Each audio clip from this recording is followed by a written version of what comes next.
Hello everyone, welcome to the Club World Series 2025 third edition in Dubai. We're here on match day number 2 and we had a rocking start in the tournament yesterday.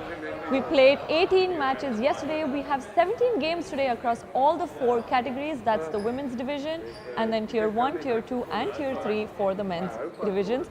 It's going to be a really good day, but before we head into today's games and our special interviewees of tonight, let's see how match day number 1 went in a little highlight video that we created at the end of the day.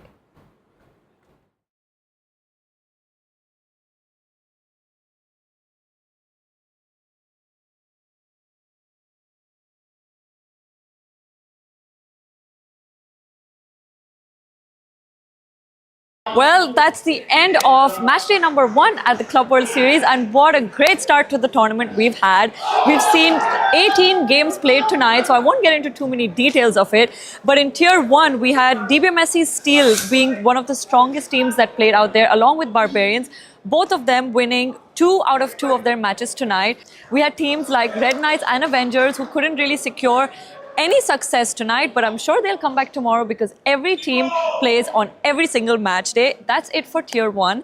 In tier 2, we had Austrasia, Wolves, Strikers, Canberra Gators, and Elite Warriors get successes out of the day, especially Elite Warriors who won 2 matches in a row. They played without any gaps, winning both of them and playing much better in their second one against Lords.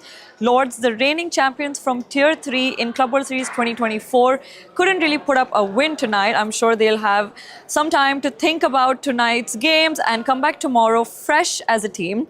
And finally, in Tier 3, Elite Warriors once again came out victorious, scoring 185 runs, the highest record of the night. Fourways Falcons, LRD Colombo and Kisses Tigers also taking home wins. The Spartans came quite close against Kisses Tigers in a nail-biting finish, but that was the only entertaining loss of the night. Most of the matches turned out to be one-sided.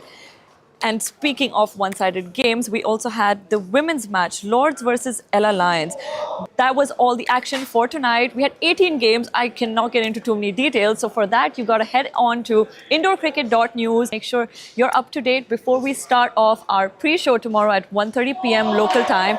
So make sure you get into all of the action and you're not missing out on the amount of fun that we're having out here. See you. Well, we're back with 2 very special guests with us on the pre-show of Club World Series 2025.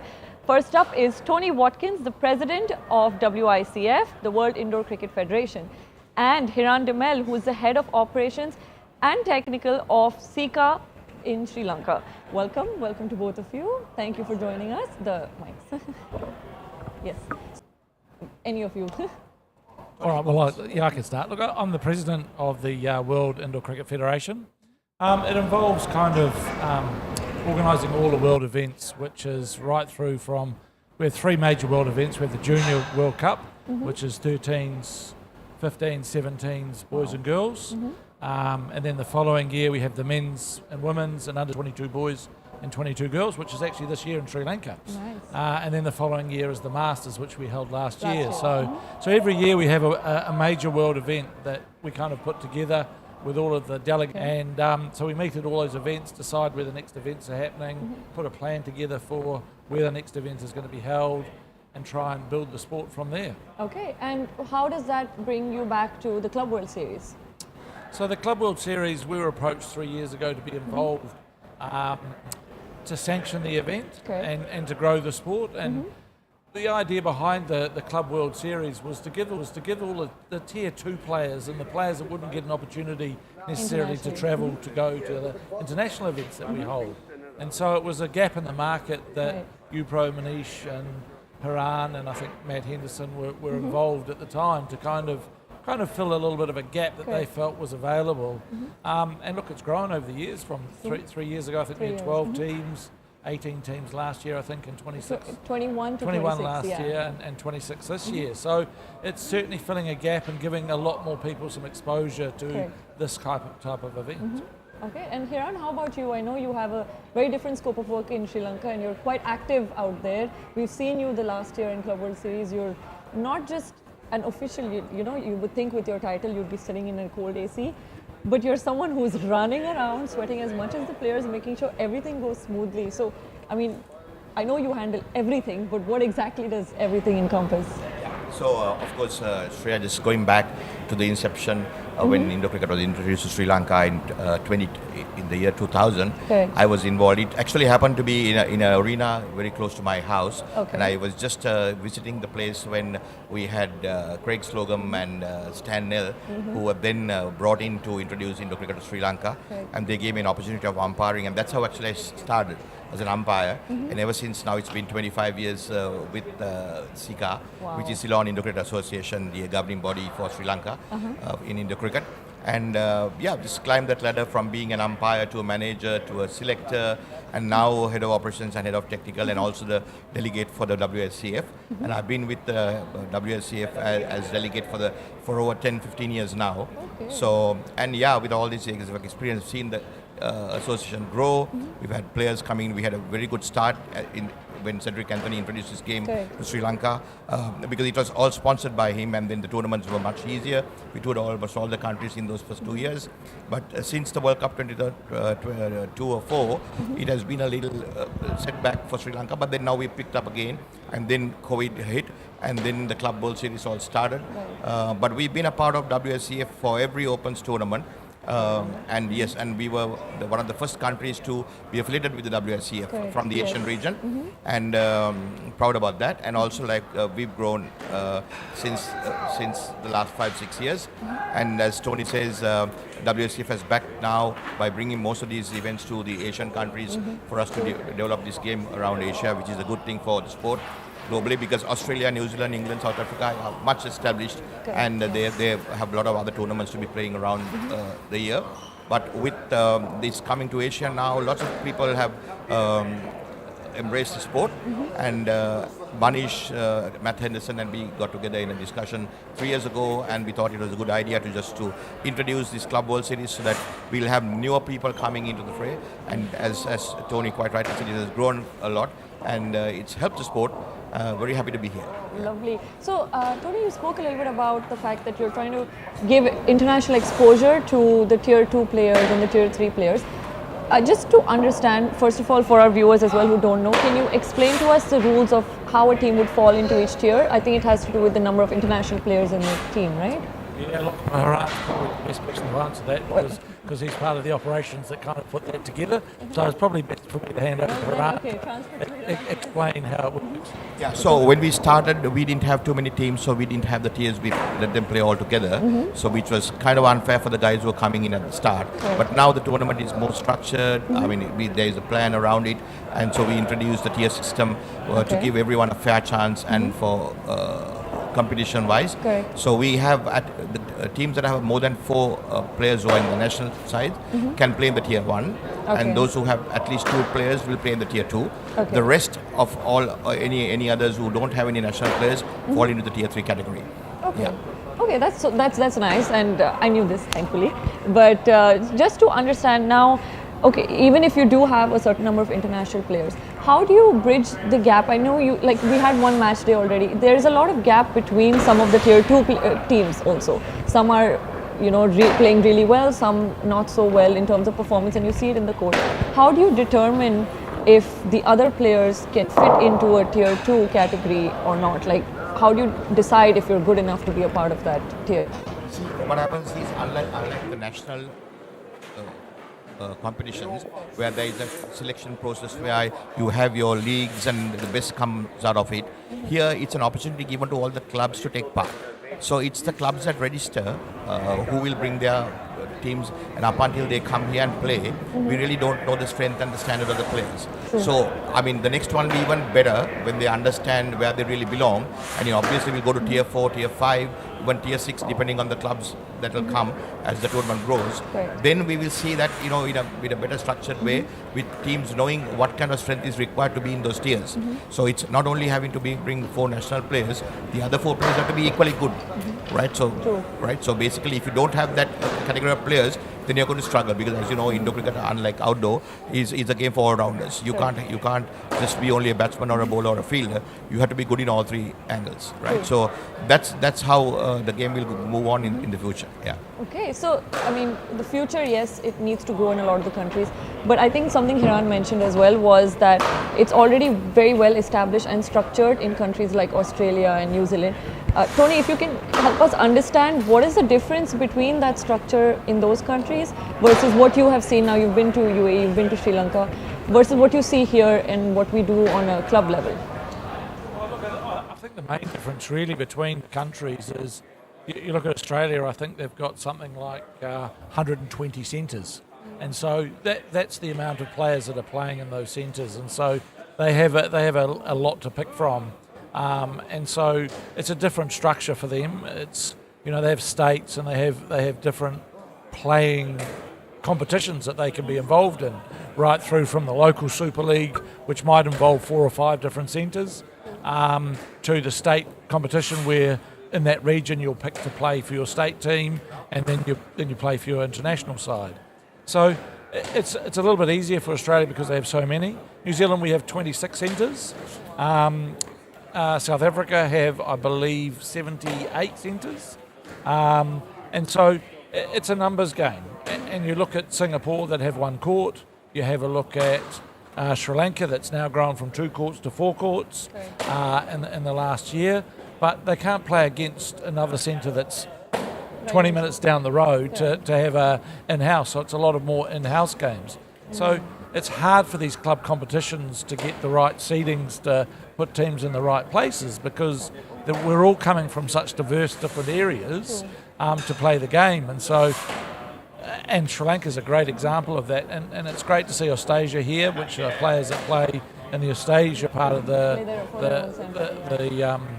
in Sri Lanka, and then the Sri Lankan side, which unfortunately the top side's not here. But their top side effectively is their national side because they've got 1 centre. And so it makes it very difficult for the organisers of the tournament to say, well, we're bringing an international side to play against club sides, which is very different. So in New Zealand, our club side might have 1 or 2 international players maximum in it, whereas the club sides, UAE is a very good example of that as well. One of the club sides here have got 80%, I believe, of the international side in it. There's 2 teams like that. There's the Thambapanni Lions and then the DBMSC Steel. It's kind of like an even divide on the number of international players in there. Yeah. And so that's why it's very different. And it's hard for the organisers to kind of do a draw that works for everybody and understand where everybody is and how they compete. So a lot of it's done from year to year. So you look at how they performed last year. But what will happen is that 3 or 4 players that came last year might not come this year. And you might bring in stronger players or you might bring in weaker players. And so it's very hard for the organisers to do a draw that's 100% infallible. You're always going to have games that are lopsided.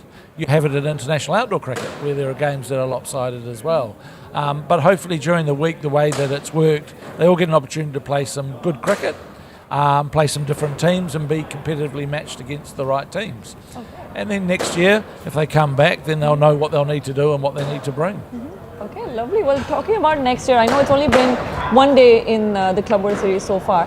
But just to kind of understand, because I know both of these organizations and your team is always planning a lot for the future. We've already made a lot of future announcements. So just to understand, what are some of the goals you would like for Club World Series 2026? I mean, we've already announced it's going to be in South Africa. So how do you want this tournament to grow? And what is like missing right now that was not possible this year and you want to accomplish next year?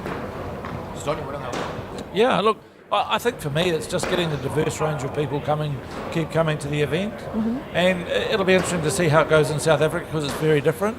Okay. It's a lot more expensive for some of the Asian countries to travel to South Africa. From a world point of view, as Haram mentioned earlier, we've been trying to have a lot of our world events in the Asian region to try and boost the sport and try and get a lot more people competing. So my hope really for the Club World Series next year that we have the same sort of entries, we have the same sort of diversity from all around the world, Singapore, Sri Lanka, India, UAE, and that it's not dominated by South African sides that enter because it's easy for them to get to Johannesburg where it's being held. So that's my hope, is that it still remains a really diverse competition, there's challenges with that because obviously it's more expensive for people to travel to South Africa and there's a lot more logistics involved, and that's what the team, David Shepley, Haran and Manish put together and spent a lot of time trying to make it work and make it as successful as they possibly can. So what about from Sri Lanka's perspective? I mean, yes, it is expensive. It's a lot more economical to host it in Sri Lanka or in UAE because we have all the organization set up already. But to travel to an international country, is it challenging for your players and for your teams? Yeah, it's always challenging, it has been. But then what happens is with the Club World Series, there'll be lots of players who have the potential to play as much as they would also be able to afford to go. Unlike at national level where when we pick the best, it's sometimes 100% of the guys are not able to fund themselves. Correct. Right? So then that is a challenge for us. But of course we know that happens once in 3 years. So then we are pretty much you're saving up and planning for it. But when it's a Club World Series, there'll be players, as Tony mentioned, who will be playing in this series but not in the next one. But there'll be more people coming into the situation, so which means it'll completely grow. But the good thing eventually at the end, I mean, if you take this, 5-6 years from now, the Club World Series would have traveled to South Africa, to New Zealand, to Australia, and all of that. And obviously, going to that part of the world, there'll be more club teams playing from those nations, which, as Tony mentioned, they have more centers, so there'll be more clubs playing in that. So the Club Series will grow. And there may not be as much as teams from the Asian part of the region, but eventually, teams will get to know that there is an opportunity for them in the international platform, and they'll work towards it. Yeah. I think the other beauty about taking it to South Africa next year is that it takes the pressure off a lot of the top players that do play the national game. Next year is juniors, and juniors is also being held in South Africa. So from that perspective, the players can save. They don't have to double dip effectively to try and save to go to the Club World Series and then off to a World Cup. This year we have the World Cup, and so you'll see a number of these players, not all of them, but you'll see a number of these players representing their countries at the World Cup. And so for them it's about taking holidays now and then having to take holidays for the World Cup. I mean, that's what I do as well. I take leave from work based on cricket, and then my family is saying that your leave is your other work, so when are you coming with us? That doesn't happen, Yeah. Just to understand now, you said that in South Africa we would probably see a lot more representation from South Africa because, you just mentioned they have so many centers, I think 70 to 80. How do you put a limit on that? Is that a fair thing to do, to put a limit on the number of clubs that represent each country? And how would you decide that then? Oh, look, I think that as the Club World Series develops, I think they're looking at ways to qualify teams, which makes it a stronger competition. So the Club World Series is evolving all the time, and so it's evolved from when it first started right through to now. And so I think they're certainly looking at that. I think the important thing is that if you're coming to these sorts of events, you want to play against different teams. You want to play against teams that you've not played before. That's part of the excitement of it. If you play against the same players that you play all the time, and I get this from New Zealand when we play our club nationals, and they know who they're playing against because they played them the year before. So playing against teams that they've never played before, it's really exciting for teams. So it's a fine balancing act between saying, no, we don't want too many teams coming from this region, but you need to have the right amount to make the competition work. And as you see in this tournament, you've got 8 teams in the Premier Division in Tier 1, 6 in the other, or 6 in 2, and 8 in Tier 3. So it needs to be a good balance, and that's the and the 4 in the women's, and that's the hard part, is to make sure that the balance works for the draw, that it works for the viewers on YouTube, that we've constantly got something to provide them. Lovely. Well, changing topics a little bit, before we get into the individual teams, I want to understand why indoor cricket for both of you. You both started off when there wasn't much to the sport to begin with, and you've seen the sport grow a lot. So why did you get into it to begin with? Well, for me, because it's a much interesting game than the outdoor cricket. It's played at a quick pace, and there's a lot of skill and lots of talent on display. And the most important thing is the time factor, right? Outdoor cricket, you need to spend a day at least, even if you take a one-day international. Correct. Right? Here, within 1.5 hours, all the action happens, and every minute of it is like full of energy and skill that you display, right? So that's the most important thing for me in indoor cricket. Okay. How about you, Tony? I was hooked pretty early on. I think I was 15, and I went to a centre for my first job, which was umpiring. and I umpired a game, and they finished, and the rep side was training, and they were short, so they asked me to come on, and from that time on, I've been hooked on the game. Okay.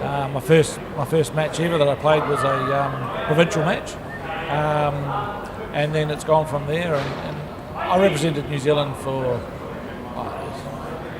about 89, I think, was the first time in the series that we played against Australia. And for me, I came back in 2013, so I was there for about 10 to 12 years. 2013, I came back and I played in the Masters. Yes. And for me, it's about giving back to the sport. I've really enjoyed the sport. The sport's done a lot for me. I've got some lifelong friends from all around the world, and it brings great camaraderie between, you turn up to a Masters event, and we had 400 people at the last Masters event, and I know most of them because it's great because you see them every 3 years and you catch up with them, and it's a really social event as well. So for me, it's and the competitive side. I love the competitive side, as Haran says. It's a short, sharp, quick game. You can put all of it into it. Finish the game, shake hands with everyone, have a beer afterwards, and for me, that's what's really important, is that you build really good relationships around all the world, and I can go visit any country now and know 4 or 5 people or 8 people in that country and be comfortable going up and saying hi. Okay, lovely. Thank you. I think I didn't know this story. I didn't know you've been playing for so long and been involved for so long, so thank you. But let's get into the Club World Series 2025 now. We'll start with Tier 1. I want to just know your opinions. You both spent the day here yesterday, and you watched most of the games. You know most of these teams. Who do you think is likely to be the winner of Tier 1, or who's the teams that are performing really well in this time? Well, I've had to look at some of the teams that I've been playing. I think firstly, I must tell you that all teams are well balanced. Of course. All the teams have, great players and skill. But I think DBMSC still is a little sharper with their bowling and the fielding, because they were playing the Avengers, which is a good side. Correct. Right, and then the way they beat them was very strategical, right, and they made fewer mistakes than the others. So they seem like the ones who really focused themselves right now. But in a tournament like this, anything can happen. True, right? it's on the day. We only have the day one, and now the teams that have taken for granted, been a bit complacent, will now start looking back at things what happened on the day one, and they'll come back strong. So, and also it depends, because this game is very, physically it's a very tight game. True. So you need to keep your fitness and injuries and all of those things. So by the end of the tournament, who's fitter, right, will definitely be the winner. True. How about you, Tony? Well, like Haran, I think, look, this game for tournaments like this is not really about the first day. It's about how you're tracking and how you're going through to the end of the tournament. So the beauty about the competition, the way the competition's set up, is that it doesn't matter if you had a bad day yesterday, you can have a great day today, and you can be back in the tournament. And with the top 4 qualifying, you've got a 50% chance of making your way in there. And once you qualify, anybody can win. And I think Haran's mentioned it really well, and the teams that go out really hard at the beginning quite often struggle towards the back end of the tournament. And so whether it's fitness or whether they have an injury, or there's a couple of teams that are carrying injuries already, and they brought them with them, and that happens, and it happens in all sports. So I think it's pretty even at the moment. I think, as Haran says, the Barbarians are probably the strongest side here on paper, but they've never played together before. So how do they mesh together? How do they play? Can they do that at the back end of the tournament? Whereas teams, the UAE team that's played together now for the last 5 or 6 years, have a really good understanding of how the game works and what's happening. So, and the pitch as well, I think that matters a lot, because at least what we've seen in this centre, for example, this court 2, the pitch works a little differently. In court 3 and 4 it works a little differently, and it skids a little more in some, the ball skids a little more. So I think is knowledge of that important, or is it just about your batting technique and your bowling technique? I think it's a lot about adapting to it. So a lot of the teams would have come here 1 or 2 days early, had a bit of practice, worked out what's going to work for them, put some strategies around that. But after day one, it all changes, because they'll see how they went on day one, whether a bowler's gripping a lot more if they're an off cutter or a leg cutter bowler, how they react to that and how that goes forward for the next couple of days is important. So the teams that adjust to that, and look, the local teams certainly have an advantage because they've been here a lot more. But that's part of indoor cricket, you know. You've got to adapt, you've got to have a look at what the opposition are doing. You've still got to play a solid game yourself, but you've got to adapt to what your opposition are doing. Okay. Well, what about Tier 2? I know you kind of gave a diplomatic answer, but you did say Barbarians have the strongest side on paper. What about Tier 2? What is your opinion on that? Sorry? The Tier 2. What do you think is your opinion on their performance? Yesterday, now although I've been in Sri Lanka and seen the Australians guys play, didn't expect them to play the way they played. Right? They won a game with Gators, and my money was on the Gators. Correct. Right? But Australia came out well. But in the evening, they had a good chance of beating Elite Warriors, but they threw that game away. So that's how it goes. It's all up to experience and the toughness and the mental preparation of the players that will put them in good stead. And in this game, you can't have 1 or 2 players in your team who does that. All 8 have to be prepared to play hard and go hard. Let's forget you're the president of WICF for a minute and give me your favorites in the Tier 2. Look, from the Tier 2 perspective, I think that's the most even competition because, again, anybody can win from that competition. And it's really interesting when you bring a squad of 12 players, one of the things that you want to do in a Club World Series and even at international level is you want to give everybody an opportunity to get on the court to play for their spot when the finals times come. So you might see some teams going stronger for some games and weaker in other games. Okay. And, you know, Australia, as Haran said, played a really good game the first game, and the second game they struggled, but they had slightly different personnel. So, again, it depends on what the final makeup of the side. And for me, day one is too hard to pick the side. I think there's I think it's going to be a close competition. I think, you know, the Wolves were 1 from 2. Everybody was there was one team that was 2 from 2, but everybody else was kind of 1 from 2. And so I think it's a wide open competition, I think. Well, there is actually one team that did not get any wins, and it's something to highlight because they were the Tier 3 champions last year.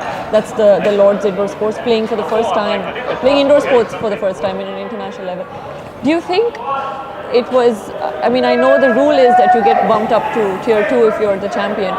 Do you think that's a fair thing to do considering they don't have the same squad at all anymore except for their captain? Yeah, and I think, look, they had multiple changes at the last minute with visa issues and some other things getting back into America. So they had a kind of different side that they were planning on bringing. And the tournament's kind of set up 4, 5, 6, 7, 8 weeks ago with draws, looking at how it works, who's coming and what it looks like. And unfortunately, they've been hurt a little bit with 4 or 5 players pulling out.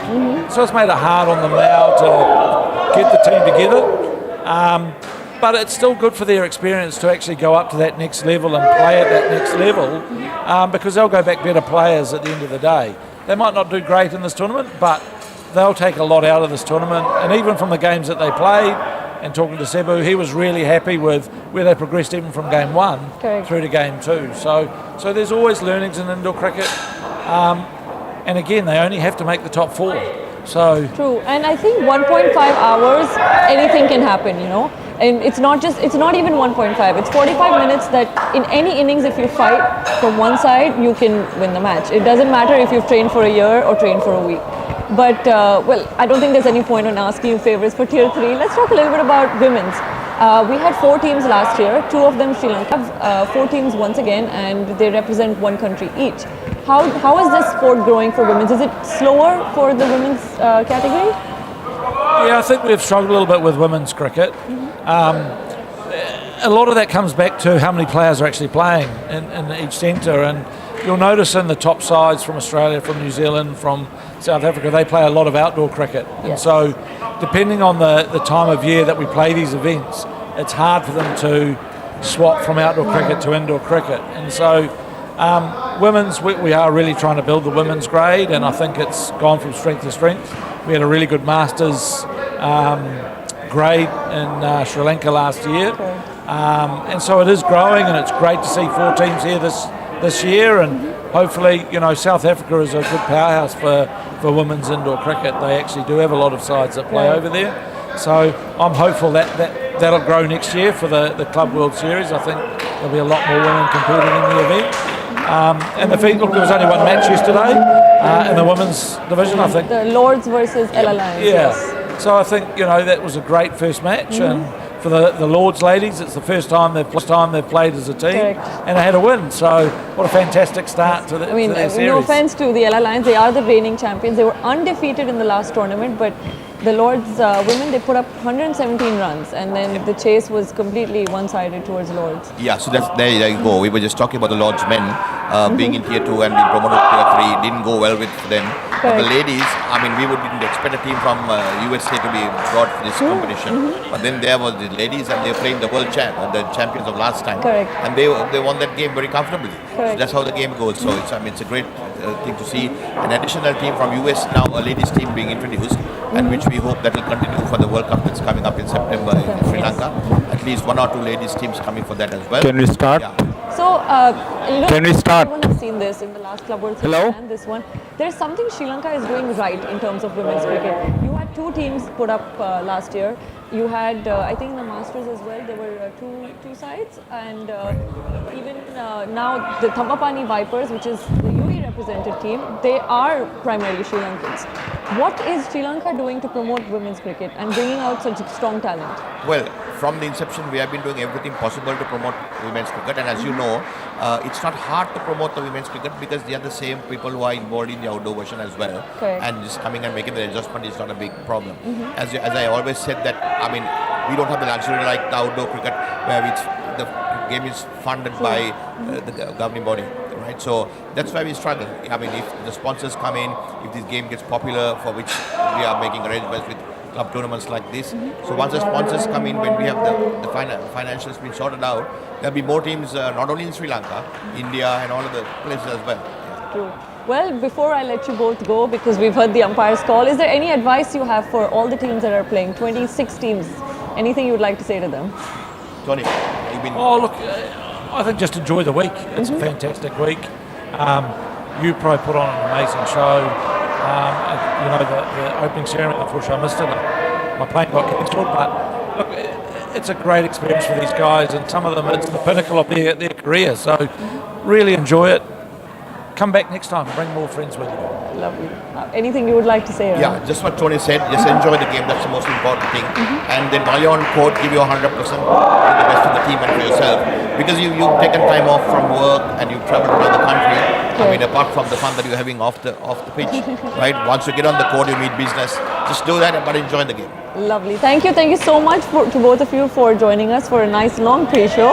Thank you to all of our viewers. I think it's perfectly time to head on to Court 2 for the match between, let's see, it's Jamia versus, I believe, the Barbarians. Yes, I'm so sorry. But yes, Jamia versus Barbarians. Let's head on to the courts and have a look at what the day looks like today. Learn the fixtures, Shreya.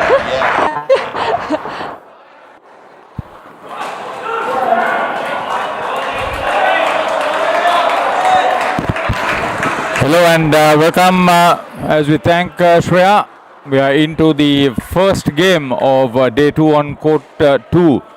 Barbarians batting with skipper on strike Daniel Van Hees. He's opened with Harry Venom for the Barbarians.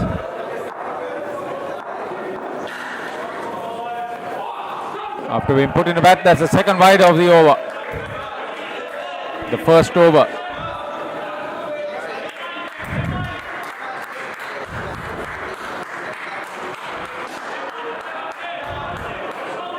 Aman Hassan is back stumper. That's the third wide for Matthew Gallia. Ball in the first over for Jamia from England. Barbarians combined team. 4 down leg side. Quite a wayward and a long over for Matthew Gallia. Usually it doesn't happen that way. Gallia brothers playing for Jamia.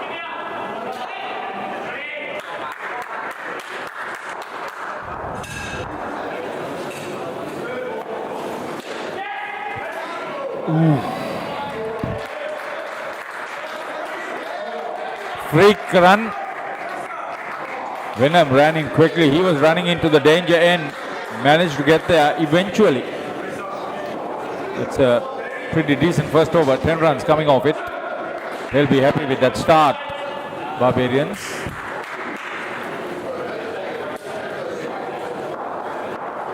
Barbarians is the captain. He is keeping for Jamia initially.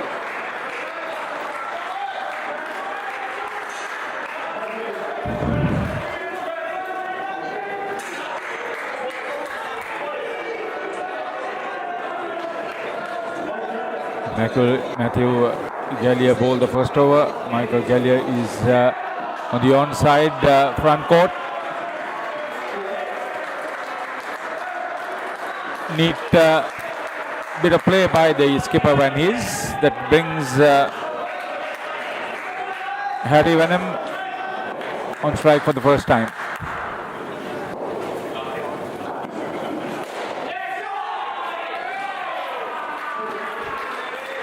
Trent Sturck is the bowler.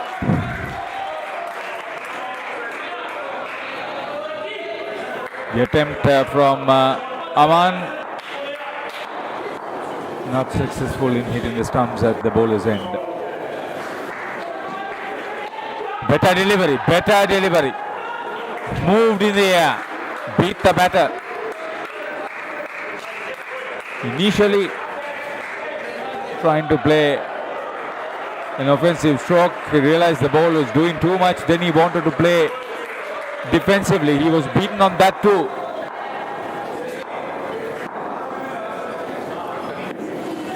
Again down leg side. 5 wide so far in only the second over. Not the best of starts for Jamia. Shane Rook from Australia is the umpire for this game. 4 tier 1 matches lined up for Court 2 today. This is the first of it.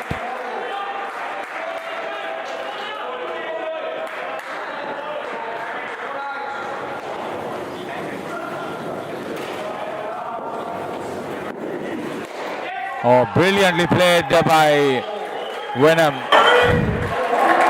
He knew exactly what to do. Great cricket shot by Harry Venom to earn 4 runs and end the over. 21 after 2. Good start for the Barbarians. Always plays with a lot of purpose. These Barbarians find it extremely difficult to get going. So Rohit Hussain takes up position behind the stumps.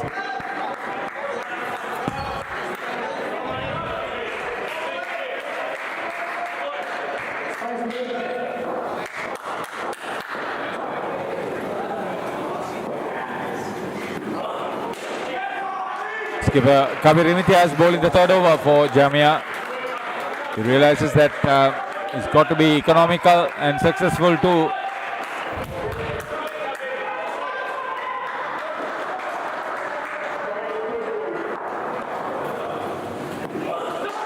Down leg side. 6 wides into the third over. This is the UPro third Club World Series 2025 at UPro Dubai. 26 teams participating. Good offensive over. Being bowled by the skipper, Imtiaz for Jamia.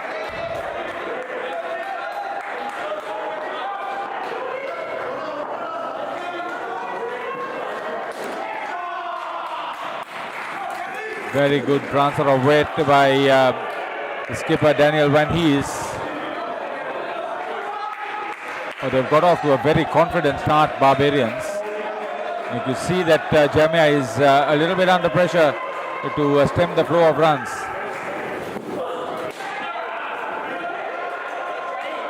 Tipping on middle and leg. Well bowled. He came with a purpose to stem the flow of runs and then, if possible, to effect the dismissal. He's done the first very well.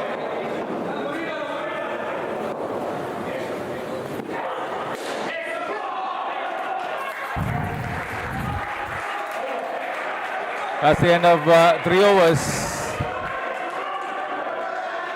Total on 27 with Harry Venom on 8 and skipper Daniel Van Hees on 19 of just 13 balls.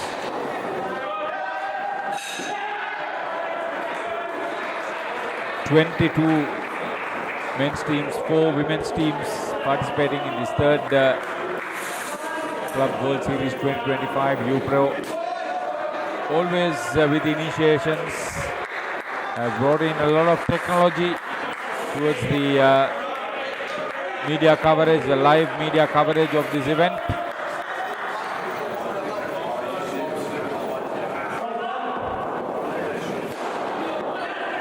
So Harry Venom on strike.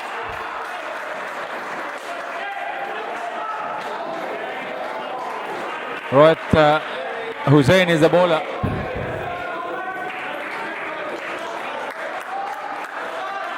Not yet gone for anything big other than that boundary for Venom.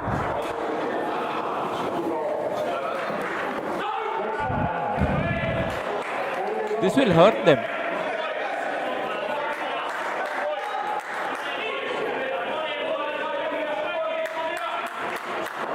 Of the runs, almost have come with extras. You have to be careful. This is the last over for the first pair. Both batters on double fingers.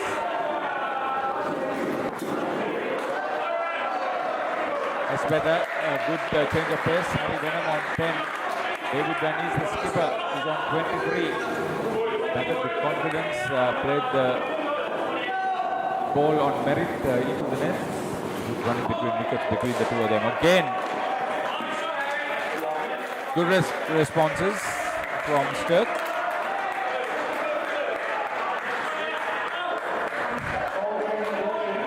That stumper is Aman, the youngest member of the team, as Gandhi Pereira told me. Oh, gave a little bit of air into the back of the net. Intelligent cricket this from the skipper Daniel Van Hees. See, they've got off to a real flyer here. The last ball of the first pair, they've already made 37. Oh, chance of a run out. Missed. Good bit of fielding by Michael Gallia up front. So end of the first 4 overs for the first pair. 37 they've made. Barbarians well on their way.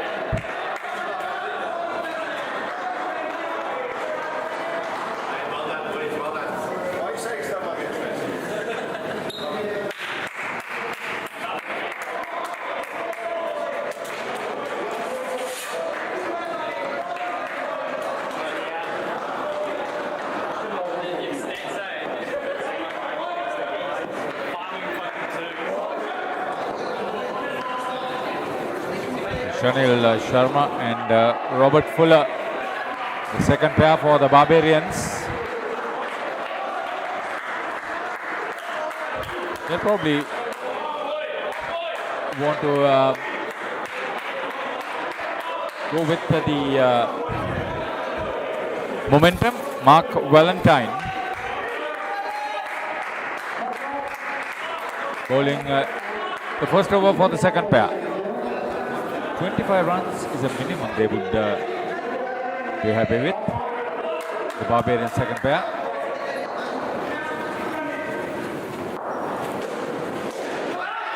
Oh, he was lucky. It didn't go to any other fielders. Matthew Gallia was on the back of the court. The back stumper also advanced heavily.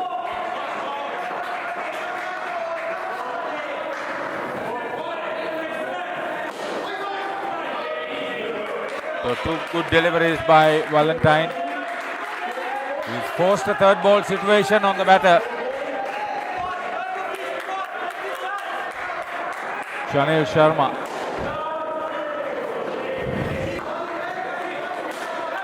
Yeah, he picked his spot very well. That's good cricket. Played over the infield into the back net.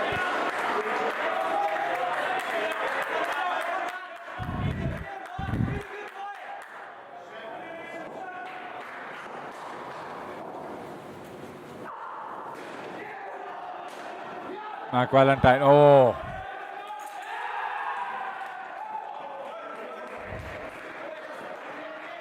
Just managed to get in. Ran in very quickly. Late start for Robert Fuller.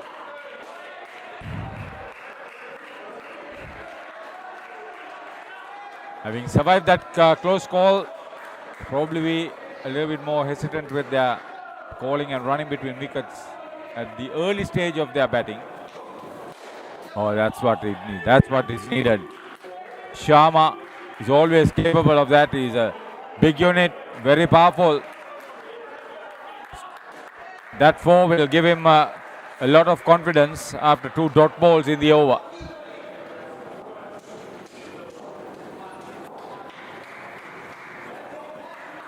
Oh, bowled him. He was a little bit concerned about the change of pace. Bottom edge onto the wicket. First dismissal. Mark Valentine has given Jamia something to celebrate. Just as the second pair was getting into their groove. That's a good reward for some consistent bowling from Mark Valentine.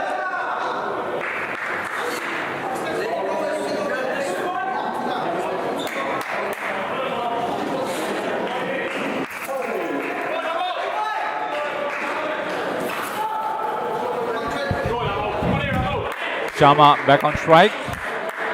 3 runs for Valentine with that dismissal.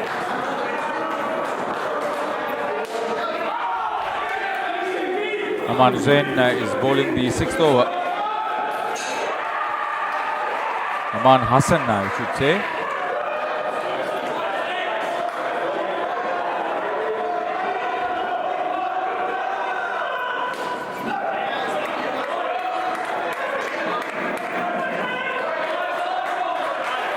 So Robert Fuller, a little bit inconsistent.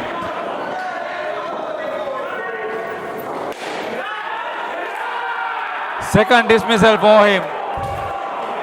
You can see that he's under pressure now.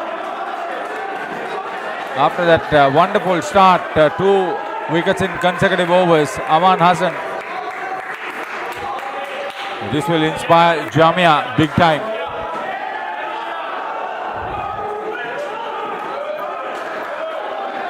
Oh, he's keeping up the pressure, keeping the batter pinned into one side.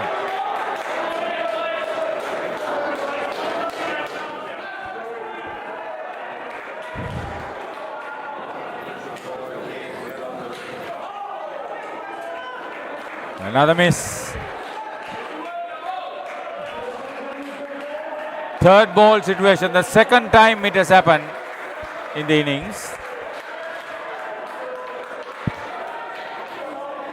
Jamia trying to impart some pressure after that terrific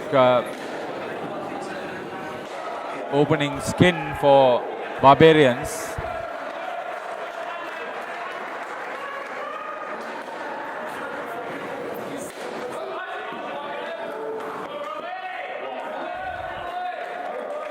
So after 2 overs, the second pair have just 1 on the board with 2 dismissals.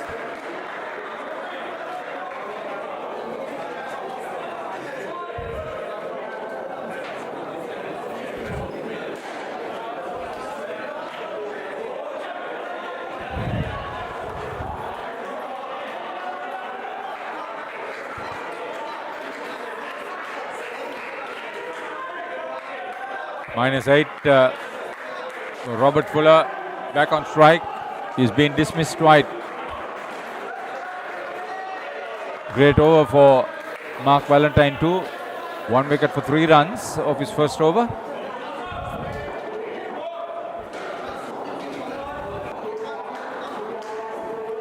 Valentine with the second over, good pick up. Ran very quickly.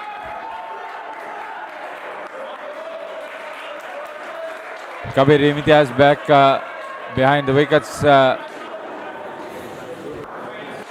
with Hussain. The third line. Oh, second 4 for Sharma. Shanil Sharma is batting the way he knows best. Attacking the bowling.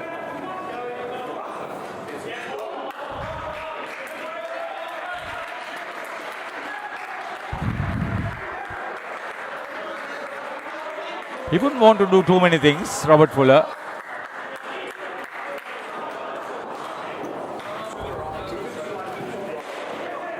Again, just got the net on that occasion. Just beat Aman. Good crossover.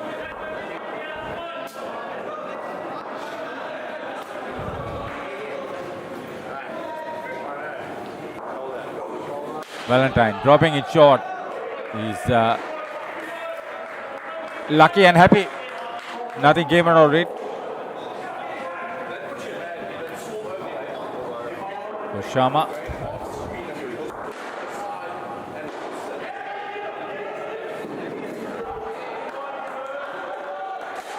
A good strike again. But that ball came straight to the back stumper. And no mistake from Matthew Gallia on that occasion. Third dismissal for the second pair. Jamia is hitting back quickly. Decisively. Good pressure maintained. This time the batter dismissed. So 2 wickets during Mark Valentine's spell. He's completed his allotted 2 overs. 2 dismissals for Fuller, 1 for Sharma. Rohit Hussain getting back on the bowling focus with Jamia. Still a formidable 40 runs for the Barbarians.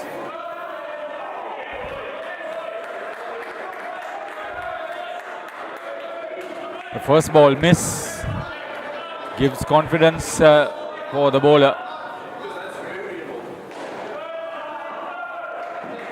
Yeah, again.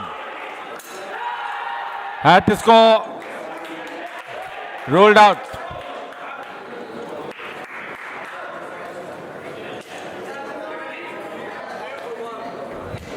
So there's a DRS review.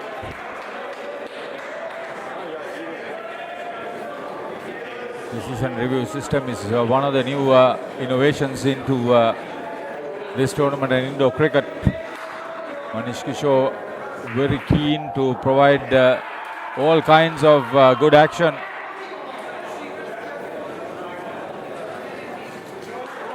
So second run out for Shanil Sharma. They go minus Barbarians after that wonderful start with 4 dismissals for the second pair. Great hit back by Jamia.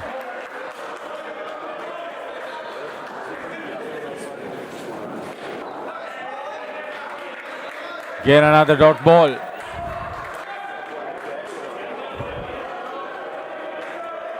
The momentum shifting towards the fielding unit. Better. Very good stop from Aman. Airborne as he kept it away from the net. Just a single to Fuller. Couple of balls remaining for the second pair.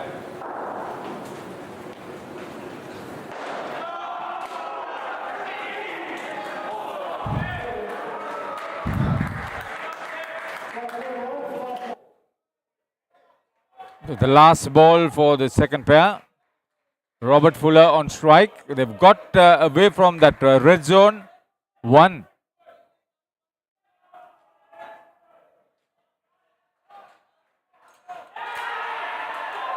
Mankad for Sharma. 3 runouts for him. 5 dismissals for the second pair. They get back on the red zone once again.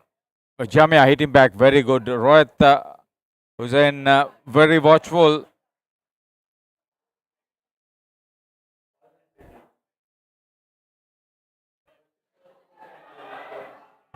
This is great work. See, he's got 2 for -7. Rohit Hussain.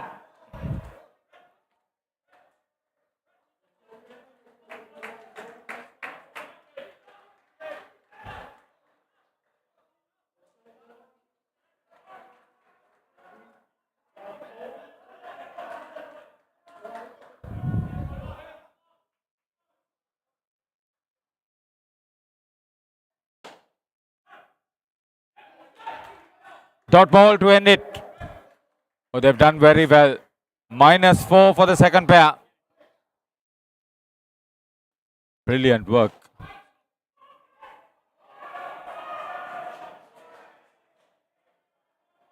After that very expensive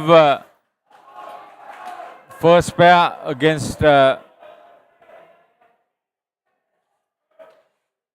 bowling, Chanel Sharma and Robert Fuller kept under guard by Jamia. Excellent work they've done. So the recovery work will have to be done. Willie Bank will be taking strike first for the third pair.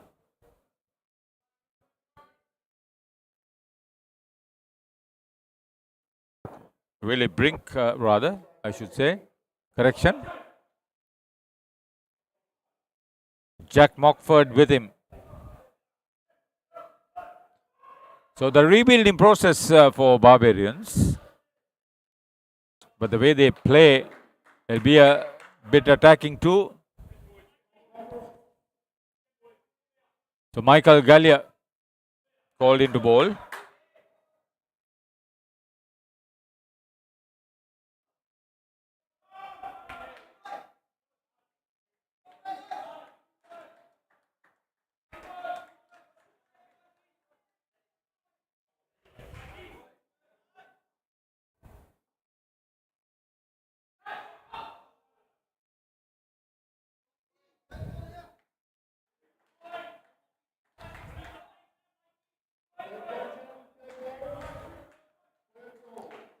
Immediately forcing the third ball situation.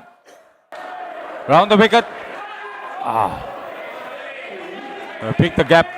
He was playing in the air, but picked the gap very well. Brink.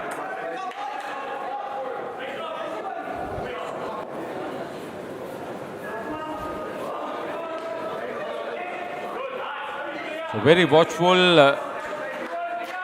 very nervy start for the two batters. Jamia keeps pressurizing. Okay. Another third ball situation in this over.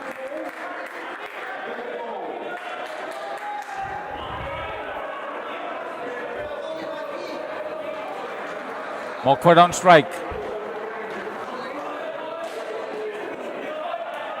They somehow managed to cross over. Good work once again from Aman. Keeping the ball in play only for a single. Very good over.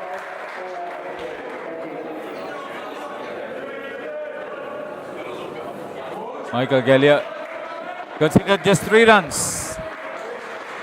With 2 third ball situations forced in that over he bowled. The Gallia brothers will play a major role for Jamia right through this tournament.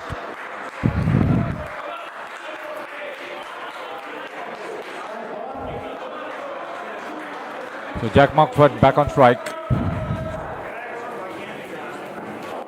Rohit Hussain loses his rhythm. line wavered outside leg stump.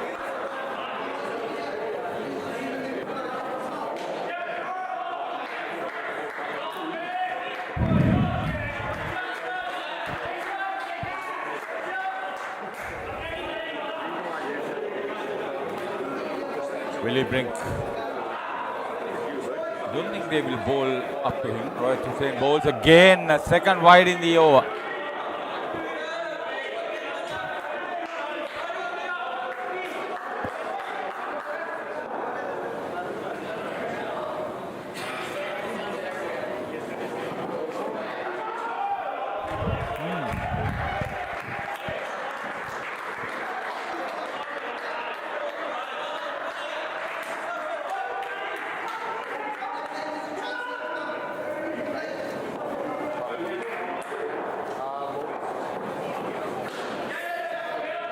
Oh, great work.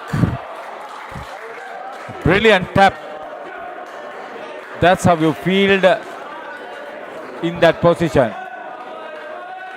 Great parry and a superb response. Initially Sturk, then Michael Gallia hitting the stumps.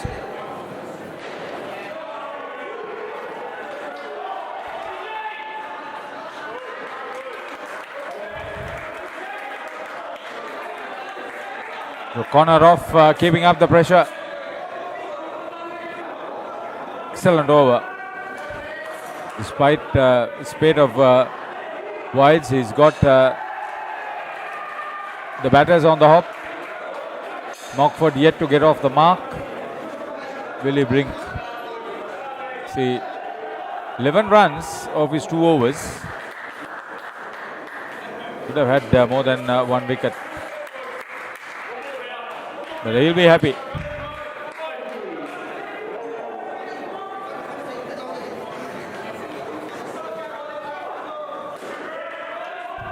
Oh, this is absolutely marvelous work.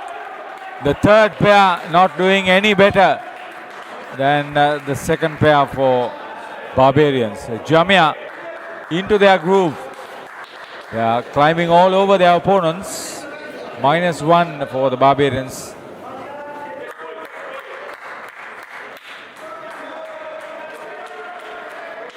They've been absolutely brilliant here. Michael Gallia.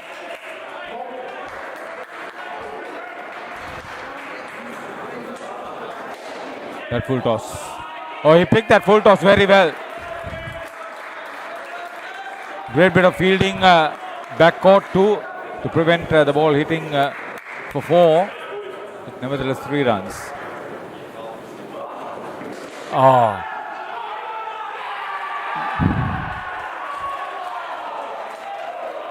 Bit unlucky, Mockford.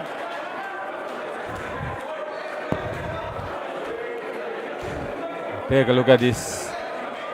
They are everywhere, climbing everywhere. Lord Aman is once again in the thick of things. He was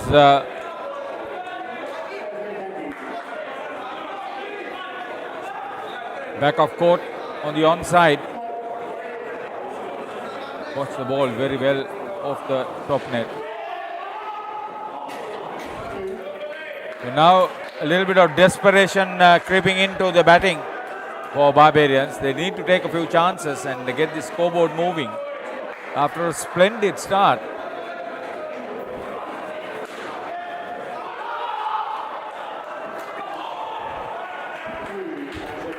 Mockford survives a great scare.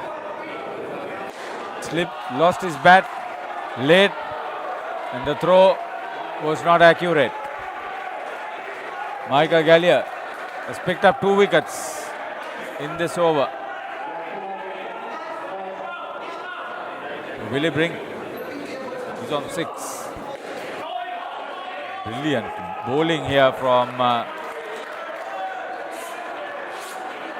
Michael Gallia. Another dot ball to end that over. 11 completed. Total is 34, and this third pair is first one. Willie Brink is on 4. There it is, 2 overs, 1 for 11 for corner off.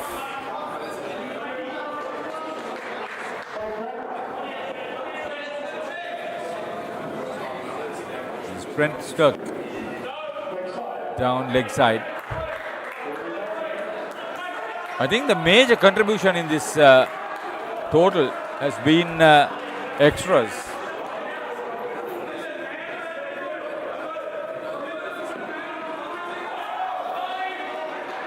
Sliding into the legs as he came forward. Jack Mockford finding it difficult to put bat to ball. Sturck again beats him with another dot ball to force the third ball situation on him. There would have been at least 5 third ball situations in this inning so far.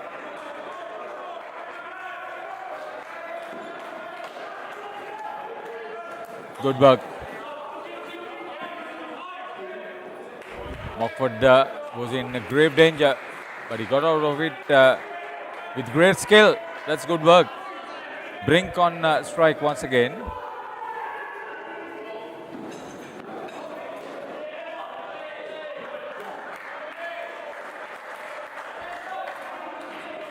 Just the single.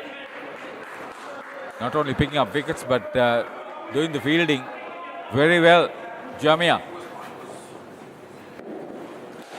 Oh, brilliant stake by Sturck. One-handed off the net. He watched it very well. That's a brilliant skill. Take a look at this.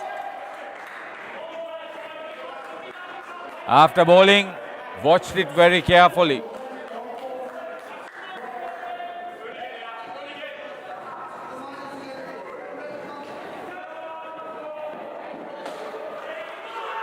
Oh, Aman missed it. That was straightforward. He'll be disappointed with that. Just out of the red zone with that single. Just 2 runs for Jack Mockford and Willie Brink.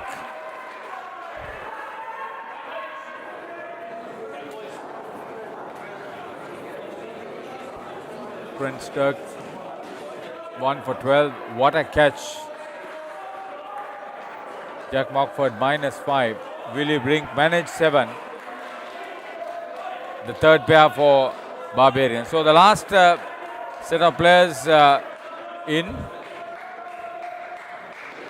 Naveen Patel will take strike, and with him is Harlin Amaral.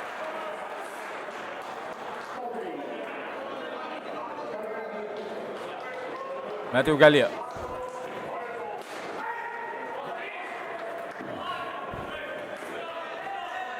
Sturck once again.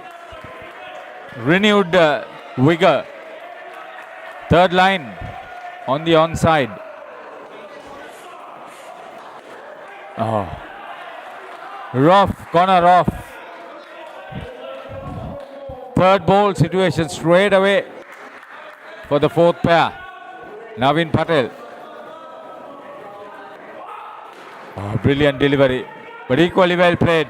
I must say he covered the line very well. Found the net on the onside. Played it away from corner off there. Front court on the onside. Full toss. Very nearly caught. Skipper Kaveri Mithias behind the stumps. Just missed grabbing. Oh, came in very quickly. He did very well to keep it from hitting the stumps. A second, third ball situation in the over. Matthew Gallia. Bowled him. Brilliant bowling. 3 superb deliveries and a wicket. Back minus. Malin Amaral.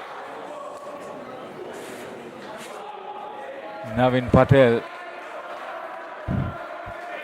So Matthew Gillia, excellent figures of the 2 overs, and having conceded 6 runs in his first over, the skipper Kaveri Mithias comes into bowl.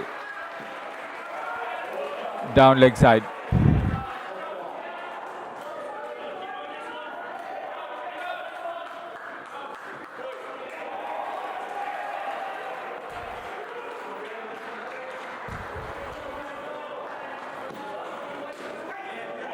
Oh, it's the pressure, it's the pressure.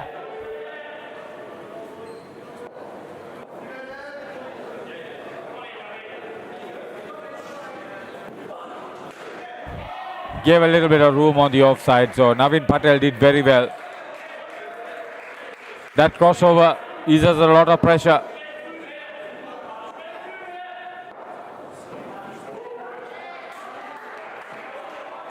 Amaral goes big, held, stuck. Another great catch off the net. Oh, they're doing everything right on the field. They're bowling well. The fielding is supporting the bowling. And see the difference on the scorecard. After a tremendous start, 37 runs for the first pair.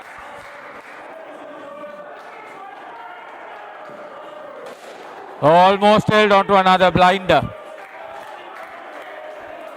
He seems to be everywhere. All the ball is just going everywhere he is standing. Stuck.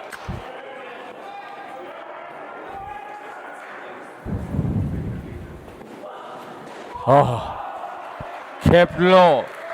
Great angle. 105 kilometers an hour. Really quick.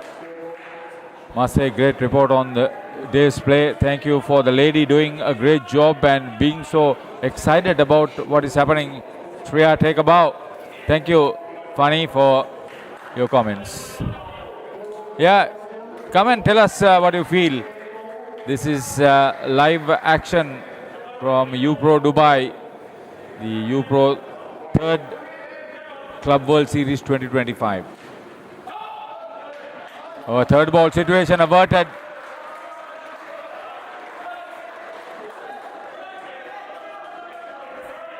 Rohit Hussain picked up 2 wickets in his first over.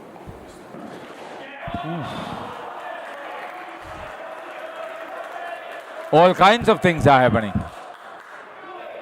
It was straight, it was low, it was quick.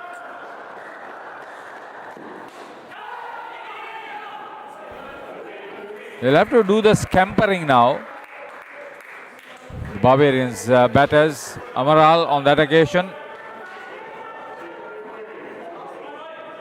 -10 he is.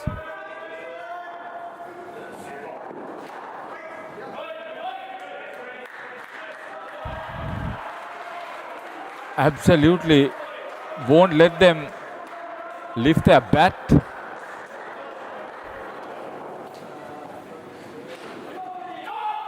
Chance of run out, missed it.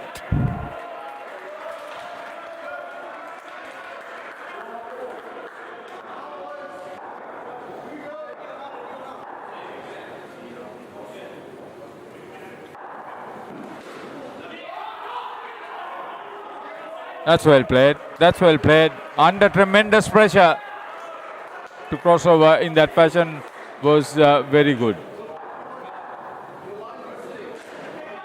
So 15 overs completed with a couple. The last pair get on the plus side.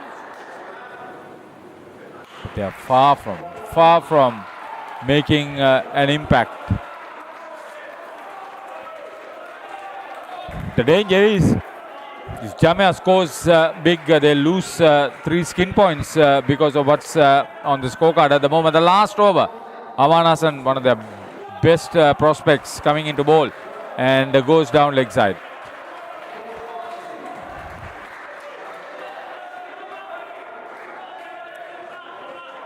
sure there would have been at least about 15 wides. See, they're so much under pressure, the Barbarians batters.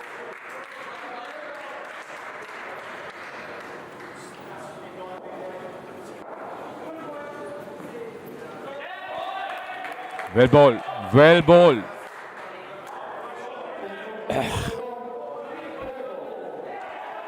The last over comes up another third ball situation. I think there would have been at least 10 third ball situations. One was a dismissal. That's the second. After a miss by the wicketkeeper, Kabir Imtiaz, it didn't travel too far away from him, off the net behind him, so he was able to effect the run out. This time the batter dismissed was Naveen Patel. Back minus Barbarians in this fourth skin. Oh, the number of dismissals, the number of third ball situations, and the number of run-outs affected has been absolutely a treat to watch, a delight to watch. Jamia coming back very well. The first quarter of this game, or rather inning, was with Barbarians, but Jamia hit back ever since.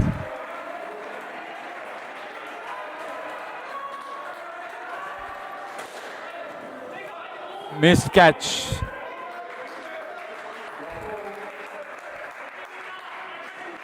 Rohit Hussain unable to hold on. It was not a hot chance by any means.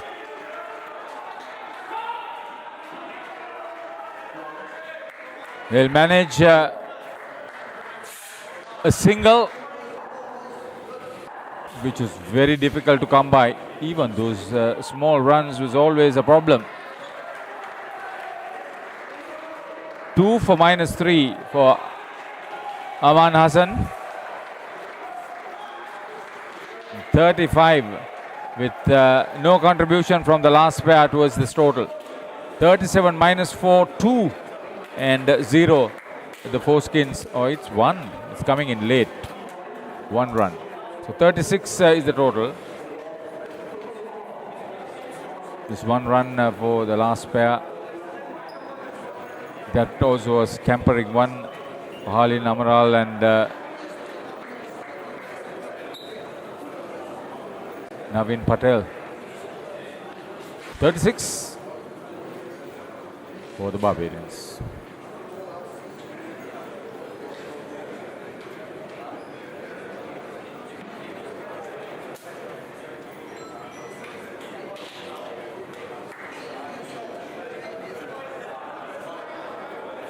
Oh, we're gone?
Welcome back to the U-Pro Club World Series, and what an intriguing 45 minutes of indoor cricket we have witnessed. From 37 after 4 overs, Barbarians got -4, 2 and 1 and finished on 36. And there was a bit of banter in the middle as well, so it's going to be very interesting 16 overs. This is what Indo cricket is all about.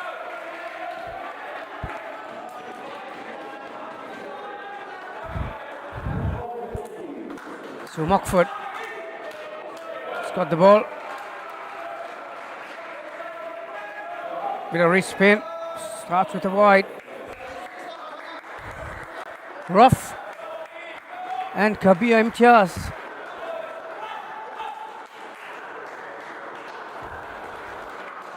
That's well bowled. Bit of drift, bit of turn.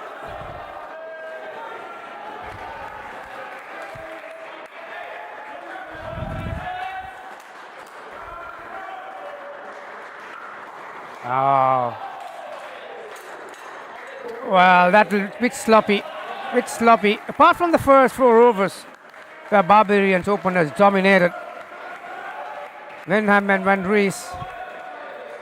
It has been all Jamia, and that was one of the other occasions where they just gurgly. Konarov didn't know much about that one. He was trying to play off the pitch rather than reading it off the hand.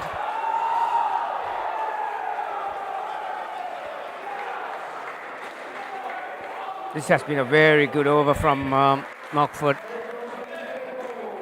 He has landed the ball where he wanted every single time with the final ball, and it's the third ball.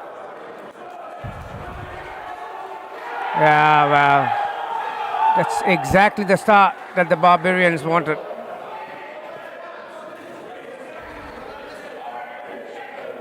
Have a look at this. Yeah, didn't really get close to it, did he? Neither forward or back.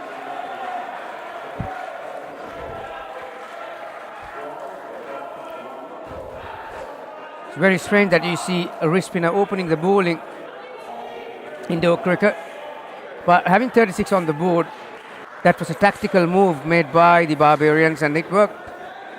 Suddenly, Jamia on red numbers and pressure back on them. 1 for -2 for Jack.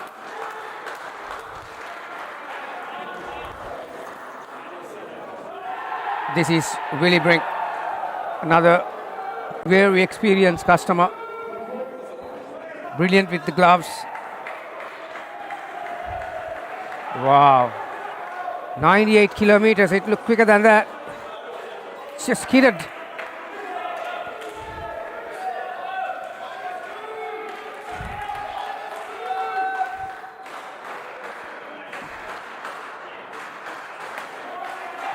First time a really comfortable shot off the middle of the bat, but didn't have the angle to hit the side net, so it's just a 1.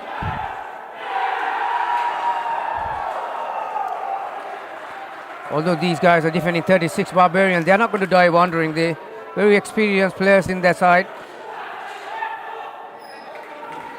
Again,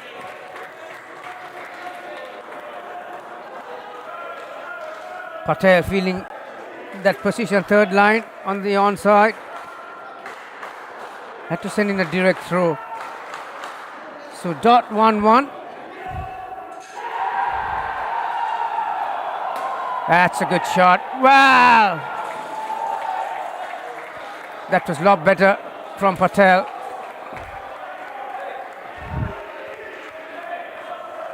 There are very small margins in Indo cricket. Had that hit the stumps, momentum would have been back with the Barbarians.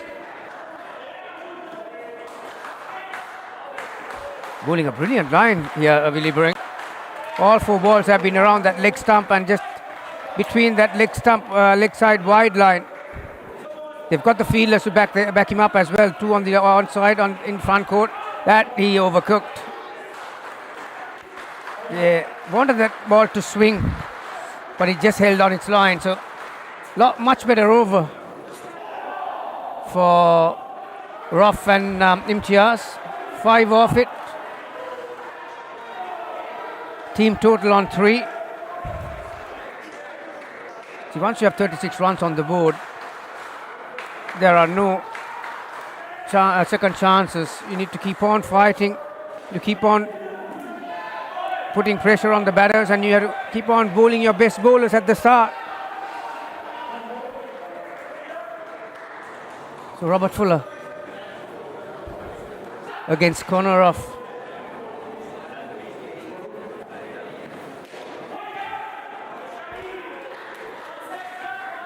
So 2 wrist spinners in the first spell.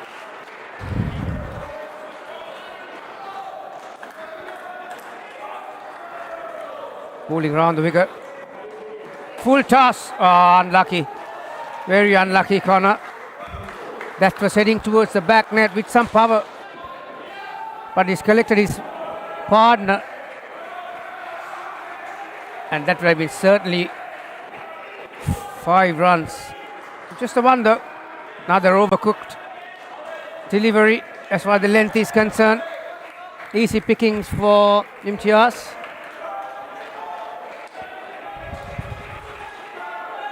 It's all about momentum. Can they pick another wicket? Much better. Lovely shot. Very similar to the one before, but this was a better delivery. Pitched around that leg stump. Brilliant straight bite. Releasing his hands through the line.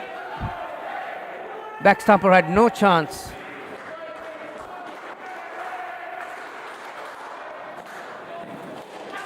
That's another good shot. Muller off his follow through, prevented the ball from hitting the side net, just kept it down to 1. So far, this over has yielded 9 runs. Final ball. It's unusual in Indo cricket, a paddle. But the idea was to get it down and up on the onside. Hands coming from high to low. Missed it completely. 9 off it, Robert Fuller. Rough 11 off 12. Imtiaz 1 off 6.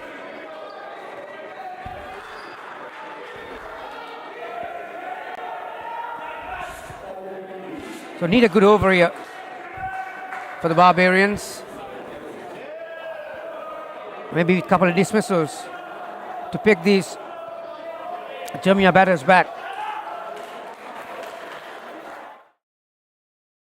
Van Hees with his right arm medium pace. 2 on the offside, 1 on the onside front court. Oh, well.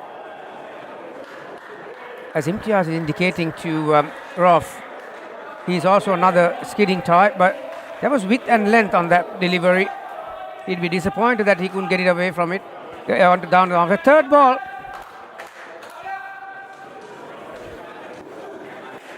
This time he gets some bat on it and had the angle and the height.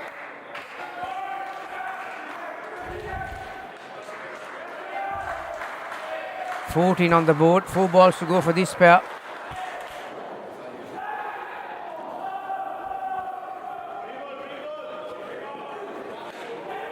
They have a hint of swing away from the right hander, but that was very good batting.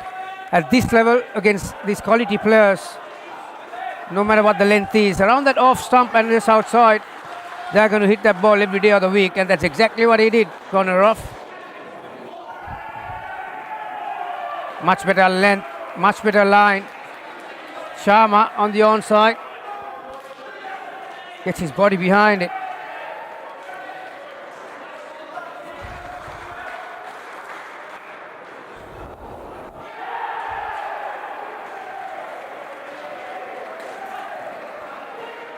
Straight down the pitch, but because of the angle that he played with, hit the top net, and he had enough time to cross over to the other end. Final ball for this batting pair. Apart from that dismissal in the first over, this pair has batted safely. Wow. Beaten for speed ever so slightly, then that was quicker delivery from Van Hees. But Jamia will be happy with it. Although they did not get the skin point, they'll be very happy that they've got a steady start. 13 off 14 for off. Imtiaz 4 off 10. sometimes it's not how many runs you scored and it's the support that you have given. So they'll be happy with it. 17. If they can go out today with a win against the Barbarians, one of the fancied sides in this 2025 Club Masters Club World Series, I think they'll be very happy with the work in the office.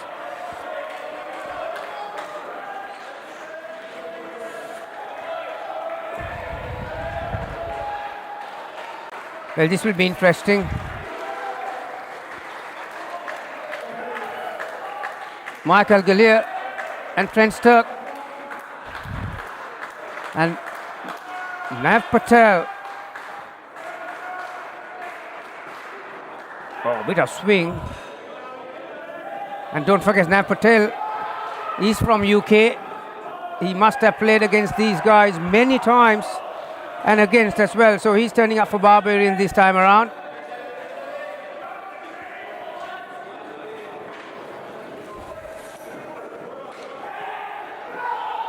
Well, a bit of hesitation. You don't see that from when he's in that position. He's very good at in that area. As you can see, Nav Patel looking for that short delivery against Gallier. This left-handed Trent Sturck. Again, that's a no ball. Anything over the shoulder in Indo cricket is a no ball. A bit of speed, this guy, Patel. Like I mentioned, he must be knowing a thing or two about these two batters. That was pitched up. Lovely shot. Brings a bit of smile to Sturck's face.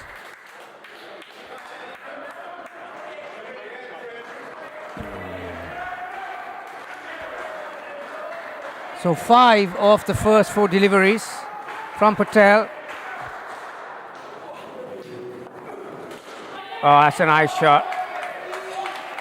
Needed a direct hit. Muller was charging forward from that third line, so Patel had to collect that ball and try and run the stumps down on his follow through. This is a very healthy over. 7 off already and 1 to come.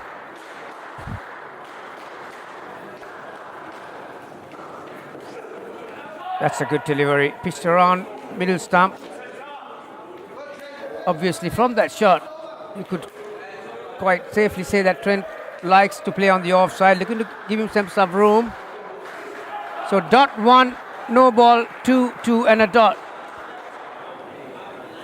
This is the last one. See how he's backing away from it. Yeah, swung. That ball just followed him. Got into a very awkward position. If you're going to be a good player in Indo cricket on either side of the offside and onside, you need to have loose hands. For that, you need to have a good upper body. And you should be able to unlock your hip to the either side as well to get that access. Chanel Sharma. Good delivery. Again, around that rib cage, leg side line. It's a third ball because the last ball of the previous over was a dot ball. First ball of this over is a dot ball, third ball situation.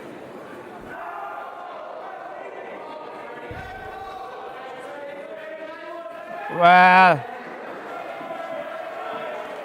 that's very unusual. Mockford behind the stumps. Normally you see Willie Brink, who's one of the best keepers you'll see. But Mockford has got the gloves today. That's a miss. That's a definite miss at this level for these players. Third ball situation and a miss from a batter, but the keeper couldn't do the rest. Changing his speed, just 69 kilometers that one.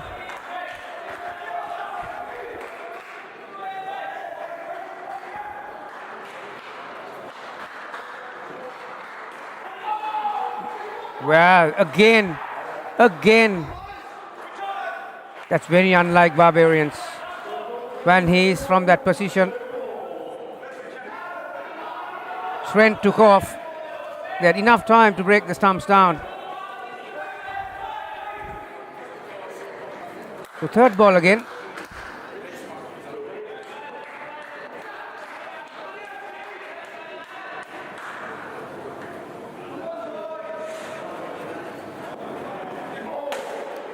Wow, no ball and a 7. Front foot, no ball. Remember in indoor cricket, you cannot touch the line. Everything in your front foot has to be behind the line, not even touching the line. Pitched up. There you are. 7+1, so 8 runs from that delivery.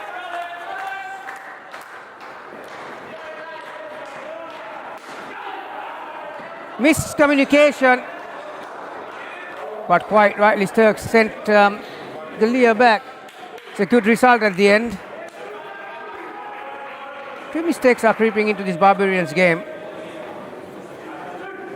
Their opening batters flew off the box. 37 in the first 4 overs. From there onwards, it has been all Jamia. And as everyone would know, Indo cricket is all about momentum. And what Jamia has done is they've kept that momentum right throughout. From that 5th over to now, we are into the 7th over. Willie Brink is going to bowl his second.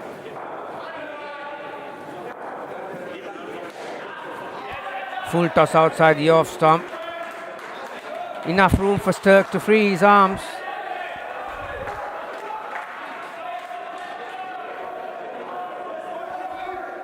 .36 apiece. Now they are 1 in front, Jamia. 37. This pair has added on 20. So Jamia from here on in, if they can win the next 3 skins and get the victory. Another miss hit. Oh, that's out. That is out. It was a miss hit from Sturk because it had height. Kelly, I thought there was a chance of a run. But direct hit, always. It favors the fielder.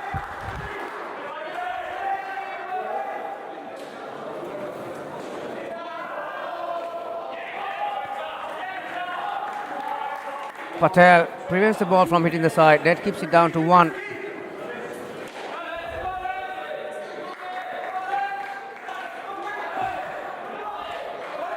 Will he bring 1 for 4 so far? He's got 2 deliveries left in this game.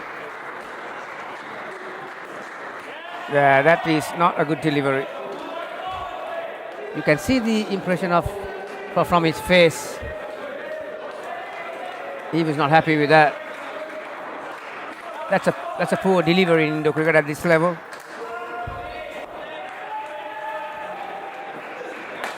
Much better length. There's hardly any room for the batsman to scoop it to get that down and up on the offside or onside. 35 after 7. This will have added 18. Brink finishes his quarter of overs 1 for 6.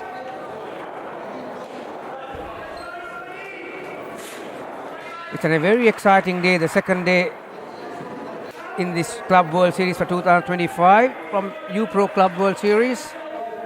Here in Court 2, where we are on air, you have 5 Tier A games in action. There are some terrific players from many countries to be on display. Harry Wenham from New Zealand with his off spin. Punched. Picked the bones out of that one. Pitched up, releasing hands through the line and the turn. There you are. 7. Once again, pitched up, and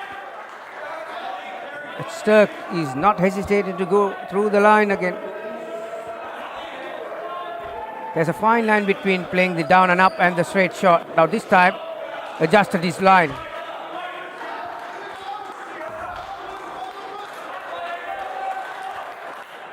Harry Wenham is a very good outdoor cricketer as well.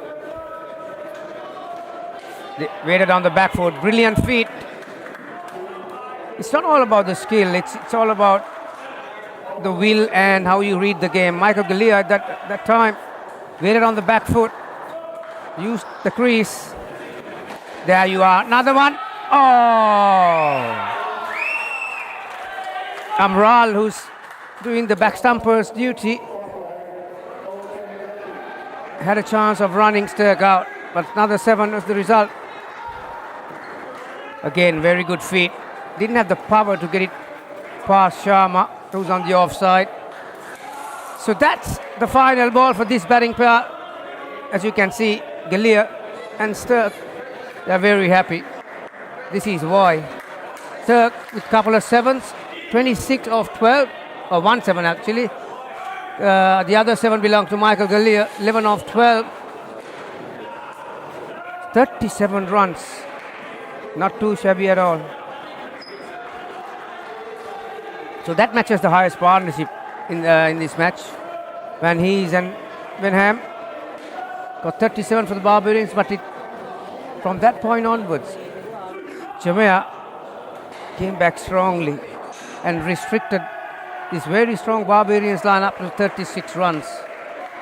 And who'd have thought after 2 pairs they're on 54. So Barbarians will have to bring something to the table here. Try and finish the game off, try and play till the last delivery. There are funny things have happened in Indo cricket. First innings of Barbarians was a good example. Even if you can't win it, it's very important and imperative that you play the game out. Mockford, leg spin. This is Matt Galea, another very good shot. Press forward, transferring his weight onto the back foot, using the crease. Played it after it spun, down and up on the off for a couple.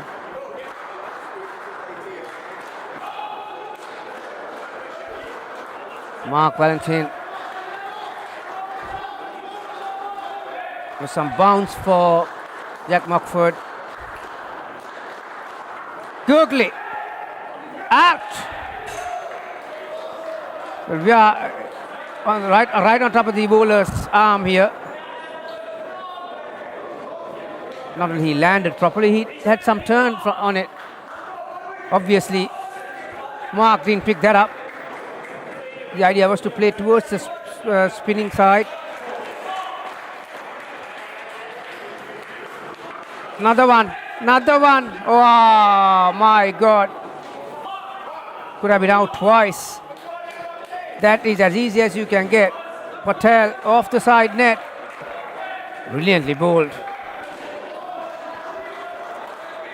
Jack could have been in a hat-trick situation. Leg spin this time. Well, he could have got his hat-trick. 3 catches in a row. 1 was taken, 2 were put down. Terrific over.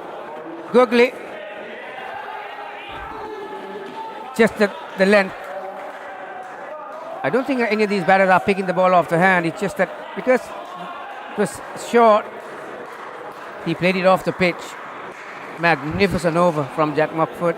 2 for -1. Actually, not the correct figures. She should have had about 3 or 4 in that over.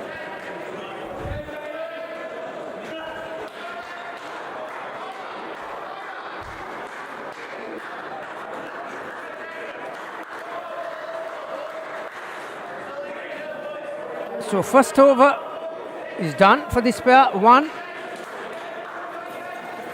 They had a bit of luck. That over.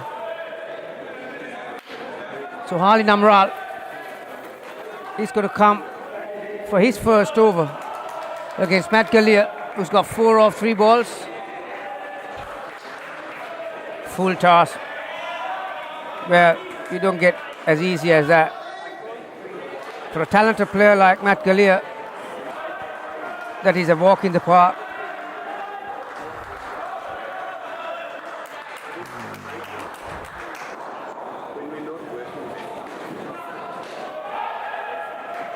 Matt Galea is very quick. And he's got the ability to read the ball off the hand and take a couple of steps. He's halfway there to the other end.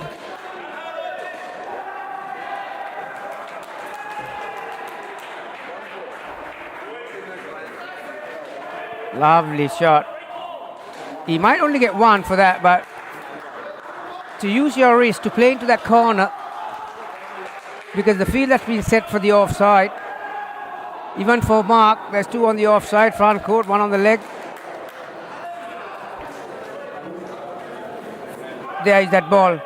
That's exactly where Matt got that previous delivery. But Mark just lets it go, and that was inside the line. Good call by the umpire. Shane, a very experienced one from Australia, he's doing the umpire's duties. That is outside the line. Going for that off cutter.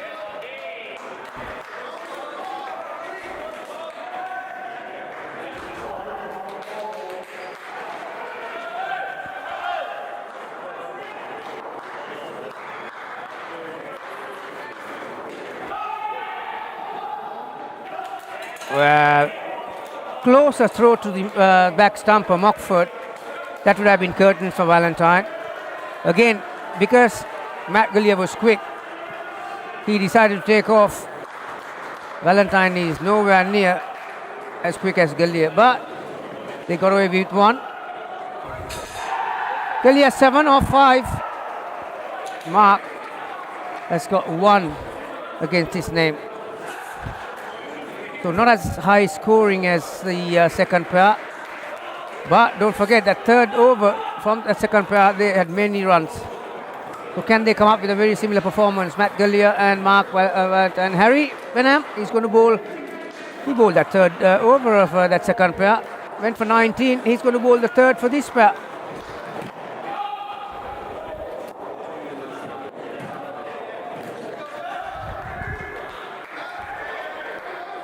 You can join us in the conversation.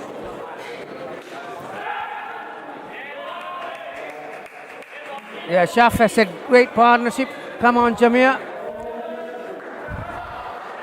A lot of people have turned in. Today is a very important day in this Club World Series. All Tier 1 games in this court. So you'll have the luxury of watching every ball, That's lovely bowling. There's drift, there is spin, and there was bounce.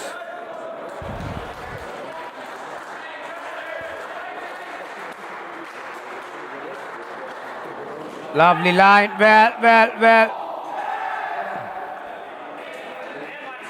He's a very hard man to run out, Matt Gallia. The question was, Willie Brink, who was behind the stumps, asked from the umpire, has he shifted the line to prevent the throw from reaching the wicketkeeper? But umpire Shane quite rightly said he was entitled to turn and run back on the same line. So Harry finishes his 2 overs, none for 21, much better over, only 2 runs conceded, 64 on the board.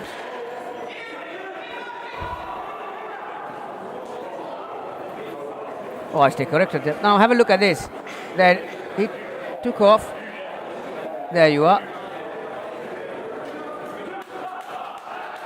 There's absolutely nothing wrong with that. Because he's so quick, Matt Gallia. Turn back in one motion and put in the dive as well. So 3 more deliveries to go.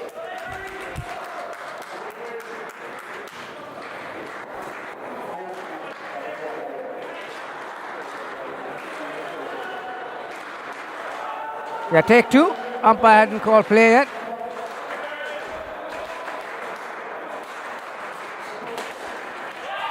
Using his feet, taking it on the full. Towards the back net for 5.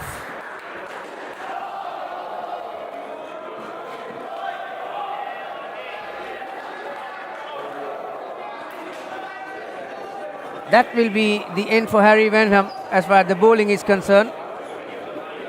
He will not be happy with those figures. None for 26. He's normally a very penetrative bowler. Always pick up a wicket or 2. But Jamia batters had the better of him today. 15 on the board for this pair. Final over to come.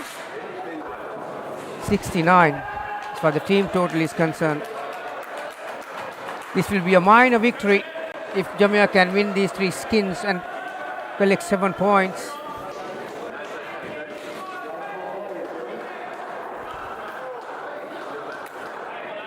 Yeah, after every over, umpire has to say play. So Matt was waiting for the call. Now he's ready. Oh, direct hit. Definitely out. Again, a magnificent shot from Gallia. The ability to play into that corner. Sometimes from outside his eye line. It makes it that much difficult, really. Sharma. Yorker length. Appeal for a caught behind, but the bat hit the turf ever so slightly. That's where the noise was. Lovely delivery though. Off the thigh. So 2 dot balls. Third ball. Can the Barbarians get some momentum?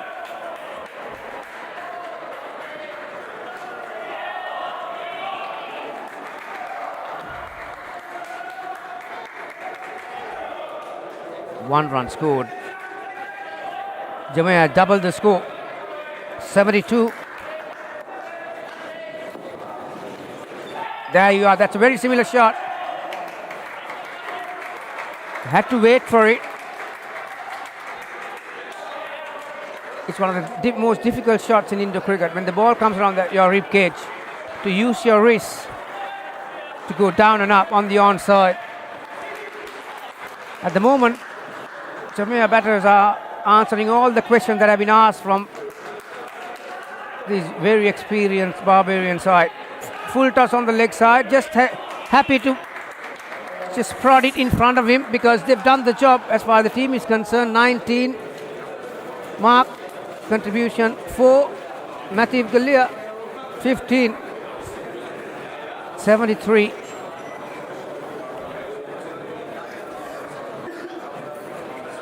There you are. You've got the luxury of getting all this information, the statistics that you want. Thanks to Kyle and Cameron, the 2 Kiwis who have come up with this technology. It's a very good innovation too, and you can thank Manish Kishore for that as well, for using their services. Aman Hassan, Rohit Hussain, the last 2 batters. There's plenty of talk around town how talented this kid Aman is. He's still a teenager, and a lot of eyes will be on him in the next 3-4 days. Robert Fuller for his second. Wow. Bowling from right arm round. Huge stride forward by Rohit Hussain. And enough bounce to hit the top of the bat. Well, you don't have to ask Wenham to do anything difficult. That was an easy chance by his standards too.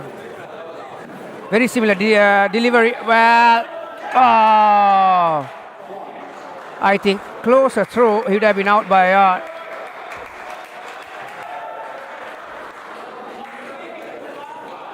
Mockford doing the back stumper duties. Now have a look where the throw came. Yeah. Oh, I tell you what, from that replay,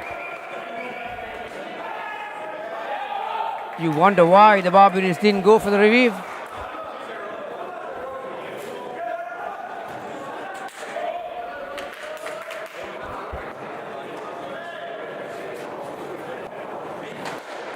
Taking on the full. Patel got a hand to it. Mockford. Brilliant work. Have a look at this. Saved definite 4 runs for his side. Full stretch.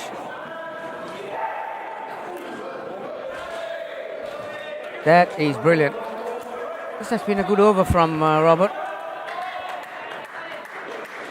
Wicket 1-2-1 dot ball. Good feet from Aman. Using the depth of the crease. Playing it after it spun. Down and up on the offside, on the back foot. 2 runs, that'll calm his nerves.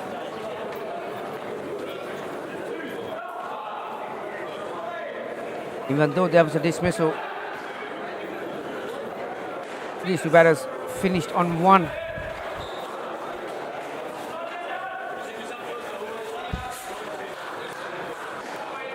So 3 overs to go in this match.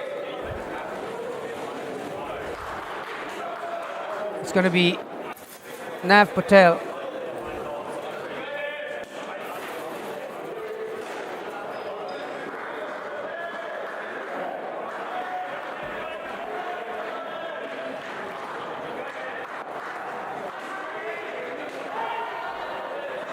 Hanging on the back foot was Aman Hassan, I should say.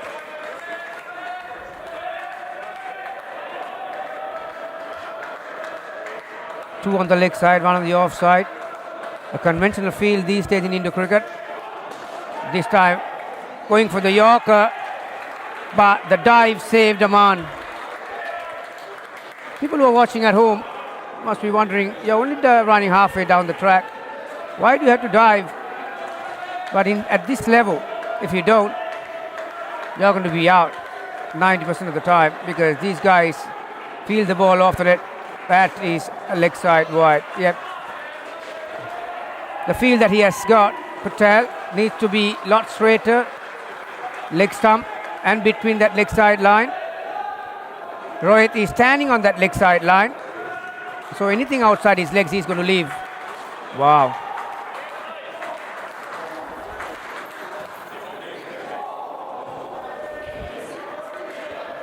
As you can see, Sulaiman, the man in charge of the Jamia team, he knows a thing or two about Indo cricket. He was one of the best. He's advising Rohit Hussain. Shot. Aman on the back foot gets down and up.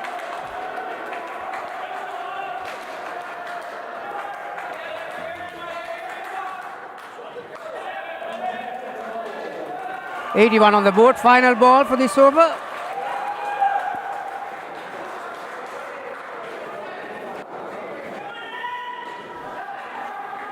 Yeah, just before that ball was delivered, you could see Rohit was looking to give his room, looking to give himself room outside the off stump. Somewhat confused Patel. So it was an easy down and up on the offside. So 10 on the board after 2 overs, 2 to come. Well, when it comes to batting, Barbarians, have a look at that first pair. Daniel Van Hees and Harry Van 37. You can look away when you with the other 3. But when it comes to Jamia, there have been very good contributions thus far. Second pair at 37. So 2 more overs to come for this. Rohit and Aman will be looking to finish on a high. Will give them some good confidence coming up into the next game. It's going to be Daniel Van Hees. Yeah, he doesn't really take a good stride forward, does he, Rohit? Very happy to hang on the back foot.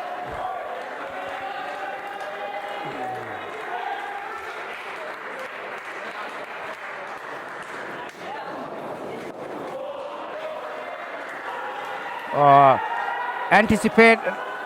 Whoa! Van Hees knew exactly what he was doing then. Have a look at the batter. Saw him coming. Giving him the short one. Very lucky not to be caught. Rohit. Leg side. Now, only about half an hour ago I was talking about Willie Brink, how good he is with the gloves in hand. That ball was way outside the leg stump. What a collect. And in one motion, sent in the throw as well.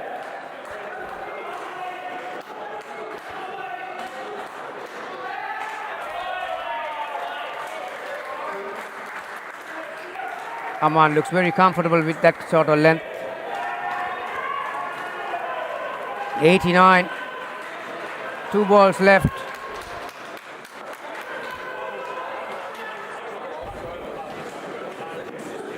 Again doing the dancing. Rohit got the dancing shoes on. He's trying to confuse the bowler.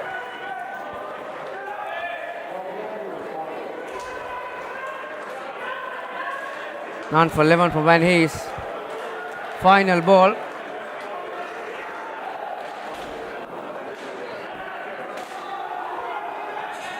Oh, great work of his own bowling, Van Hayes. Direct hit, he'd have been out.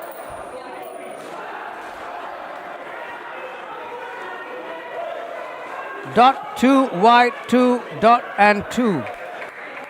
Van Hayes finishes his 2 overs, none for 13. These two have added 18.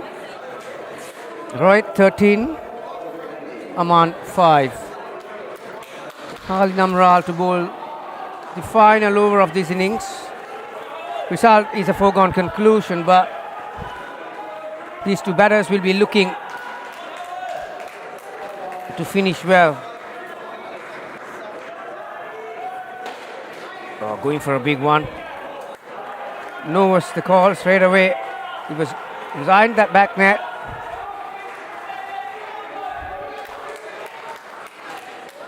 Don't forget that Rohit is the one who man-carded Sharma.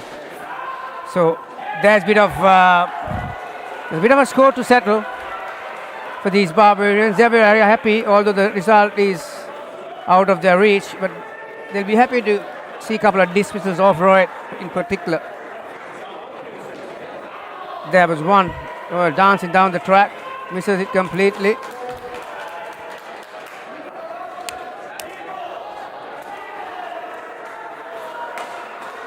This time, weighed his hands nicely, waited for it. 3 the result.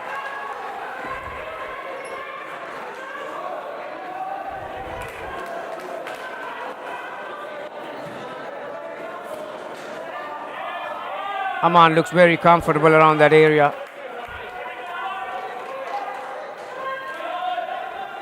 Don't forget, SLR8 Rebels versus Fremantle Foxes, the next match.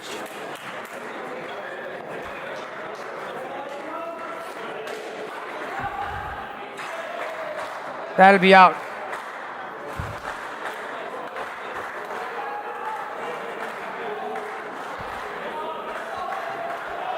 So final delivery of this game. Amral got 2 for 2. So Jamia will collect 3 points plus 4 for the win. Barbarians at a solitary first skin.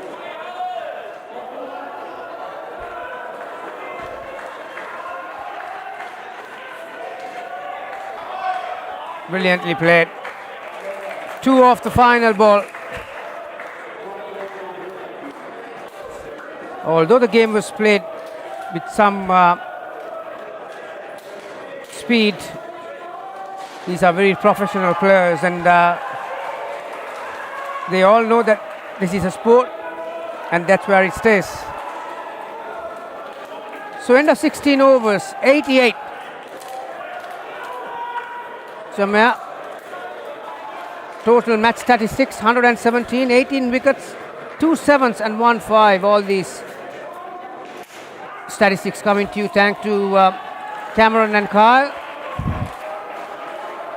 When he's 26, the highest scorer, Trent and Michael Gillia for Jamia, 21 and 16 respectively. Aman, Rohit and Jack Muckford picked up 2 wickets apiece. So it's a great result for Jamia, and not so for Barbarians, but this is only the second day. It's a very long tournament, and 7 games in the first round will determine who will play in the last 4, the semi-finals. So we'll take a short break. On the other side, we'll have XLR8 from India versus Fremantle Foxes from Australia.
Welcome back to the Day 2 coverage of the Club World Series. Fixture 2 of the day, Accelerate Rebels versus Fremantle Foxes from Australia. Should be quite a good game. Fremantle Foxes from Australia, Accelerate Rebels from India. A lot of experienced heads join us here today, and thank you for all that are watching along at home. I think today's game is going to show some experienced heads. Scott Brown, Harbour, Connell, Cruz, I should say, opening the batting for Fremantle. A side rich in history in Western Australia. Accelerate has a lot of experience within the team. Ex-Indian captain from the 2022 World Cup, Girish playing back alongside some of his teammates, which I think this year has shown some experience, flashes of brilliance. But today's game, it'll be all about who can dominate early, get on top of the game quickly, and take momentum throughout. Yeah, definitely. And coming back to Foxes, they had a very strong start in the first pair last night by Cruz and Rob Livingston to get them off to a flyer for 42 against DBMSC Steel. So we look forward to see what he can do again today. A little bit of self-indulgence here for those playing along at home. I have actually played against Scott Brown and the Australian National Championship back in 2011. We swapped shirts. I feel sorry for him. I think he actually has one of my ex-shirts that I wear, and it's worth absolutely nothing. That's the biggest thing. I mean, we can all have the shirts. Unfortunately, they mean nothing unless you are an avid collector of the game. And also just something to mention, the comments are open for any questions that come through, whether it be about the game or about the rules. We'll answer them to the best of our ability, where we can, if we can get to them. And yeah, we start with the first ball dot there.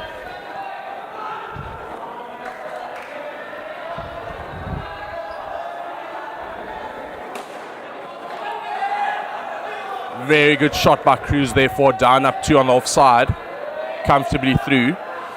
Yeah, found himself slightly on the back foot early, and a direct hit would have been interesting on the replay as you watch there at home, and I think you would have found him just short. Yeah, definitely.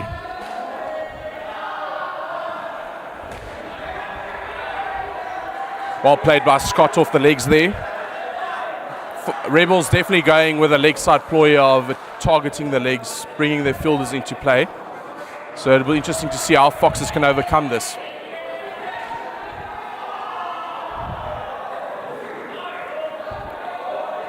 No ball off the pitch there, very wayward delivery compared to the first 3 by Tala. I've seen on the first few deliveries he's gone off cutter, then gone big outswinger, tried to take it away with a leg side dominant field, just lined completely wrong and just didn't work for him, unfortunately. Yeah, change up is always necessary. Well played by Scott.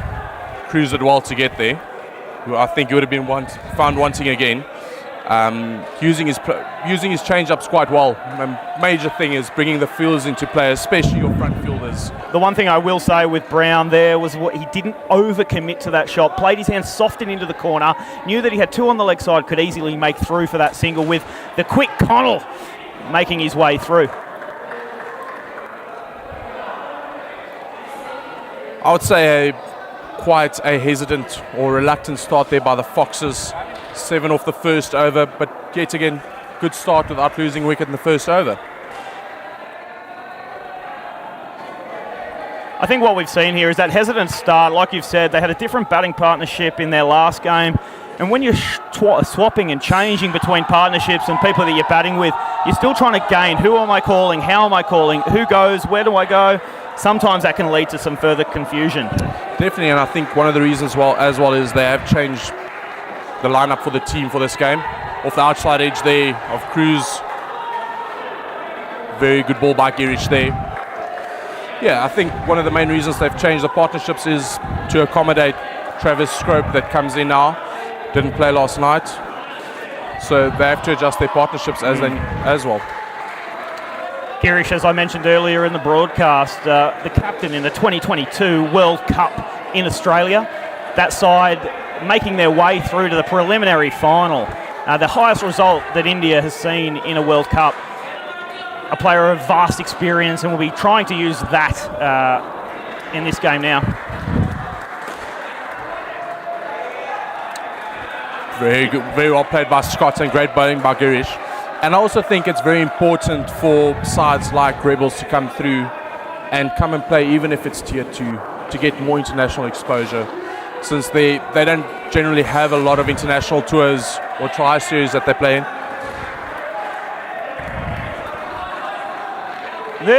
They're the decisions right there as we watch on the replay. A ball hit straight back into Aries, who's receiving the ball, a misfield, and just allows the pressure to be taken completely off.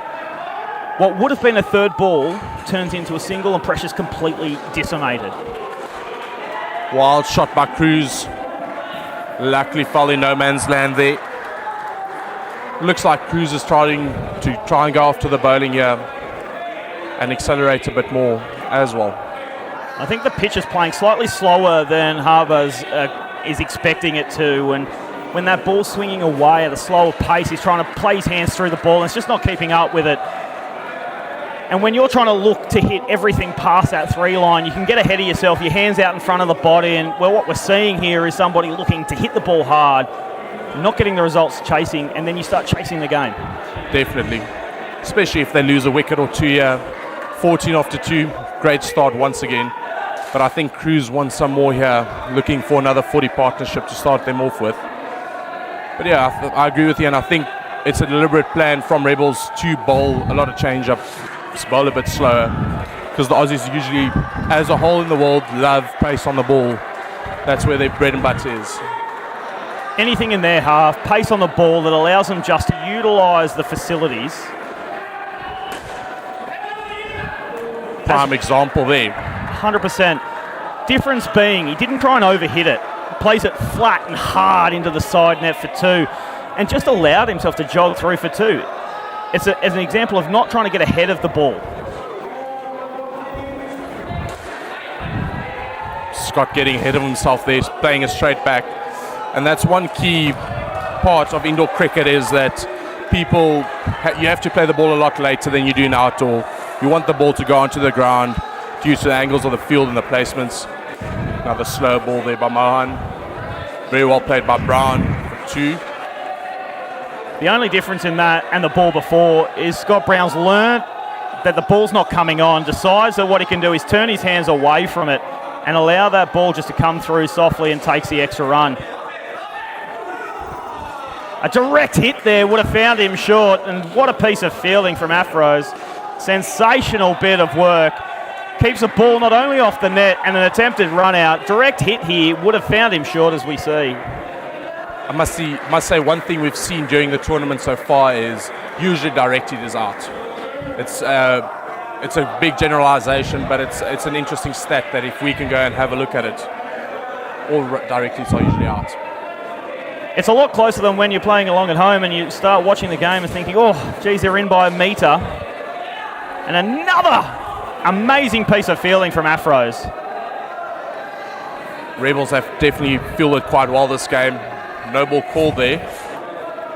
The no ball decision called and signalled by umpire Andrew Potts was for the front foot on the front line.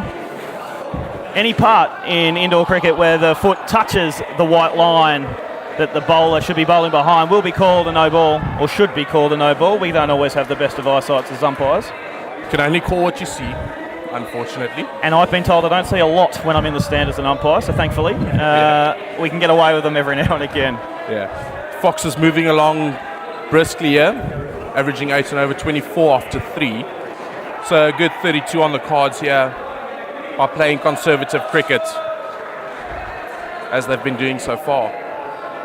I think it's easier to start talking what is a defendable or winnable total so early in the game, but I think that underestimates. I mean, they're going at 8 and over so far.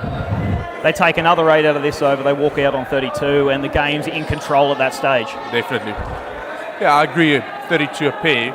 If you do the quick maths, it's 128 for the team after 16 overs. It's a very big score to chase in indoor cricket. We've seen this week so far, in the last 2 days, 80, is a winning score usually.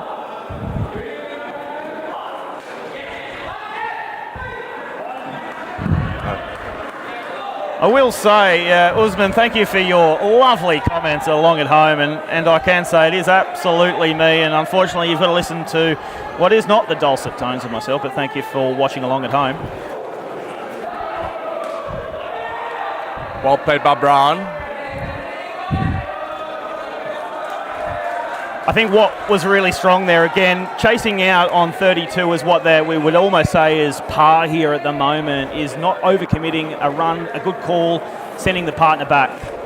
Yeah, especially if you think about it, if you'd ideal part how you would build a partnership is not losing a wicket in the first over and the last over of a pair, because the pressure transfers into your pair or into the next pair, and that's what Foxes did well last night as well, is don't lose wickets in the two crucial overs.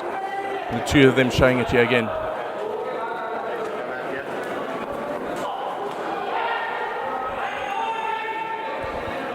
Very good Yorker there by Farouz. Quick and outside off. Look, the one thing I can see here, and it's what Fremantle Foxes have done phenomenally well, is they put the field to sleep almost. There's been a couple of half chances, but no wickets here, and they remain on top. They walk out. As a fielding side, you will get demoralised and miss opportunities like the last one because you're not aware. You know that there's boring cricket being played.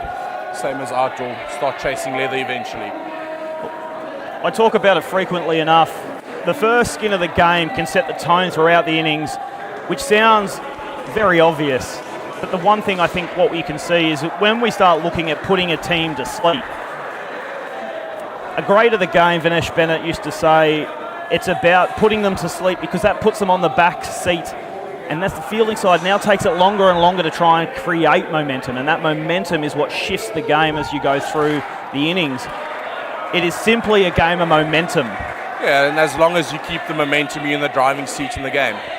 As we've got Travis Scroop and Rob Livingston coming in for the second pair. Rob batting quite aggressively last night as well.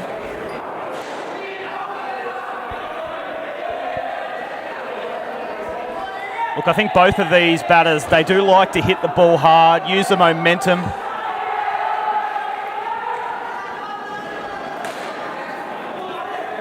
Out. It's run out.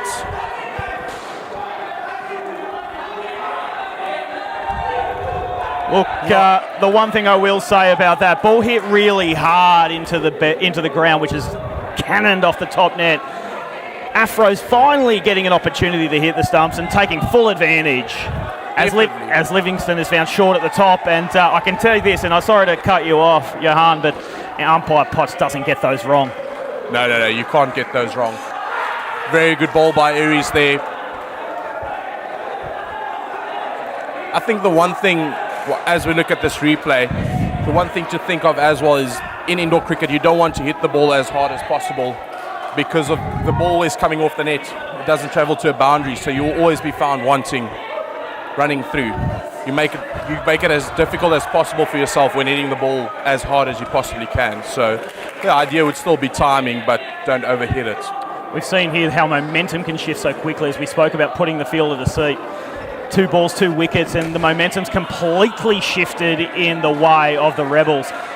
But now it's about what can we see from Scroop and Livingston, which is about them wrestling that momentum back. Can they take full advantage now? Okay, it's not around getting to positives. Can I get to 0?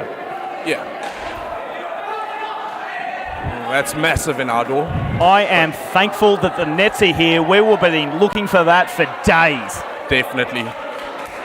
Livingston through for 2 though. They are moving along. It's one of the biggest 2s you'll see this year.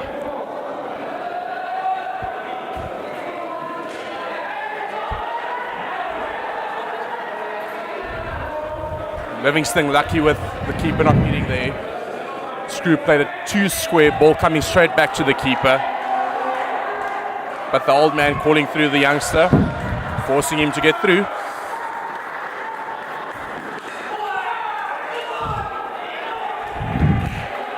I think that's a shame he missed out on that. The ball he's been waiting for. As we're looking back on the replay, you can see he's absolutely tried to put that back to Abu Dhabi. And I can tell you right now, all he needed to do is take side to back, put that in for 4, get away from the over with 0. Now, all of that work that they've done to try and wrestle that momentum back after the 2 wickets from the first 2 balls have absolutely been decimated. This is where the pressure and the mind games start. Can I control my own head to get back into it for 3 overs and walk away on 10 and 15 and 44 gets me to 88 as a total? That's where I'm starting to think I've got to think bigger picture than just losing it and trying to whack the ball out the park. Definitely, and that's one thing I would expect players of this caliber is to reassess their goals. As an leg-side is called there by Farouz's big in-swinger. The one thing I assess your goals, going out to try and score 25, you're on minus 10. Can we score 15 as a total in the next 3 overs, which is 8 and over again. Another big in-swinger. Farouz just starting it 2 straight this over. Interestingly enough, they started with a leg side field in the first partnership. They've gone with a similar line that Afros is bowling, and then all of a sudden, still 2 on the offside. It's either getting his line wrong, trying to tighten him in, but just missing his line and length. And I think, once again, this is where experience comes in. Well played by Scroop. I think that's where experience comes in, that if you know you are going to bowl 6 balls at the guy's feet, put 2 on the leg side. And I think it also comes down to your skill execution. I mean, you do get... Hopefully, I've been able to get through, but that's a great piece of fielding in the front court by the Rebels, keeping the pressure firmly upon the Foxes. Early call there by Scroop. Right call. We spoke about the momentum, and this is where they started the over on minus 9, and already they're starting to get back to 0 on parity. This is where that last ball proved disappointing last over. Can they get through? And what a big shot from Scroop, who's absolutely buried it. A full ball outside off stump, hit for 7. Talk about momentum shifting, Johan. Yes, definitely, and taking full advantage of that full ball we spoke about and getting them up to 4. So they are in the positives now, and they can take their time in the next 2 overs and make sure they keep the momentum. That's absolutely middled there.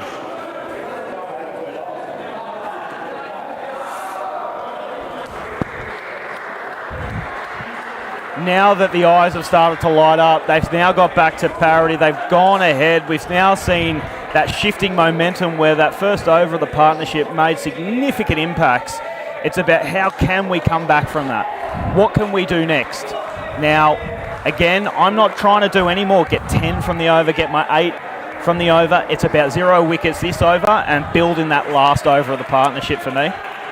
Definitely, if they get through this, as another leg side's bowled by Girish, if they can get through the next 2 overs scoring 8 and over, they do get to their 20, and I'm sure they will be happy with 20 for the pair, considering they were on minus 9 for the first pair, for the first over.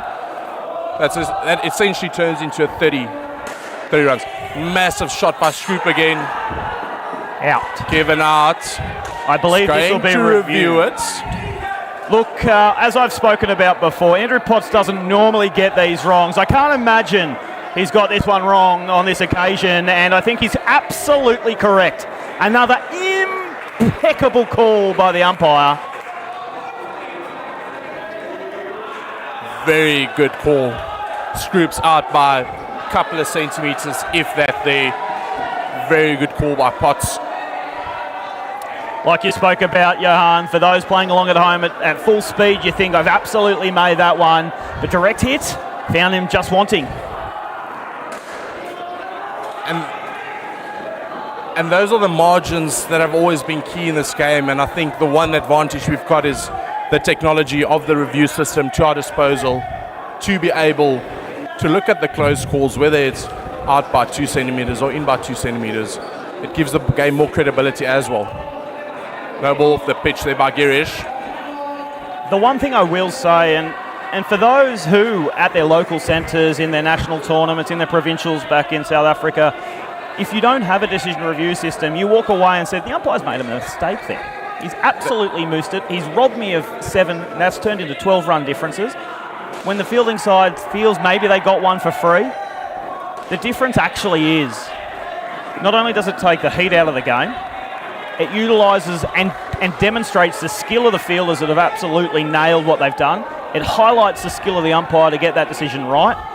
Phenomenal from all parties, and this is why the U-Pro tournaments, the Club World Series, it's all about exciting challenges. That they're not looking and just doing exactly what they've always done, looking to shift and evolve the game. And I think I've also been guilty of it where I've scrutinised an umpire on a call. I'm sure you have been you scrutinised an umpire before. And I think that's something that using the system, we can actually see that umpires of the highest caliber, yes, we are human, we do make mistakes, but generally we do make the right call. And I feel that should also take the scrutiny off the umpires as a whole. Luckily, we don't have LBWs unless you don't play a shot in indoor cricket, so you don't have that to take into account. But run-outs generally away from the umpire are the most contested calls we've seen during the tournament, and we haven't seen a lot of them overturned at all so far. The one thing I often say is that the skill set of an official is how well they can A, control a game, communicate within that game. It's about player management, but then it's also about decision making on the most critical of elements. And in a critical moment where a 7 is hit and that shifted momentum in that skin, if you get that wrong, the game changes. Definitely, but you could, like we said now, you can call what you see. So should you give it out, you shouldn't feel bad if the decision is overturned, and it doesn't mean it's a bad call. In the moment, you think it's the right call, unless we've seen some crazy calls before in our life, but something like that, it's a 50-50 call, can go either way. The one thing I will say, just taking us back to the action that's happened, the wicket-keeper, in an attempt to catch that ball, as we watch on the replay, you can see an outside edge has cannoned into the shoulder face of the wicketkeeper in the Club World Series. The rule is that any contact to the head is an automatic dead ball. He must be assessed for a head injury assessment. Steve, the medic, who's currently on court, as you can see in the left-hand side of your screen now, who's taken away his player, will be assessing for any concussion symptoms. When that assessment is completed, he'll advise the umpire whether they're fit to continue or if they need further assessment. Definitely, and this is something that was brought in 2019 mainly to help with concussions, because even though we might not be aware of the ball hitting us against the head, you do probably have a concussion. So it's quite critical for the health of the players and for the game as well. And also something to touch on, not sure everyone's aware, but the Club World Series is being played on World Cup standard rules, hence the strict HIA call, and also that we have seen a minus for equipment abuse, for catch being taken and the stumps being broken after the catch was taken and given out.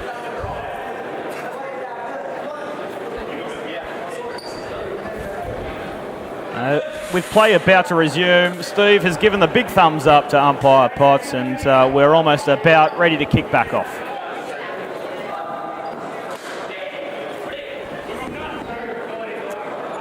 Good use of the feet from Livingston. Got to the pitch of the ball, just played that away. Again, like we spoke about, that field positioning. You've got Tulla on the leg side, sitting slightly deeper. Girish as well, trying to encourage the guy to play through the line. And this is something, the deeper fielders is something you would see in your lesser developed nations throughout the world, in terms of players trying to defend the back net when the guys are quite aggressive, not necessarily trusting their skill in terms of bowling and execution. And it's not to butcher anyone, it's a general observation from my side. But yeah, that's something that you do see a lot more from your Asian playing countries, your smaller countries, USA as well.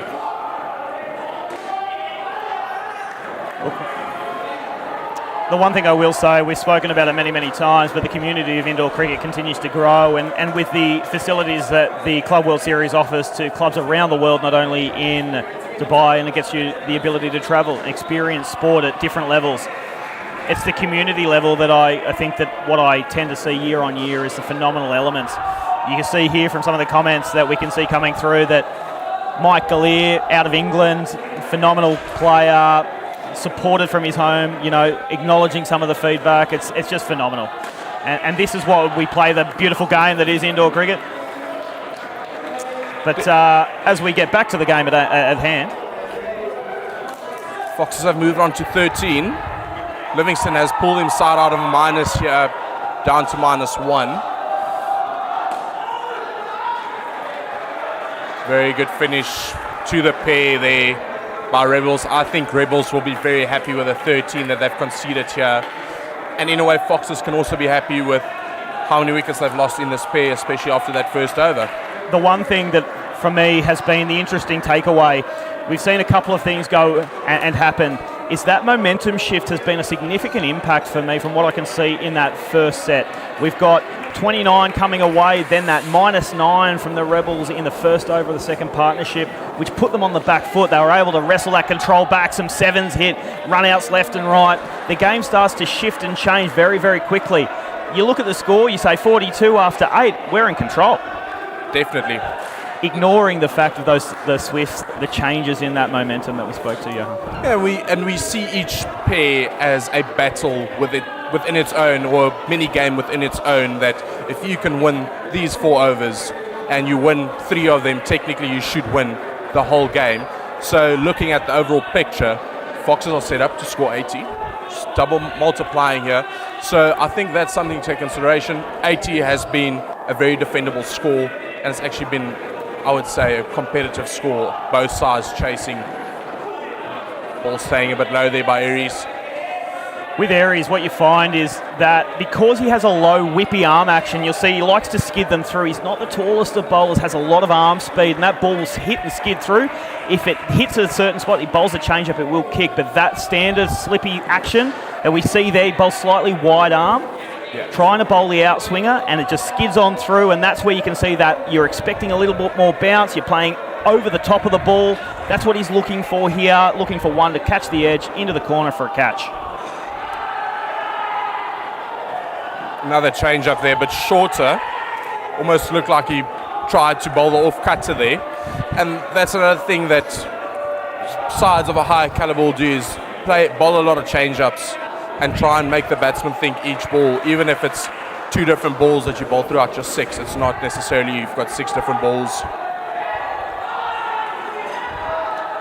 And poor communication by Osborne and Heather for the run out there. I think he's actually responded to a fielding call, if I'm transparent. I mean, there's been some overcommitment by the non-striker, to your point, and just sold each other down the river. Definitely. Osborne was ball watching, Heather was watching Osborne. Look, if I'm playing at a centre game back at home, I'm telling you I'm smelling barbecue chicken because someone's been barbecued. Definitely. Call him a canoe, he's been sold down the river.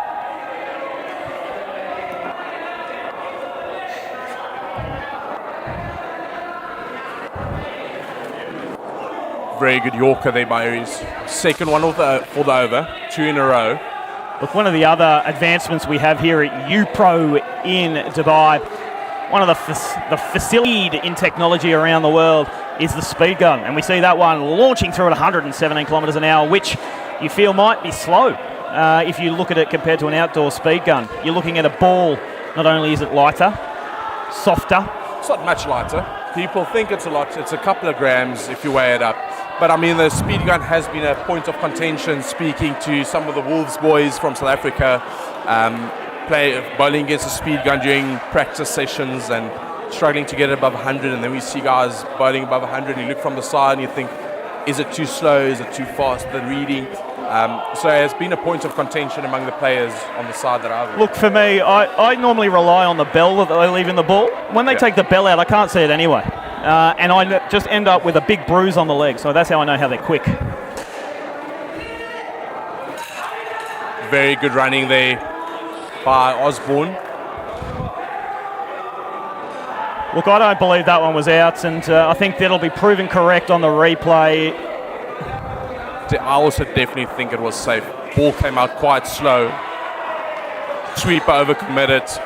Tell you what, they're always a lot closer on the replay, aren't they? Definitely.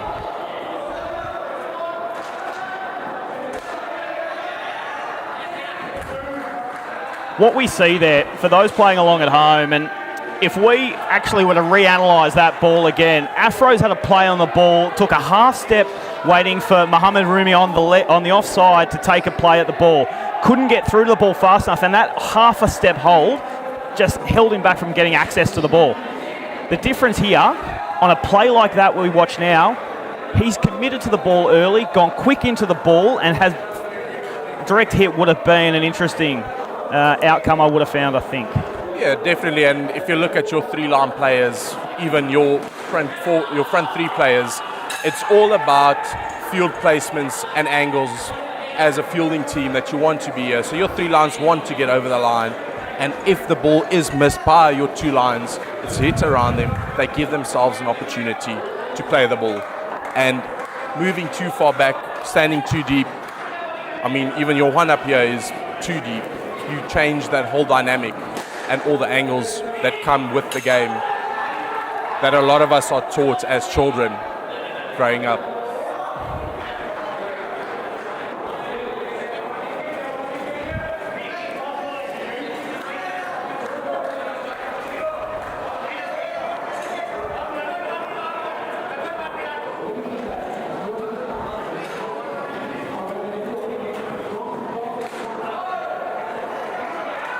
I must say one thing Foxes have not done for me now is, even with them placing the fielders deep, is just waiting for the ball a bit longer and playing it into the corners, since it creates an additional gap with the guys being on the back foot further back. What do you think? Yeah, look, I'll call credit where credit is due. The one thing for me around why they can't get access to the corners is all about the pace on the ball. Definitely. And because of those slower deliveries, that's the pace off the ball, that's where it's not getting into the corners. You normally find that when I'm polling change-ups or slower bowlers, I'm actually playing the ball well in front of myself, as I spoke about earlier in the coverage. But if I don't get access to that ball, I'm trying to hit the ball harder, I'm trying to create speed on the ball, which therefore is making the ball get hit straighter and further forward.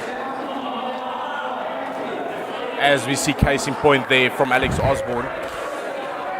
But I must say, Rebels have adapted quite well. They have adapted their game plans quite well. Started off with a leg side strong field. Now they've pulled their field back, relying a lot more on their change-up, their slow balls. Very good shot by Dominic Either into the corner there for 4.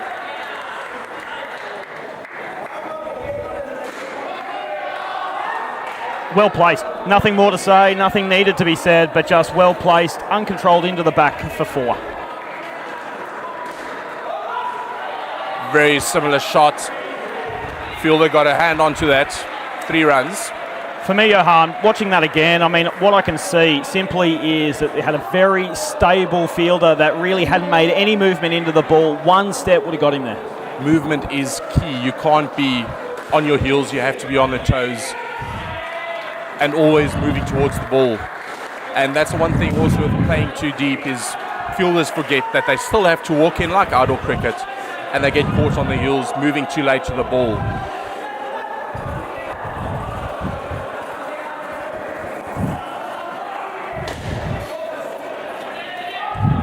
We've seen 3 great shots off the leg for 3 there. You know, 1 for 4 and 2 for 3 there into the leg side corner.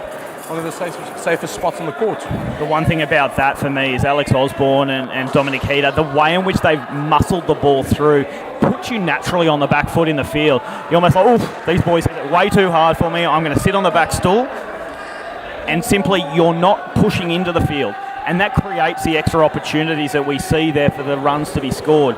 All of a sudden, what would have been a 1-run single that's fielded off the net is now hit through the field in for 3, simply because of the power and the placement that's been done from the balls before. Yeah, and all that is also pure timing. It's not a case of them trying to overhit it like we saw with the previous pair with Rob Livingston with a couple of balls. It's pure timing that they can rely on. And it's not too hard to the point where they run themselves out.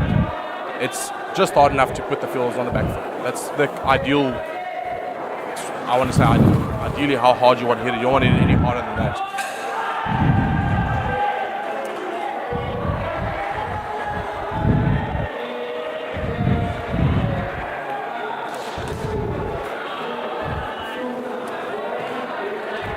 Another great shot there by Alex Osborne.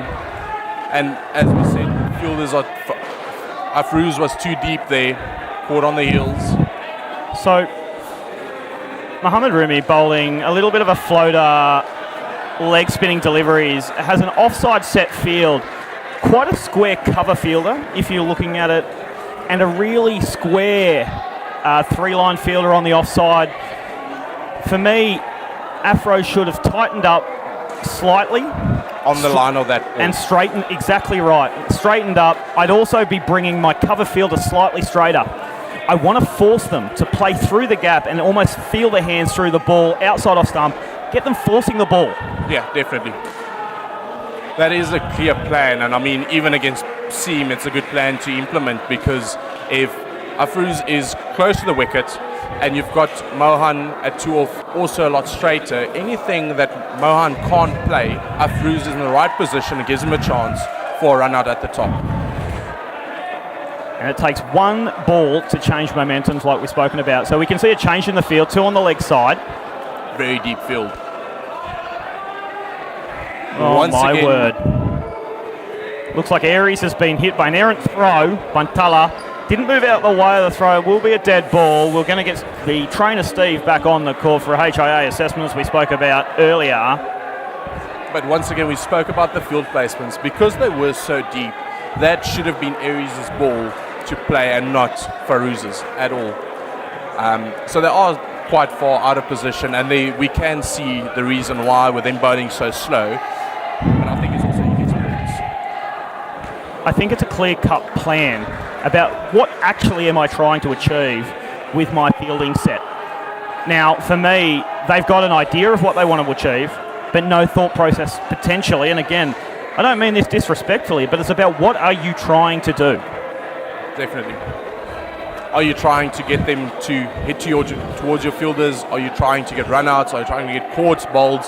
And I must say the one thing is that Rebels have changed their plans so many times in this game that you can't really decide if they have got a clear-cut plan that they're trying to achieve here, even with the fielding changes the whole time.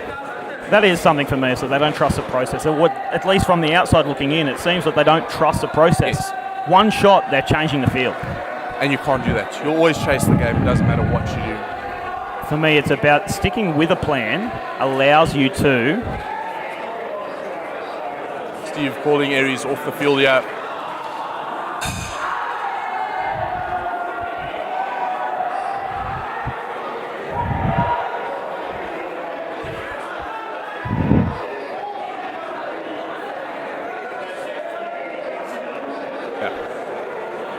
So Aries has been taken from the court. He's actually been taken for an assessment. That assessment will continue with Steve. Now, with that assessment continuing, what will allow that to happen is to ensure that that player is safe under no concussion symptoms. If it's passed as okay, he can return and finish the game. Definitely, and I think something this allows us to touch on is the substitute rule of a player coming onto field, and how does it affect them in terms of batting as well. So that fielder can't keep, and he's not allowed to bowl.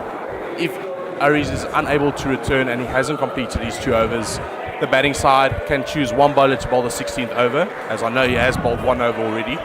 And then batting-wise... Well, there's a slight difference there in that rule interpretation. So, and really... without trying to overcomplicate it, we've got the rule simply is that with a HIA assessment process, that falls back in the rules as it's written for this tournament under the blood replacement rule. Okay. And we will treat it as such. So that player can leave the court, get treatment, return as normal. Yes. So if they have bowled, not bowled, as long as they can return to bowl overs, again, perfectly reasonable, and they get as much time as is necessary to recover. That is where visible blood would be present or the HIA symptoms. Let's say that the bowler has bowled 1 over, then you would be picking a bowler to bowl anywhere in the last partnership. Okay. They can bowl 13, 14, 15 or 16, up to the captain's choice. But in this case, I believe that Aries has bowled 2 overs, so no overs will need to be selected. But that's a selection from the batting side, not from the bowling side, who bowls the extra over. So the selection for the bowler is done by the batters. The selection of the positioning of those bowlers is done by the fielding captain. Perfect. and then also to the batting side of it, where as that rule changed, I always knew it as only the last pair they can select a batsman come in, or has that changed as well? Nope, last partnership you'd bat all existing players unless it happens to have happened in the first partnership. If you were batting first and one of your players who were batting was the one that were injured. Fox is finishing another strong pair there with 29. Alex Osborne dominating the partnership at 22. And I would say this has put them in quite a comfortable position here against Accelerate Rebels. Look, I'm always one for some symmetry. I wouldn't mind a Skinner 13 just to even the ledger. Definitely. So it was actually the game last night with Foxes versus DBMSC Steel, where it was 42-17, 42-17. To your point. We've got Glenn Knox and Matt Holwell coming in to close us down. One of their stronger pairs as well last night. Very good 28, comfortable 28. No risk at all. Look, experienced players from those who are watching along at home, and thank you for joining us. For those who have joined the coverage at the Club World Series 2025 edition in UPro in Dubai. We've got Matt Howell and Glenn Knox. Glenn Knox coming out of Queensland, Matt Howell out of New South Wales, originating from really experienced players, well known to each other, playing still at the Masters level in Australia. And that's the wonderful thing about this tournament is it allows your Masters to still come and compete at a competitive level where they do play against maximum of 3 international players, but you don't have a side loaded with 6 or 8, as we've seen in some cases in the other games.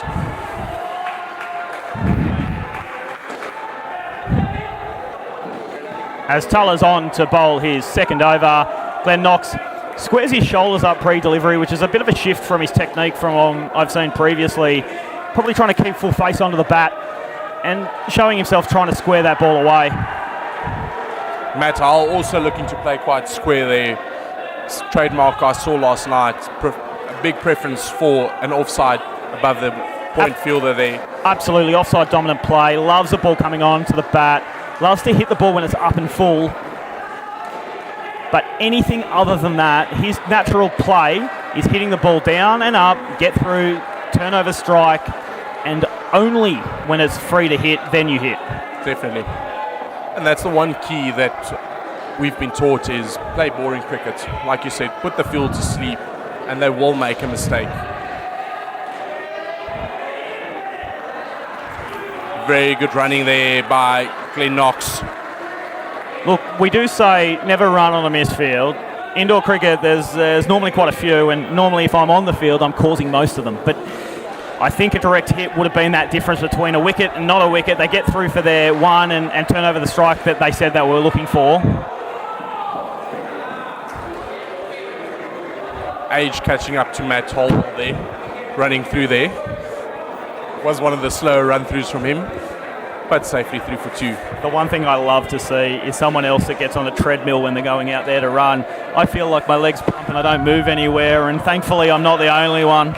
Exactly, I'm the exact same, and that's why I will acknowledge it when I see it, and I don't mind people acknowledging it when they see me do that. So, no, normally I'm the first one laughing at myself doing it as well. That's true.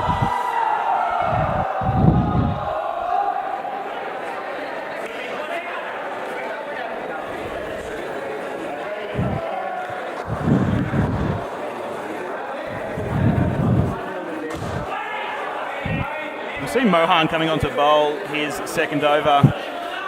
Slightly slower through the air. As you see there, Matt Howell trying to force the pace on the ball on the offside. Couldn't hit it. That's one of those players where, and he's beaten by the slower pace again. It's one of those bowlers where you have to be super, super patient and wait for the ball. Otherwise, you will run past it. Speaking of trying to force the ball, he's just tried to force that one through. Good stumping in the end. Bat was just in there. I think it was a lot closer than we think. Like we spoke about before, well, the one benefit of having your teammates on the sideline with the DRS system, it allows them to take all of the heat out of the game when they don't necessarily agree with it.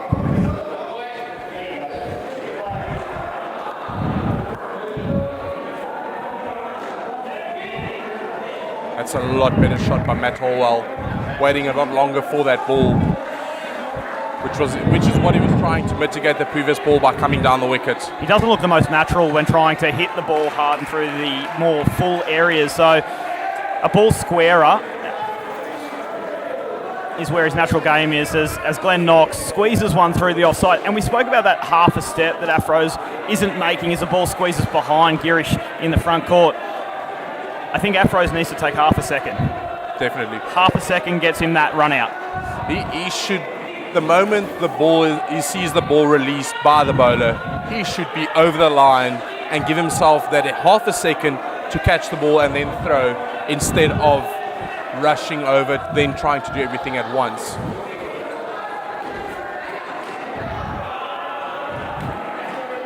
And that, for me, is one of those shots where if I can hit a ball that's on my hip, I don't care if it's full toss, if it's a Yorker, if I can get that on the leg side, I'm running through like I've just won the game. Thankfully, a down up off the leg side is one of those shots that we love to see in indoor cricket. But what it shows me about Glenn Knox, he sees a ball. It's not about trying to hit it too hard. Over-commit to a ball that's not there. Take my two. Rotate strike. Move on to the next over and maintain control. And I must say that's one key I saw last night, as well as leg sides bowled there with Glenn Knox over-committing, was the two of them taking their time, playing the twos, no big shots. Let's just take comfortable, take our time. 28 is more than enough. In a perfect game, 6 ball overs, 2 a ball, 48 a pair. I walk away very easy. Definitely. It's an easy game from up here. It's always a lot easier from the side.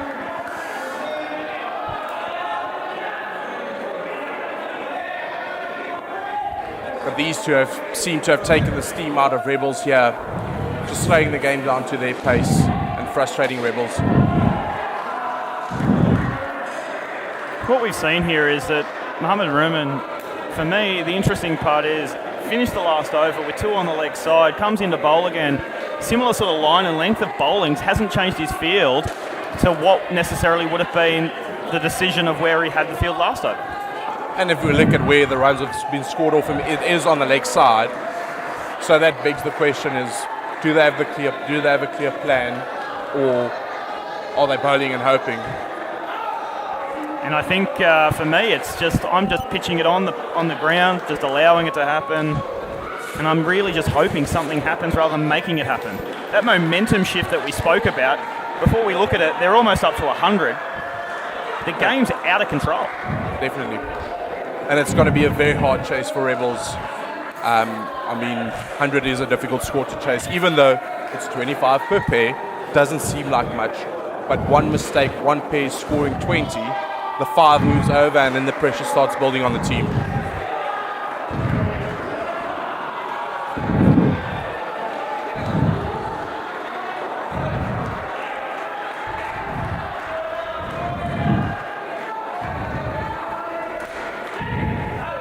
Good fielding there.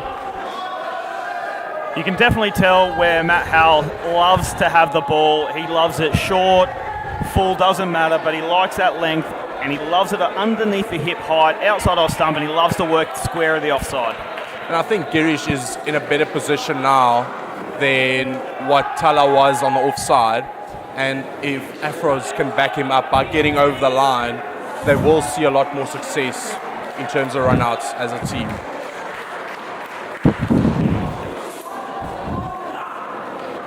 Look, I mean no disrespect out of any of what I'm saying here, but this is just an over of confusion. That's the first ball I've seen where I think he needed to be bowling from the whole over. We've just seen them bowl a leg side line with no one on the leg side. Now 2 on the leg side, we had 2 outside off stump.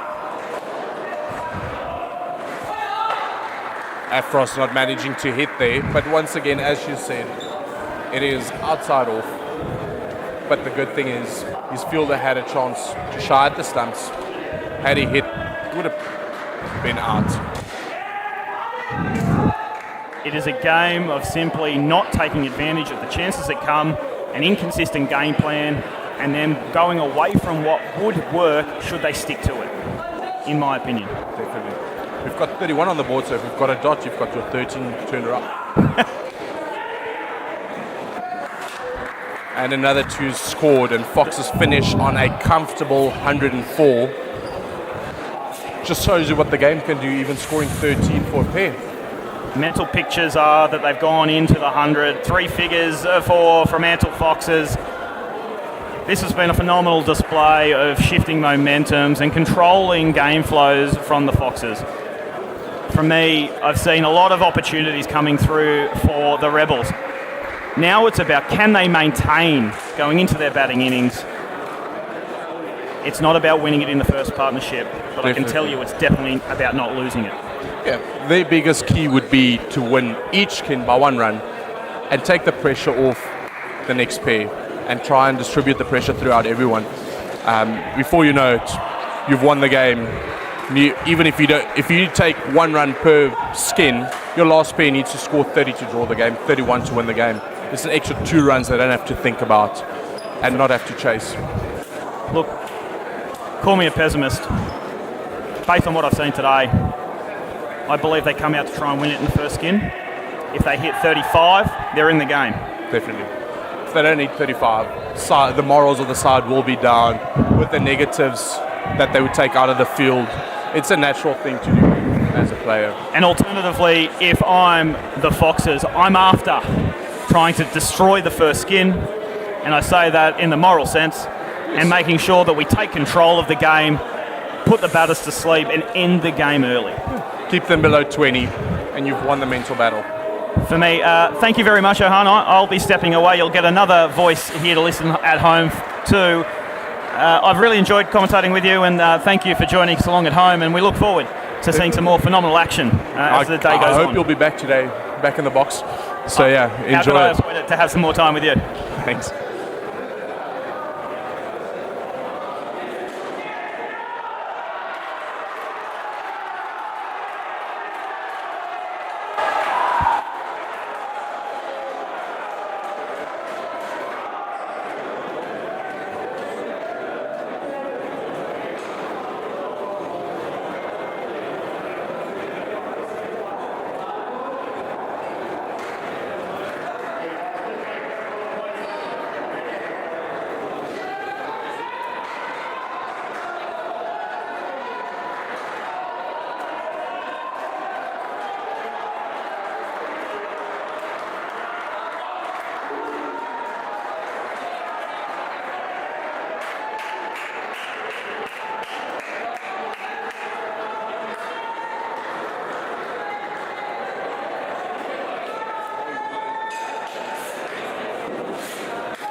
So welcome back on court 2. Travis Scroop will be bowling first. Mallikarjun Mahadevaswamy and Mohan Kumar Raja Reddy opening the batting for the Indian outfit.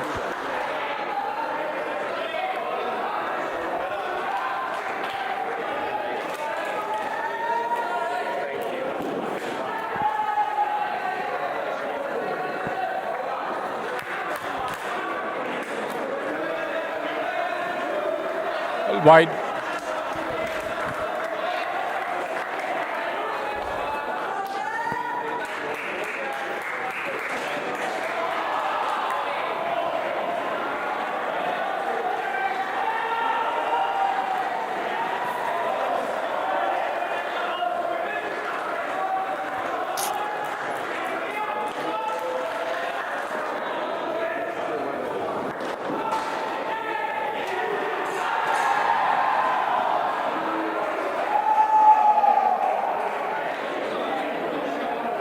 They need to be careful in how they approach this first skin. 29, it's a lot.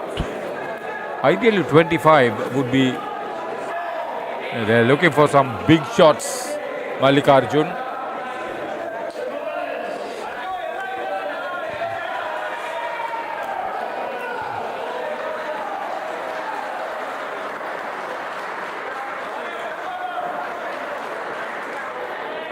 That's good cricket. That's intelligent cricket. That's the way to get about.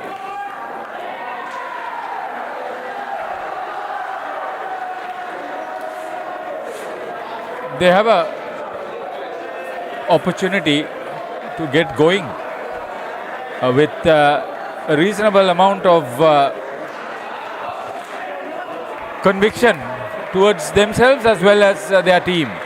You're giving them a decent start. Even 20 runs would give them some headway. 25 would be ideal for XLR8 Rebels.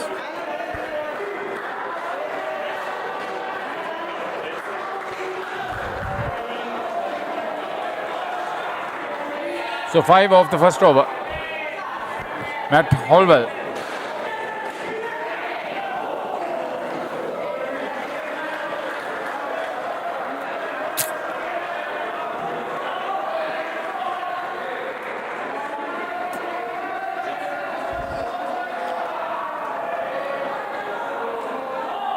Better delivery.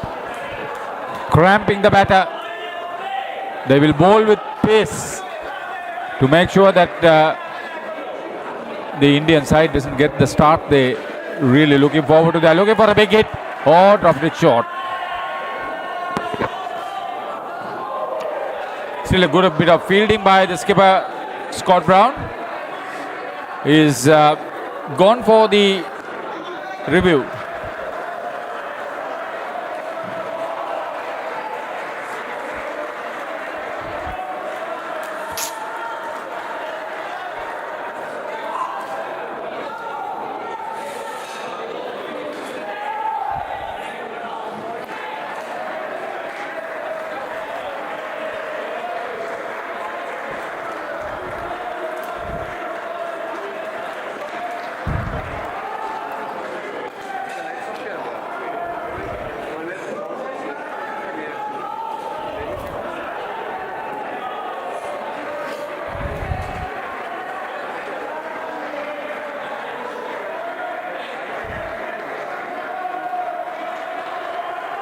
Great bit of work from the skipper for Fremantle Foxes. Andrew Potts is the umpire from Australia.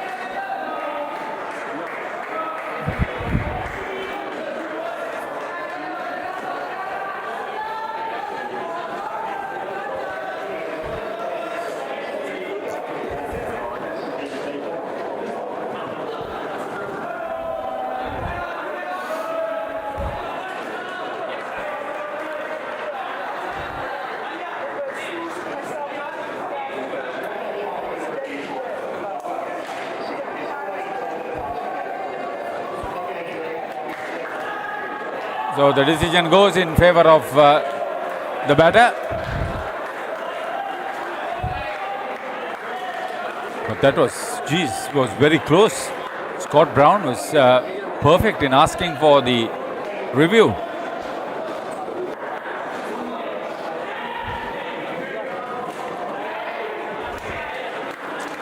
So that's about the best way to get about. Find the net and cross over quickly.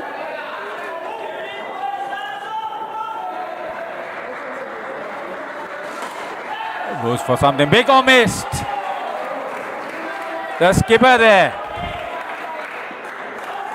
should have cut it off. Extra run.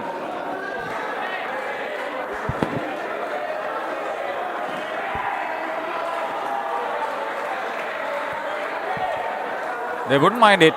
2 overs completed. 14 runs. They should get 25 if they get about this way. So far they have played safe, they have played sensibly, they have not taken too many risks even running between wickets.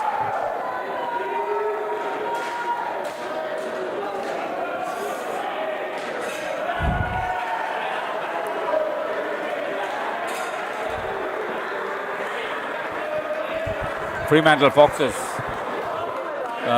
from Australia, putting up a great performance. They went up with 104 with the last skin, the best 33, 2 skins of 29. So they've been pretty consistent. It was only the second pair that were restricted somewhat to 13. Here's the skipper, Scott Brown. Well struck, well struck.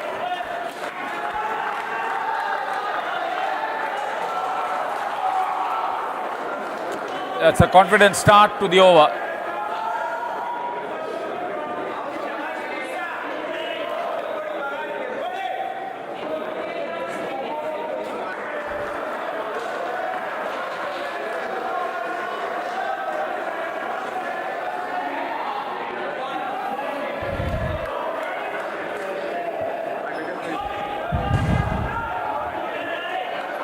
Good understanding.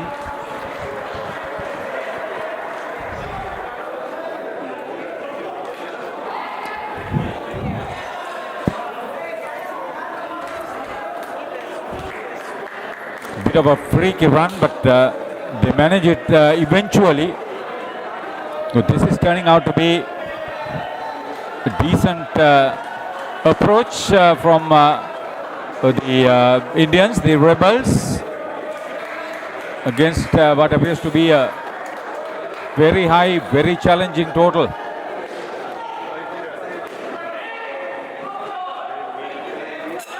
I think the indecision about completing the run. Yes, it was the batter's call. The non-striker ran quickly. That's why he was not prepared. Late start, good response. They've gone for the review.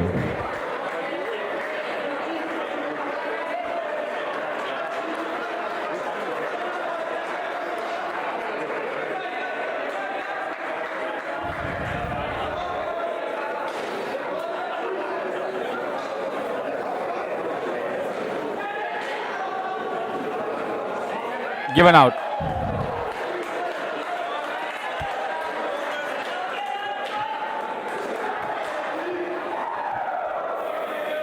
So Rebels lose one of their reviews.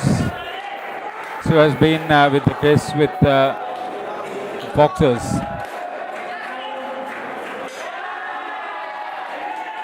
Two in, two.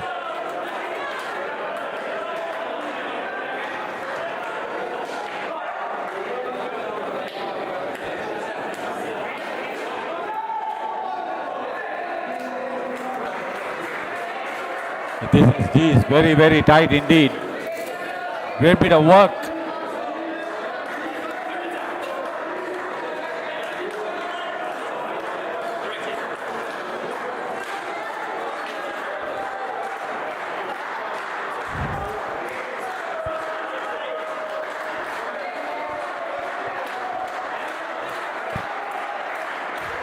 So more than his fair share of work for Andrew Potts, the umpire. Great technology. Take a look at this.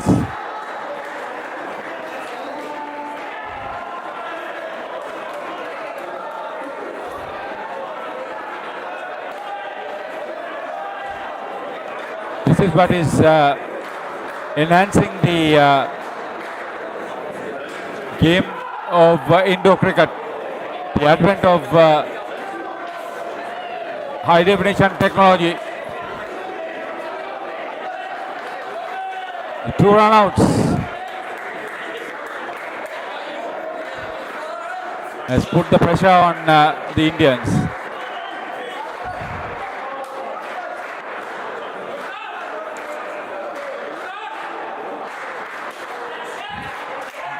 Third dismissal. They've lost everything in this over.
So Scott Brown, the skipper, 3 for -10 in the previous over. Now Dominic Heater.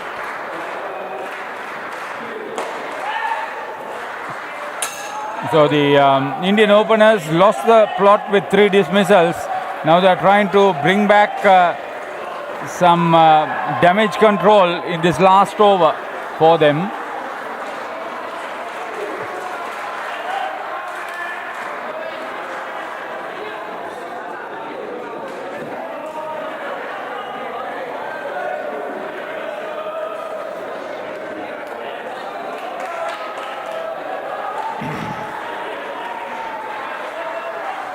Just 3 balls remaining.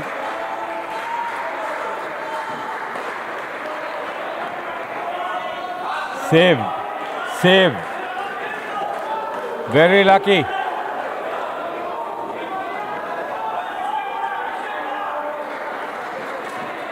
Quicker.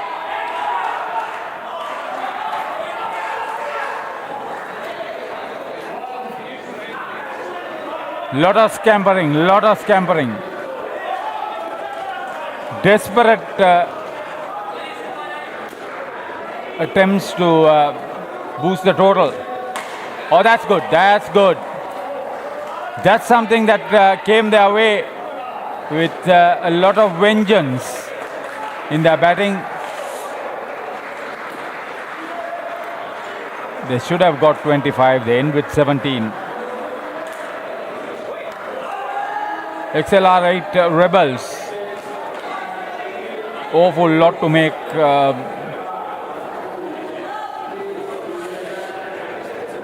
Started off very well. Coming into the last over, they had 19 on the board.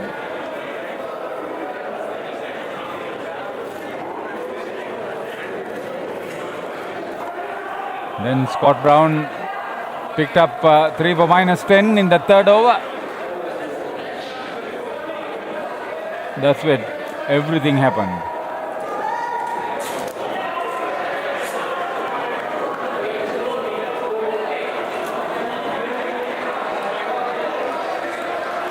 Across Pasha, the skipper, comes out with Abu Tallah Khalil.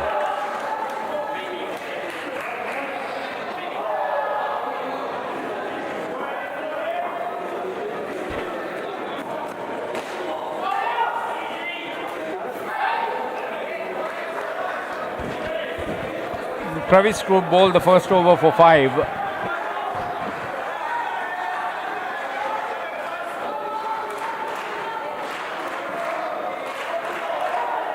Bottom inside edge. They are looking for something big.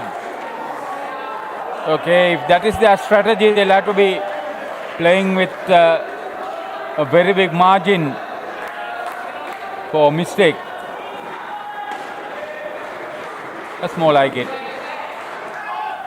Look for 2 and get it.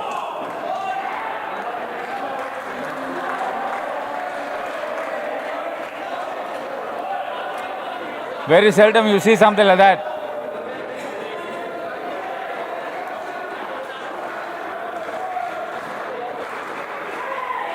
Better delivery from Travis Crook.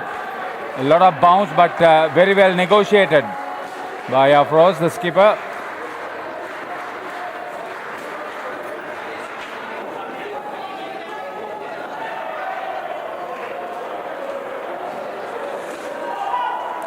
Rebels' fielding was not up to the mark. They had many mistakes. Fumbles in picking up and missing the stumps with their throws, missing the direct hits. Oh, again, absolute pace. A lot of effort on the part of Travis Crook to keep the batter quiet, and he was successful. Just conceding 4 runs. Travis Crook, none for 9 of his 2 overs. He's done what is needed. The economy for them. Oh, we have got a lot of responses. Thank you very much, everybody. Shaf, Richard McLaren, Shawnee, Gallia. So 2 out of 2 MVPs Chris Mosley, Shoni, thank you very much for the interaction. We really value your comments and certainly your interest in promoting the UPro 3rd Club World Series 2025 here in Dubai in the United Arab Emirates at UPro Dubai. Left is free, so missed it. The collection was missed by the keeper.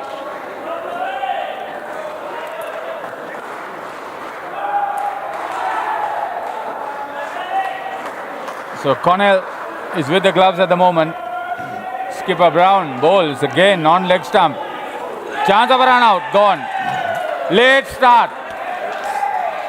The communication was not there. The intent was not there.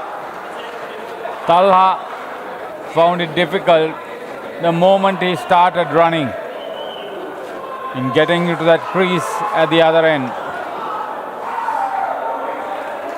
So Fremantle Foxes are keeping up the pressure. Great work from them.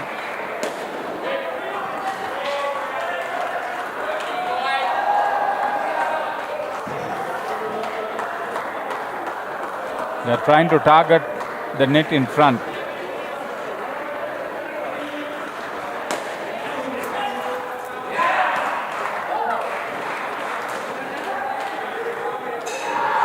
Good catch, Matt Holwell.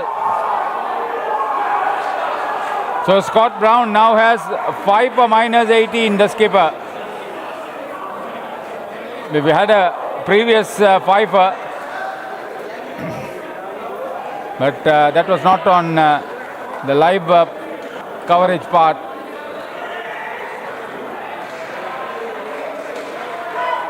Eyes on the ball, always.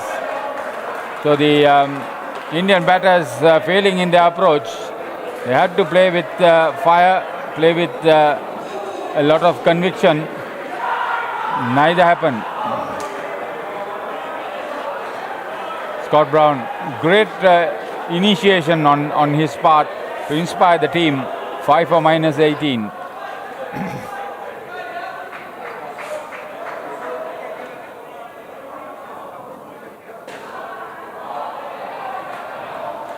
Abu Talha -5. Skipper Afroz Pasha is on 1. He's faced up to 8 balls.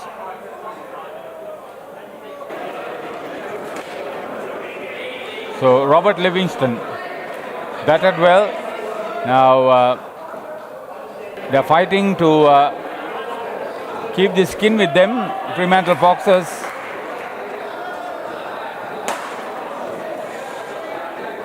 There will be 4.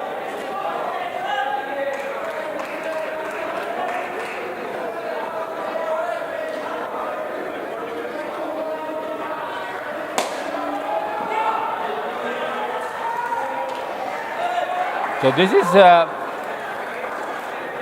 approach very evident. They are looking to find the net in front on the full.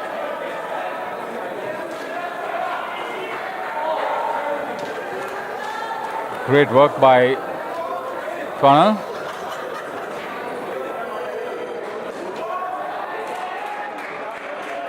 Very quick pick up and release. Lot of effort, all in vain. Dot ball.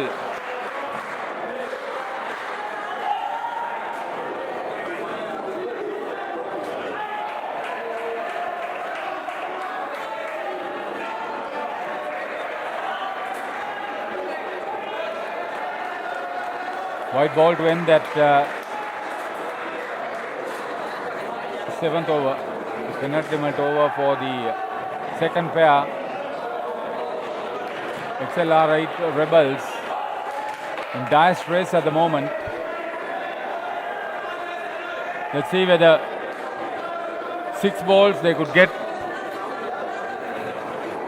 But 10 runs to secure the skin. In my mind, the bowlers have more of a chance.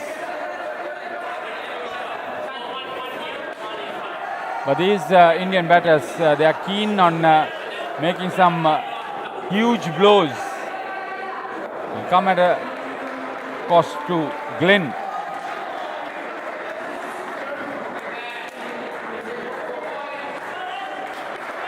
Alex Glynn bowled the first over, just 2 runs.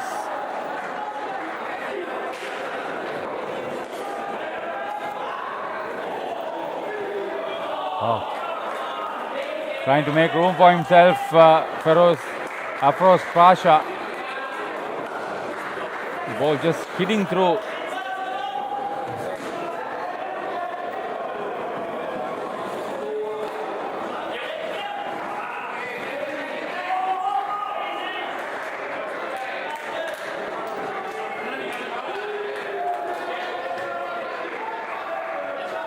Oh.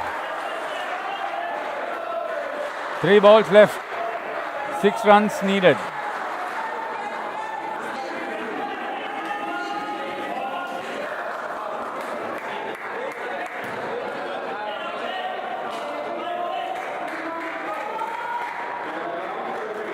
Two back of the net shots is what they need.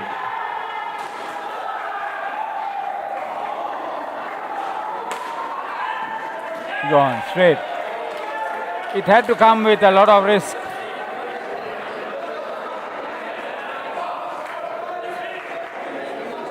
So they've lost the plot in the end.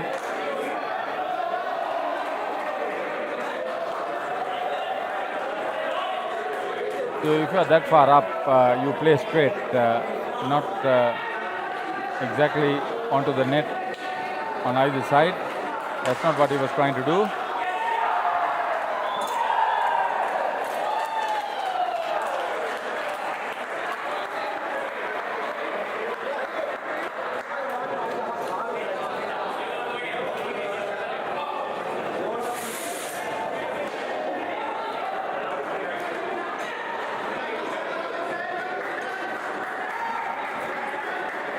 -1.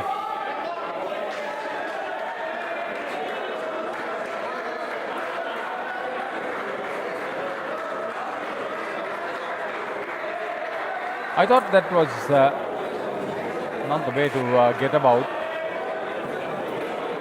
Now Girish, one of the more experienced players in the circuit, comes with the third player.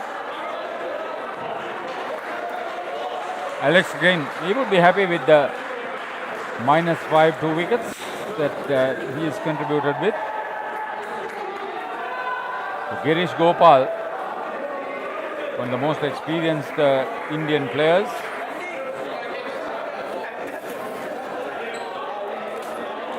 He's there with Josh Doshi.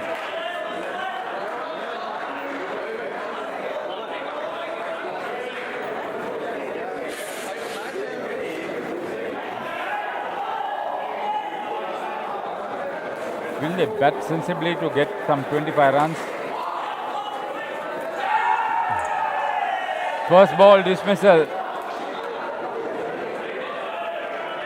So the Fremantle Foxes are doing their basics extremely well.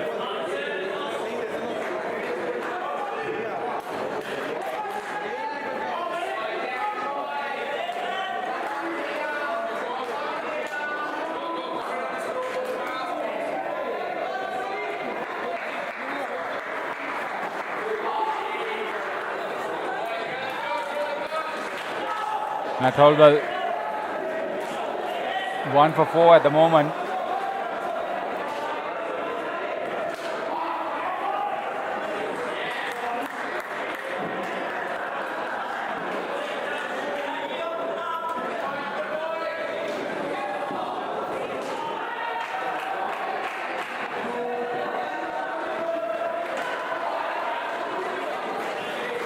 Yeah, Girish, with all his experience, should be looking to make a statement, playing some regulation Indo cricket at the moment. With it. Managed a 7.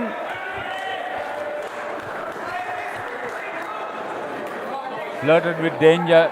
If the stumps were broken by Brown, it would have been probably short of the mark, but never mind.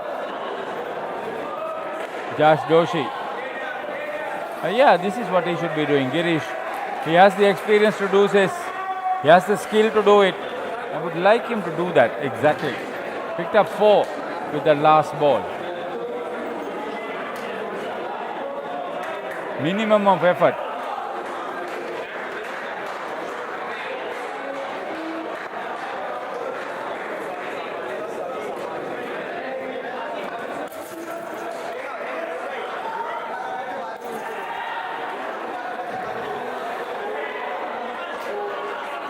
So Cruz Cornell comes up from behind the stumps. He'll be bowling. This is his first over.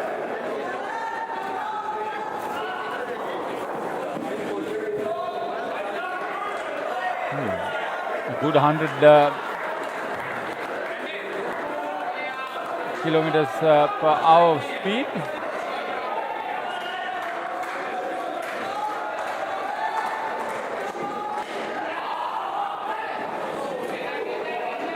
So he's trying to give the shite over to Josh Doshi, who would probably want to bash the ball around just to enjoy what his predecessors failed to achieve. Joker length. The good thing about Joshi is that he watched it very carefully.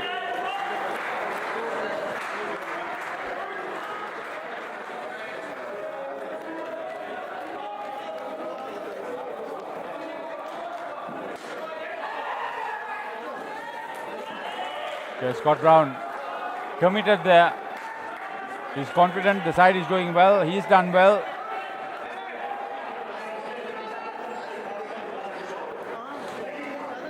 Foxes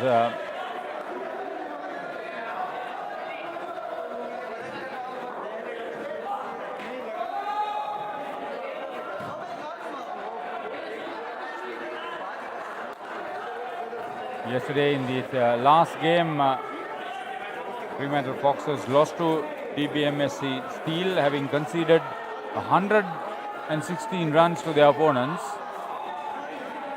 So this particular game, where they made 100 runs and they're keeping their opposition quiet, would be a great opportunity for them. 10 overs completed. See, the total is only 28. Good teamwork by the Aussie outfit.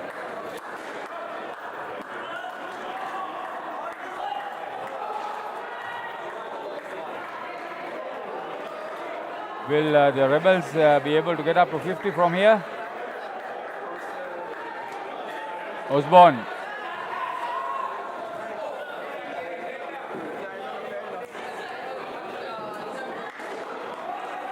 Alex Osborne having conceded only 3 runs in the first over that he bowled.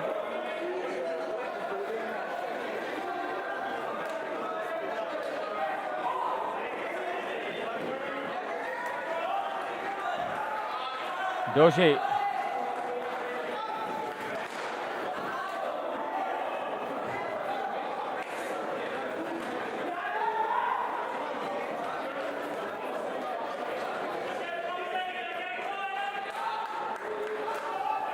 So getting about the situation where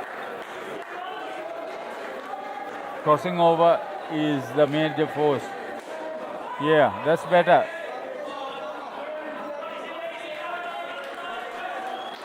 Get what's available. Not so far away to look for runs of that nature. Into the third over, they've got to 21.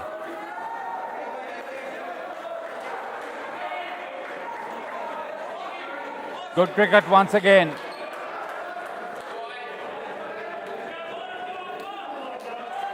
A ball remaining. Ball remaining. Will they go for something big? Will they look for the side nets? Well bowled. He didn't pick that one from Osborne.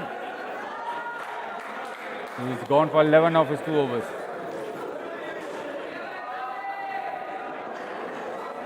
Pretty awkward. He was making room for himself to play on the offside. The ball was a good googly. Yash Doshi, 13.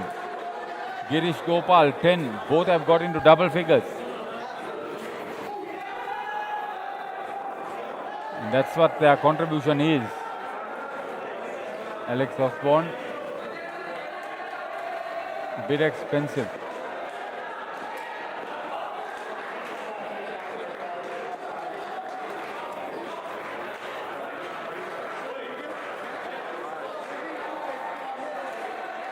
So the last over for the third pair of Girish and Yash.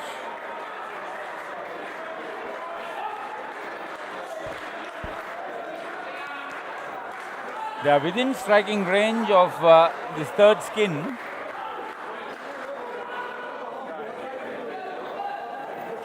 Dominic Hita.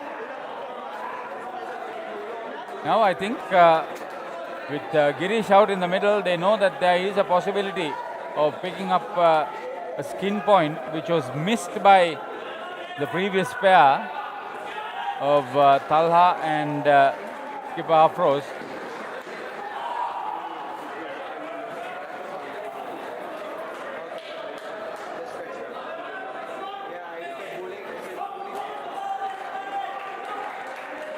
Four balls to get 4 runs to get in front. Hita, full toss. You would think he missed out on that one. Advanced, good delivery, dipping on the batter, in line with middle and leg.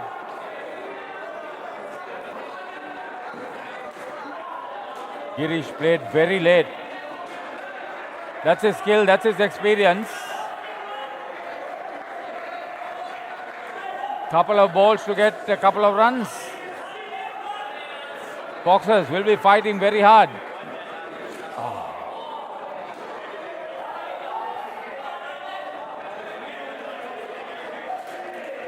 He's done what is needed.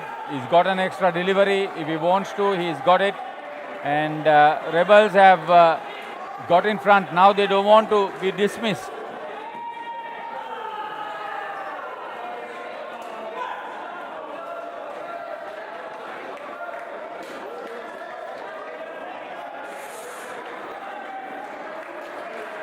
Yes, they're happy.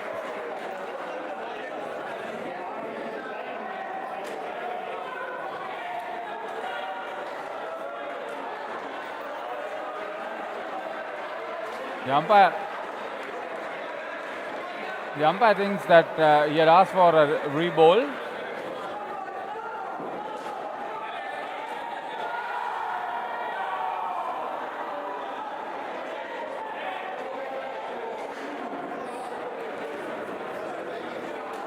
So now they're happy. They've secured the skin, 30 runs for the third skin, ahead of 29 by Fremantle Foxers, XLR8 Rebels. The only part that they will enjoy up to now. Girish and Yash, 14 and 16, contributing the 30 runs for the third pair. None for 20, Dominic Hita off his 2 overs.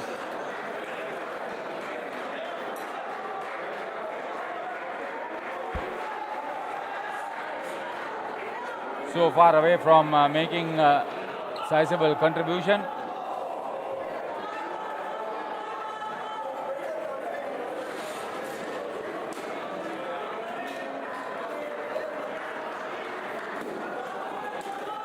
Now we are into the last pair. Ruman Chowdhury and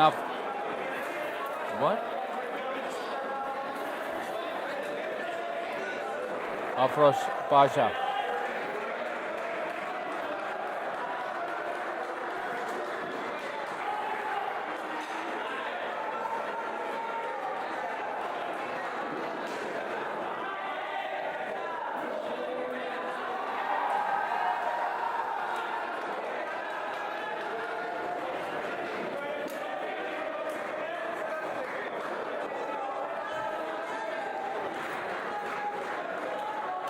So I think Afroz Pasha is coming into bat for Aries, who was injured.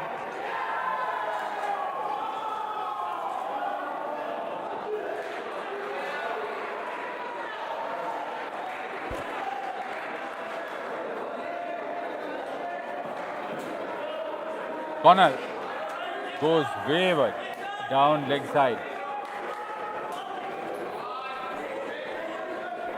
No ball called. Bowled him. Dead on target. Very poor shot from Ruman Chowdhury. All the good work done by the third pair is going to be dismantled if they play in this fashion. At least to get to something like 50-60 is an effort to be applauded and appreciated. Corner Bose, another good delivery.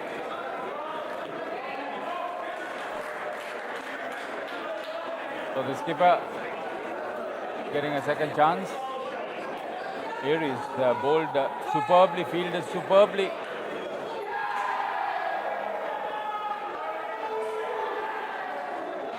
Fortunate he's not able to bat. Very focused bowling by Connell.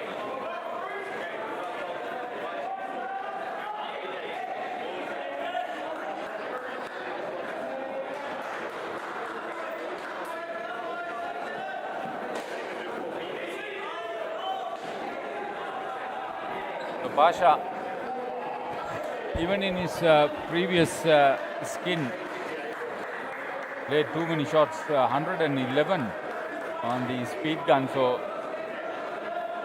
understood why he missed it. Beaten for pace. Connell of the first over, 1 for 2.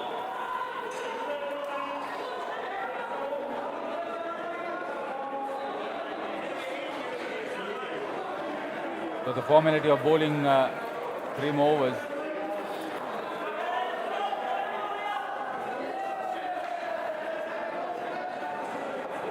Robert Livingston kept wickets, now he is bowling.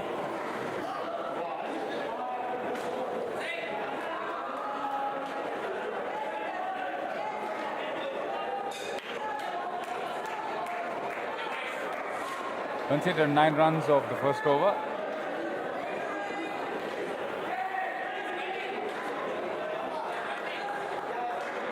Looked for the variation, he just held the ball far away from his palm.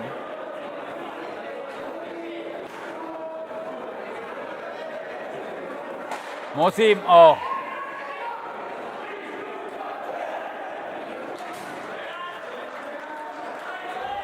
Catch dropped and almost run out. No addition to the total. Third ball situation. Yes.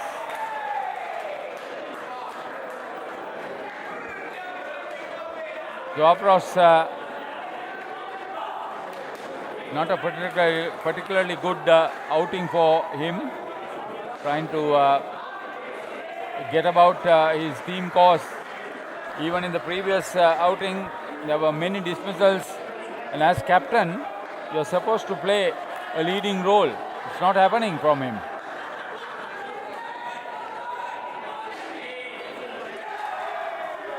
So the second minus skin for the Indian team.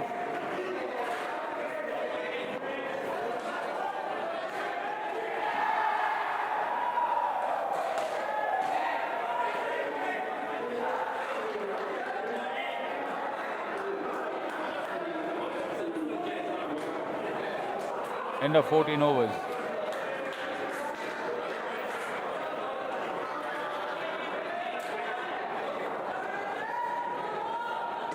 The possibility of getting away from the red zone is what is available for XLR8 Rebels.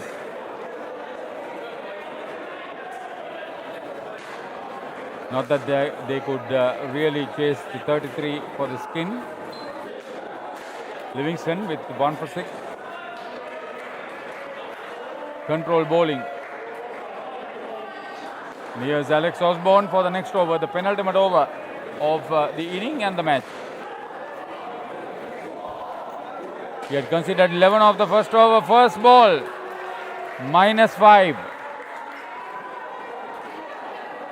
Straight at the skipper. And Scott Brown making no mistake.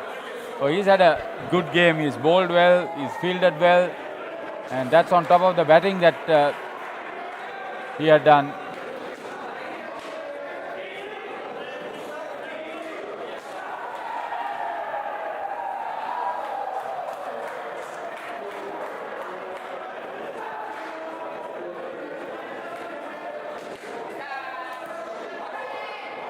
Straight at his feet, missed it. That was Brown. And in the process, the ball hit the back net. So 3 to the score.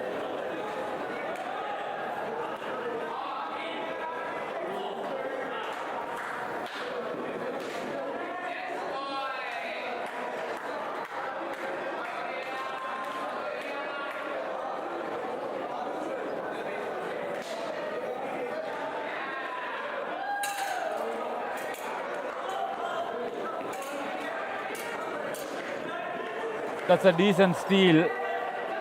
That's the second time we've seen in this match the Indian batters running through for that extra run.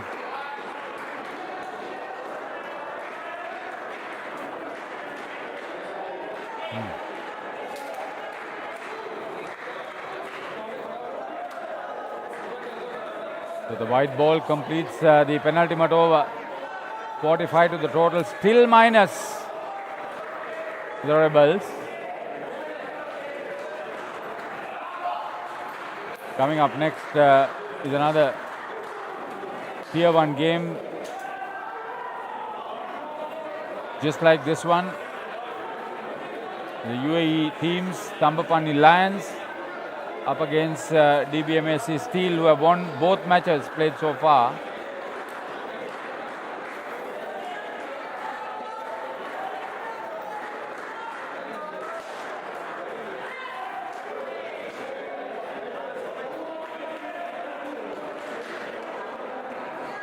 To Alex Glynn.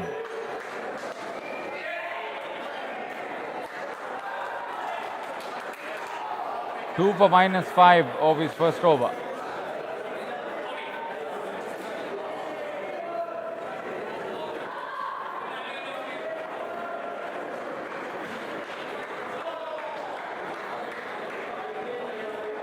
The best skin for the Fremantle Foxes was when Alex Glynn, who's bowling now, and Matt Holwell put up 33 runs in that fourth and last skin. As far as the Indian batters concerned, it was the third pair for them that made everything look good. Girish Gopal and Josh Doshi. 30 runs between them.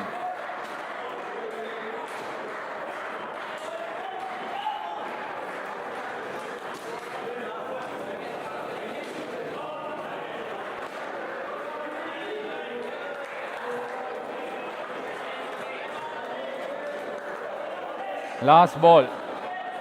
Will they get to 50?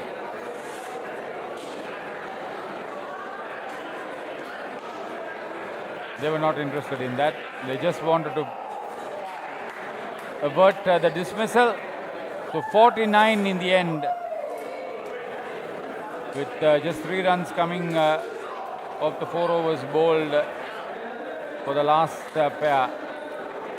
49 is what the XLR8 Rebels replied with. Fremantle Foxes had earlier scored 104. That's a sizable 55-run victory for the Aussie side.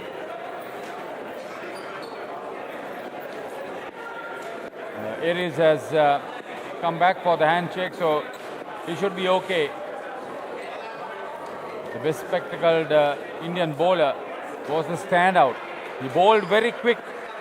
I remember he bowling at 117k in a particular over where he had clocked over 100 on 3 other deliveries. Picked up wickets to 3 of them per ball.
Welcome back to the U Pro International venue, and this is the U Pro Club World Series for 2025. Another TIA game between DBMSC and Thambapanni Lions. DBMSC have won the toss. They're going to bowl first. We've got Aman Agawal and Ron Naik with a lot of experience behind him. Both of them have played for UAE, Aman and Rohan. Farhan Khan to start the proceedings.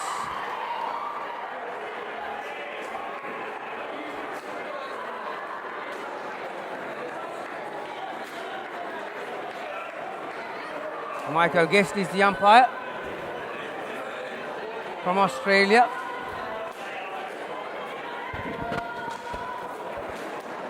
Thambapanni Lions played 2 games yesterday, the first day of this competition. They were beaten by Jamia in their first game and won their second game against XLR8 from India. On the other hand, DBMSC Steel, who are one of the favorites to win this competition, played 2 games and won 2. So they are sitting at the top of the ladder at this moment. This is their third match.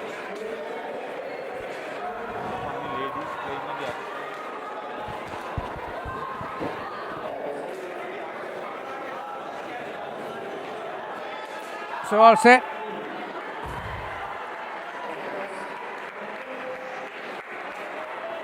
Umpire Michael calls play.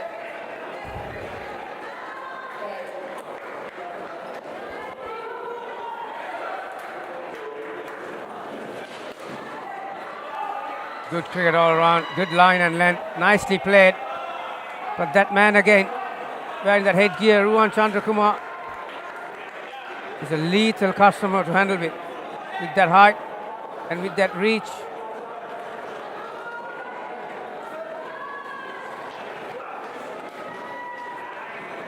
Yeah, since the field's been set on the leg side, Akib and Ruan on the leg side, and Vaz is on the off side. Farhan will have to look to bowl around that leg stump line. Rohan Naik.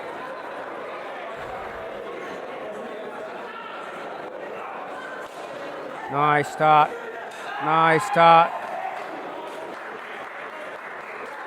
Direct hit. But 2 is the call.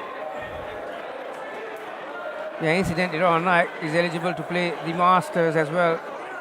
So he's given a few years to some of these boys that have been playing for many, many years.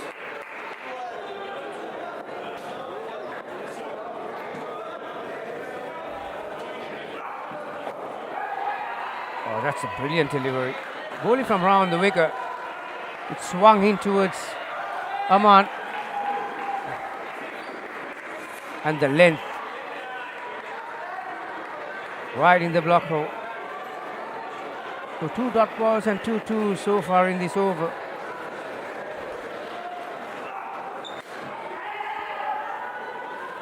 Again, lovely line. Nicely played as well.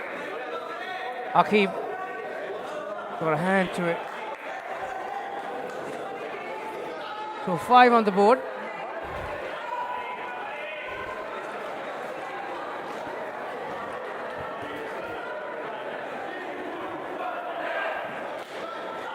Nice shot.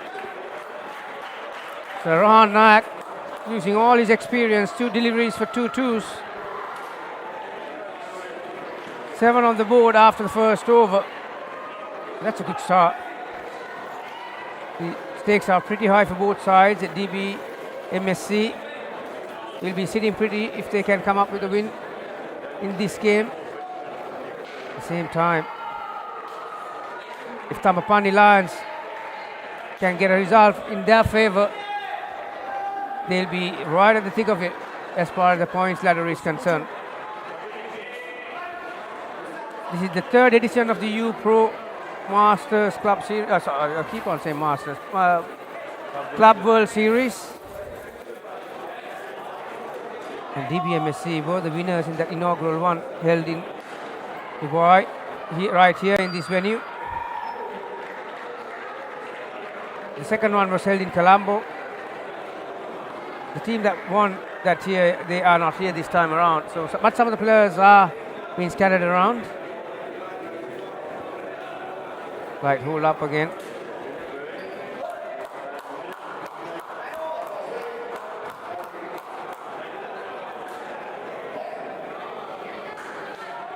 Rishi to bowl the second. Right arm over. Width and length direct hit. Aman would have been gone. Off the back net. Off the wicket keeper's net. Just the one.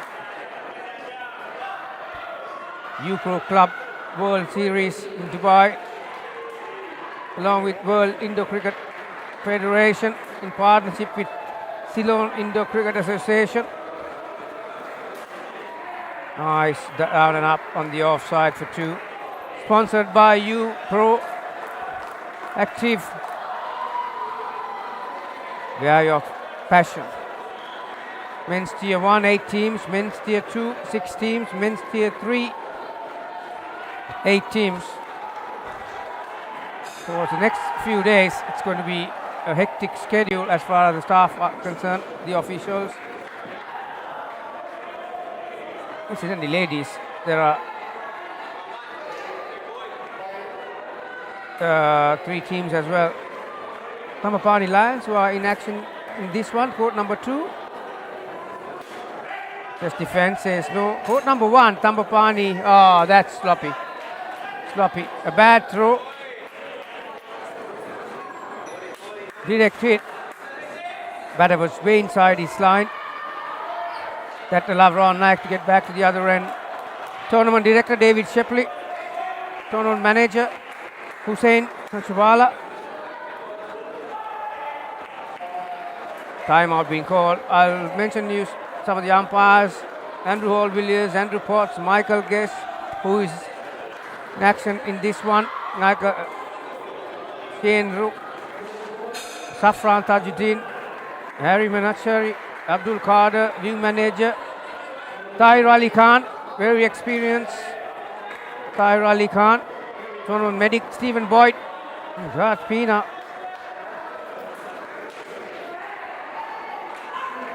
Oh, he'll be very disappointed, Aman. Just the one.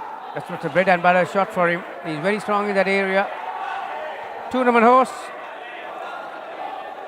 Sharia. Or Shreya, I should say. Social media contents, Akbar Hussain.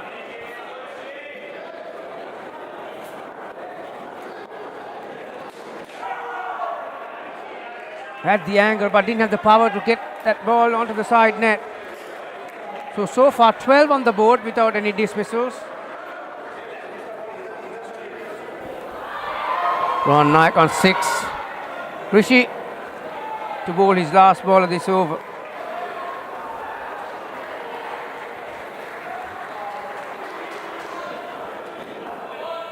Oh, it's a false alarm. May have sprained his hamstring by the look of it.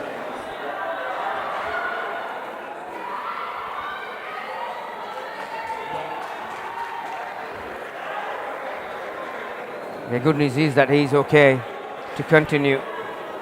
It's a very hectic schedule for some of these players, playing 2 games every day, most of the days,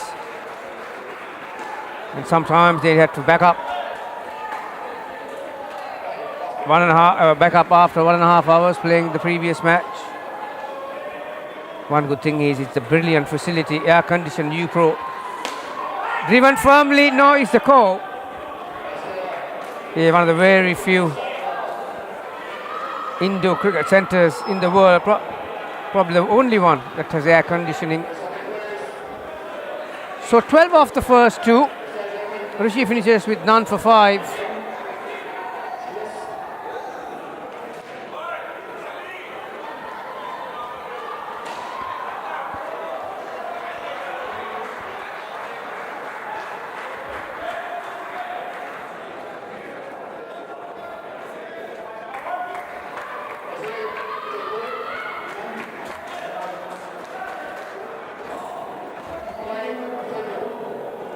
Shia's backer. Got a hand to it. Stopped a certain 2 runs. At least 2 runs by Rishi. Good effort from him. To his non-preferred side, to the left side.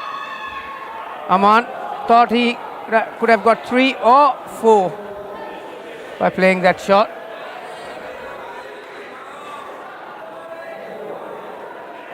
Oh, missed out on that one. Cannot say that Rohan Nayak and Aman have got off to a flyer. There have been enough dot balls. So they've got 10 deliveries left. Beaten for speed. And also, yeah, see how he's indicating, I think, straight back would have been the answer for that delivery. 3rd ball, first occasion in this match. Driven straight to the ball. Miscommunication. 3 fielders were converging on it. Shihas thought it was an over-pitch delivery around off stump, and Rohan got enough bat on it. Farhan, who was fielding on the offside 3rd line, left it to Shihas. Shihas left it to back stump for Joshi. None of the fielders could be able to stop that ball. Nice shot. Just a one though. Just lacked a little bit of power to get to that side net. So suddenly this total is looking very decent. 19 with 7 balls to go for this partnership.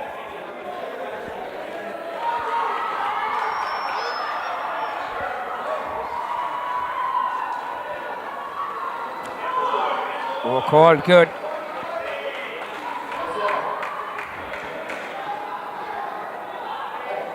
Very interesting over. 1 and then 2 dot balls. 3rd ball situation easily could have been a 12-run turnaround had he collected that ball. Then 1 and a dot ball. So 7 off with 3 dot balls.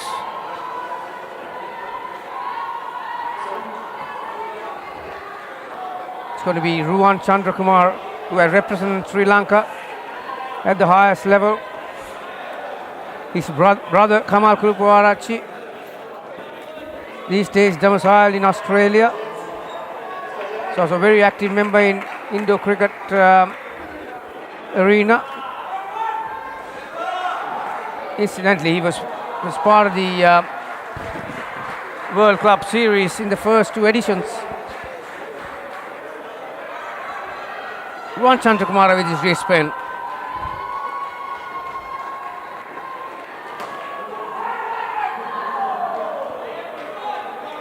Right in the block hole. He's got around 3 deliveries to Ruwan Chandrakumar. One is that 1 finger straight ball which swings away from the right hander. Then he's got that 2 finger wrong one that spins back into the right hander.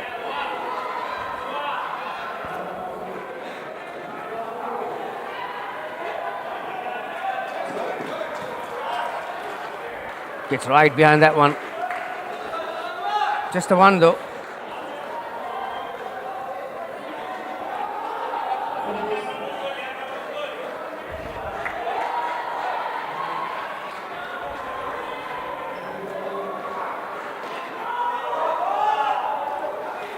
Although it hasn't been heavy scoring by these 2 batters, what they will be happy with is that they have not been dismissed yet. So that's why still 20 on the board, although there have been plenty of dot balls.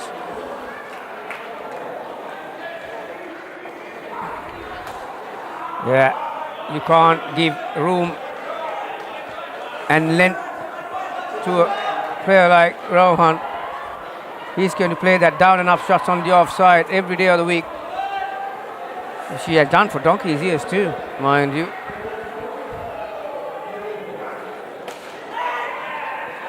Looking to play towards the onside, leading edge. Luckily, it was along the ground. So the final delivery for this batting pair. 22.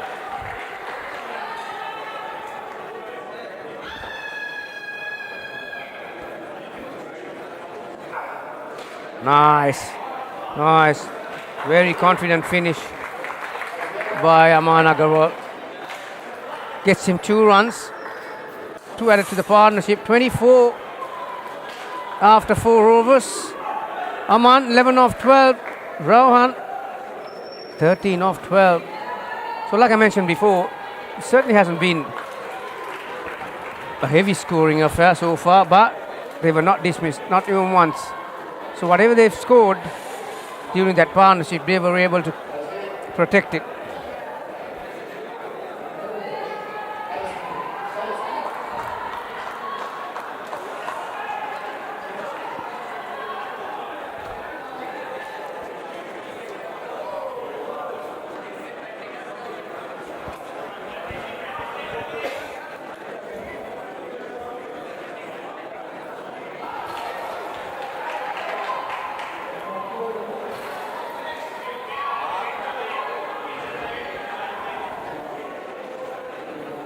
So these are the stats of that partnership. As you can see, no 7s. There were no big shots. There were few down and ups and plenty of singles and dot balls. But Suhail Qazi with Prem Vyas. Prem gets a nice down and up onto the offside. That will calm his nerves. Another senior member when it comes to UAE Indo Cricket Society. Suhail Qazi is the same. Rishi is bowling his second over.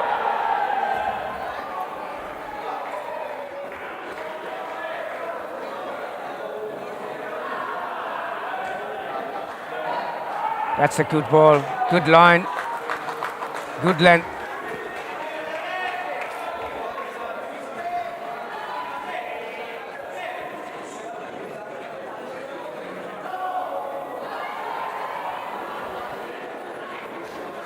There's a lot of local clubs participating in this 3rd edition of the U-Pro Club Bowl Series. Yeah, my good mate Carlos Rocha watching the match right now. He'll be very happy because next time around this Club World Series will be held in South Africa. So there'll be plenty of South African teams waiting to participate in that. Very talented sportsmen, South Africans, whatever the sport is. Cricket, rugby, you name it. Nice shot. Just lack a little bit of power to get to that side net. Just a 1. So still even Stevens, although there haven't been any dismissals. Not that any batters have run away with it. 2 on the off, 1 on the onside, front court. Conventional good old field. There you are. Beaten for speed right through the gate. Yeah, as he's indicating, he was looking to play towards like in outdoor cricket square leg, closing his bat face way too early. There you are. Did not present the full face of the bat, so the chances of ball hitting the bat was very minimal and paid the price for it.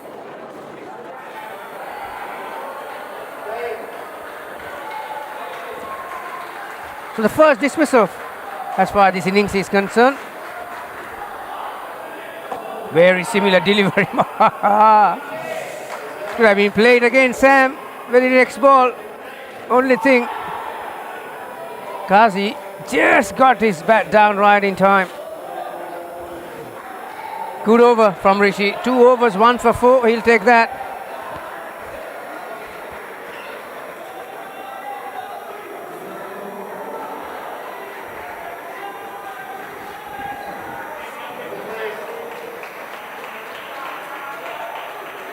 Yeah, someone could call it steady start made by Rohan and Aman, 24, and suddenly with that dismissal, Prem and Suhail, these batters are under a bit of pressure. If their partnership in red figures, Akib. Yeah, he's not the quickest bowler you'll ever see, but he's got immaculate control when it comes to line. He's normally attacking that middle, the leg stump, and another stump onto the onside. So third ball, previous over, last ball was a dot ball. This over, first ball was a dot ball. Now a third ball situation. Prem. Yeah, with a straight bat. He'll be happy with it, just to get out of it.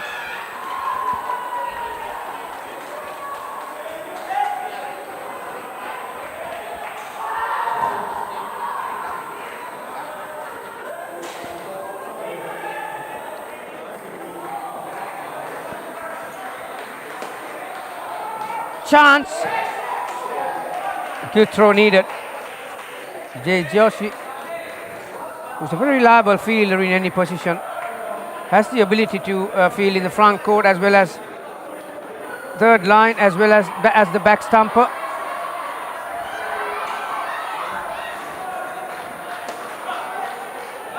Oh, decided against it. Shias, the back stumper. Prem.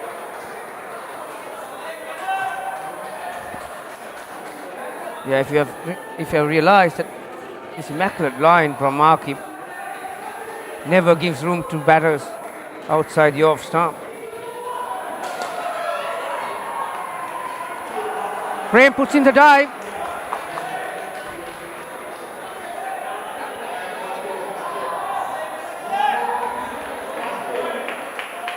Those who are watching, these are two-piece balls that they are playing with, so they are going to generate some conventional swing in the air. Being indoors, it's another plus. That's another great delivery, but great shot. Kazi, magnificent hands. So good result at the end. 1, 2, and a couple of twos to finish. 7. So they were -1 at the start of that over, but 7, now they moved to 6, so they need a couple more 7s. Will get them to around that 20 run mark. And suddenly it's even Stevens again.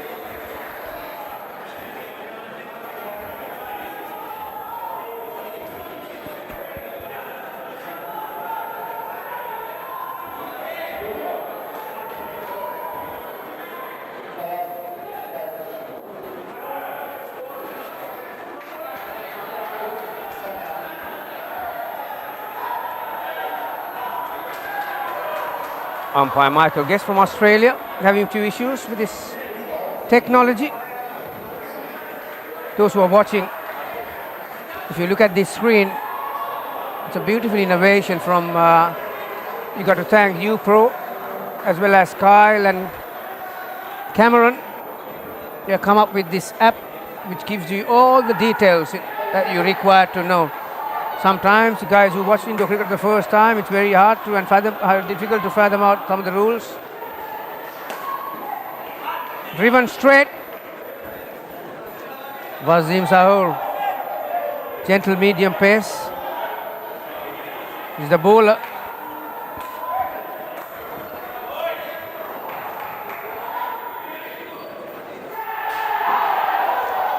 Wow. A slight appeal for a caught behind. So third ball, as umpire Michael gets signals, third ball. I'll tell you what, Suhail and Prem, this is the worst time to give a wicket. Wow, it's all happening. Full toss. Kasi was coming down before the ball was released. Missed by wicketkeeper Karate, but off the back net. Still took the boils out, and Prem was short of his crease. Well, score is back on 1. It's amazing how this momentum, how the momentum shifts in these indoor cricket games. It's a very fast game. 2 fielders on the leg side, so Wasim is looking to bowl to his legs, but so there's plenty of gaps on the offside, particularly the front court. Prem realizes that gets behind that ball, even though he didn't have the height. There was no one to feel. Again, just didn't bounce, just hit it through.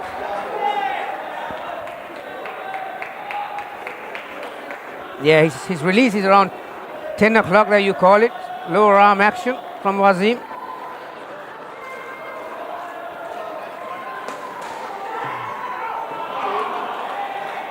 Attempted leg spinner, Lupia. And Kazi using his feet. 2 runs, the result. So 1 for -1. Wasim will be very happy with that. In indoor cricket, if you keep on taking wickets, you keep the runs down, and any bowler's dream is to average a wicket every over. It's not going to happen for you all the time, but Wasim did it in his last over. So this pair has already faced 3 overs. They've only got 5 on the board. Kazi -3, Prem 8 of 7. But it doesn't actually reflect on, it could be Kazi who has got the bat down, and he would have got run out a couple of times. Prem has not got out, bowled or caught.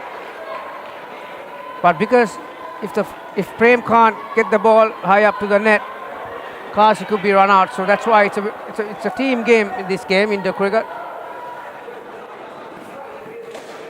Nicely fielded. But all his hard work was in vain.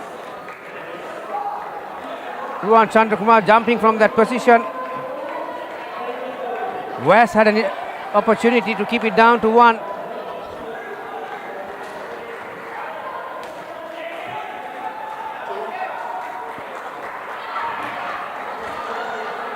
Much better over this. Score moves back to 11 for the pair, 35 for the team. Already Setu Karate. Nice shot. Height and power gives absolutely zero chance for any fielder in the front court, or fielding on the third line for that matter.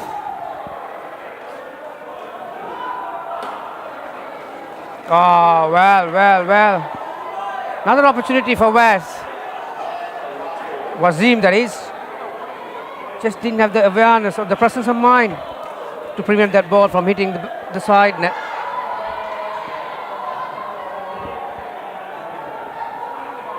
Final ball. Nicely played. So it was a very, very good finish.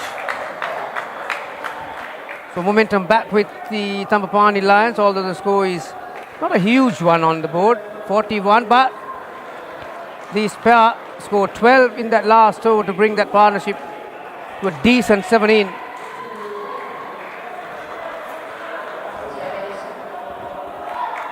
Setu Karate in his first over have conceded 12.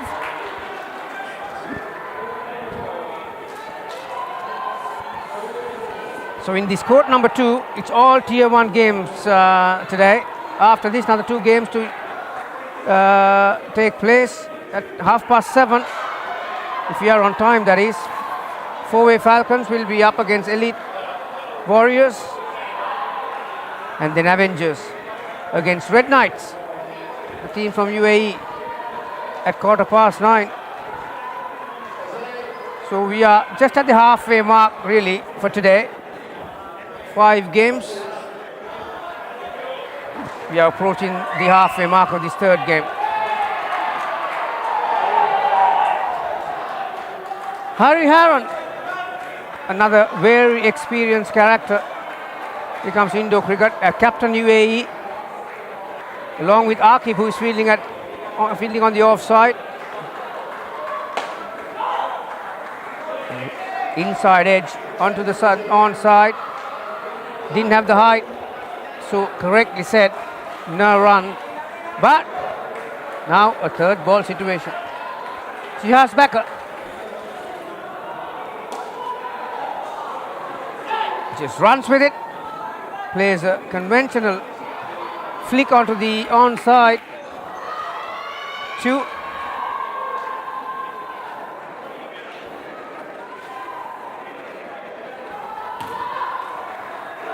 I think the umpires got all wrong. This is not Mohammad Saidi.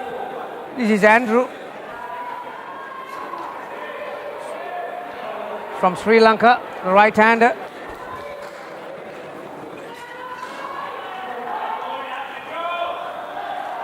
Well, second time in this over. Shiaz has created a third ball situation. This will be his last ball for this match, unless he bowls a wide. Well, it's very, very close. Maybe a frame in it. Frame or two in it. Andrew put in the dive. Decisions being challenged. Teams have 2 successful decisions, DRS. As he made it, Andrew.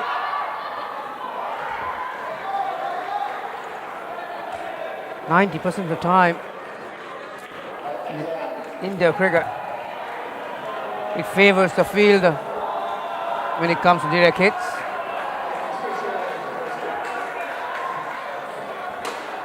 And from that third line position, you can pretty much see all 3 stumps. So at this level, these guys who are fielding around that area, third line, they get it right most of the time. What Andrew did wrong on that occasion is that he needs to get that ball high up onto the net.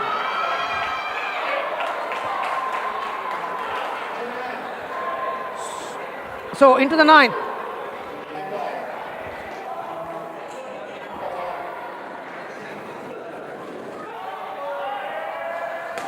Nice shot. Had to wait for it. That'll give some confidence, Andrew.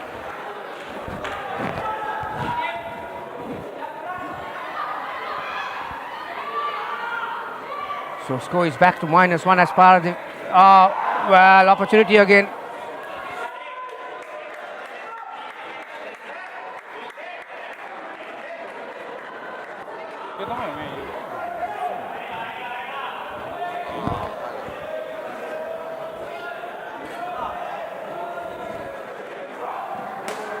Again, plenty of dot balls in this batting for this batting pair. Started with a nice down and up on the onside by Andrew, but 2 dot balls again. Both batters have got into third ball situations. Harry have to change, somehow find a way to change the score.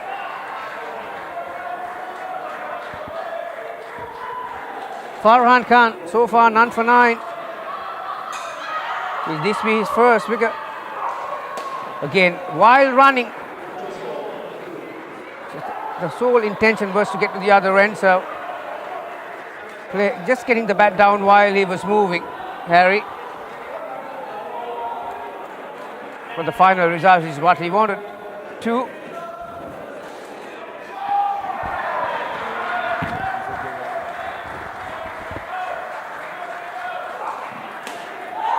Very good length from Farhan. See, when it's in the block hole, it's very difficult to scoop it out. You need to have good water hand to dig it out.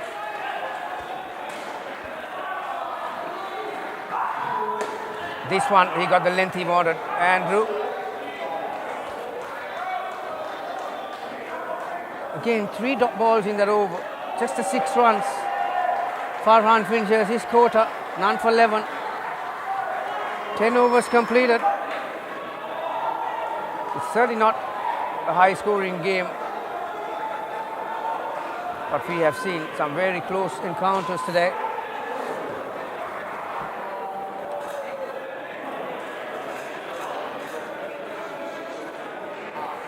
There was a very intense encounter, intriguing one between Jamia and Barbarians. At the end, Barbarians were comprehensively beaten by Jamia. So Jamia with 2 wins. DBMSC with 2 wins. So it will be interesting to see the ladder after the end of the day's play. There's a slight hold up. Exactly the reason why I mentioned before, the umpire, it can happen. These are all humans, the umpires, it happens so quickly, so you really don't have time really. This is not Mohammad Saidi, this is Andrew Faris, who is batting along with Harry Haran, so he needs to make that change.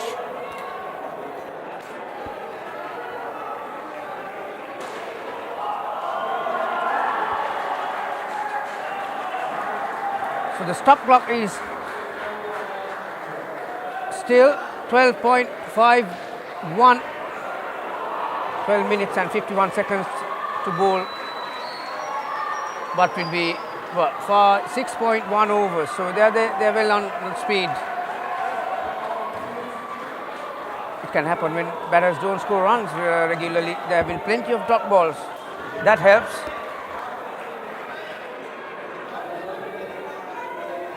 There you are. Right now, the change has been made.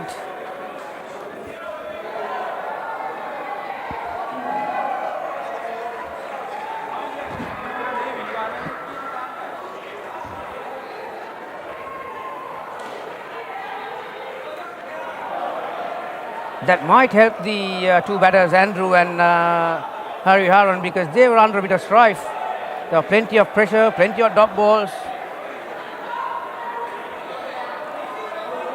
After 11 deliveries, both of them have managed to put up only 1 run, a solitary run so far. Andrew has faced 4 balls for 2 runs.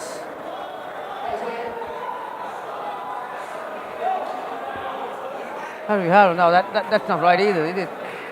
If the 2 batters are 2 and 4, the partnership has to be 6.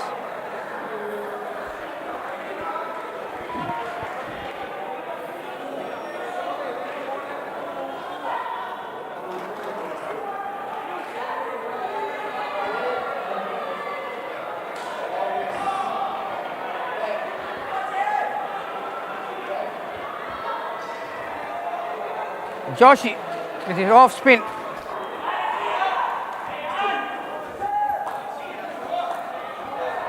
Two scored by Andrew.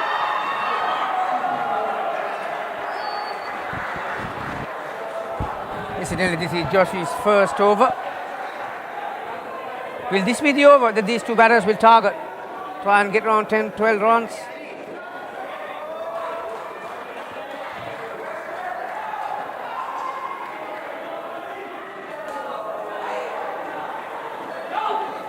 Great shot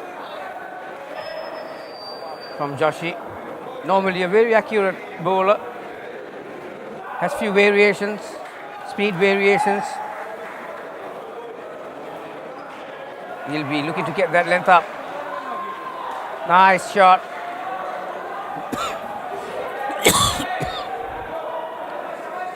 Yeah, will this be the over, like I said, that will build some momentum into this partnership?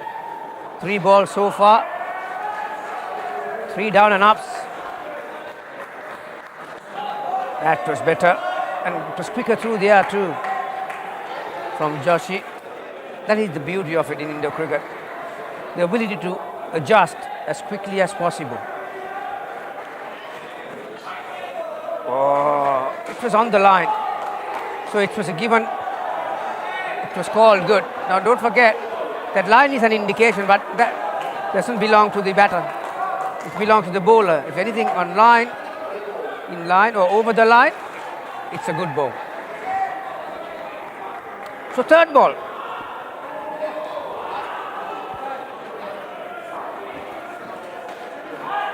Again, very similar approach from Harry, looking to come down.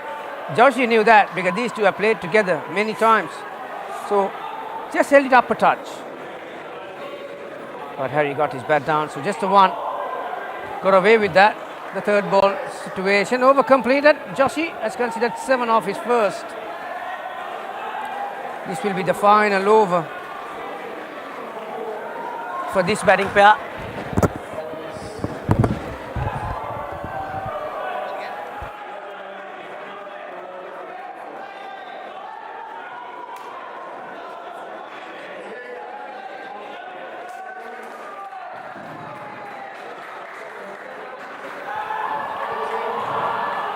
So Wasim's out to bowl the last over for this batting pair. Quicker delivered to start with. Didn't expect that one, Harry, with all his experience.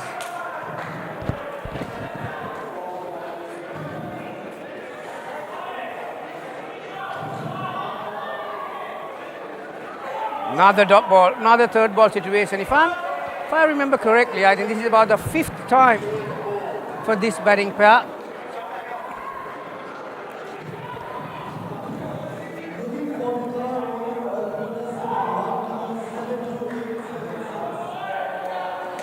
Again, that running shot.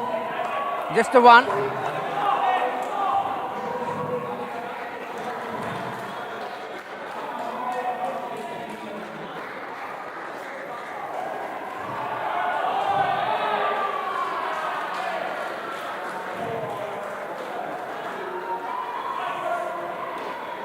Gets in behind. Direct hit. Harry would have been gone. But luckily for him, just one run. That throw was not in line.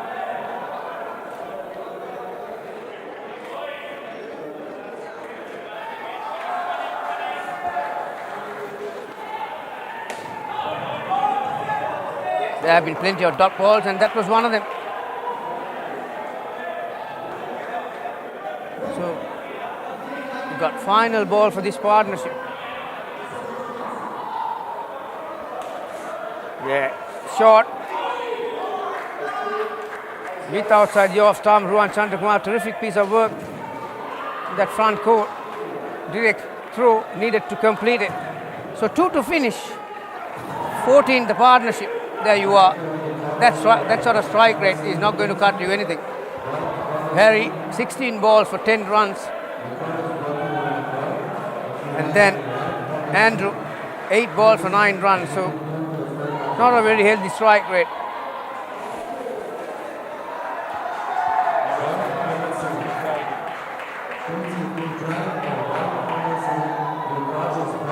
So 55 after 12.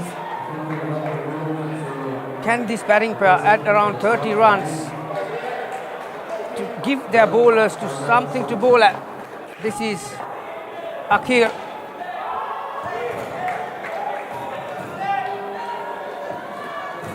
Akhil and Mohammad Saidi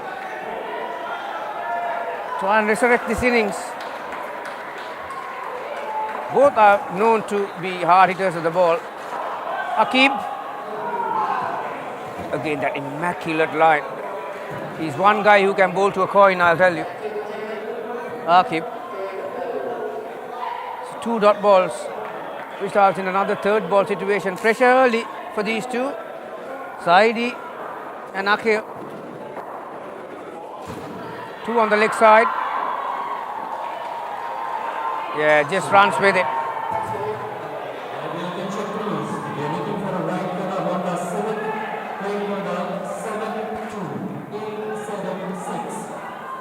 So not the most comfortable one you'll ever see, but they got away with it.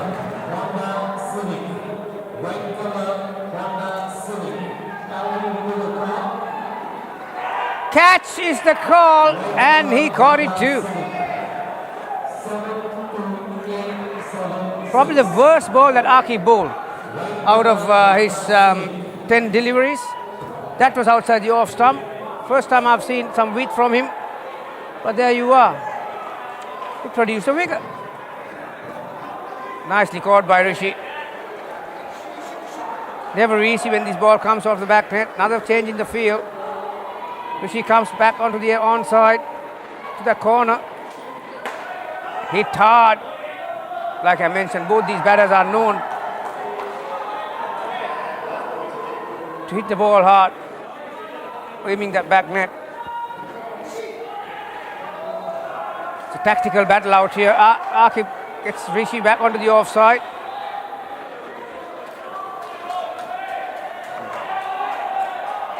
Well, that's why he wanted it very well fielded too. So 2 wickets in the first over for DBMSC. Suddenly they look well in control of this match. Red numbers for this batting pair.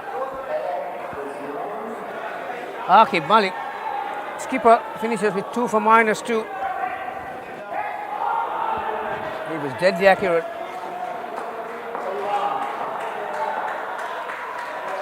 Ruan Chandrakumar. Nice shot. Saidi, that will give him some confidence to face the next 18 balls.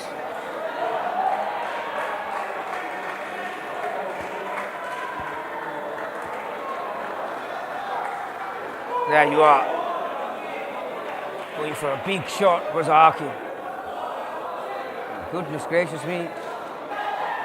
I'll be very worried if I'm fielding on that third line. He's looking to hit straight and hard.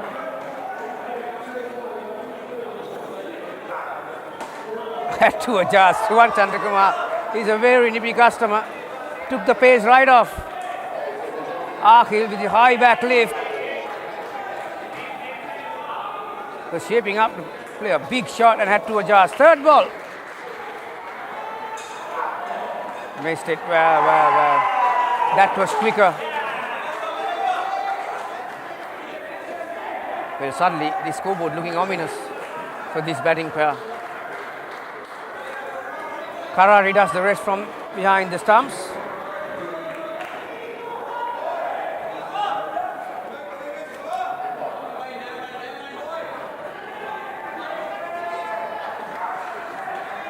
This time slower delivery. Akhil was waiting for it. He has one bat speed. This is what I mean. If you want to be a good player in Indo cricket at the highest level, you need to have control of your bat speed and your hand speed. Gets one this time.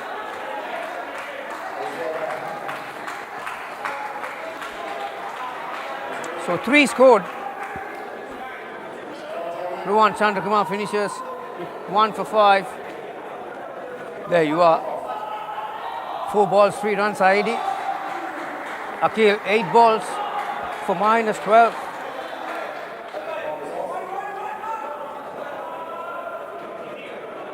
Some instructions coming from Rohan Nayak to Akhil.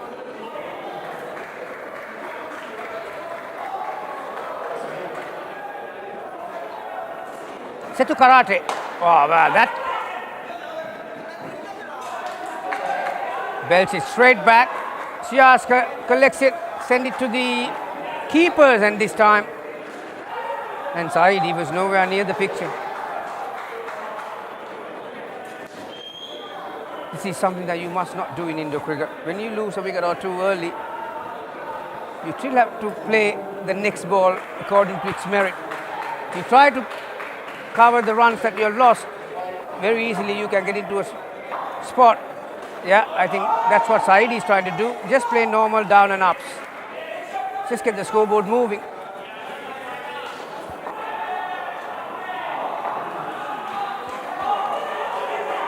Well, again, indecision. That's the pressure. Another third ball situation.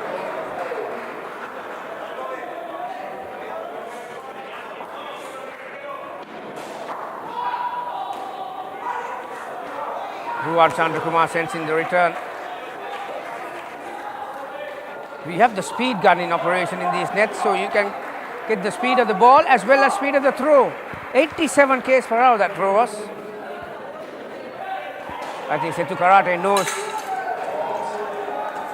Akhil, he's not going to give anything on good length to Akhil. Pitching it around that 8 meter, 9 meter mark, trying to get that ball above his waist.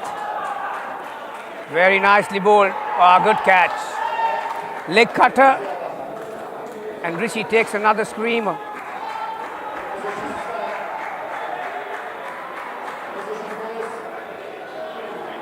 Lost his balance, but still had the audacity to get his hands into correct place. One hand again. Karate 2 for 5 so far. Joshi, the last over.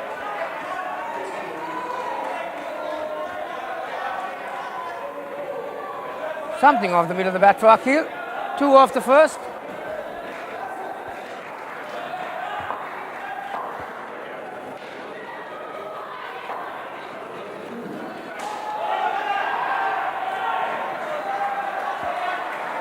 Looking to get inside the line, knowing that Joshi is bowling off spin. Saidi, what can he do in the 4 deliveries left? There you are, again skimming to the offside. Just don't trust his offside game, Saidi, at the moment. Another third ball situation. We've had plenty of those in this innings.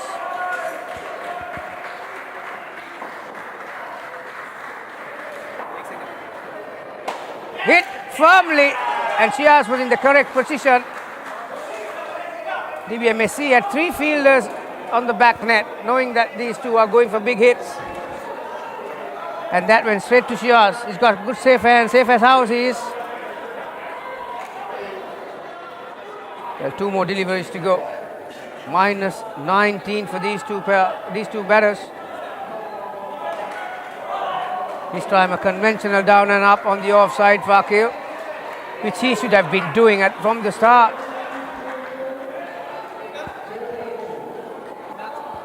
Final delivery.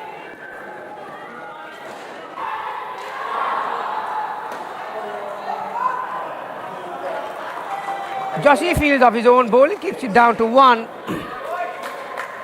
It was even Stevens after the third pair. 55 after 12 overs. But Akil and Mohammad Saidi, well, they were put under tremendous pressure tactically and skillfully as well by the DBMSC bowlers and the fielders. Joshi finished with 1 for 7. Partnership was minus 16. Suddenly it looks a very modest total of 39 for Thambapanni Lions. Incidentally, Thambapanni, one of the household names in UAE when it comes to Sri Lankan food and Asian food. They've been part and parcel of these Indo cricket tournaments as well as world events many a times. Men's team playing in this court 2, women's team Thambapanni and playing in the court 1. So their support is appreciated by many. So it's 39 to defend for Thambapanni Lions. In a tick, we'll be back with live action to see how they will defend that.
Welcome back to this action-packed game between Thambapanni Lions and DBMSC Steel.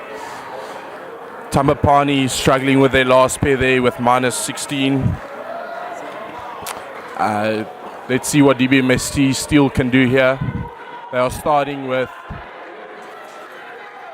Akib Malik and Situ Karate. And for Thambapanni,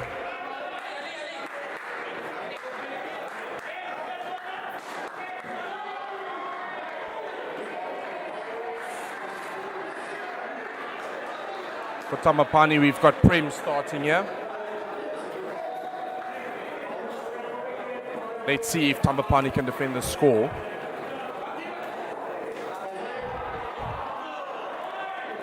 So these two are two well-known sides within the UAE, both very balanced in terms of international representation, and they play each other on a regular basis in leagues. And Mohamed Zahidi misses a chance there. Easy chance to start there. Akib lucky to get away with the one there. So Prem, well-known player within the UAE circles, has played for the UAE as well. And so wide from Prem, very uncharacteristic, and also not sure what their plan is here. One ball wide, which was working for the field setup, and one was going down leg.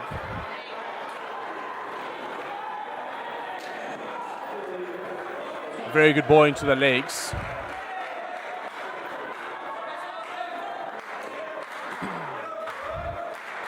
However, I'm not sure if this is the right line with the field they've got with Rowan on the offside as well. So plan miss on the offside. We've got a third ball.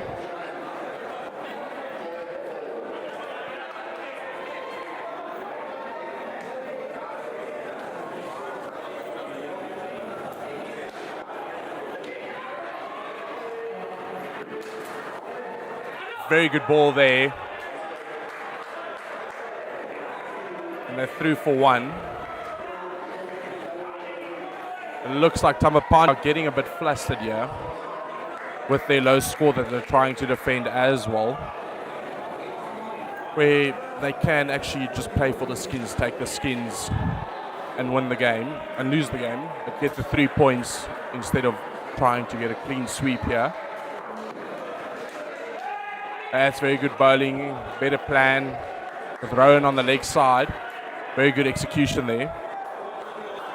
And in the previous game, we also spoke about it, about field placements and team plans. And this is a prime example of what Prem wanted to do.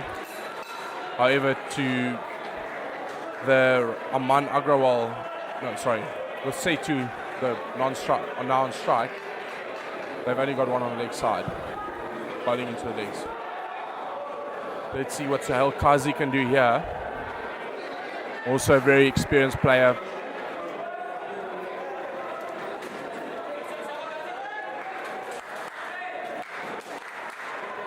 Thambapanni trying to keep the vibe going here. Feel that if they can stay in the game here with a couple of wickets, they will have a chance of defending the score, which is not unlikely. I have played in a game myself where we've successfully done this. However, it is a very difficult thing to accomplish. I do think he was safe. I think it would be a bad review.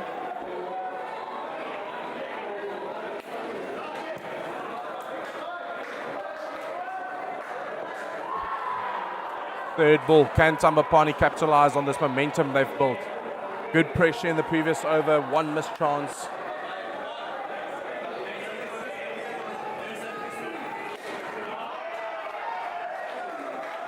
Poor execution of a plan there, too short. Rowe not happy with his two-line fielder there with Aman. However, I feel like the lines are wrong. Can't bowl that wide, that short. Easy pickings there for any good batsman. Once again, offside field, ball down leg side. What can Thambapanni do here to change the momentum in their favour? They are applying good pressure, but it looks like they're giving it away with DBMSC Steel with extras.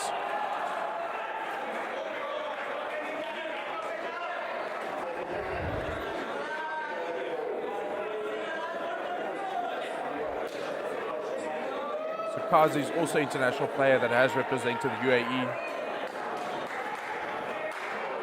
So they've got a lot of experience in this team in terms of internationals.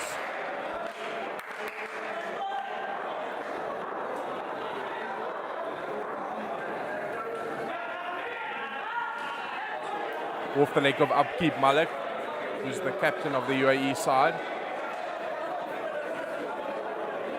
Or was the captain, should I rather say.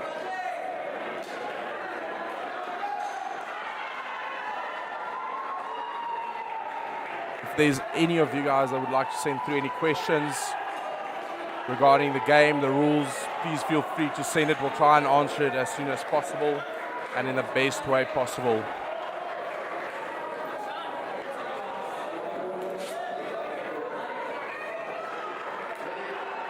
So in the over, and we've got another international player coming in here in Rowan Nayak with his massive in-swingers.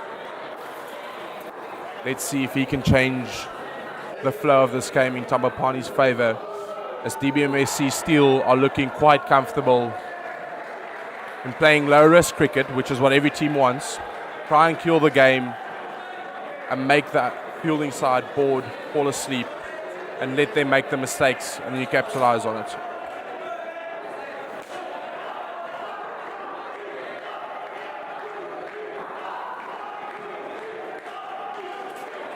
Very good ball there. Rowan showing his experience.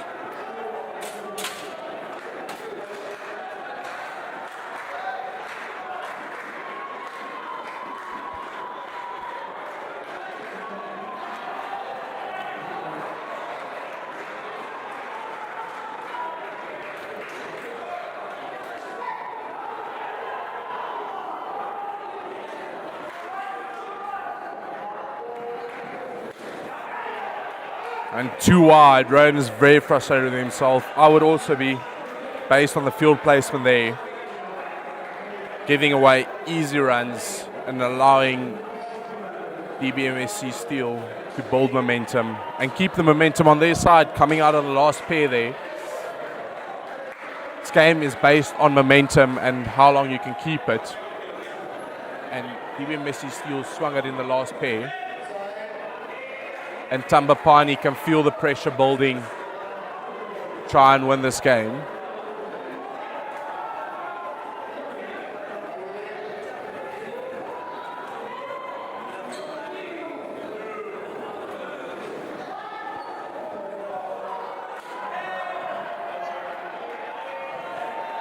Prem trying to get the batsman to run on that one, leaving it to hit the back net.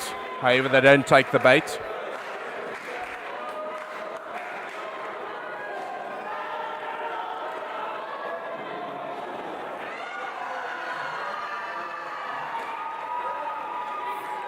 Very good ball by Rowan. Kazi perfectly positioned there.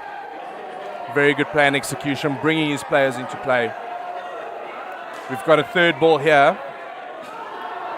Can Thambapanni Lions capitalise on it?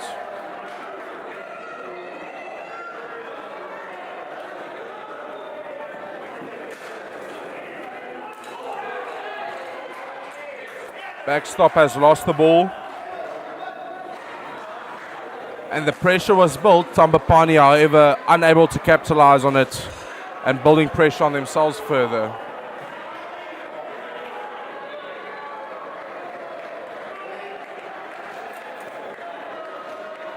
I would say another successful over for DBMSC Steel.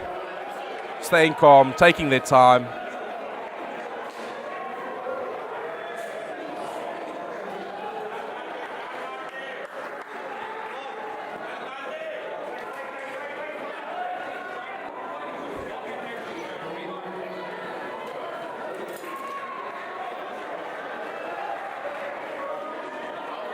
And we've got Kazi back into the attack again.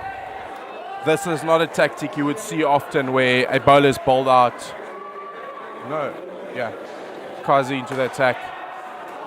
It's not a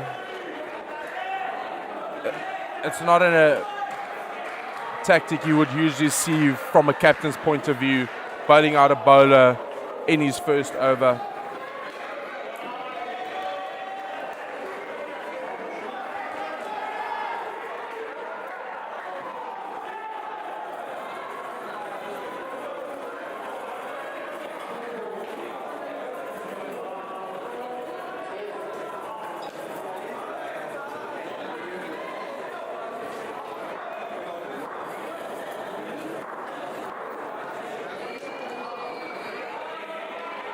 Very good bowling there by Kazi. Prem going for the shy. I keep using one of the more familiar tactics within the local sides, pretending to try and steal. Getting players to just throw the ball around. Good bowling, Rowan with the misfield there. Perfect position, perfect execution from the bowler side, but poor execution from the fielding side.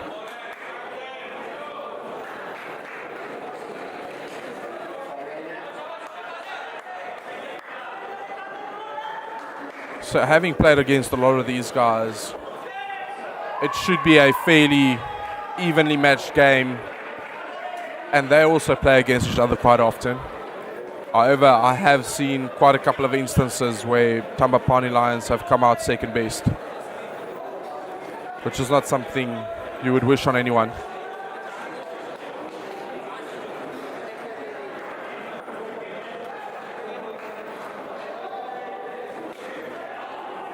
Rowan with another misfield. Poor fielding. Good execution by Kazi. Rowan not happy. However, it was his fault, I would say, from my opinion.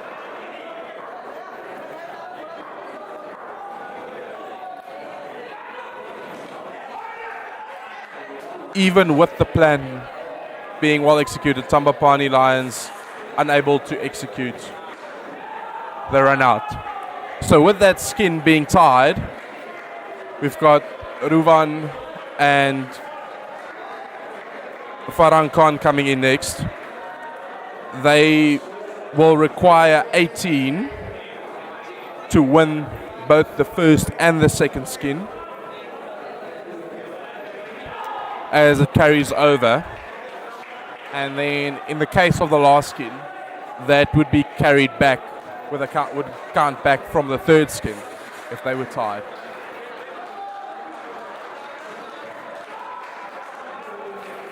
We've got Mohammad Zahidi coming into bowl.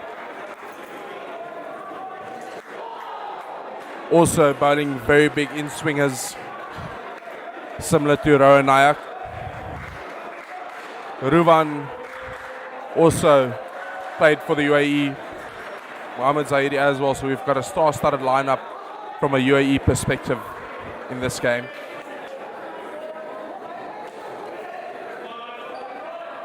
Very good execution by Mohammad Zahidi. Can Thambapanni Lions find something to change the momentum into their favour?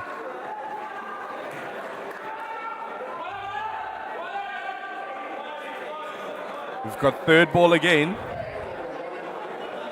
Can Thambapanni use it to their advantage this time?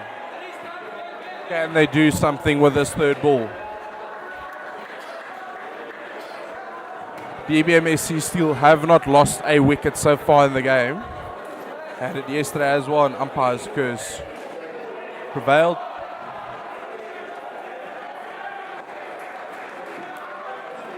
Once again, a missed chance by Thambapanni there. So for those watching that are not aware of the rules, once on a third ball, the non-striker has to continue moving in one motion once he's started and is not allowed to stop. Otherwise, you will automatically be given out, run out.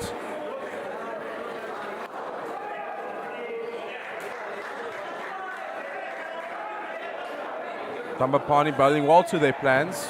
However, they're not able to capitalize on the pressure they've managed to build.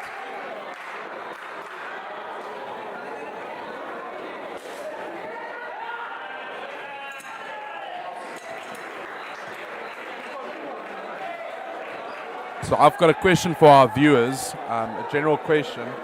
Can anyone name 5 international players, past or present, that have played indoor cricket, and it is a well-known fact? Very good fielding on the 2-line there. Brilliant bowling by Mohammad Zahidi.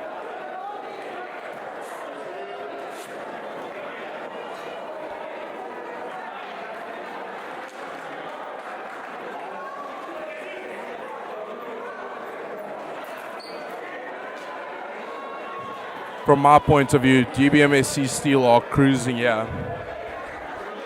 Unless something drastically goes wrong here, like it did for Thambapanni in the last pair, I cannot see them losing this game.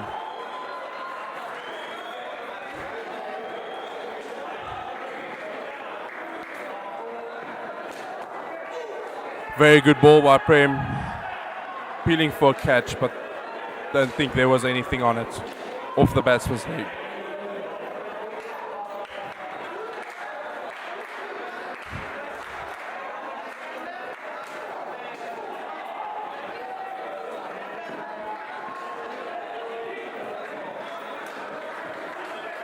Very good bowling. Another third ball. Looks like DBMSC Steel are struggling here. Thambapanni starting to pull it back. Can they capitalize on this third ball? Can they swing the momentum that they need? All it takes is one wicket.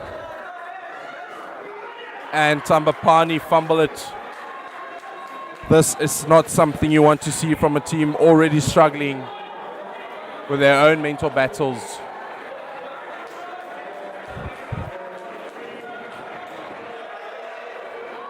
They are starting to look very demoralized by the fact that they have not capitalized on the momentum swings that were given to them.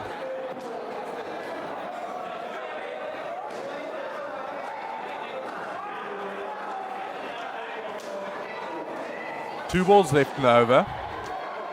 DBMSC Steel here on 29 and 5 for the pair. Remember, they would require 18 to win the skin.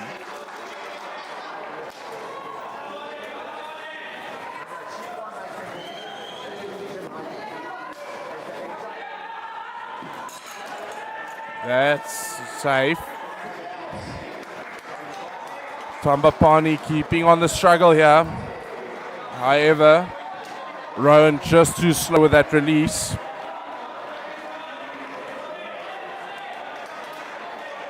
Farhan Khan safely home there.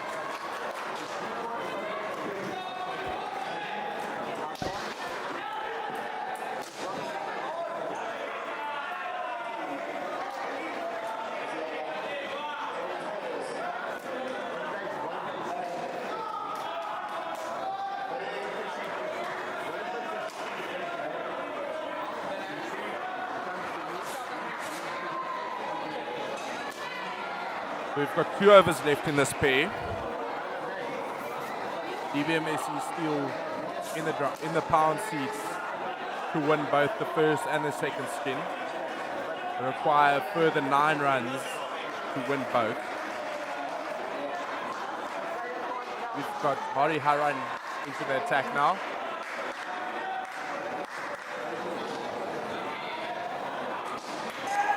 Sorry, Rowan Nayak. Umpire seems to get it wrong. We've got Rowan Nayak back into the attack for his second over.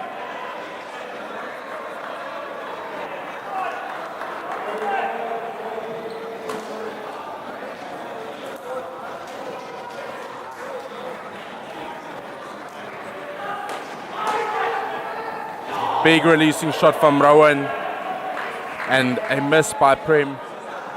That would have definitely been out. Was well short of his ground there.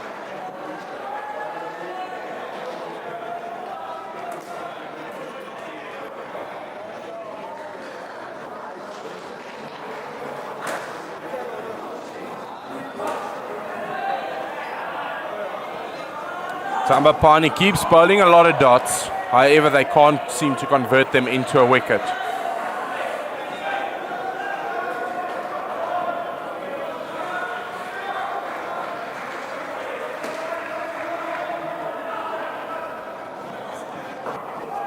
Another very good ball by Rowan Nayak. Got another third ball here.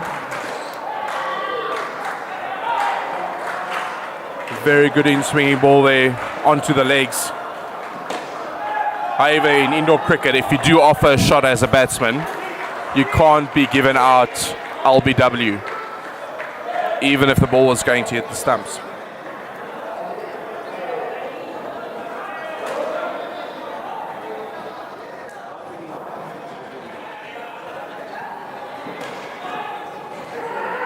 inside the line, and that's the first wicket. Rowan being given run out for stopping close next to the crease. Seems like Thambapanni's fortunes have changed here. Very good ball by Rowan Nayak. Clearly inside the line. That's the first wicket of the innings, coming in the 7th over.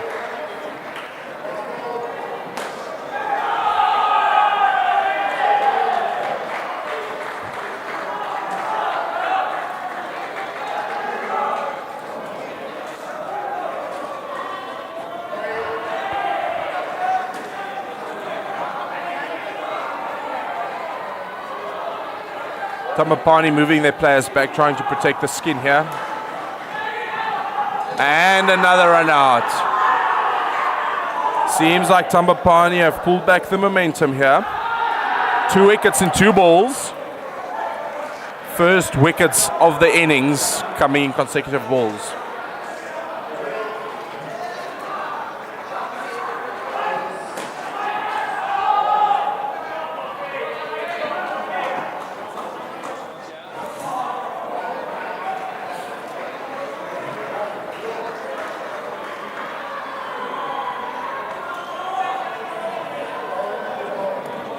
Next bowler, we've got Andrew Paris coming into the attack with his off-spin right arm around.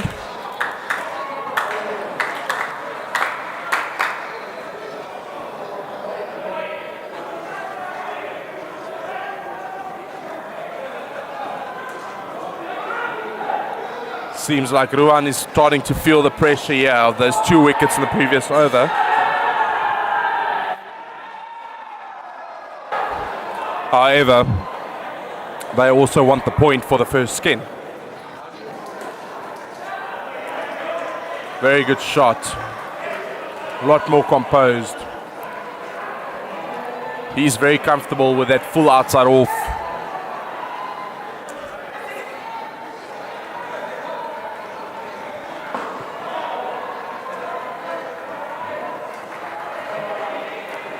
Very good bowling here by Andrew Paris, keeping the pressure up, capitalizing on those 2 wickets in the previous over.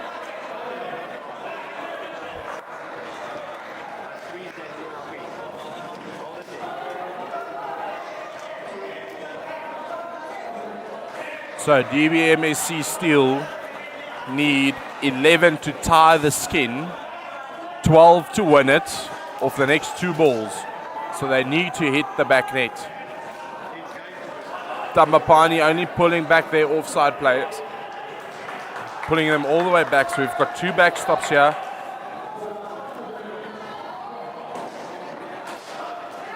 Big shot by Rowan, giving us 3. So unless there are any extra balls here, Thambapanni will win the skin and the first skin.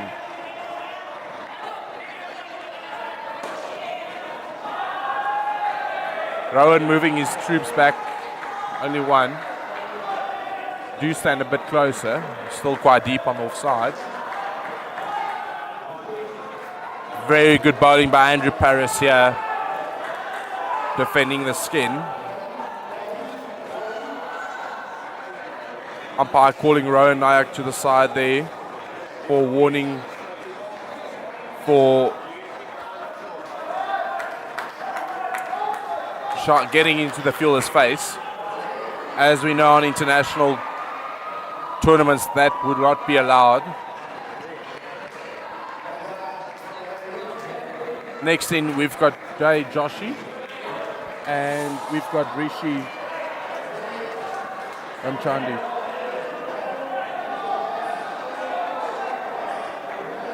Jay Joshi also playing for the UAE. Very good batsman. He enjoys the ball full. Naturally positive player, but not aggressive. So playing a lot of 2s.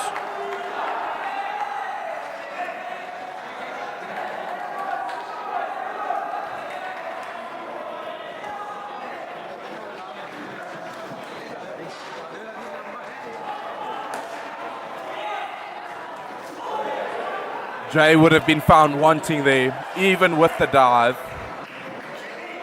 Diving is a critical part of indoor cricket. However, sometimes you are so deep in trouble that even a dive can't save you.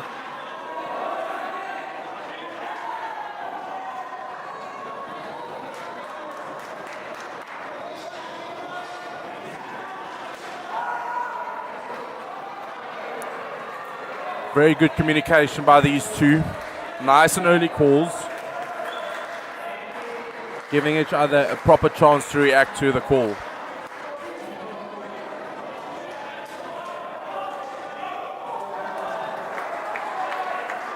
We've got a third ball here. Thambapanni have got the momentum after that previous skin. Can they capitalize on it?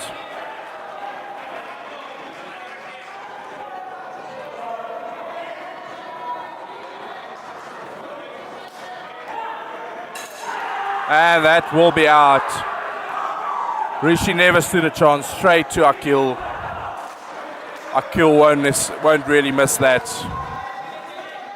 Very far out.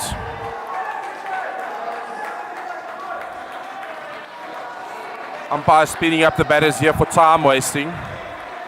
We only have 42 minutes per innings, which should be more than enough based on international standards.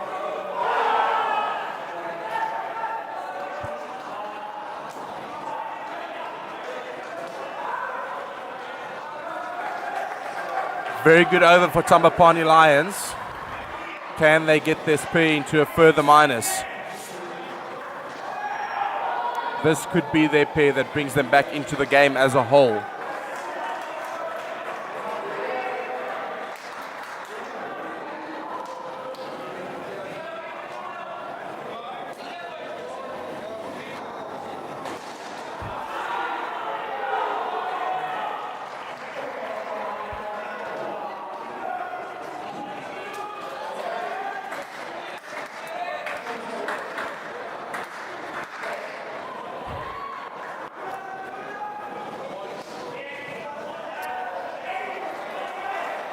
We've got Hariharan into the attack here, not bowling towards his plan, which would be into the legs.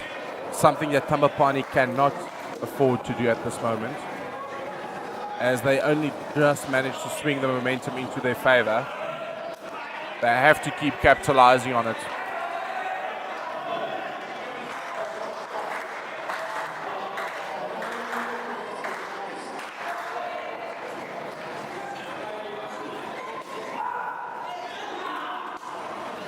Very good fielding by Kazi. From an outside perspective, if Hariharan can keep that line, I would move myself over to the leg side if I'm Rowan. Akil stays behind the line, so doesn't really attack the ball as much, and a missed opportunity.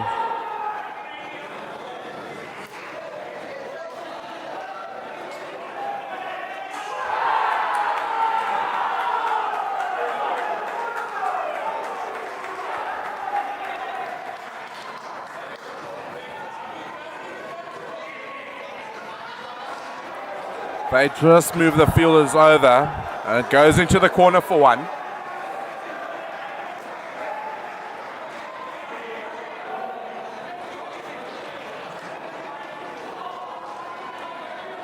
This is better execution than the first pair for Thambapanni Lions.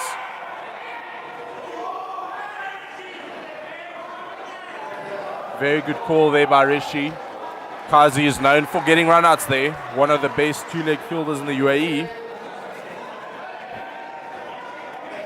Jay Joshi not being happy with that call. You can see he's getting frustrated. Pressure is starting to build here on DBMSC Steel. Try and get the skin. We've got Andrew Paris back into the attack. Executed his plan flawlessly in the previous pair. Can he do it again?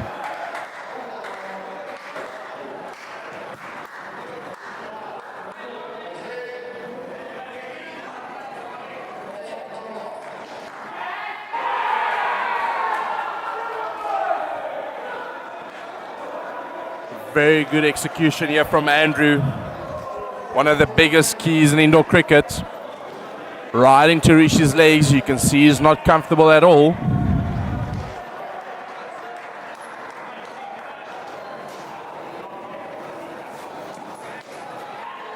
Too wide outside off. Just where Rishi likes it. Rowan should keep 2 players on the leg side for Rishi and bowl into the legs. Now he's changed the plan for Jay Joshi. Exactly what we said.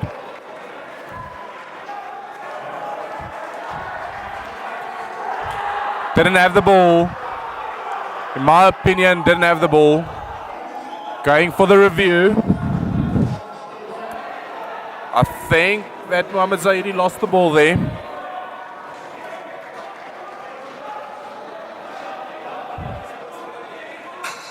Ball has hit the stumps. So in indoor cricket, if the ball hits the stumps and the base plate remains where it should be, even if bails are off, you are given out.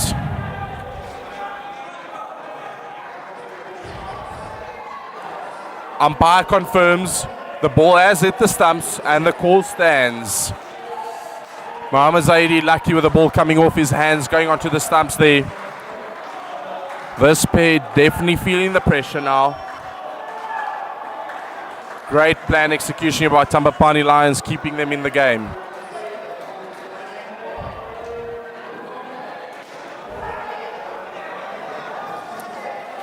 And very well played.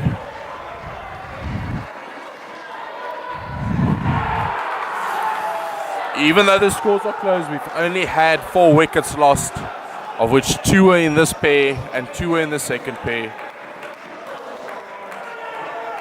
Poor execution by Andrew. Rowan Naik not happy at all.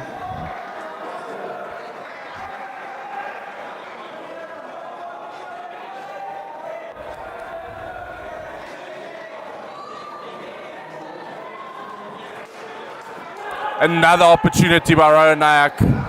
Very good fielding, very good bowling by Andrew. So one thing about indoor cricket, and with the viewers at home who have played the game, is it's okay to be passionate, but you have to keep your emotions intact, because once they spiral out of control, things just seem to go wrong. The moment you keep them in check, you will definitely perform better. So we've got Haran back into the attack. Last over of this pair.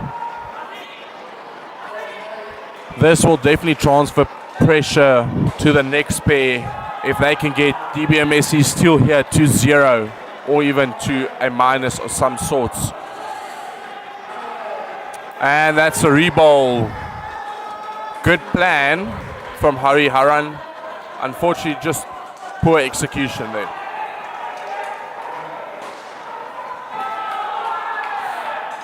Very good ball by Haran. And that's the wicket they were looking for. DBMSC still on to 0. Another wicket will be the cat amongst the pigeons.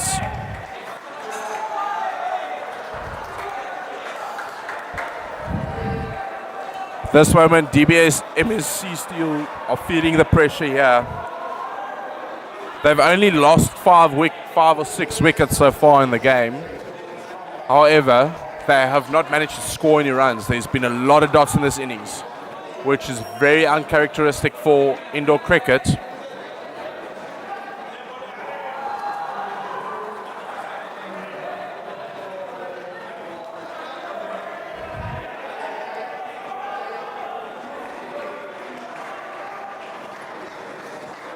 Very good ball once again.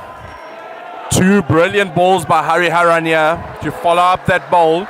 We've got a third ball. Pressure is on. Can Thambapanni get another wicket here? Played hard and a miss slap by Andrew there.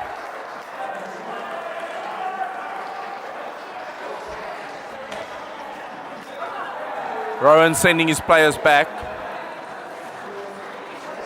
DBMSC still needing 13 off the last 2 balls to win the skin. Into the corner for one.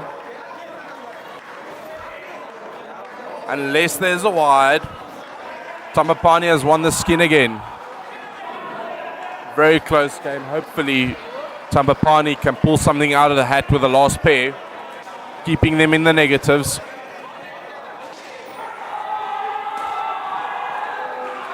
And a good call there by Rishi, early call.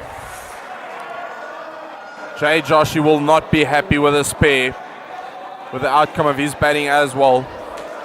Putting a lot of pressure on Shijaz. And Wasim coming in. Shijaz known for hitting the ball quite hard, very aggressive player, and can manage to find the back net quite easily.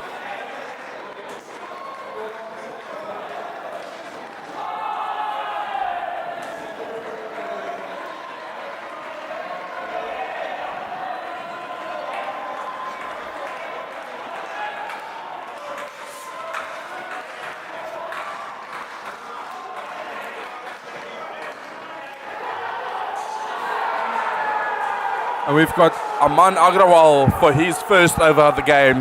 What can he do? Starts off with a wide.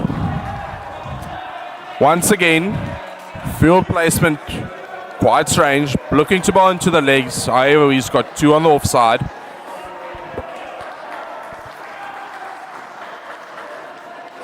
Another wide down leg. Rowan Naik not happy with the bowling. They do need him to be on the money here in order for them to try and have a chance of winning this game.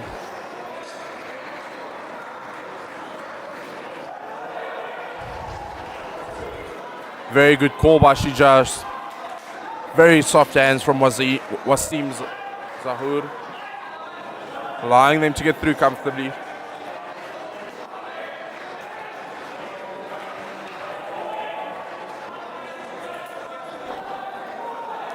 Very good ball.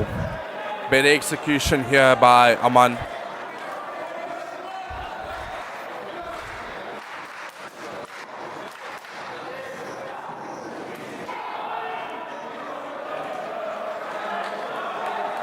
And Andrew left it for two. That can cost them dearly. There was an opportunity for a run out had he played that ball or attempted to stop it.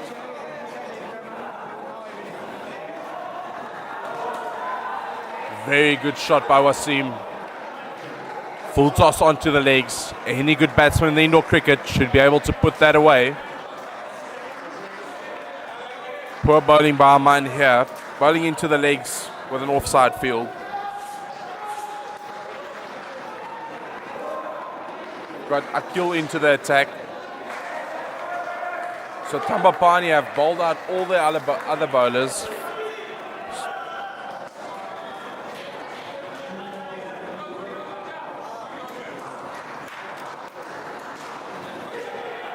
Very good ball by Akil there. Very good ball by Akil there. Trying to build some pressure here to see if they can pull this back. Very good ball. And the call for a wide in indoor cricket is taken on where the ball passes on the crease, not where the ball ends.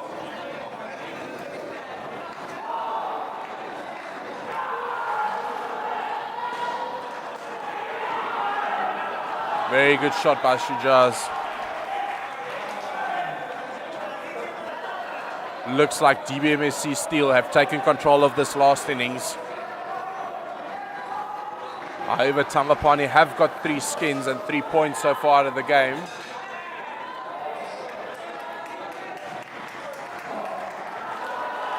Good early calls here between Wasim and Shijaz, making sure not to lose any unnecessary wickets.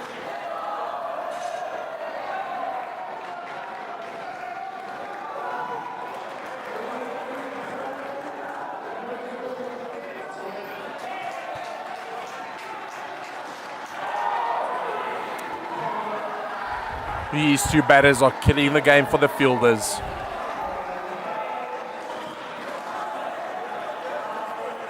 Happy with dots and just taking the runs as they come.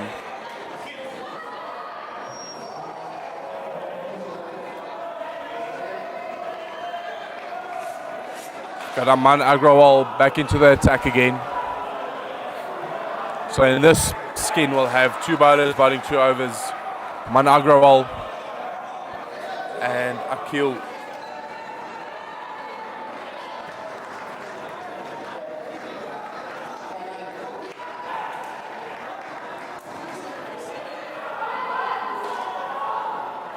That's a lot better by Aman. However, I think Rowan should take over the one player to the leg side corner. We've got a third ball. Can Thambapanni use it to their advantage? Very good, sensible cricket by Wasim. Not giving Akil any chance to run him out.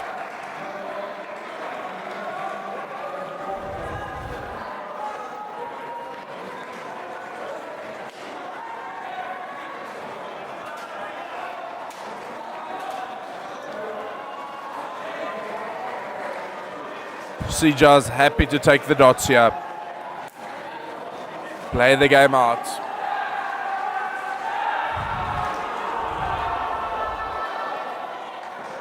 So off the leg, good bowling by Aman. We've got a third ball here. Can Thambapanni use it to swing the momentum? We saw in the previous pair. One brings 2.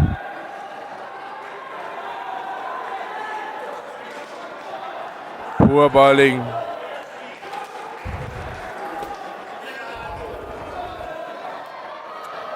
Poor bowling.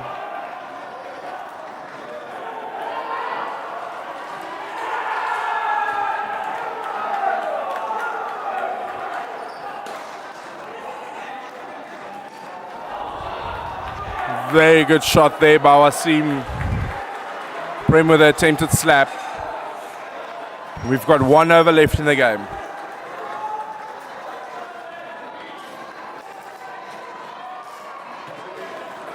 Thambapanni would need a miracle here.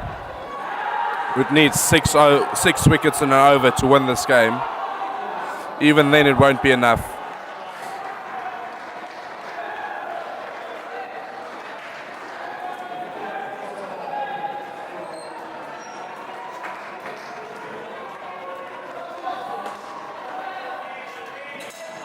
Very good shot by Wasim.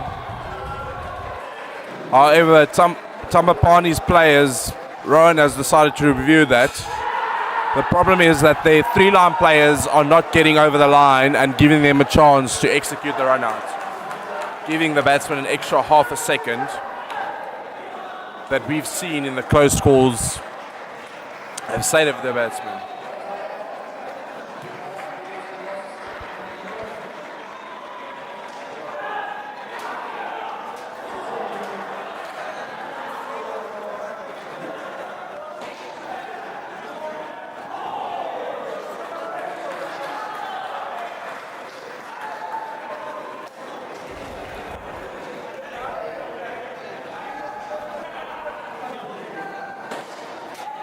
Very good ball there by Akil.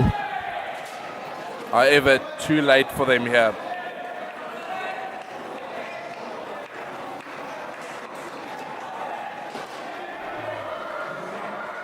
Another dot ball, 3 balls left.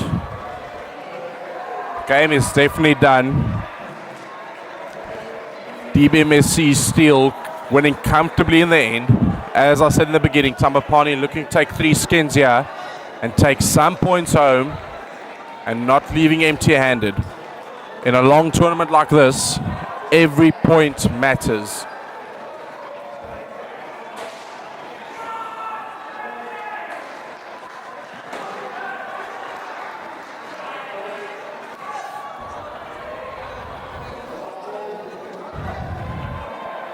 Very good shot by Wasim there.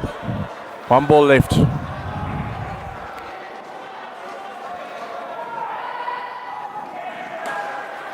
Very good shot by Shijaz for 7. That's the end of the game. I would say in the Rowan Nayak using all his bowlers in the first 12 overs that he possibly could, his best bowlers, and very poor execution in the first skin there. And they clawed their way back to still try and make the game. However, the last pair were just too strong and too confident for DBMSC Steel. We'll be back shortly with the next game between Elite Warriors and Falcons Foxes. Fourways Falcons. Until then, goodbye.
Okay, we have had 3 games in a row on court 2 from tier 1. Coming up now is the 4th game. This is a tier 3 encounter between Elite Warriors in the United Arab Emirates and the Fourways Falcons from South Africa. Harry Menachery from England will be the official for this game. Usually very energetic outfit, Elite Warriors.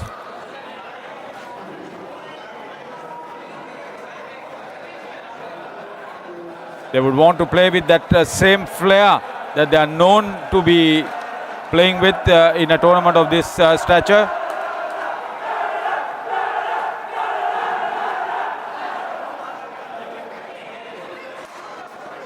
Fourways Falcons always very outspoken and loud on the court.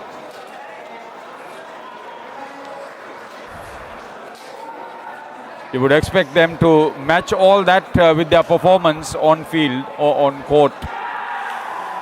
So despite being a tier 3 encounter, this is a lot of excitement because of the local team playing in Dubai.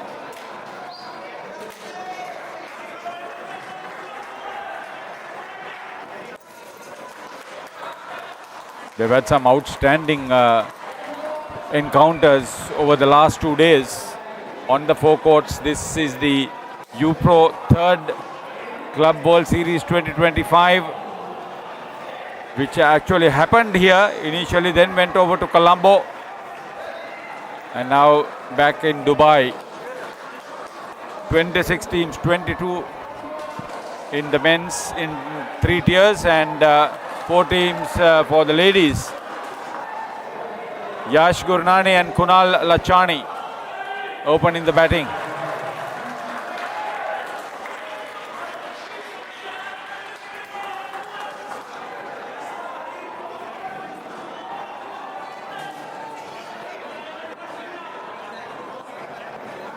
Kunal is facing.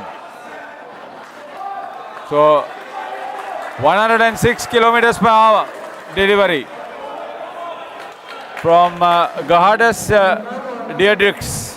Poses a 3rd ball situation up front.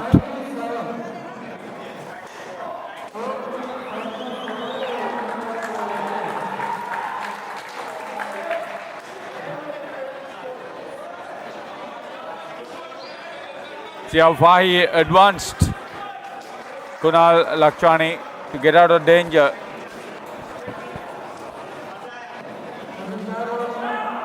Yash Gurnani. Take a look at his number on his shirt. 777. That's what it is. Gardus Deirdricks. Bowls with pace.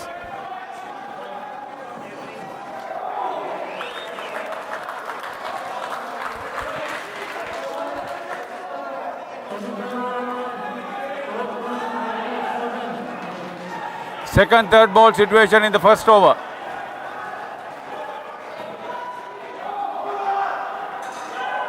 Again a scramble to cross over.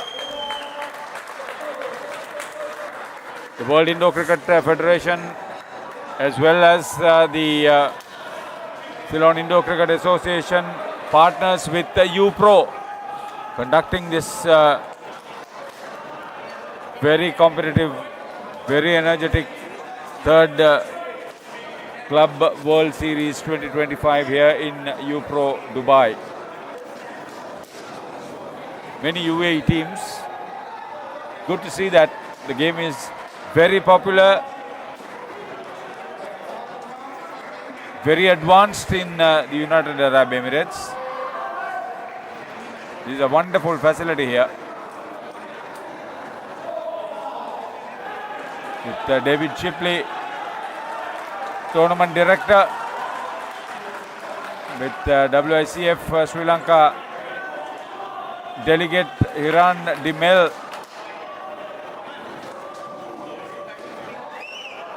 together with Asela Patirana, the former Indo-Cricket captain and present coach, tournament coordinator of the international Indo-Cricket tournaments over the last 2 years in Sri Lanka. Also present, is a lot happening. Here's the skipper, Ryan Krishnalal bowling.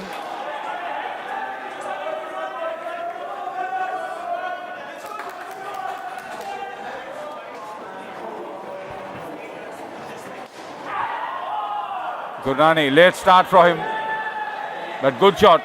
Good Indo-Cricket shot from him.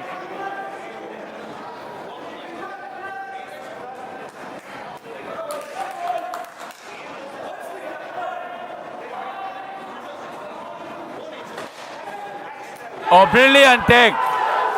Oh, take a look at that. Absolutely fantastic. Donovan Kruger, left hand extended. You couldn't have had a better catch. Off balance, but very secure with the take. So Kunal Lachani out once. So pressure during the second over. Fourways Falcons, they know what to do under these pressure situations. Just 5 runs after 2 overs.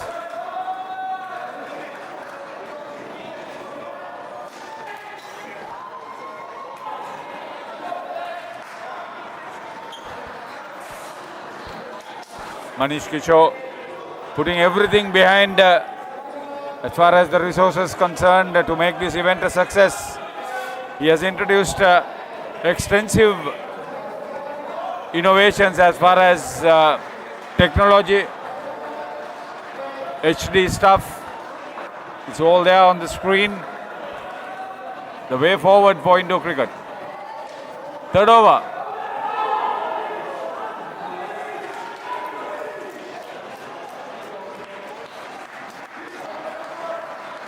Keegan Potgata.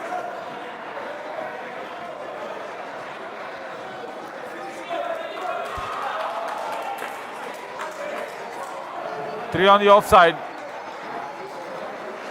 Oh. Yash Gurnani in all sorts of trouble.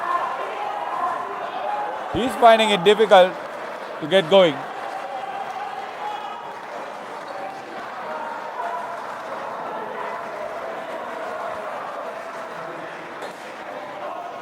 Oh. That should have been fielded. Instead, it yielded 3 runs. It initially hit Krishnalal, the captain.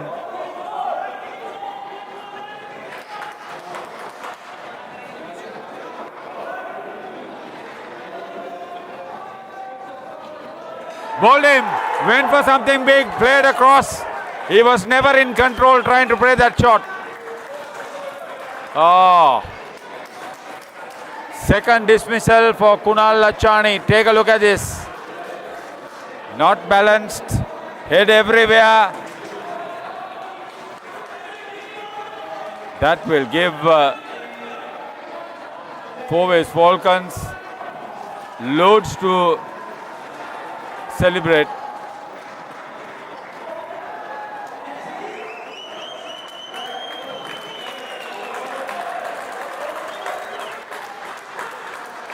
Keeping wickets at the moment, Gohardus Diedrichs. He was back stumper before.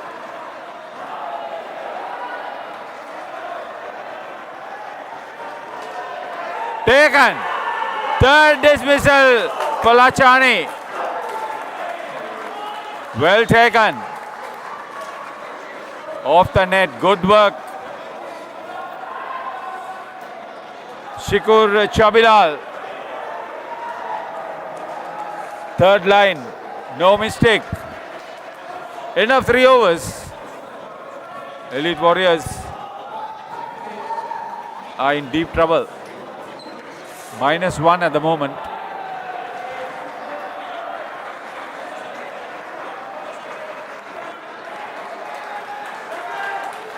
So Gohardus Diedrichs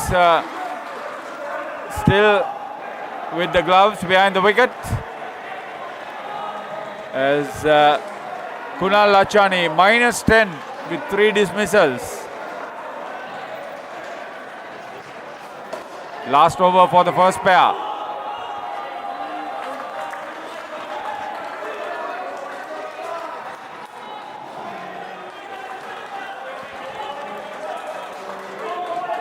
Douglas Clark is bowling the last over for the first pair.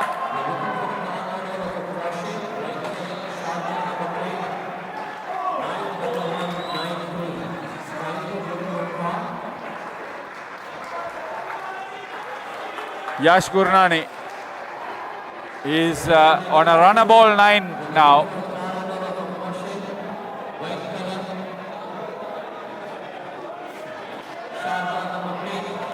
We get back to your messages.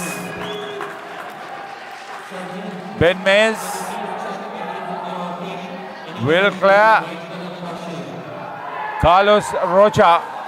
Oh yes, Rocha.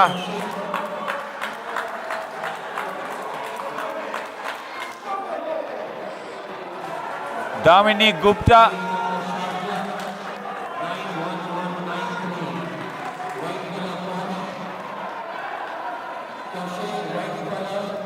Everybody else, thank you very much for the engagement. If you enjoy, we are so happy. There's plenty of action here. Very colorful, very vivid, very international. Clack, good delivery. Krishnalal picks it up before it hit the net. End of the partnership for the first pair. Just 3 runs. Kunal Lachani -8. Yash Gurnani 11. 3 dismissals for Lachani.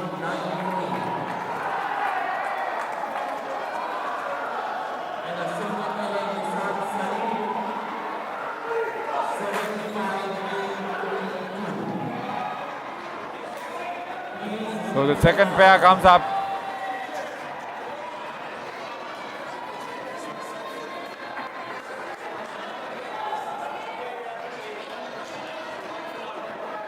Dinuj Fernando and Mohammad Masood.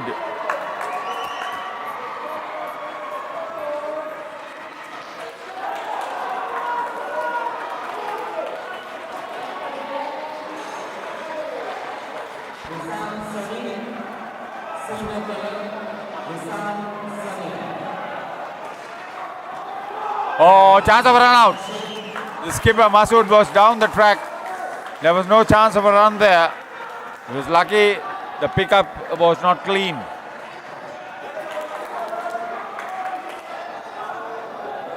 Clint Mora with his first over. So third ball. Pressure, pressure.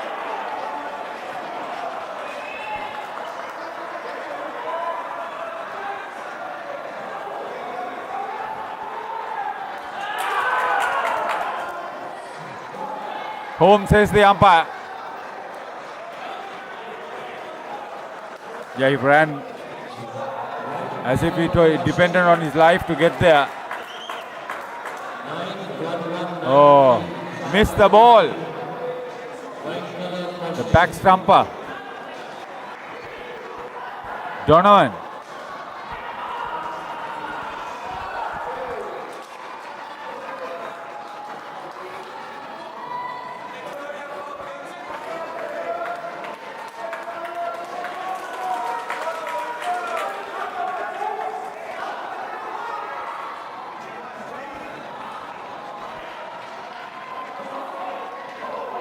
Angled across the body.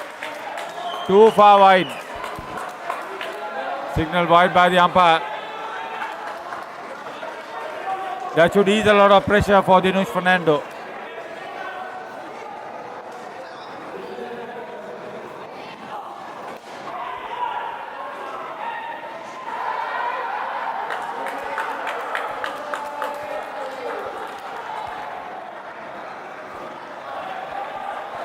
So 3 runs of the last ball of that 5th over.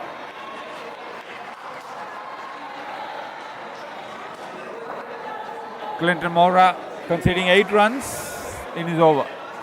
Considering what had happened earlier, it's good.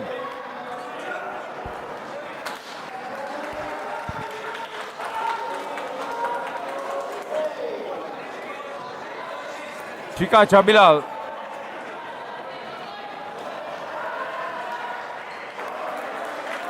Energetic delivery. Didn't give the batter too much room outside off stump. But he could have got it straighter. Dinush Fernando. Full toss.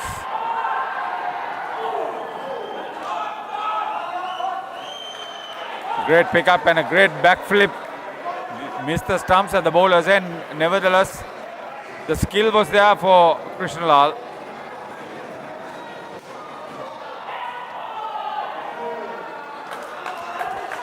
Good Indo cricket shot. Still playing under tremendous pressure. The partnership looks energetic. Down leg side, second wide.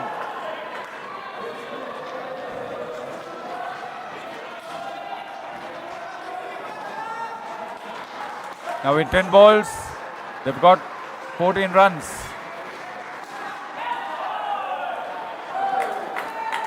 Fernando playing with confidence. The skill of playing Indo cricket.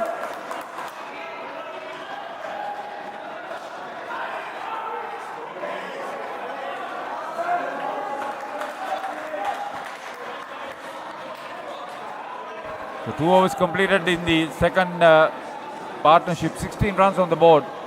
That's not a bad start. They can continue. At least 25 to get.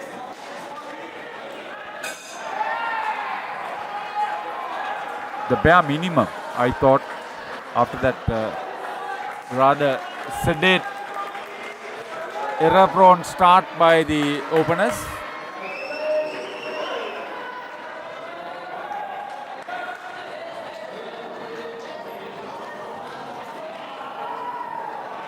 So thanks for your engagement.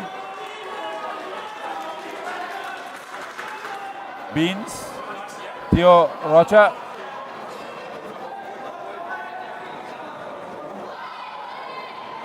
Linda. Okay, chance of run out. They didn't go through with the run.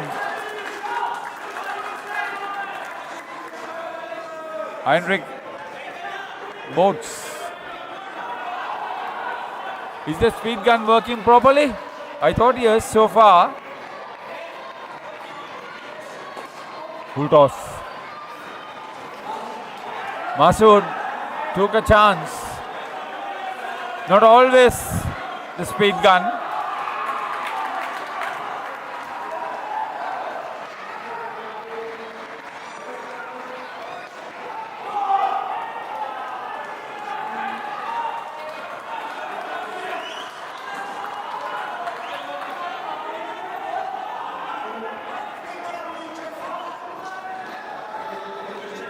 The last ball, 93 kilometers per hour.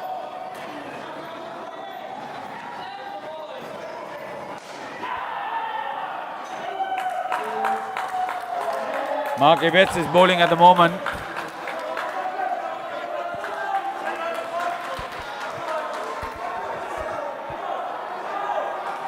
Ball remaining in the penultimate over for the second pair. Very well bowled, very well bowled. Score remains at 21. Just 5 runs. Excellent containment from Mark Ibbets. The rate they were going, they were heading towards a 30-second skin. It may probably not happen that way.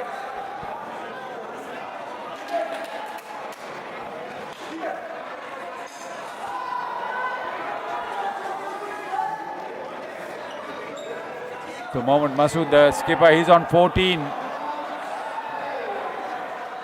Donovan Kruger.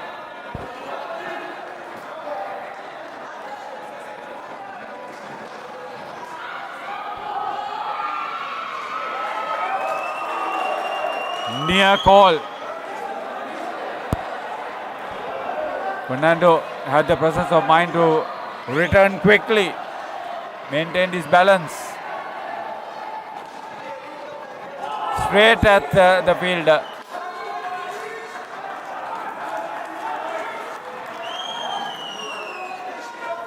It was a freaky run, I can tell you that. Flirted with danger, a lot of danger. Got away with it.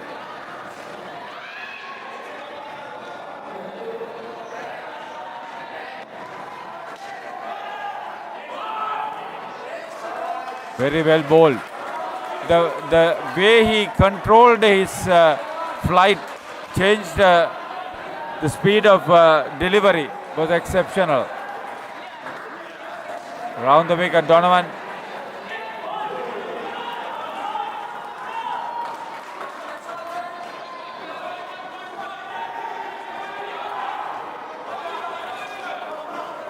Two balls, can they get 3 runs?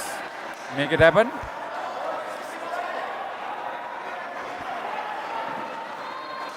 Oh yes, very well done. Couple of runs.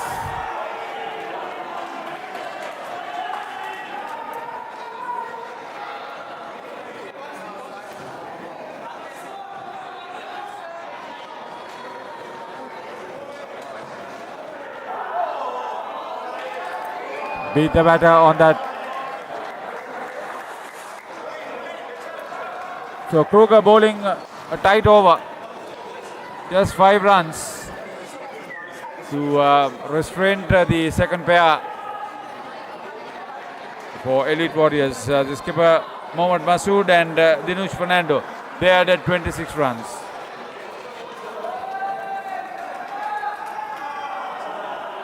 Total at the halfway stage of the innings is 29 for Elite Kruger.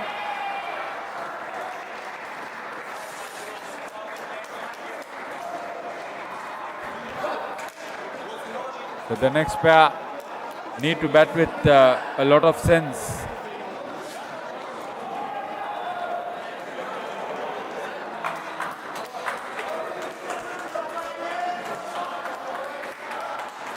It's Abhishek and Avdeep, the third pair.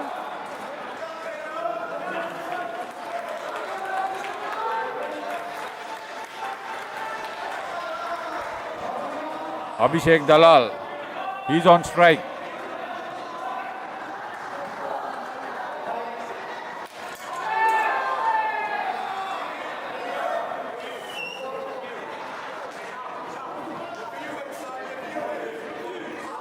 At the non-striker's end is Abdeep Mundal. So they have gone for a DRS.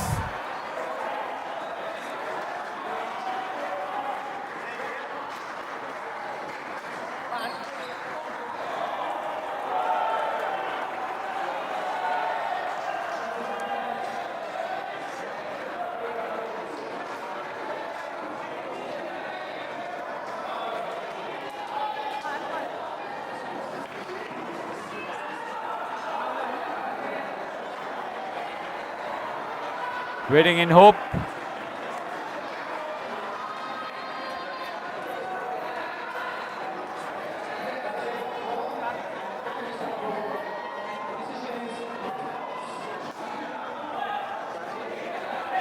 The batter under pressure was Avdeep Munjal.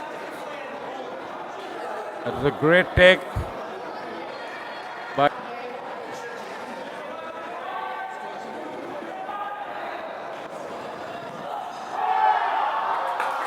105 kilometers per hour.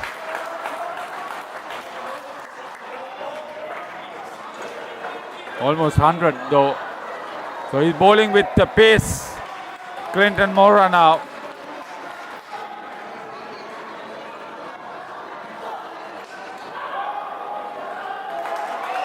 Yes. Abhishek Dalal.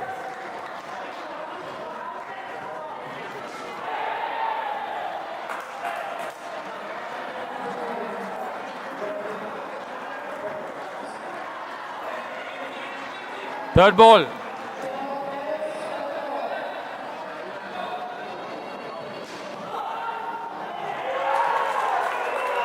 He had to make contact, he didn't, Abhishek Dalal. So that's a great bit of stumping by the wicketkeeper.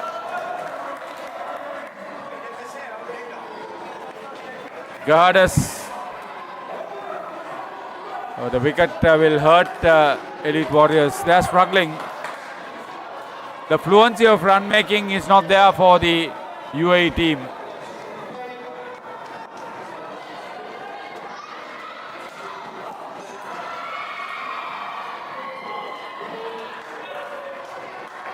And here I think if it was a first time collection,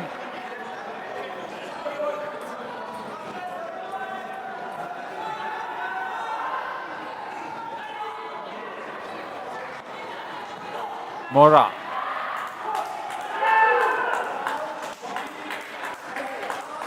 Munjal running in very well. So that is the end of the ninth over. Yet to get going. The third pair for Elite Warriors. So the tournament is now producing some outstanding competition. The highest team total was for Elite Warriors yesterday against Down Under Tamworth from Australia. Came down very quickly. This is the skipper Ryan Krishnalal bowling his second over. Went for just 2 runs, picked up a wicket in his previous over. Yeah, 185 Elite Warriors against Down Under's Tamworth from Australia. Late last evening. Oh, they missed that. Can you believe it? The wicketkeeper missed the stumps with Dalal way out of his crease. Usually it doesn't happen with these Fourways Falcons.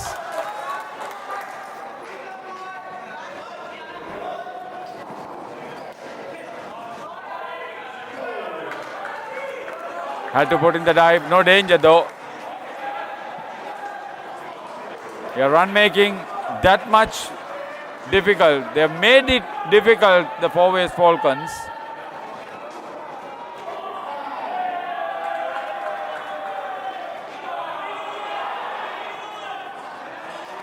Wide call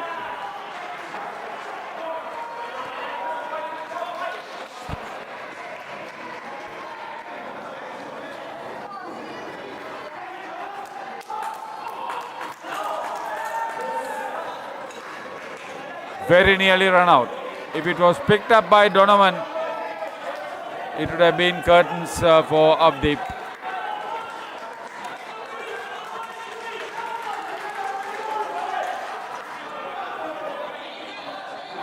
Six runs.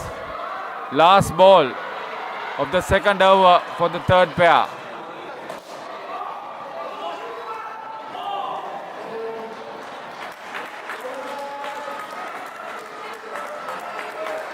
Couple of runs to end that second over.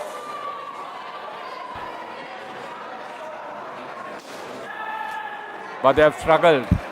They have struggled. They are not fluent in their batting, running, and decision making. Mark Evans, first over, he considered only 5 runs. They'll expect him to do well. Second time round 2. 8 runs in 12 balls so far for the third pair.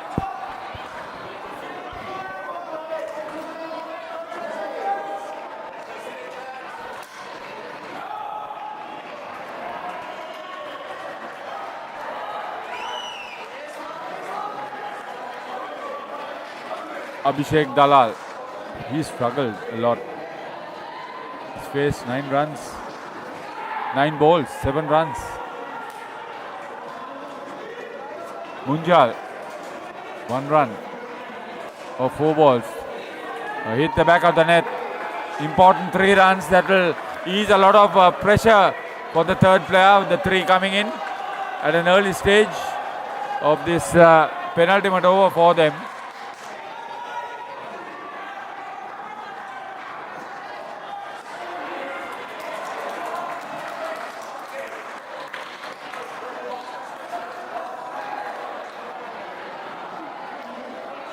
Telani Becca, thank you. Thank you for the inspiration for the players and for us too.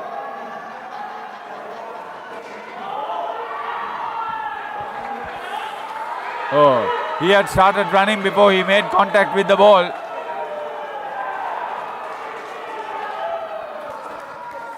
Avdeep Munjal.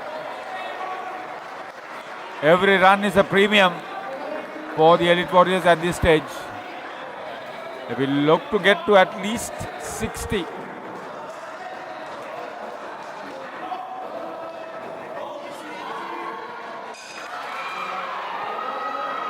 Playing safe.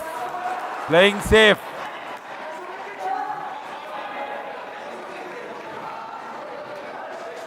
They've scored 12. They don't want to be dismissed.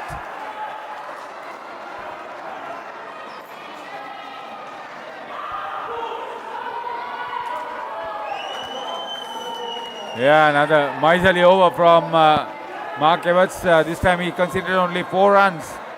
So 2 overs, 9 runs for Mark Evans. Excellent bowling.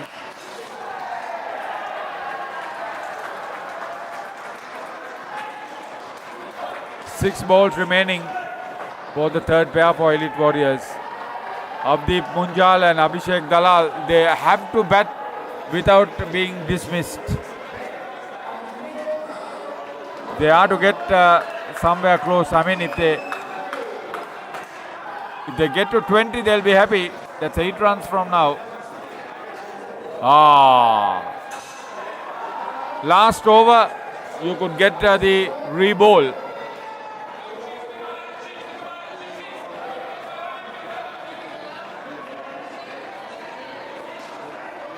Six balls remaining, 6 runs needed for 20 for the third pair. Better delivery from Shika Shabilal. His second over.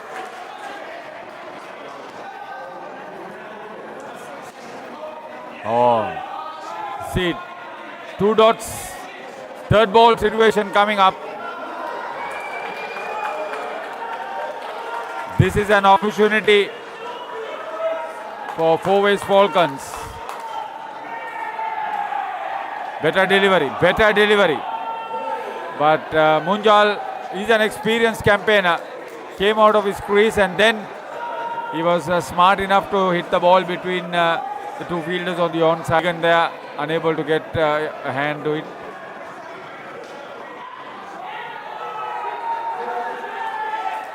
Yeah, they have negotiated the first half of this over very well. Couple of balls remaining. They can go past 20 with heady batting.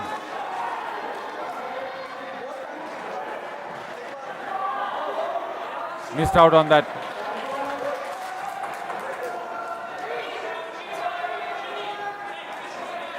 Now I'll tell you, they won't be hitting anything big. If they can, they'll just block this. Yeah, that's what they'll do. So no dismissals, only 18 runs for the third pair, Abdeep Munjal and Abhishek Dalal. Dalal made 12, Munjal 6.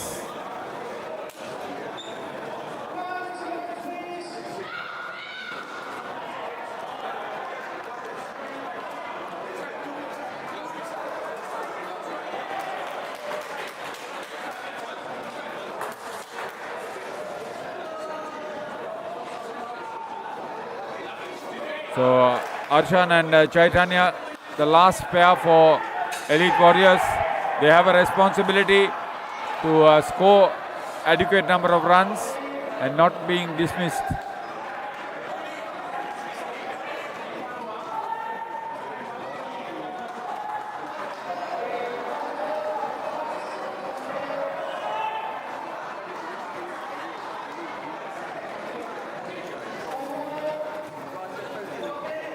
So facing up first will be Arshan Tajuddin.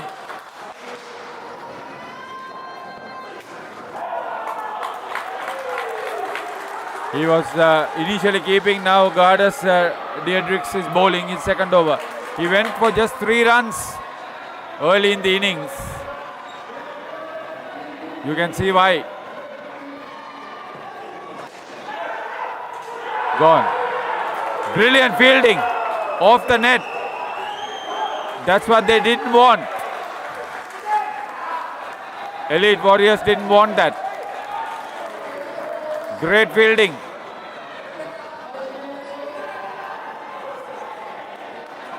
Keegan Putgaita. Very precise collection. Bang on the wicket. Again.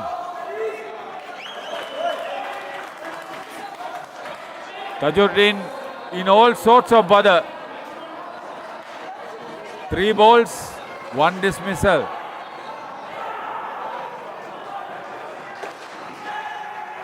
Gone.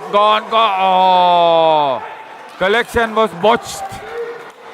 Otherwise, it would have been a second dismissal in the over.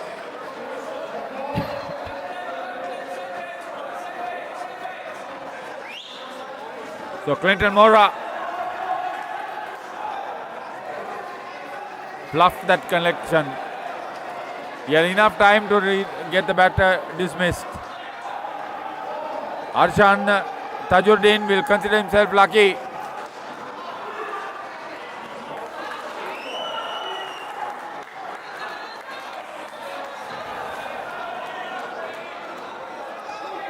I think Fourways Falcons know that they have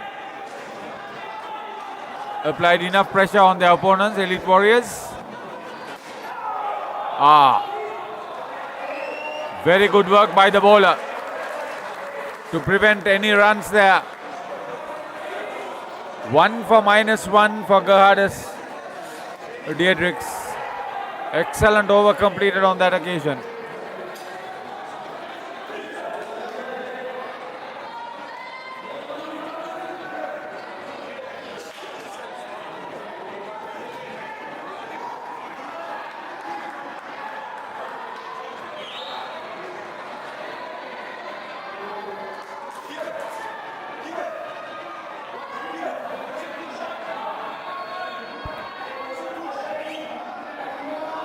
So Tajuddin back on strike. Donovan Kruger is the bowler. He conceded 5 runs with his first over.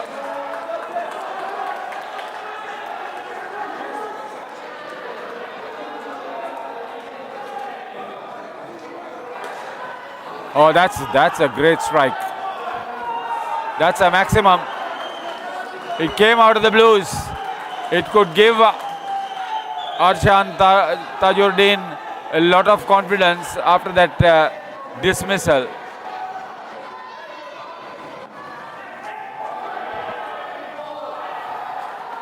Chaitanya Thakkar is the new batter. Actually, he's the one who was dismissed earlier. -5 for him.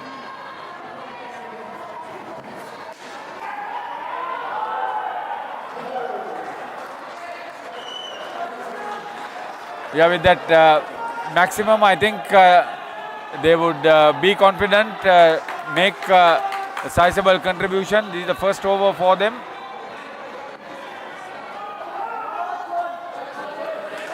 Clever change of pace, in line with the stumps.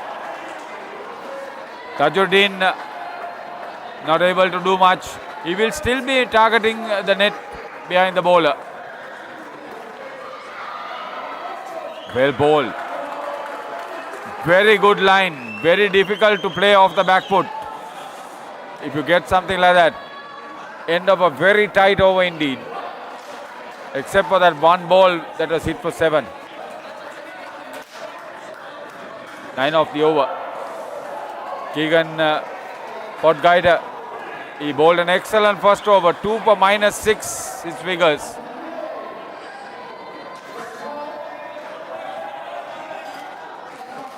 So,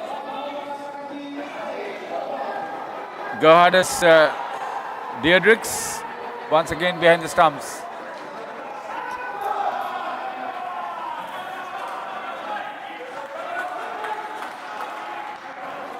Wide to start with. How much would they get? Would they get 70? Elite Warriors?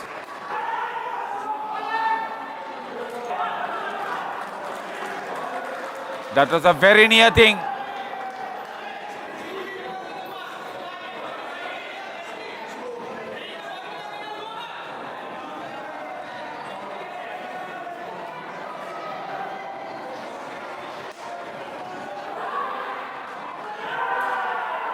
Let's start. Let's start. They've gone for the referral. Review. He was struggling, he was diving.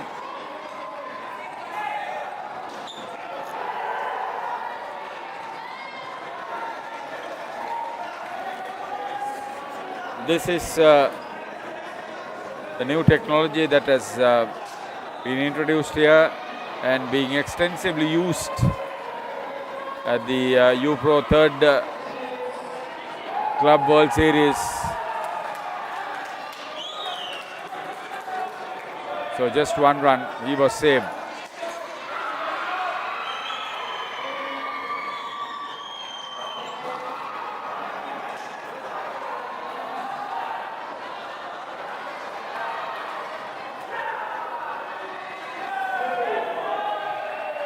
One big scramble. They are pressurized big time, but they've got a 2GD partnership for the last pair. Oh, really? You need that sort of big hitting for the success. That's good work.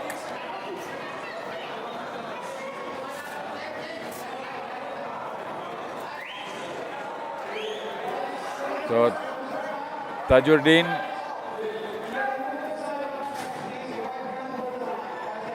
back on strike.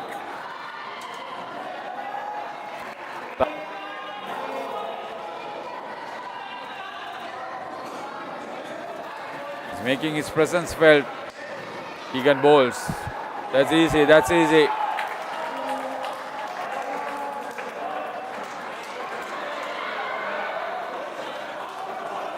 End of the 15th over, the penultimate over. 18 balls, 16 runs for this last pair. Can they hold on to the pressure applied by their opponents, Fourways Falcons? If they can go the next 6 balls without being dismissed, probably they'll get another 10 runs on the board.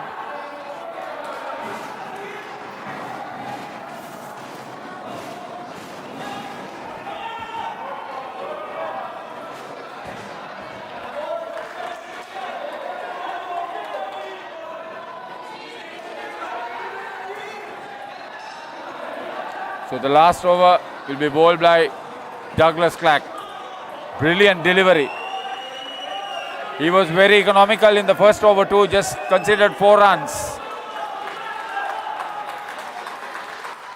Immediately creates a third ball situation.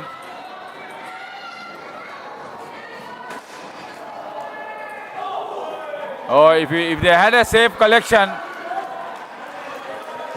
they would have had that dismissal.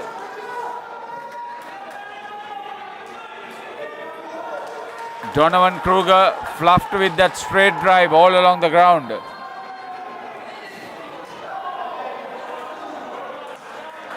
Oh, see this excellent skill by the wicketkeeper. Gerhardus Diedrichs immediately sends the ball to the wicket at the non-striker's end. Last 3 balls remaining. They want to be without being dismissed. 19. Couple of balls remaining. Second best skin for the Elite Warriors. Oh, they missed it.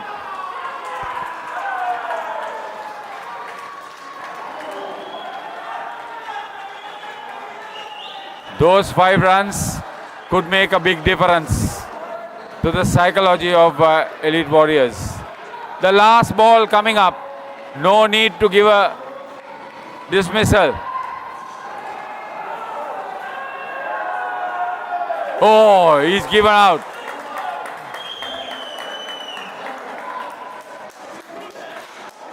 That's what they didn't want. Take a look at this. Probably hit his leg and then got up, juggled and held on to the catch. Gerhardus Diedrichs once again the man for the moment. They'll be disappointed with that loss of 5 runs. So 19 of the last skin takes Elite Warriors to 66. They were in all sorts of trouble at the end of the first pair, making just 7 runs. But by and large, they fought very well. They're a very competitive side, and then finally got to 66. So Fourways Falcons will think that they have a great chance of pulling this one against one of the stronger teams from the UAE.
Welcome back.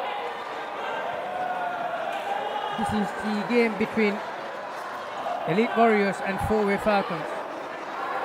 Falcons chasing 66. Clinton Mora and Donovan Kruger. The first player, Kunal, got the ball in hand.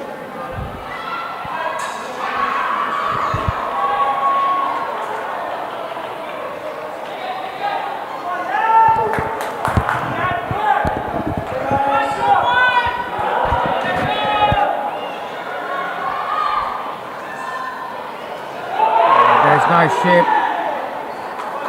Kunal Stockwell swings into the right-hander's legs. 66 is not a huge total, but we've seen some very close encounters in this competition thus far.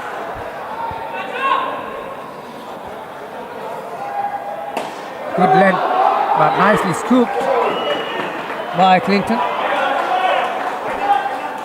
First one from the board.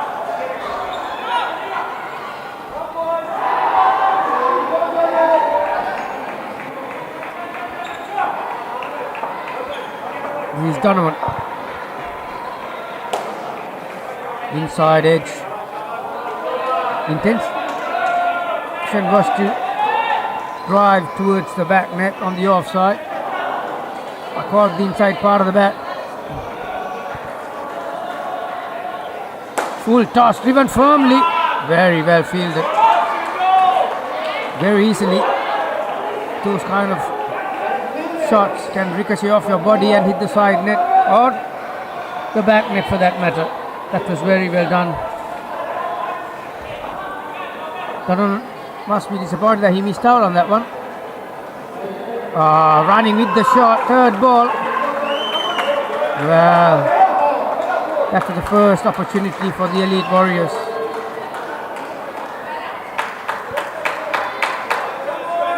Really ball too, really thought. Slowed it down. Slow ball from the back of the hand.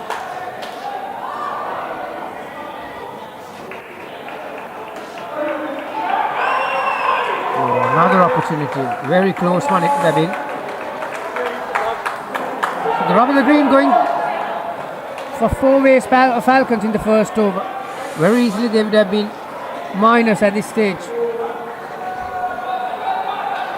But you can play only as well as your opponent. Let's see, and Elite Warriors didn't take the two chances that they got. 5 on the board.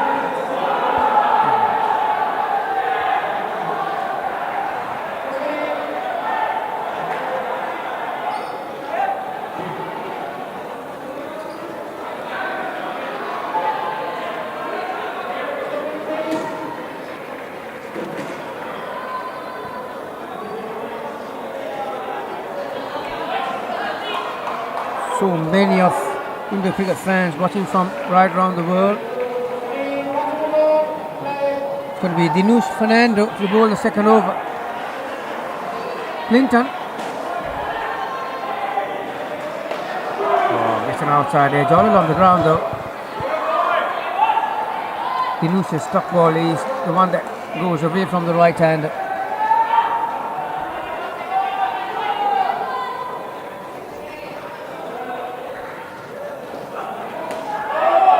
Nicely played. Oh, well. Nicely bowled.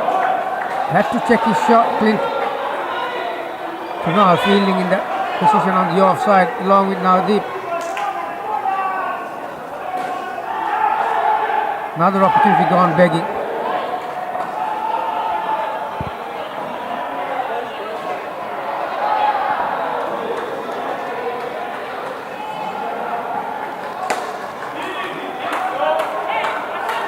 Nice drive on the front foot, straight off the middle of the bat.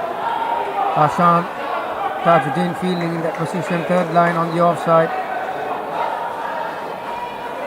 Either side of him have been runs. This time he had to check it. Oh, another. Well. There have been at least 3 or 4 half chances for the Elite Warriors.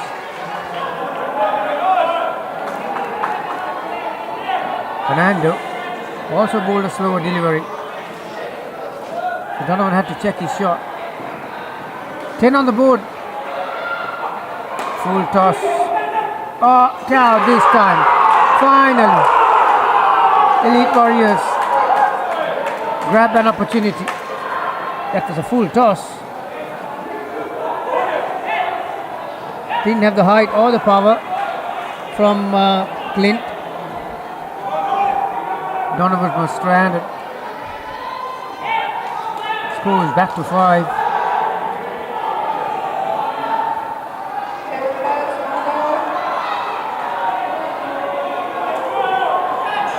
Final ball for Jimmy Fernando. This is his first over.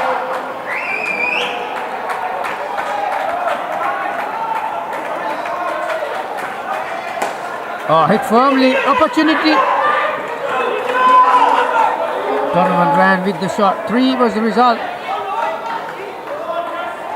He can strike the ball, Donovan. Clint is more of a down and up player. But for Donovan, anything in his zone, he's not afraid to go towards that back net. He's a very strong guy. Dinush Fernando finishes his over 1 for 3.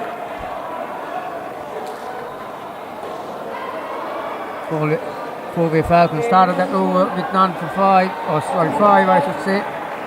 Went to 10 at one stage, but because of that run out. But last delivery, 3 scored, so they're back on 8. Mohammad Masood.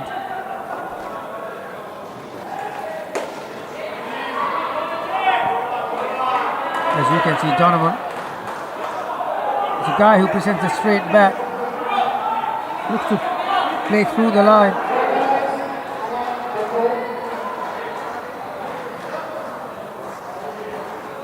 A slight hold up with the umpires. A quick one. Harry from England. He's the one who's got the umpire's shoes on tonight.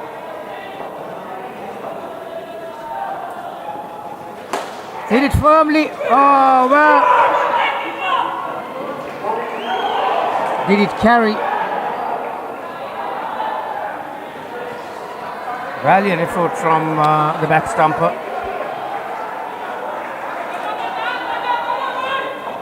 They have landed just in front of him.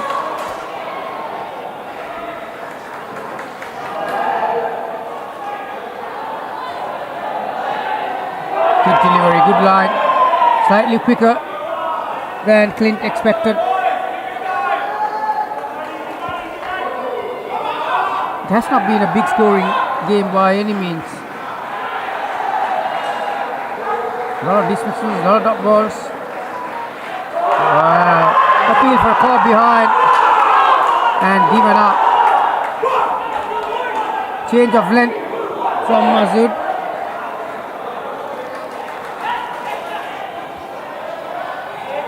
Good catch.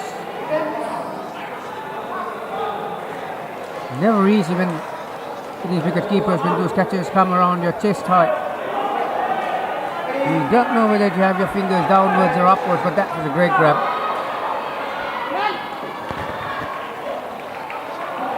Changing the field. How deep comes to that leg side position. Huge effort. Well. Had he connected that would have gone through the net. Shaped up to a big shot. Falcons don't have to do that. They can play some conventional indoor cricket and get close to this total.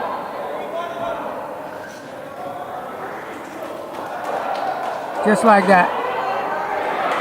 There was no fielder because the fielder was moved from the offside to the leg side, and Clint knew what he was doing. Just put the ball into that corner, comfortable too, and Donovan had enough time to get to the other end. So score is hovering around from 5 to 10, that mark. 3 overs completed. Masood 1 for -2.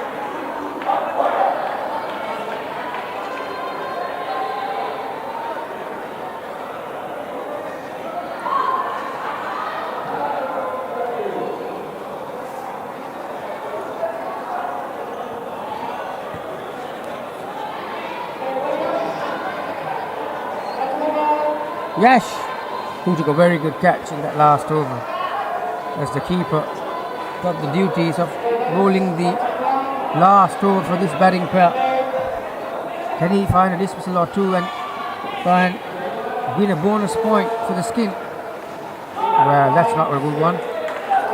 Yeah, Clint has asked the umpire, we need to get that ball to be re-bowled.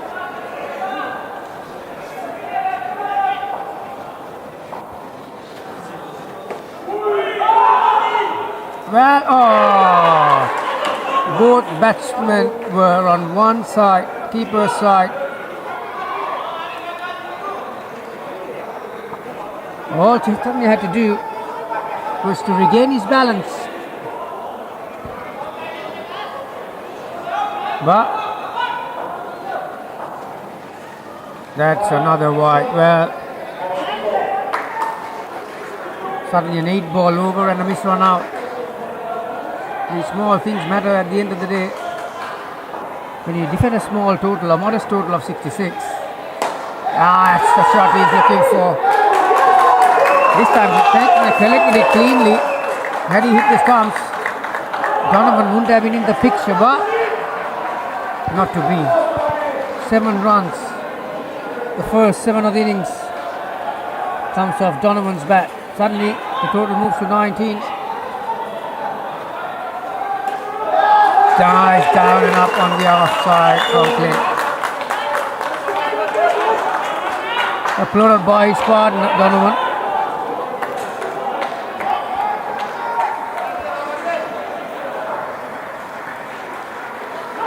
This time he lets it come to him, plays it late, outside edge towards the corner on the offside.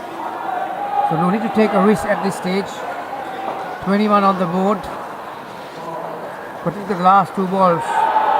That's driven firmly again. Oh well, Donovan did not want to run. Clint has already taken 3-4 steps. Final ball. Because Donovan didn't run, now it's a 3rd ball situation, so he needs to find a way to change the score.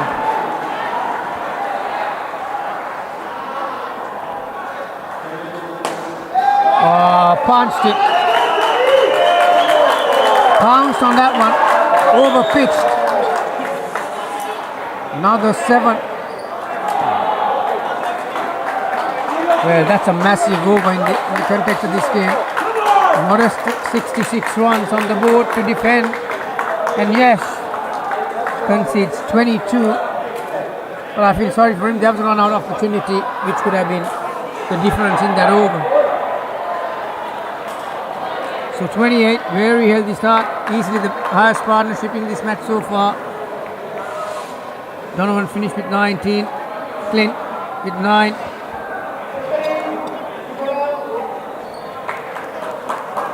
Douglas and Keegan looking to continue the good work done by Donovan and Clint. We've seen many things happen in Indo cricket. We saw Barbarians scoring 37 for their first pair, and Jamia fought back relentlessly to keep them down to 36 and chase it comfortably. Quicker from Arshad Tajuddin. Right in the body of Douglas, didn't give him any room. Bowling from around the wicket, so they start looking to angle towards Douglas's body. That's a good ball too. That was way inside the line. So 3rd ball. This is what Elite Warriors wanted after that 28-run partnership for the first pair. Can they find some momentum? They need to find a wicket from somewhere. Wow, that climbed up. That really got big on Douglas. That just rose from good length. Off the glove. I think Douglas is wondering whether that ball was over the shoulder or not. Let's have a look.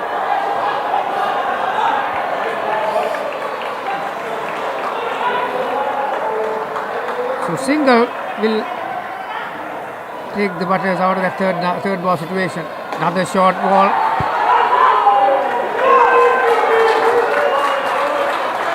It's pretty much evident what Arsenal is trying to do at the minute. Looking to get that ball around that chest and shoulder height. There's another one. This time he stays in line. Overdoing it. It can happen when you defend a modest total. You get carried away at times. This time better length.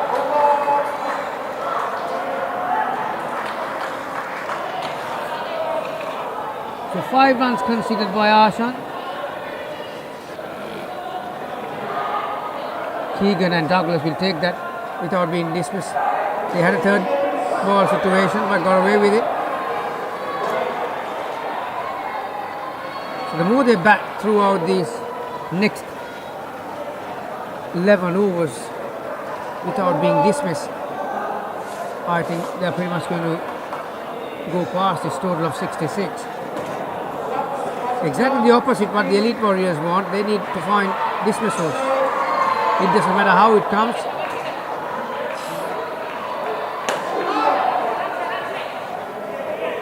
Abhishek Dalal bowling from round the wicket. Third ball.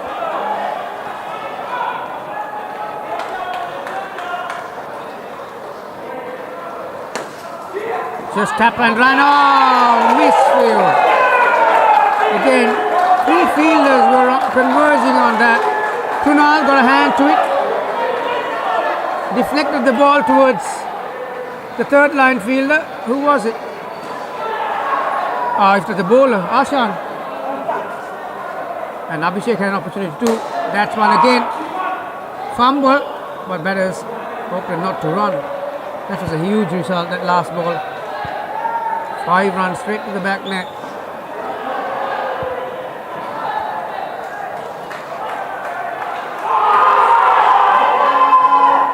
Well, that's pretty optimistic, wasn't it? That ball wouldn't have missed another set of stumps on the leg side. But the only thing is that in Indo cricket, you can be LBW if you do not offer a stroke. But it's got to hit the stumps. There again, off the leg. Holding a good line, Abhishek. And also Douglas. He's not showing any skills that he's got access to the leg side. He's getting to all kinds of positions. Final ball.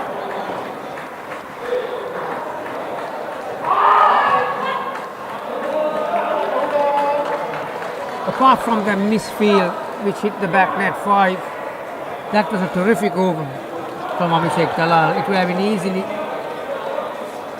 the other way around. But Falcons will take it. These pair batted through 2 overs. Douglas 4 of 8. Keegan with a very fortunate 5 runs to the back of the net. He's on 9 of 4 balls.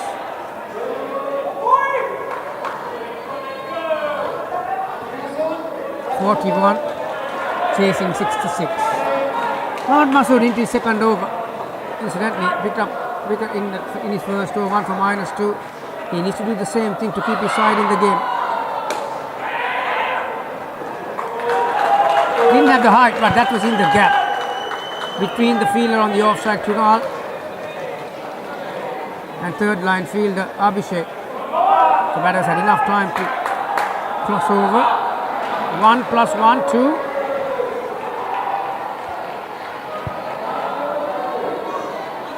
That's inside.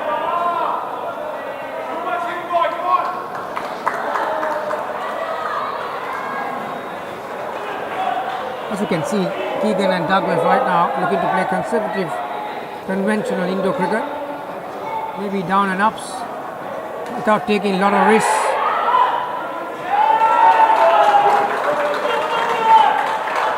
One run.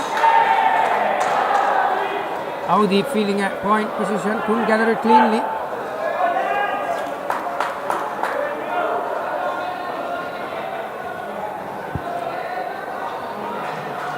Oh, huge. Huge swing and hoping for the best. The good old saying. Hit and miss.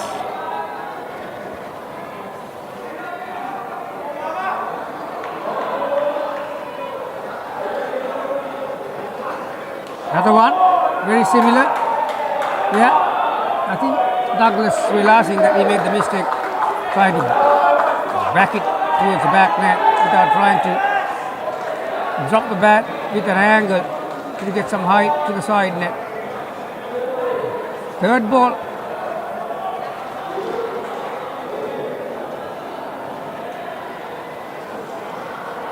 Missed it, and so did the keeper. And another golden opportunity for the Elite Warriors.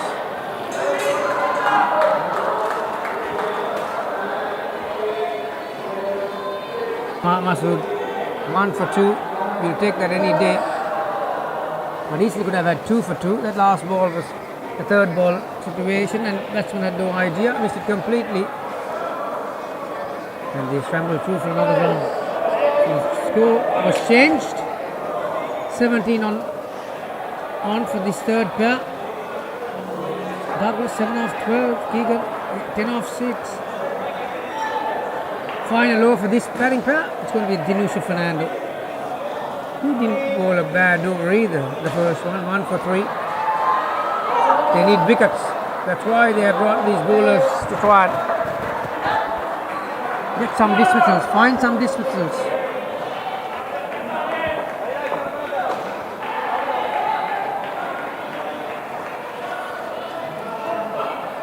Very good. Oh, that's pretty harsh. That's very unlucky. Yeah, these things can happen in an Indo cricket game. Sometimes the rubber green comes your way, sometimes it doesn't. You got to regroup and play the next ball.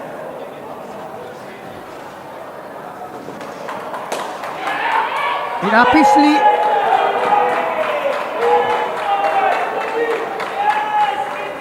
3 runs. Slow delivery from Dinush.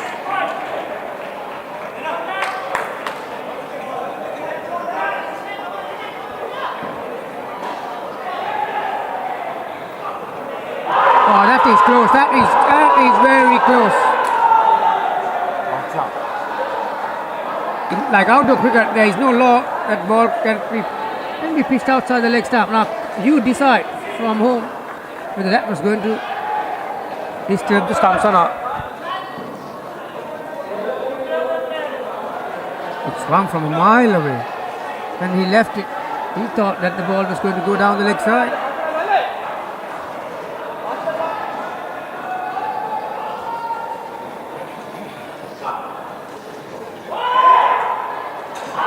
Oh, that's out. That's out. Much needed breakthrough.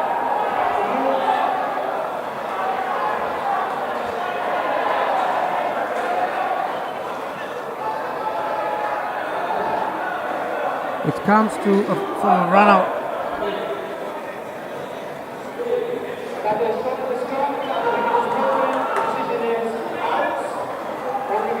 Very similar delivery, but this was not hitting the stumps though. Again, Keegan got into a very awkward position to play that ball on the leg side. So it's back to 17 for the pair, 45 on the board as far as the Falcons are concerned. Oh, that is not a good delivery. Since it's the last throw for this batting pair, that has to be, batsman has the discretion to ask for a reball, which he did.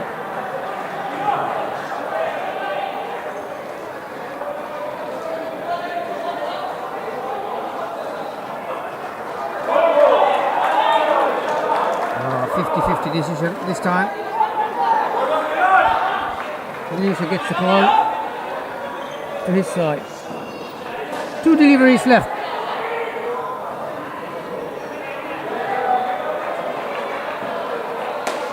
Again hit upishly, bounced just in front of Abhishek. Even if he had gathered it off on the bounce, that was a good opportunity for him to get a run out. So being the final ball, it'll be interesting to see what Keegan will do. Needs a 7 to win the skin point. Will he play safe and allow his batters to come to try and go past this total of 66?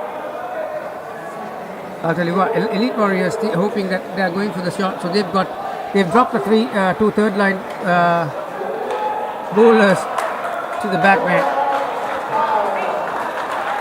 So dot ball it is. Fernando finished with 2 for 6. Douglas 10, Keegan 10. Equal contributions. Partnership 20. Score is 48.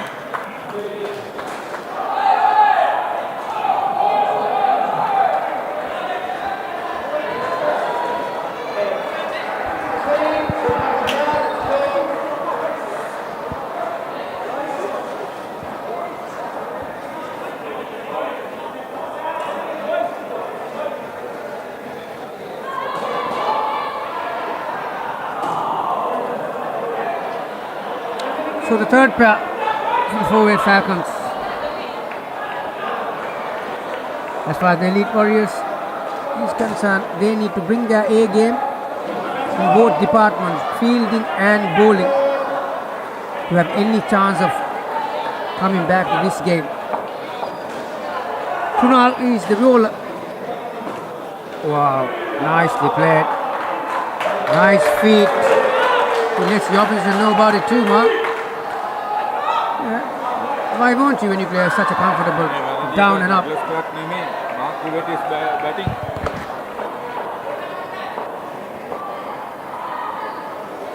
Wow, brilliant, brilliant. Prashant yorked himself. And Kunal with his in-swinging yorkers.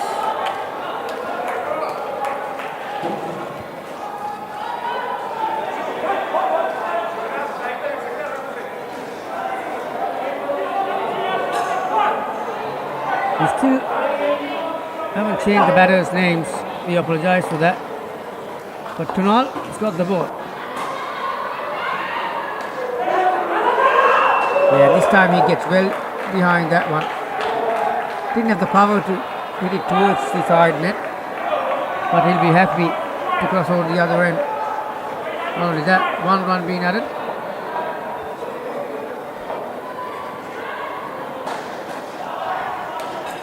Yeah, the difference. There is the difference. Watching the ball all the way to the bat was marked. Too comfortable down and ups on the offside. He's got the total back to 0. Prashant needs to back him up. Yeah, that's exactly what you have to do, son.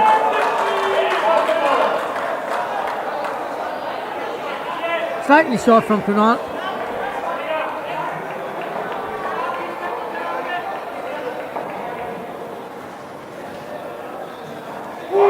Brilliant delivery and well kept. So at the end, after a dismissal in the second ball of the partnership,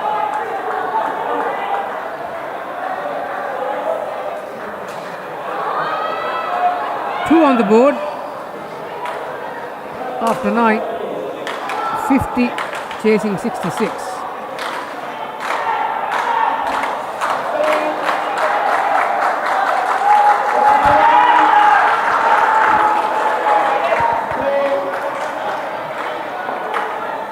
Abhishek Dalal.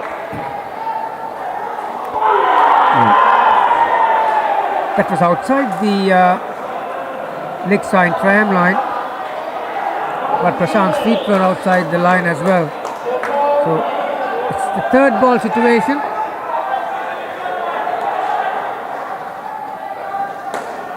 This time he gets some bat on it. One thing for sure, Shika is very quick.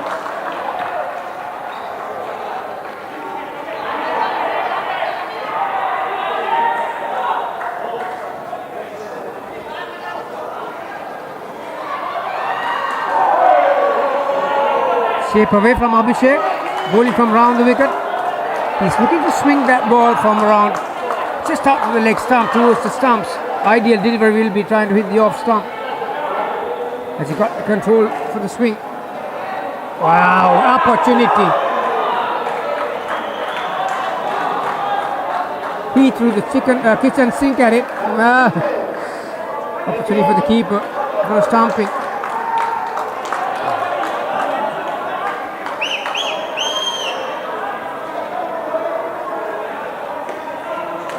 This time full toss.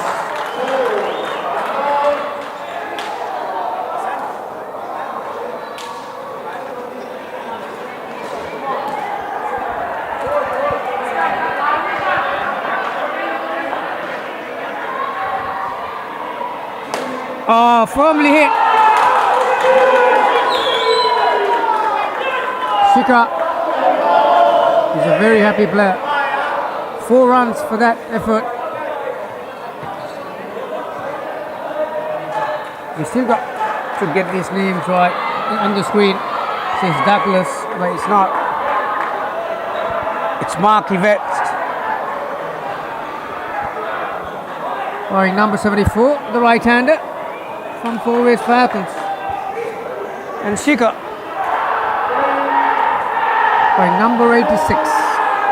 After a boundary in the previous ball, must be brimming with confidence. Got to deal with now Jeep Munjal. Short and wide. Just the one.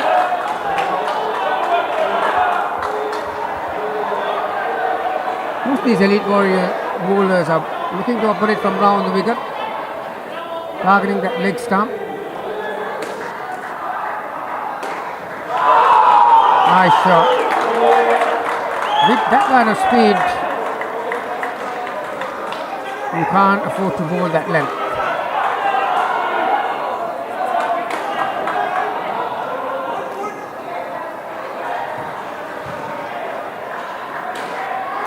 Nice. Just small jab at it on the offside with that angle towards you. Another down and up on the offside. Now Deep needs to get his length right. Like I mentioned, just to take a go with that kind of speed, he has to get his length. It's very imperative. That's better. Straight away there was hesitation. When you get that ball into that area, it's difficult to get the down and up shot on the onside.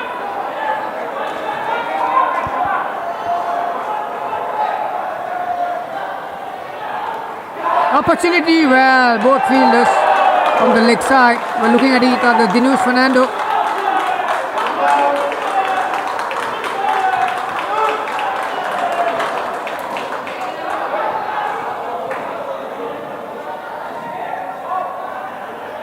Wide. This is a massive over. 9 runs coming off it.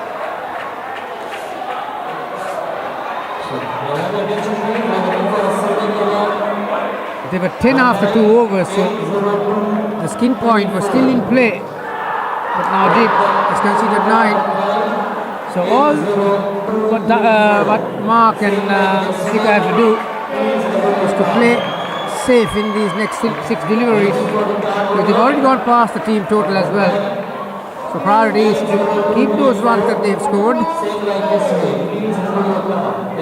Chaitanya.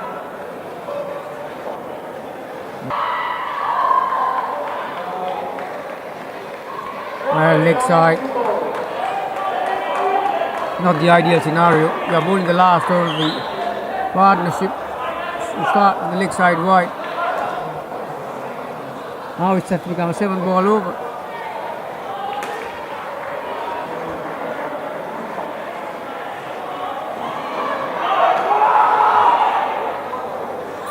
Quite rightly, Mark. No, Sika, no run for that.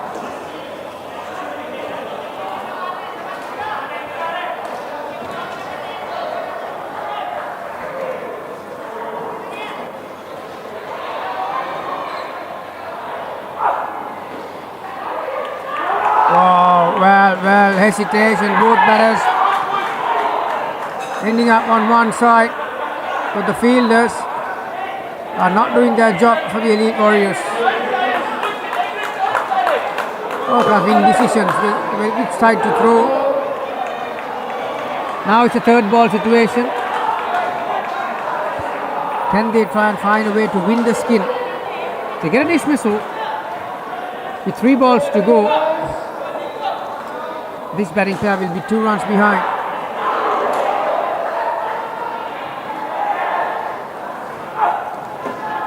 Well, he gets some bat on it. He himself didn't know where the ball was going.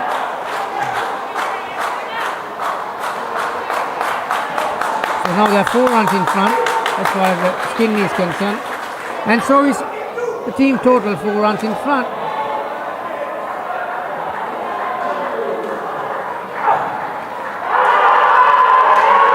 Caught behind. That will spark them up a little. Elite Warriors, they needed that badly. Well, 2 balls to go.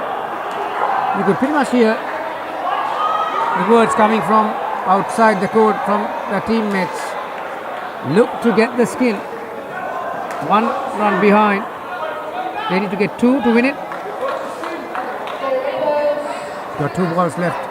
So ideally, down and up to either side and play the last one safe.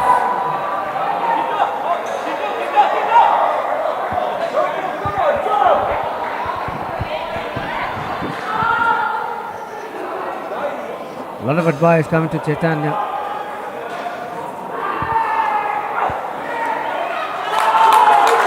Is it 1 or 2? 2? Well, 1 in front. Here comes the forward defense.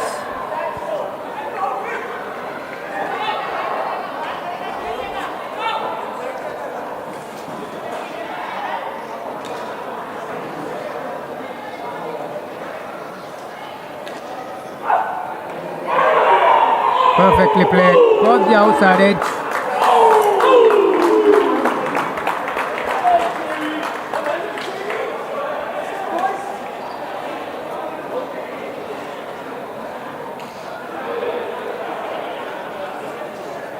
So far out of the 3 skins, 2 for Fourways Falcons. Can Elite Warriors bring something out of the ordinary? It's not Douglas, it's Mark. Keegan 10. Partnership was 20.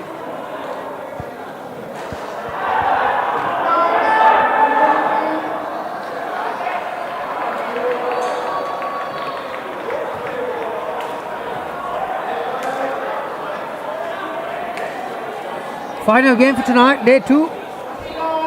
We have a tier 1 game. Red Knights, after defeating Barbarians, will face Avengers. Nice shot. Theodorix with Ryan. And Avengers, who drew with one of the fancies, Jamia. That's a huge game. Ryan. Well, he's got good skills on the offside. You give him that kind of length and width, he's going to hit that ball every day of the week. So comfortable start for these 2. There you are. Pushing the ball all the way. Number 23.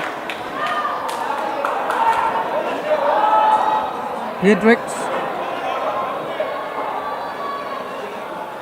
There you are. Ashan, Tajuddin, you can't bowl there, son. Not against these 2.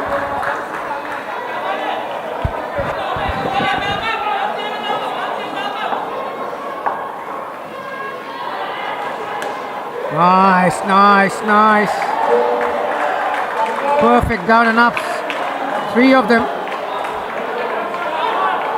So 10 off the first 5 balls.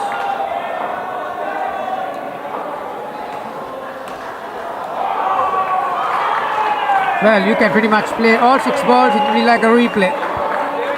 Only thing, 2 batters will change. 3 balls each. 3 down and ups on the offside. Runs off all 6 deliveries. 6 twos will get them to 12. What a start. Already 13 runs in front. If they're going to score in this manner, even your dismissal is not going to matter.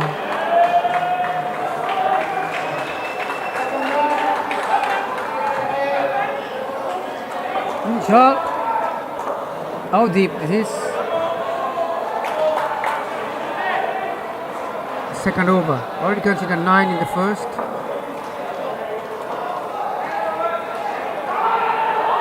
Opportunity out. Run out. Ryan, the non-strikers in.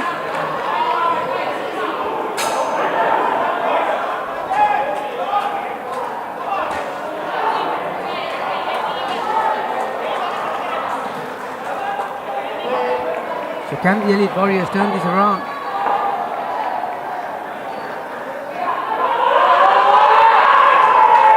Very similar.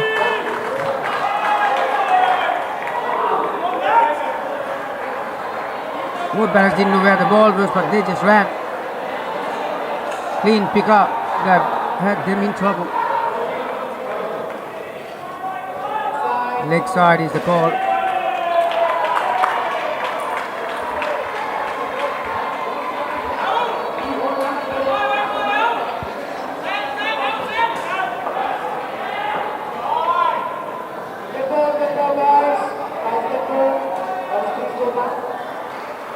Just before Deep released the ball,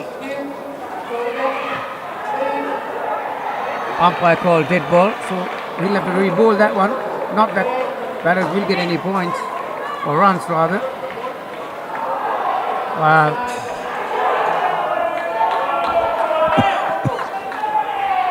Not a good result.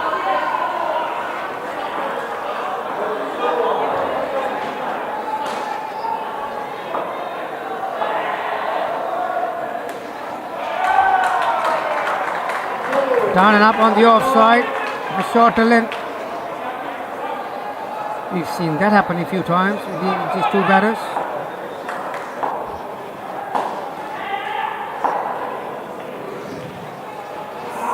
That's a 3rd wide. Cannot afford to do that. Deep will be very disappointed with that. 1 for 13 after he completed his 2nd over. Ryan on 7, Tetrix on 9, partnership 16. From here on in, both these batters will be looking to get past a total of 19, so they could get another skin point that will give them, along with the victory, 7 points. So that's a huge result for Fourways Falcons. They are still on the 2nd day. Good delivery. 98 kilometers per hour around the leg stump, and the length was good.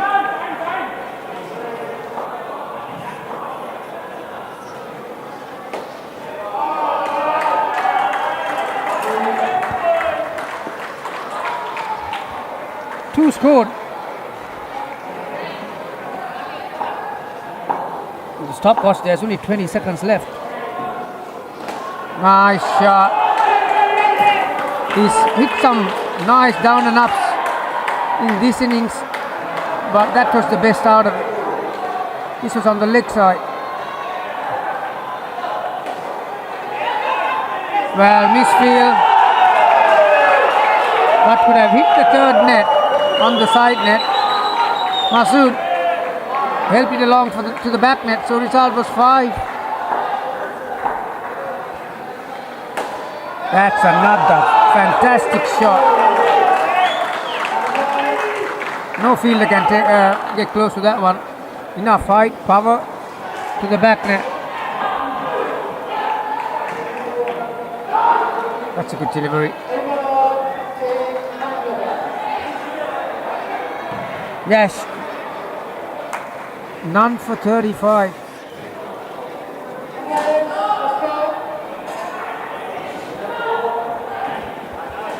Those are the partnerships. Apart from the second one, all three partnerships have gone towards Fourways Falcons and Chaitanya Taka to bowl the final over of this match. Wow, that's very close. That is very close. Nice piece of work by Krunal.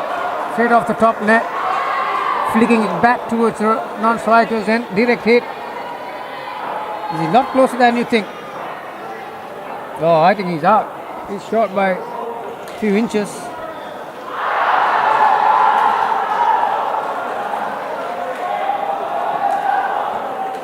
It won't make any difference as far as the result of the match is concerned, but a couple more wickets might have a chance of fighting for the skin.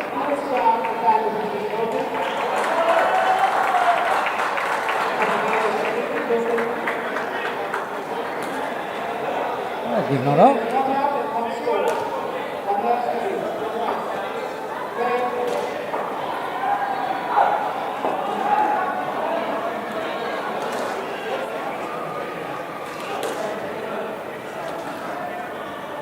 One for one so far for Chaitanya.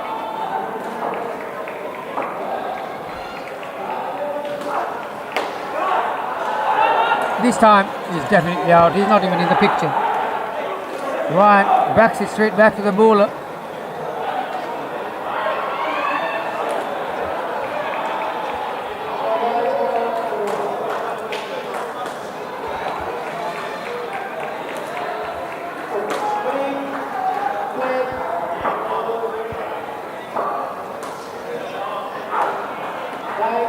Will they ask for a rebowl?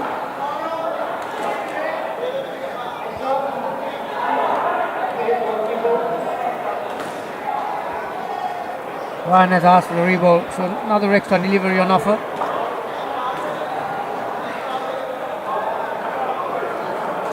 Krunal.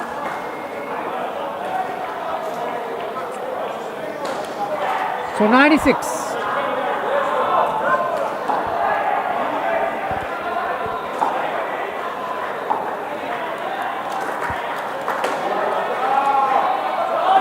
It's looking for a big one. Just a run. Arshan Lee is pretty much back on the back net for this last delivery on the offside.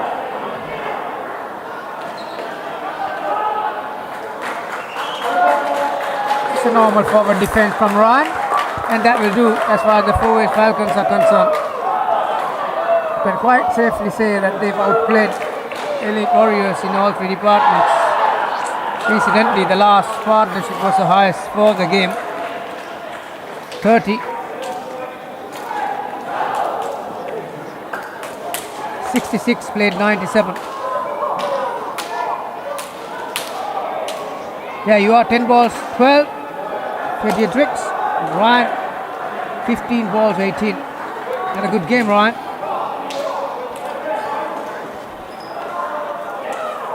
So summary, 97 played 66. Shika 19, Donovan 19, and Ryan 18. As far as the bowlers were concerned, there were some couple of noteworthy performances from some of them. Tanya picked up 2 for naught. Keegan and Dinush 2 wickets apiece.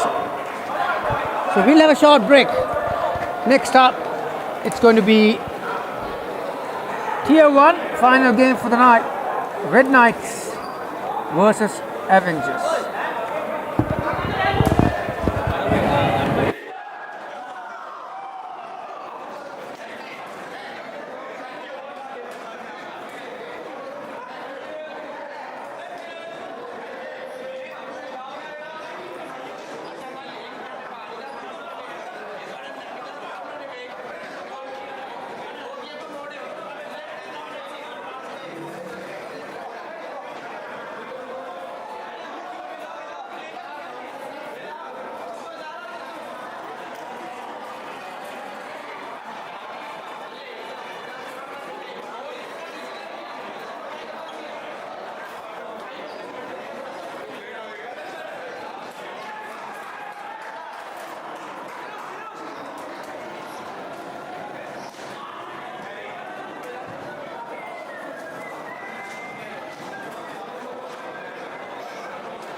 Welcome back to this coverage of the Club World Series. To the last game of the night, we've got Red Knights Rest the World versus Avengers UAE. First up for Red Knights, we've got Morne Pence and Tarandu Mendus. Morne Pence, a batter well known in this region for not hitting the ball as hard as it possibly should. So let's see how tonight goes. Avengers tying their last game against Jamia. So it should be a very good contest.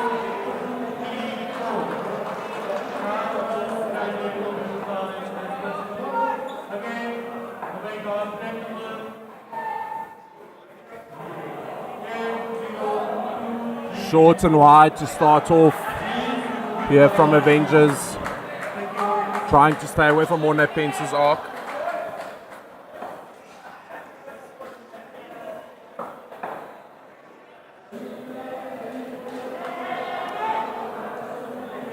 Still not giving him any room. Guys have been hit quite far in the centre by Morne Pence in the likes of the Kadak Premier League in the last 2 years, where he's proven himself as a valuable asset as an international player for his teams.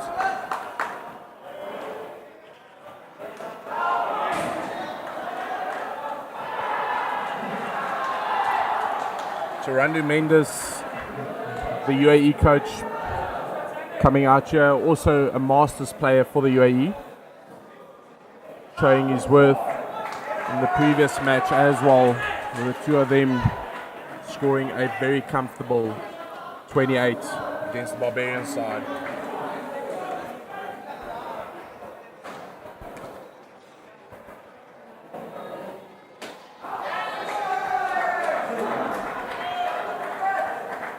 Very good shot by Mendes there for 2.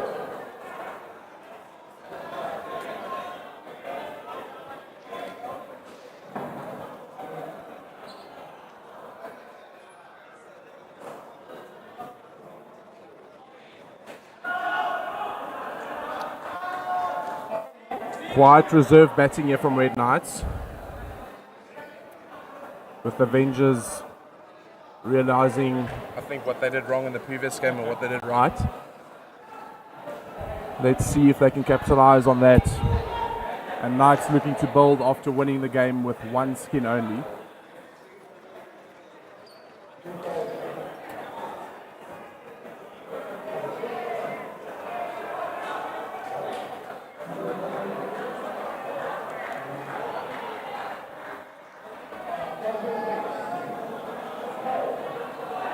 So Knights sitting quite comfortably on 7 after 2 overs, having not lost a wicket.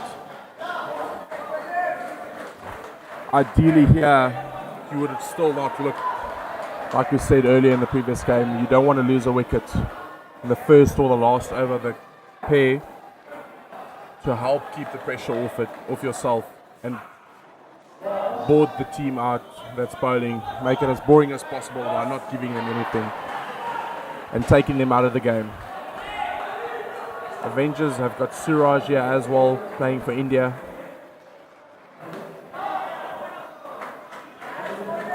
Morne Pence quite reserved. I heard some chats outside with the coaches asking him not to go and try and hit everything out the park.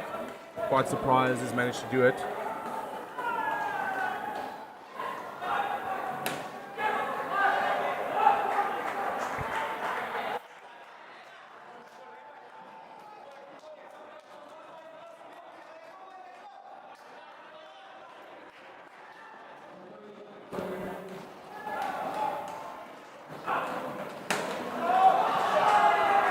Good shot by Mendes there.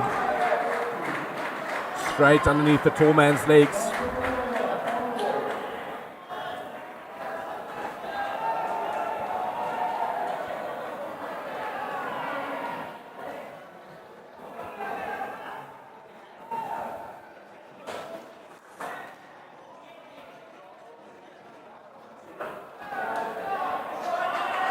This is very good reserve batting by Morne Pence. Just taking the twos and not taking any risks. And this has put Knights into the pound seats with 18 after 2 overs, having not lost a wicket.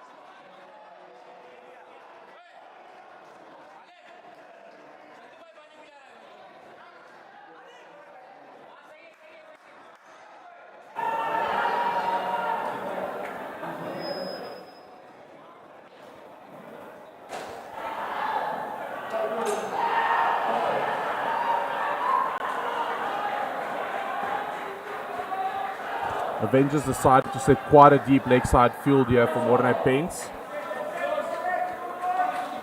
Starting off with the leg side.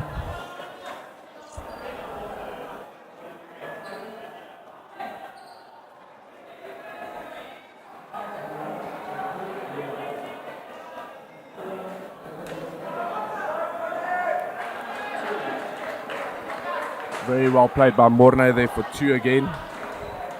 Quite boring cricket up here in the commentary box as well. But this is the type of cricket you want to see at an international event.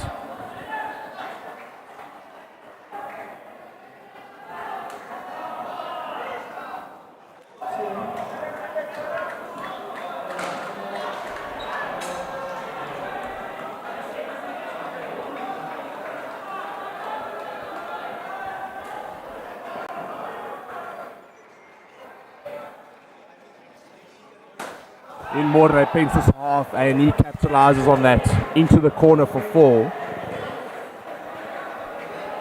Still not trying to hit the skin off the ball, keeping it all under control.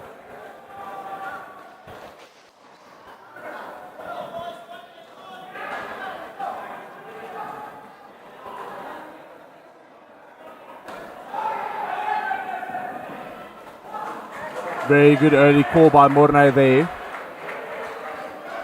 And a very good dive by Tarindu Mendes.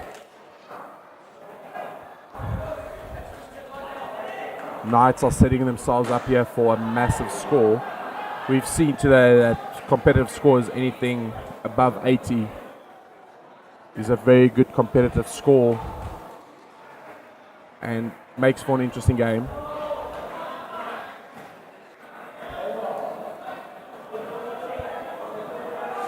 And the end of the over, Knights are 29 after 3 overs. 1 more over left.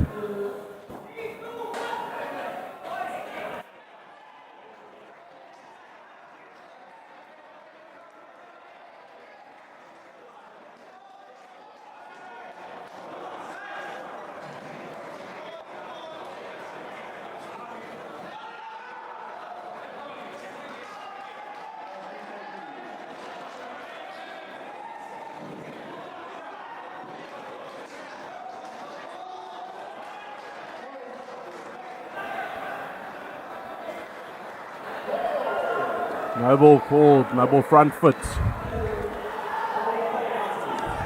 Bowlers have to remember to stay behind the line. Anything touching the line here is a no ball.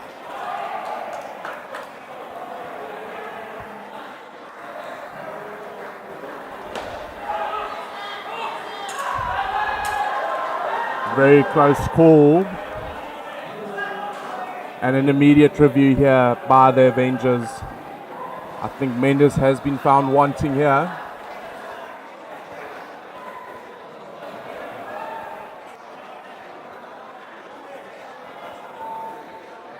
and he is short, just waiting for umpire's confirmation. He has been found wanting. First wicket here for the Avengers.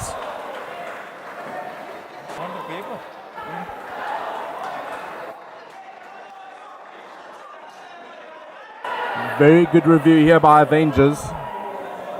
We have not seen a lot of overturned decisions in this tournament so far.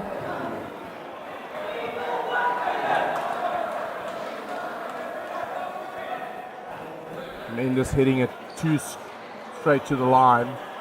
Natural angle will bring it always back to the stumps.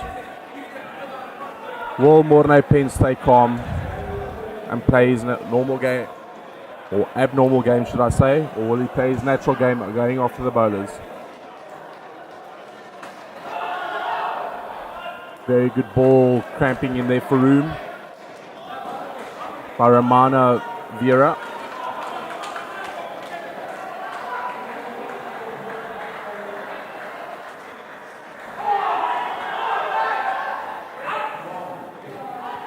Morne Pence, that is not off the bat. It's clearly off the leg. Beaten for pace there. Tiny bit of swing as well.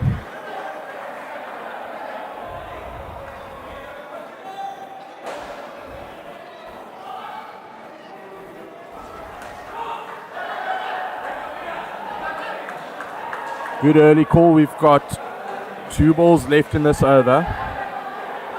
No ball being rebowled off the first ball.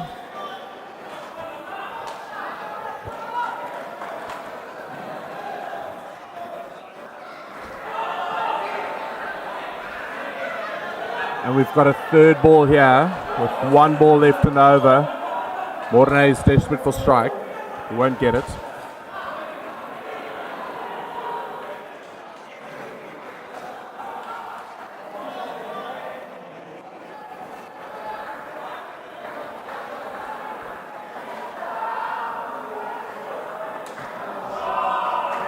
And an easy finish for Red Knights.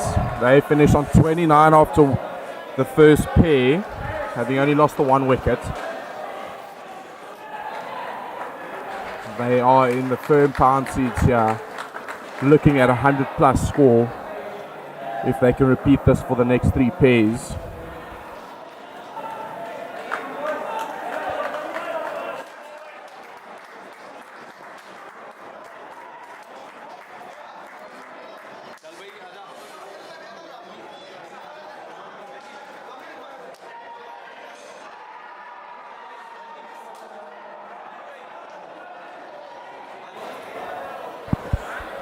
Next up for Red Knights, we have got Z Nawaz and Michelin. Z also a very big hitter of the ball.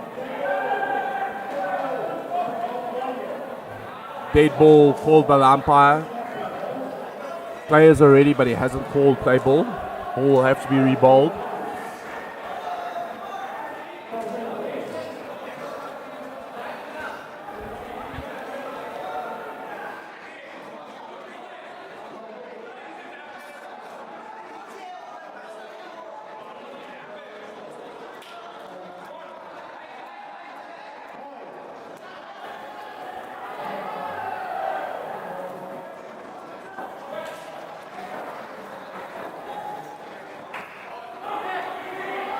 Much better start second time around by Cyan. Going into the legs there.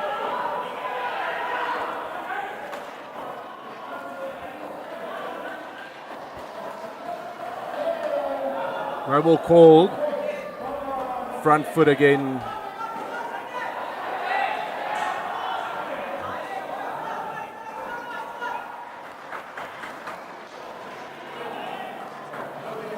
Can't have international bowlers bowling no balls here.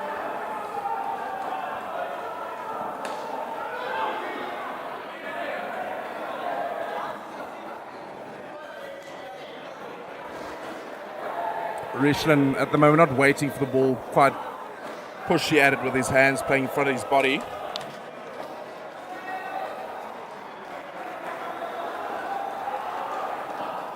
Very good ball there for the York outside off. And third ball, score has changed. We've got 2 balls and over. Have Avengers swung the pressure here back onto Red Knights after the first pair. Suraj going the wrong end.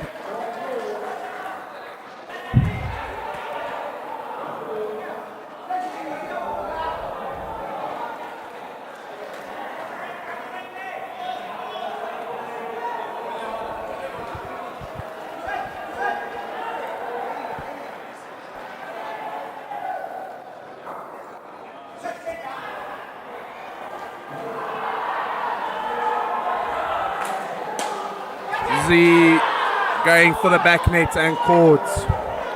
A clear plan set there by Sion. Pulling his 3-line back on both sides. And tossing up for Z.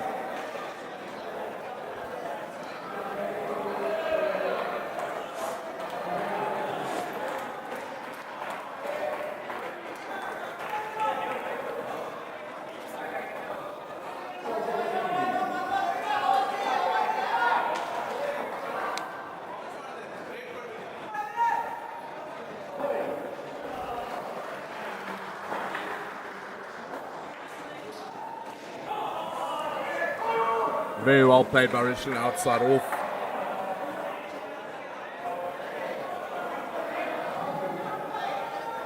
Will Z be looking to go big at it again? Personally, I think it's not the right move.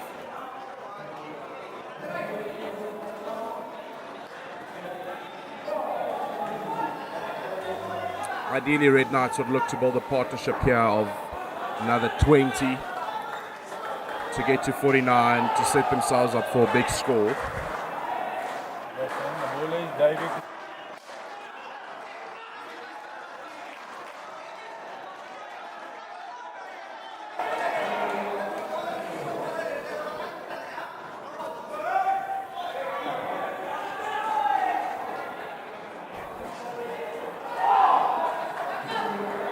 Very good change up there by Nadir. Very good leg cutter. Showing his experience. And a very good take by Siobhan behind the wickets there. Another big shot by Z and 7. Struck cleanly and the bowler couldn't hang on. Had it been Suraj, might have had a better chance.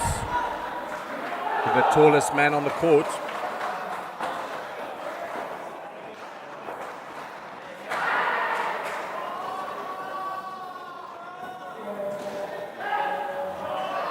Another good shot by Richland, just rotating the strike here.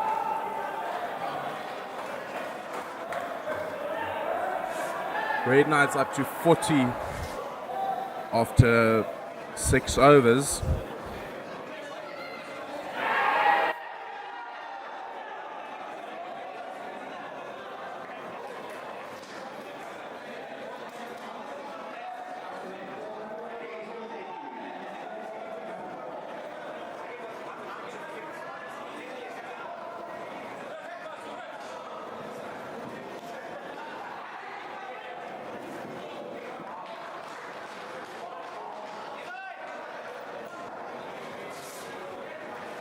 We've got the captain, Siobhan Fondelaseka, coming into bowl now. Playing for the UAE under-22s a couple of years ago. Let's see what he can do here.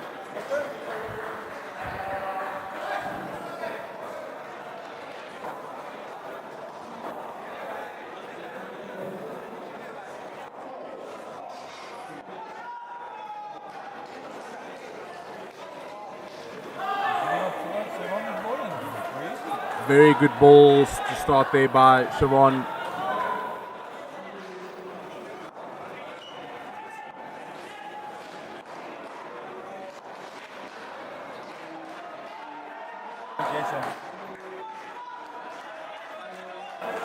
Very good ball outside off there, changing up the pace.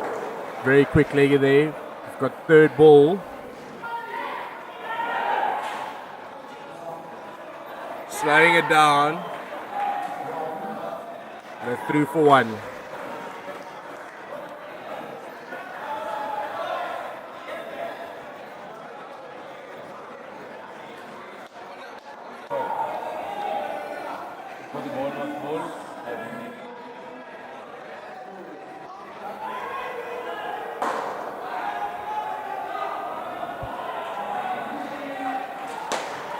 Big hit by Z. Unfortunately, the fielder could not get a hit on the stumps there. Good stop by Siobhan.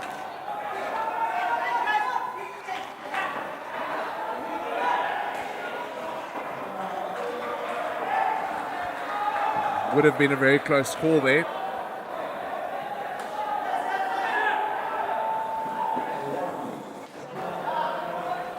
Seems that these two have set into a rhythm now, just rotating the strike. Back to boring cricket. That's what Red Knights would want from them.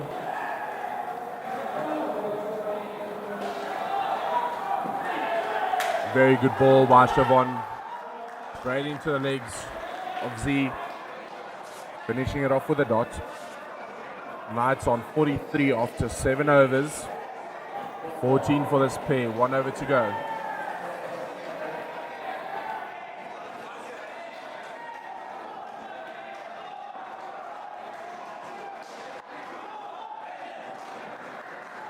And we've got the experienced Shiraz ready coming into the attack now.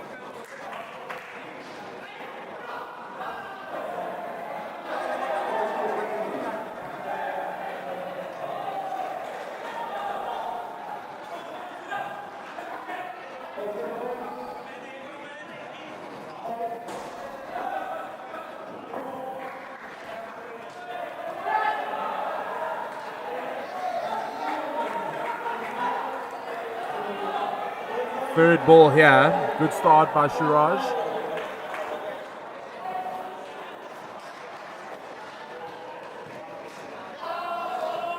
But too short for that leg cutter at that time.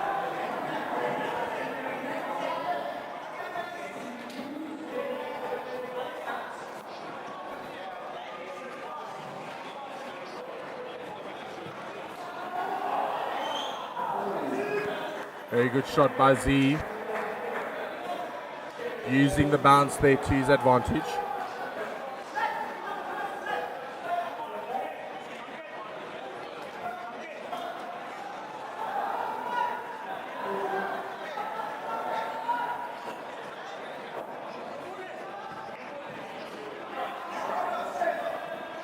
Very good shot by Rishlin.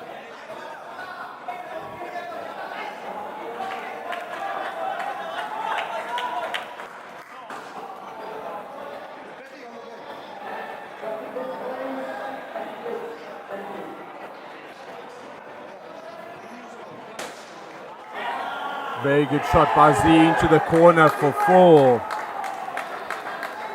One ball left in the over.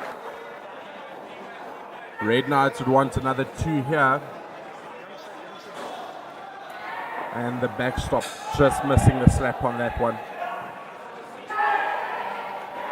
And a wicket for Avengers to finish off the pair. That pair ending on 19, Red Knights 48 after 8 overs.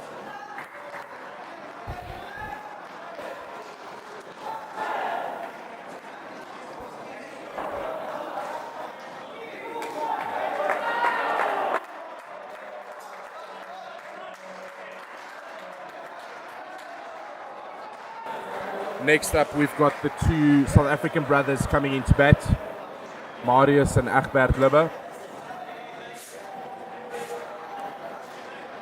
Both of these are highly capped for South Africa. I remember seeing Marius, my first World Cup in 2011, playing Men's Open. Akbar, a bit younger than he is. We've got Nadir Hussain.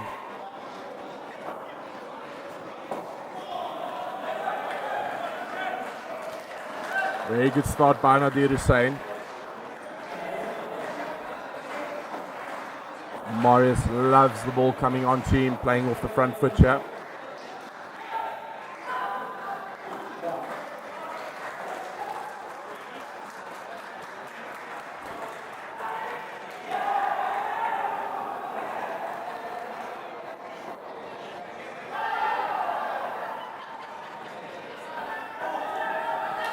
Egbert beats him on that leg cutter.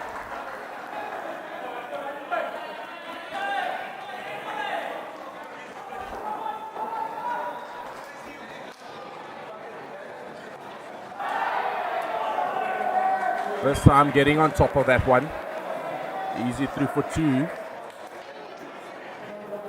Will Marius look to take the attack here to Nadir?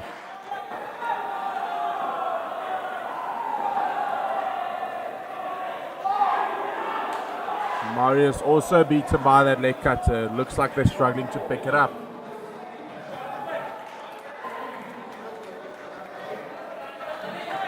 I actually think they're looking to play too square.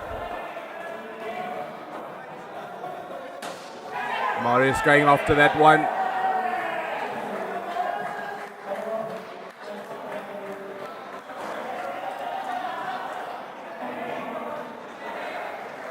And two given. I thought there was three from our perspective.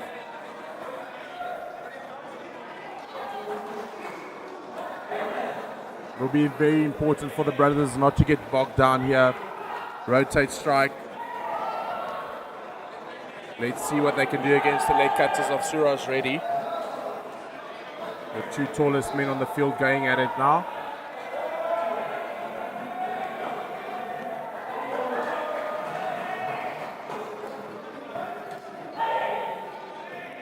Very good start by Suraj.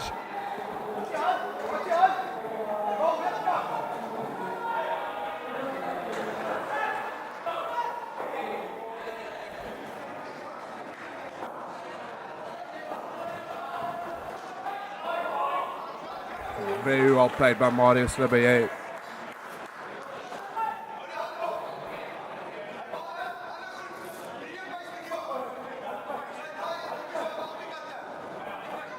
Morne pinch starting, a lot of instructions from down here in Afrikaans.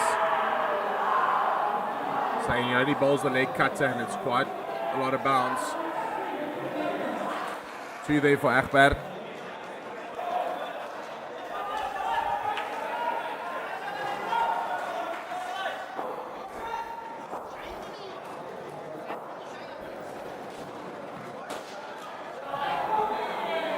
Very good shot for four, and they steal one for 6 runs. 4 given, so 5 runs for them. Sorry, I missed hitting the net there.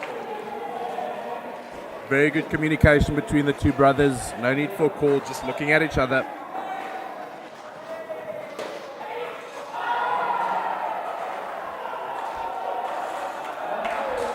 Got 1 ball left in the over. Spares on 14. Got 1 ball left in the second over.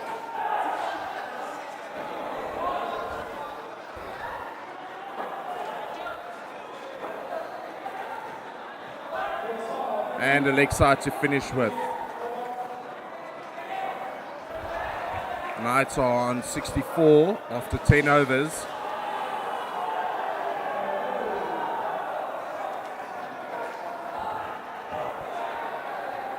$100 would be a very difficult score to chase here for Avengers. The Knights have got quite a good bowling attack.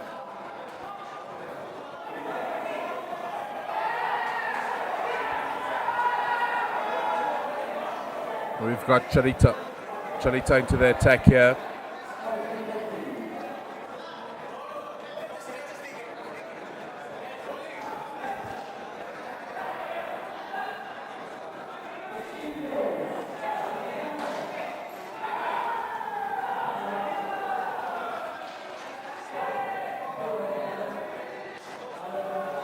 Very good shot by Egbert, using the depth of the crease here. Just looking to rotate strike. These brothers have batted a lot together in international cricket as well. Ahmed very slow to get back there. Very quick hands by Siobhan. Would have been found wanting. Still moving towards the batter's end by the time the ball was caught by Siobhan. Nicely into the corner there by Marius for 3. Beating Suraj. The 3 lines are set quite deep for these boys, as they are known for hitting the ball quite hard.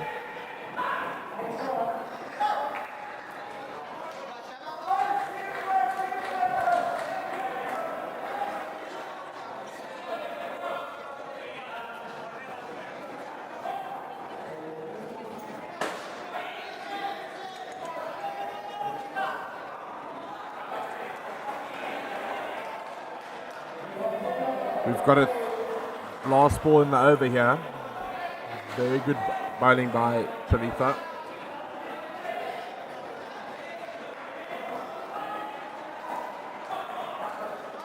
Ahmed just working it off the legs for 2. And that's the end of the over. His pair is on 25 after 3 overs. Knights on 73 after 11. 1 more over left in the pair.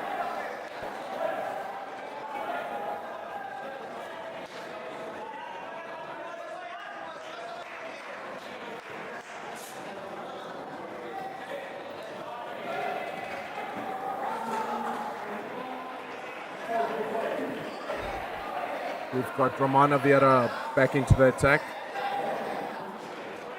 Suraj has been moving up in the field.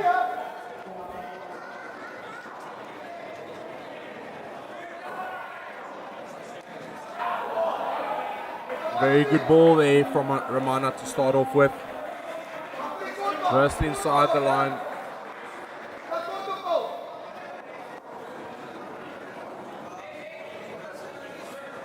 Ramana changing his field over, bringing Suraj into the leg side.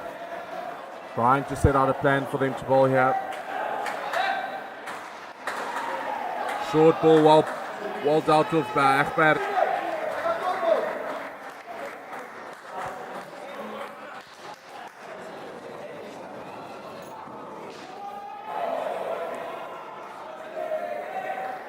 I don't think the short balls are planned to these two. No ball called, and they come through for 1. And they ask for a reball on that. No ball.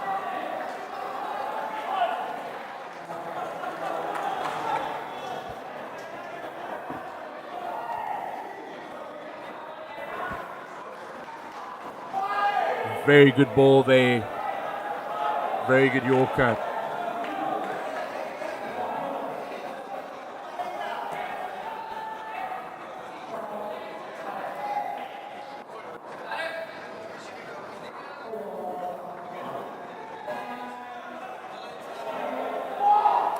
And a very good change up there by Ramana. Red Knights on the 3rd ball here.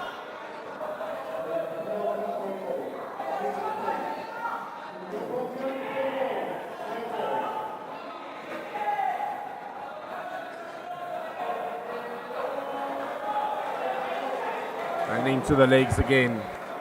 Got 1 ball left in the over.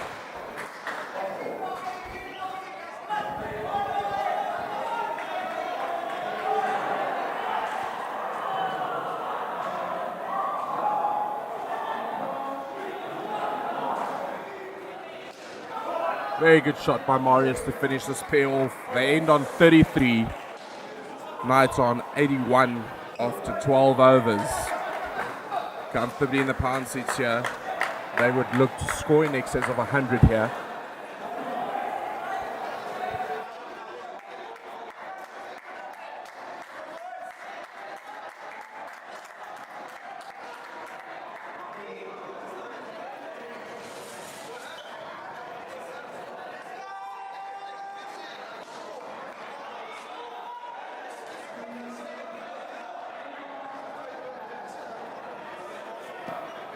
Next up for Red Knights, we've got Nofu Bashir and Udos Bashi.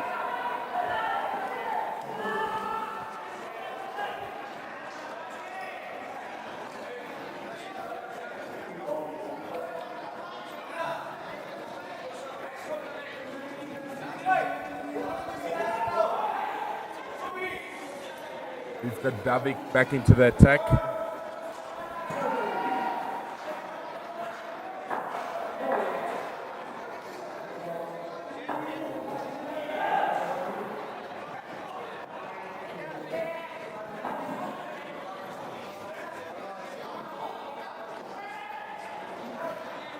Starting off wide outside off with a leg side field here. I'm wondering if Avengers are trying something different. Just struggling with the execution.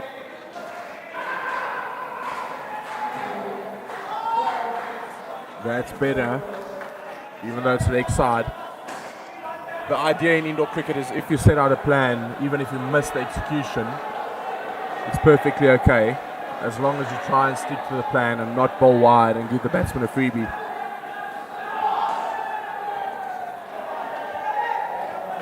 Bashir beaten by a bit of pace there, but too late on that one.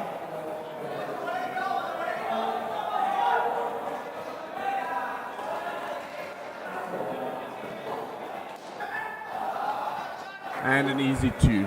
As I mentioned now, there is a plan, however there's no execution from the bowler's side. And the captain not taking the initiative to move the player over. Close the gaps down.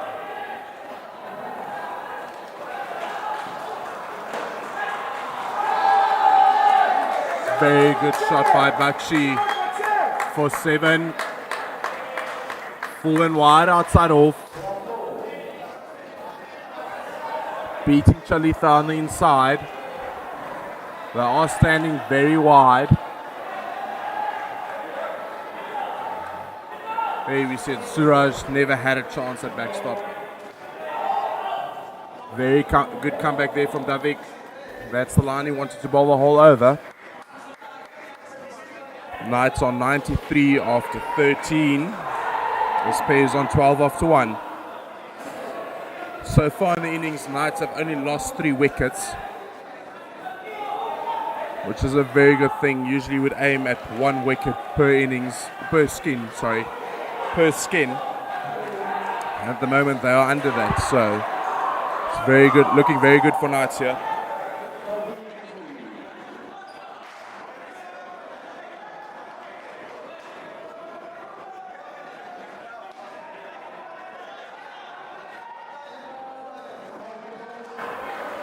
Got Ravi Teja coming into attack.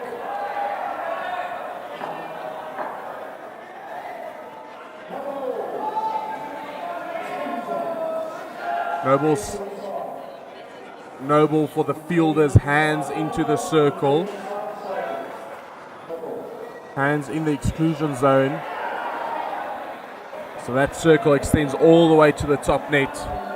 It's a very odd no ball to hear called. But your hands cannot cross over into that circle until the batsman has played the ball.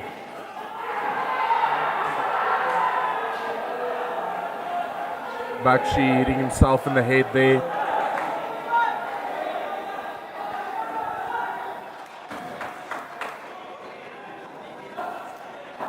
Off the hip. Another leg side. So they've changed the field and taken the leg side field, moved it to the offside. And now they're missing down legs. So I think they are missing the plan here. I can't decide whether it's a lack of execution, because then we see a ball like that, or if it's just bad planning. Because we've seen some very good balls bowled here by Avengers.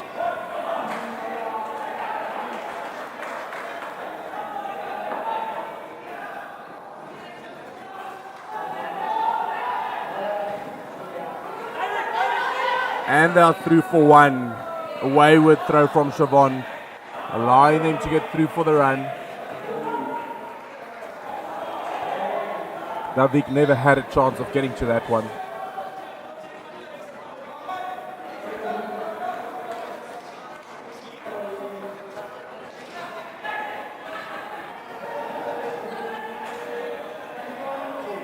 Very good 2. And a good dive there from Bakshi. That's the end of the over. Red Knights are on 100. So this will be quite a big score to chase for Avengers. Last pair on 19 after 2 overs.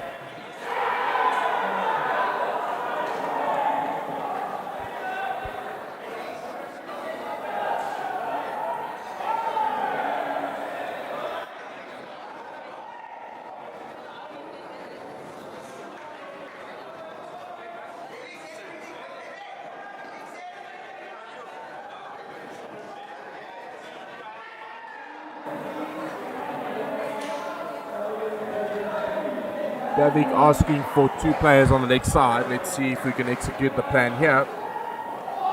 Very good ball to start off with.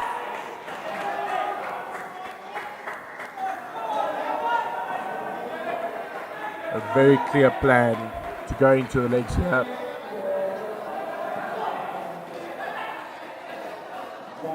Well played for 1. Good early call. Red Knights have had very good communication between all of their batsmen so far tonight.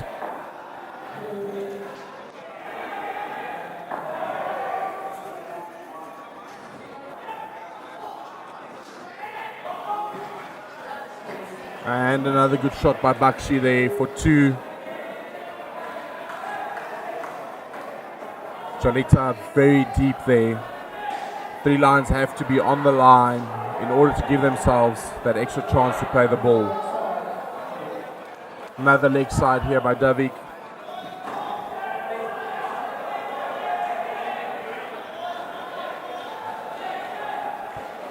Avengers setting a very deep field for not very aggressive batsmen.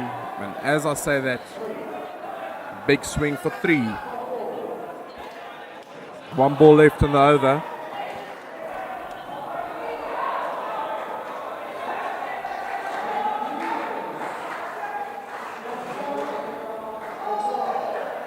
Davik finishes with a leg side wide. Siobhan to bowl the last over of the innings. Red Knights on 110 after 15 with this pair on 29. They would be looking at scoring another 10 here to get to that magical 120 as a mental battle against Avengers here.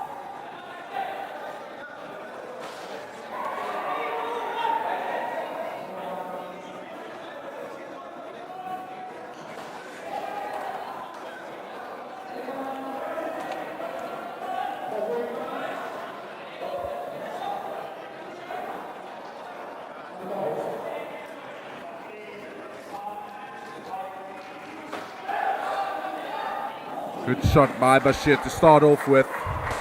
Good length outside off by Siobhan. Forcing the batsman to play off the back foot here, which is what he wants to do.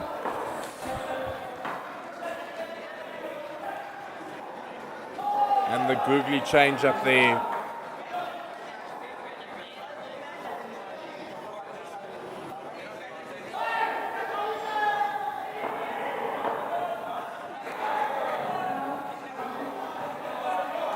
Another top spinner there, another change up, but well dealt with by Bakshi. 3 balls left in the innings.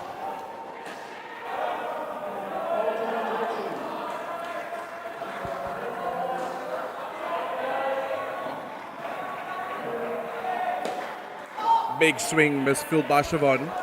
Luckily he got a good hand on that one. 2 balls left in the over.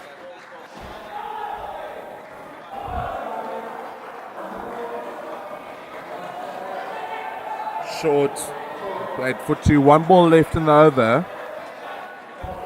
Can Red Knights finish with a 4 here to get to that 120, or will they do the sensible thing and just play the 2? 2 very strong skins to finish with, 33 and 35 so far. And a very good 2 last two pairs scoring 70 runs for Red Knights to get them to 118, having lost only 3 wickets in the whole innings. That is quite a remarkable feat. I also personally think that Avengers have not executed their plans well. Stay tuned. We'll be back shortly for the change of innings.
Some ask. Sivan Fonseca has opened with Chalita Subasinghe, probably the best batting pair for them.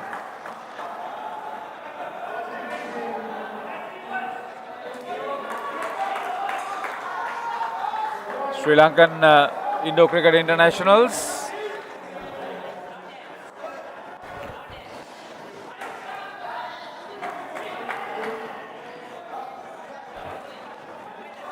Too many mistakes by them.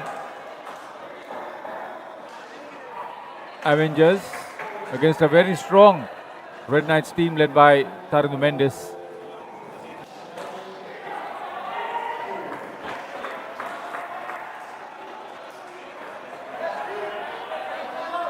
There's Shoaib Nawaz with the first over.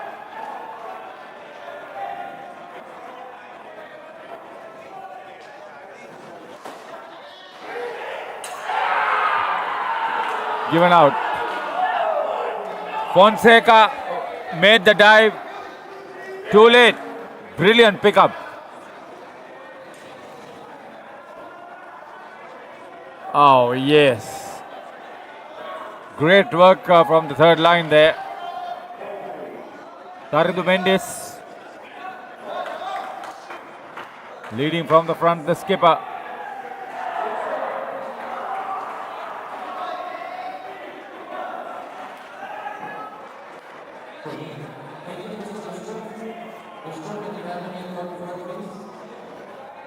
So Marius Luba is keeping.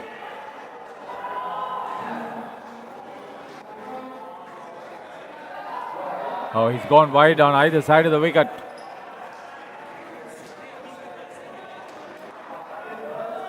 Inconsecutive deliveries.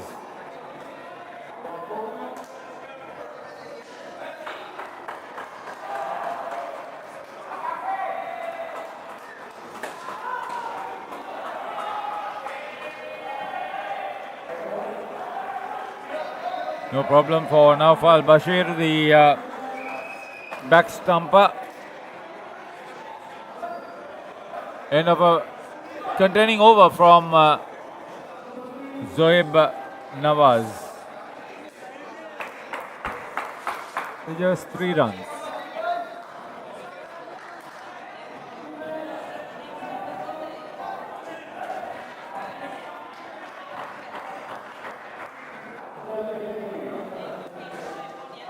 Third high skin for Red Knights. 29 in the first by the first pair.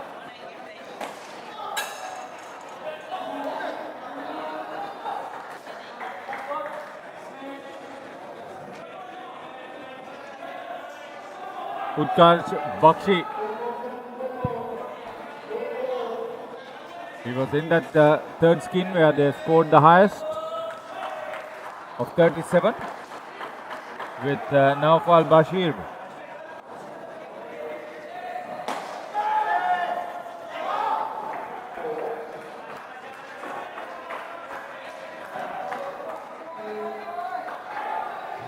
Close call as Siobhan goes aerial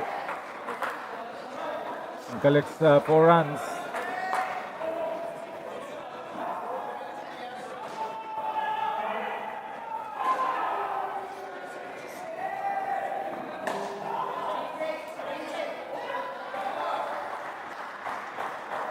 Dot ball. Great rivalry here between these two teams.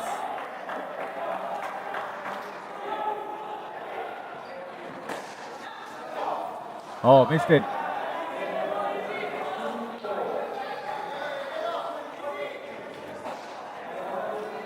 The back stumper did his best to get it off the back net, but missed it in the process.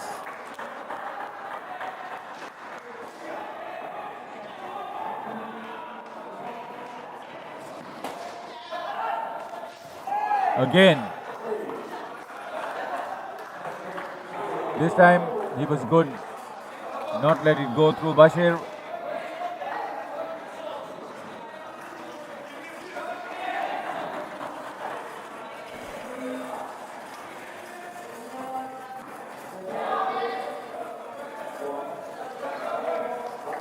Good steal. Good response from Siobhan Fonseca. He was running into the danger end.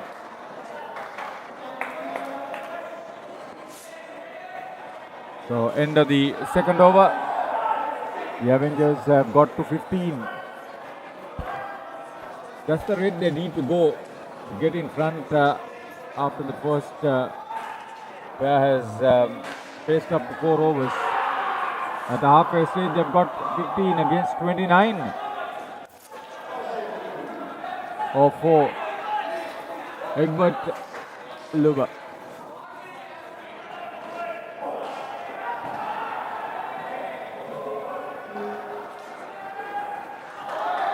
Brilliant bowling.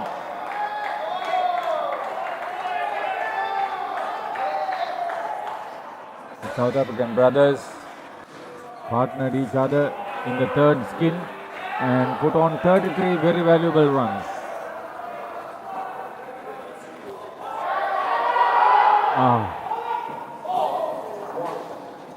That was a big scramble. Marius Luba is keeper. Egbert Luba is bowler.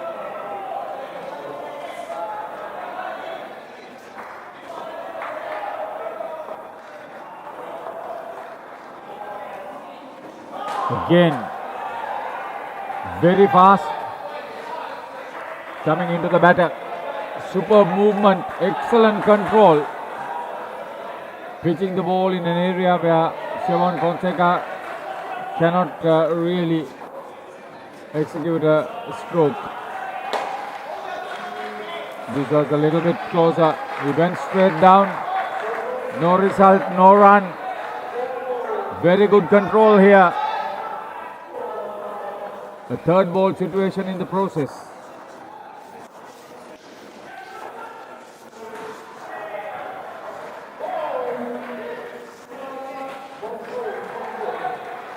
No ball.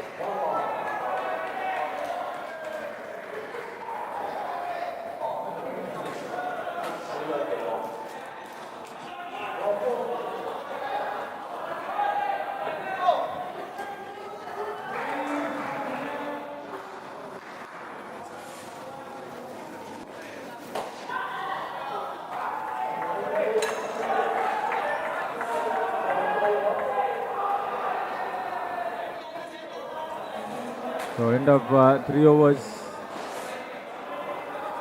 Chalika has been the major contributor, 21 to the total. So they are on course to score 9 runs and get in front. But they'll have to contend with another crafty operator. Taridu Mendes, the captain. Batted well.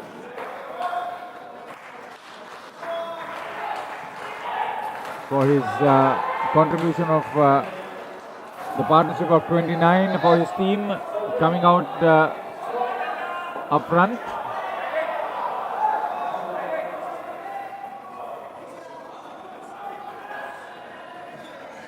And he's a UAE professional.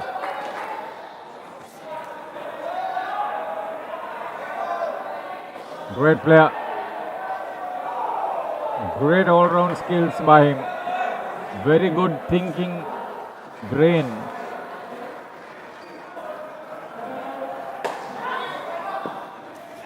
That's well played. Chalita Subasinghe gets 4. That's a good start. They've got to 25 with 4 balls remaining. So that's 4 runs to equal. They don't get dismissed. That's what they need.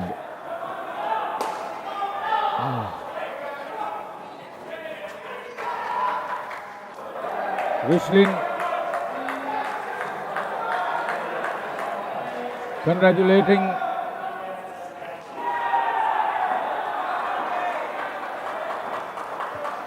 for an excellent effort up front on the onside. Room for Siobhan Fonseca, captain to captain on that occasion.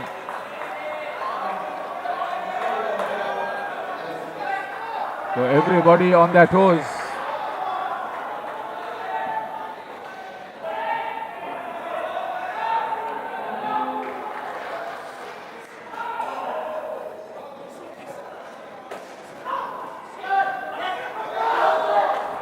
Both at the same end, chance of a run out. Didn't pick up cleanly. Naufal Bashir. That will hurt the Red Knights big time psychologically. They have put the opposition under pressure. 1 ball, 1 run to equal. Oh, he got it down. Fonseca played a wonderful shot to get in front. Not easy against Taridu Mendes. Can't really fault the bowler, but a brilliant shot by Fonseca. 32 of the first 4 overs for Chalita Subasinghe and skipper Fonseca. Siobhan Fonseca 13, Chalita Subasinghe 19. So 32 runs. They've got a skin against the Red Knights.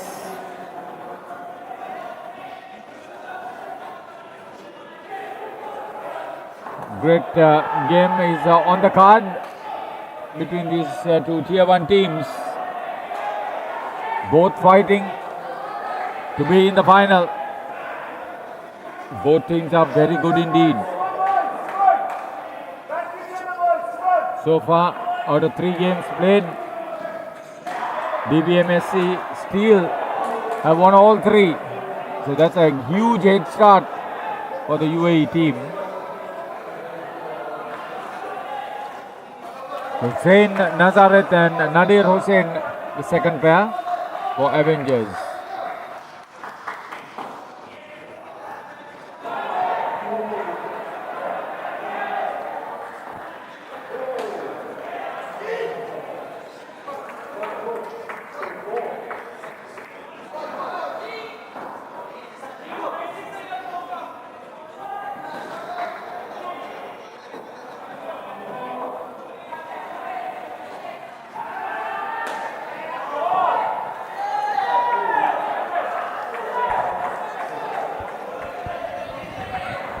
So the inspiration provided by the captain in the first skin, will they able to get up to 20 and secure another skin point?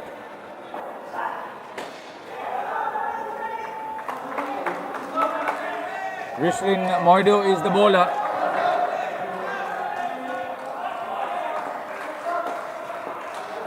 See the intensity of this game. Hope you feel it.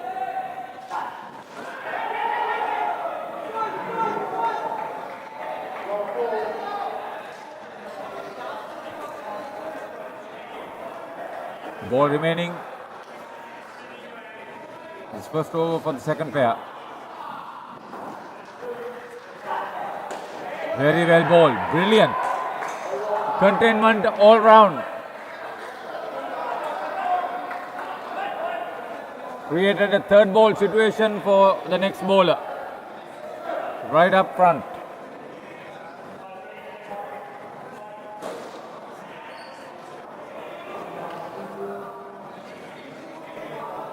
So 9 off the over.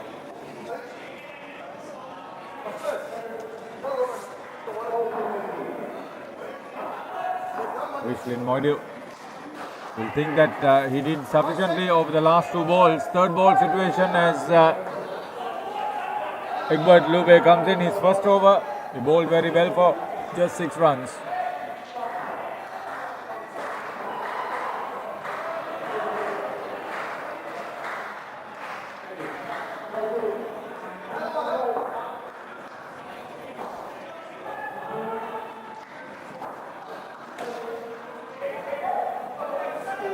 Very busy body.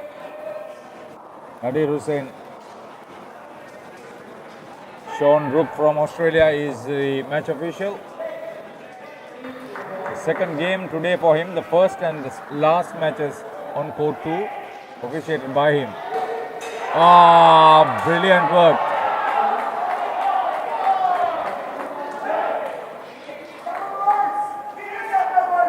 Marius Lube. I told you that the Lube brothers would play a major role for the Red Knights. Just take a look at that backflip. Clean pickup. Precise backflip. Dismissal.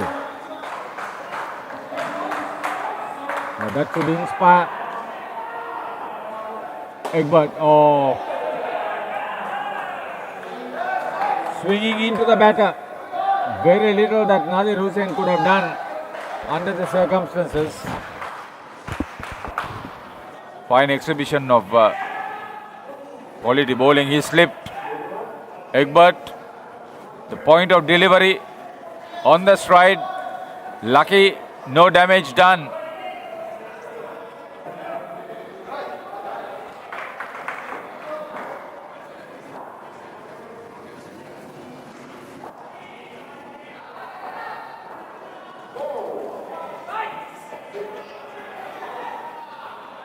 Too far wide, no ball call.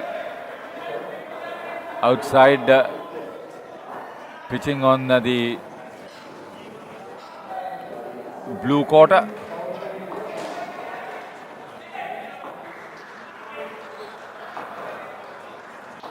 He goes round the wicket this time. Nadir Hussain, he did well. Picked the length very early. Played with the full face of the bat. Great shot. Any time these Indo cricketers would play that shot efficiently.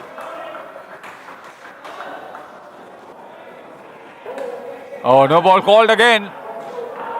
Ah.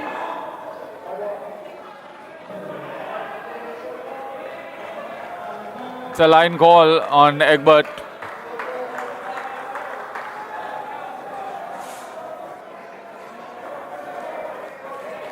Trample the line. Pushed and trampled the line. He wasn't happy with the call, nevertheless. That's what happens.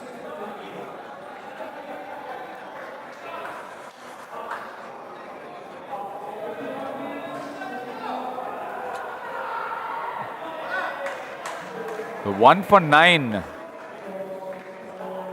for Egbert. Look back.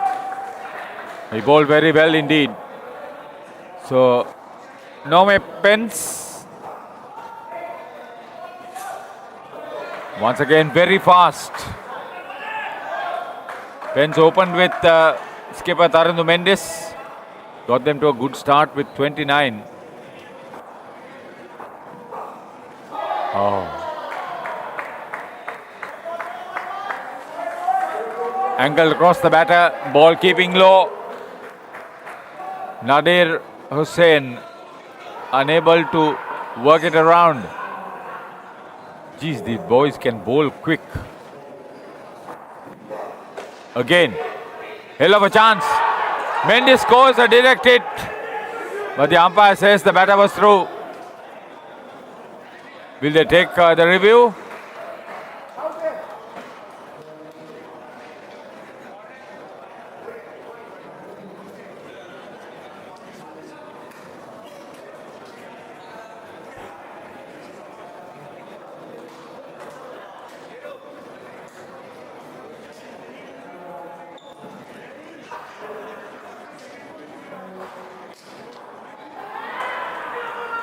Brilliant work. Brilliant work. We've not got the decision from the umpire, Shane Rook from Australia. But take a look at that fielding skill by Tharundu Mendes. Airborne as he made the collection. And a very quick flip back to the non-striker's wicket, or the bowler's wicket.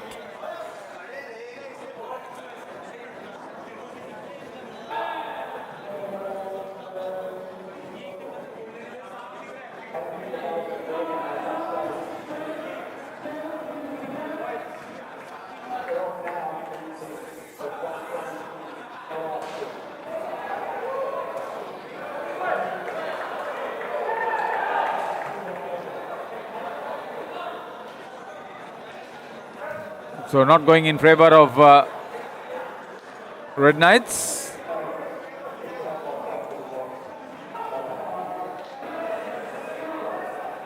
Inconclusive evidence. 3 balls remaining in the 7th over.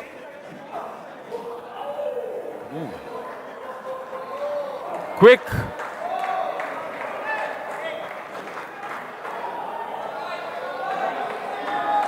Pace and bounce.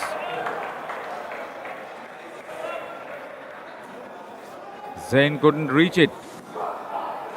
Down leg side. But within the rules, within the... that means third ball coming up for Zain Nazareth.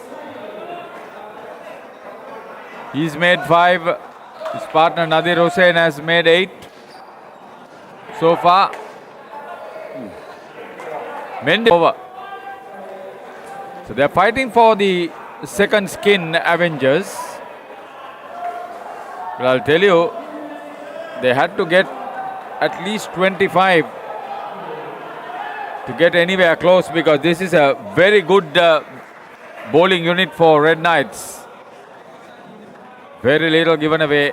You can get the skins, but the win is so distant for them at the moment. So now for Bashir.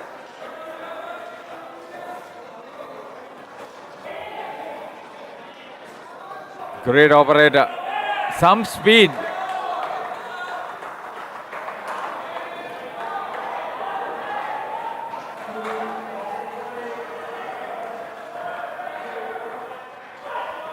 Again, right through him.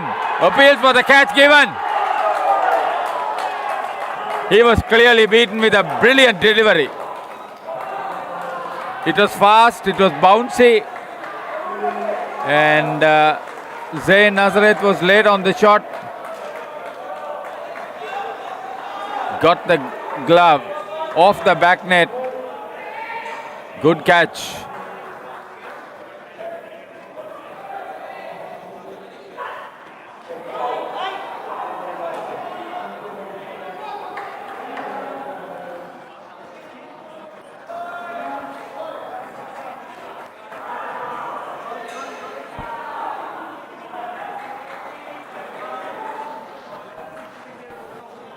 I think it's Pence who took that last catch. Oh, he's bowling with pace. Real pace. They won't make this skin. Brilliant bowling.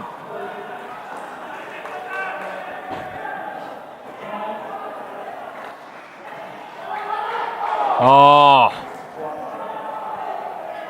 Missed it.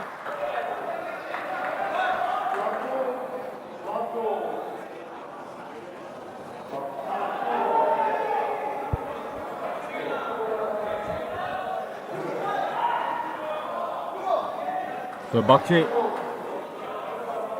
almost created that run out. Red Knights all over Avengers at the moment.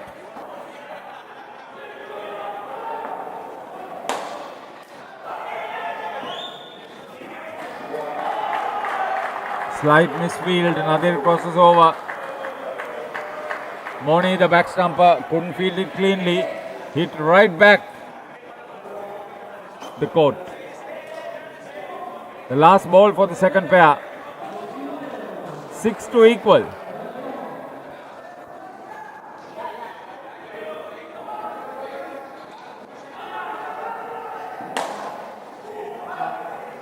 Missed it. Bakshi missed it. They'll cross over for one and secure that second skin.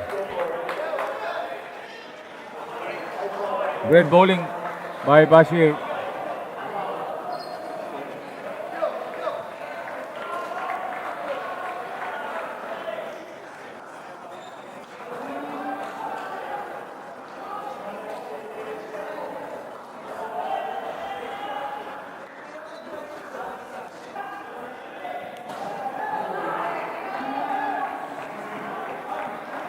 Thirteen off the first skin.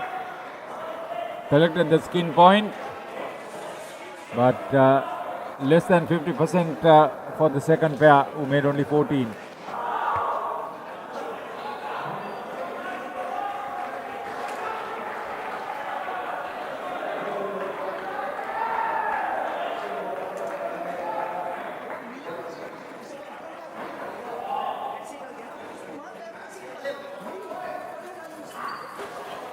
So, medical protocol.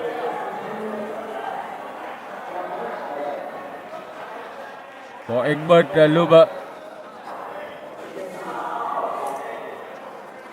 Anything above the throat is considered a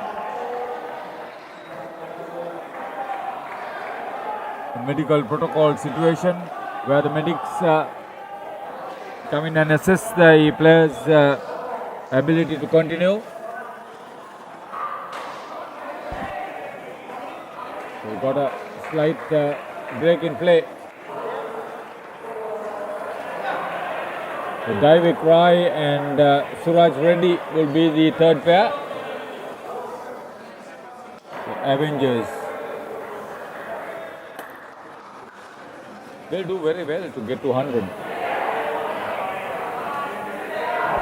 Still will be 18 short. The Red Knights, they are in no mood to give that many runs to their opponents. We'll take a short break, come back when play commences.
Okay, so the medics have passed Egbert Lube fit to play, continue to play. So the equation is another 72 runs of the 48 balls remaining for Avengers to equal the 118 scored by Red Knights. The rest of the world team. Daivik Rai will take strike first.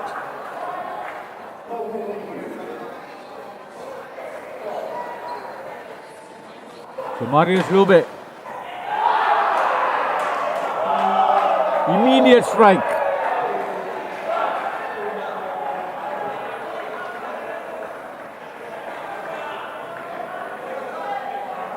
Played across the line. Missed it completely. Great bowling. So he's shown what he can do. He's batted well, he's bowled well, he's fielded well. Rushlin is keeping at the moment. 2 dot balls.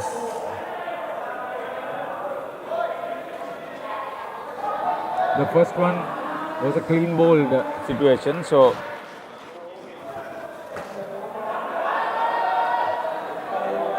that one went all over the place. Daivik Rai to cross over.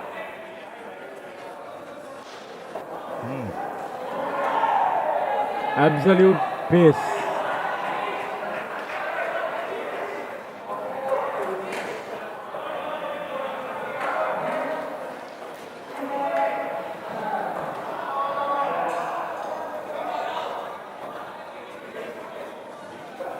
Marius. Rushlin Moidu recovers very well. Great fielding. Everything happening.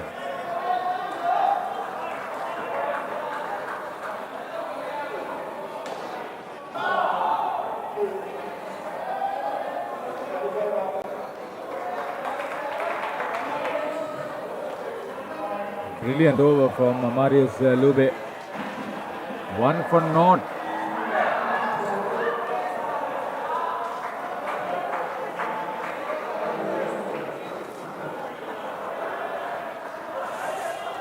These Red Knights,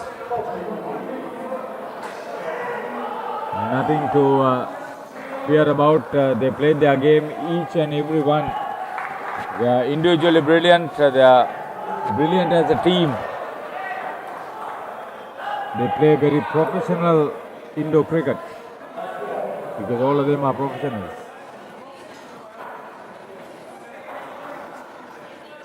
Marius Lube is keeping. Tharun Mendes is bowling.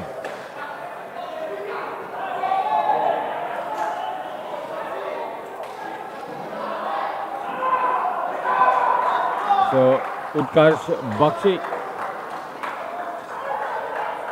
misses the stumps.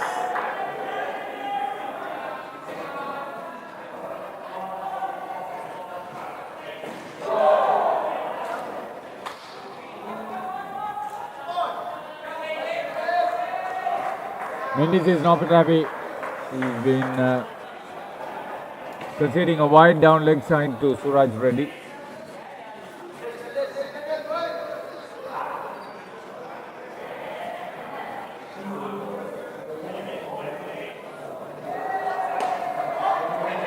Gone. Brilliant catch off the top net. Oh, Morning. What a catch. Great reflexes there.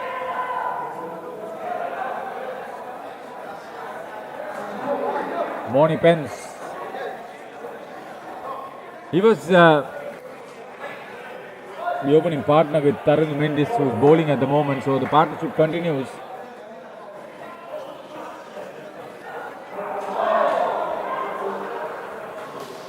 Second wide of the over, bowled by Tharun Mendes. He's bowling to a plan to make it difficult for Reddy to free his arms. Unless you play the on drive or into the net, you will have very little chances of trying to work it onto the front net. As a tall chap, he'll have the reach. But if you are not comfortable playing the on drive, you will always struggle. Round the wicket. On middle and leg.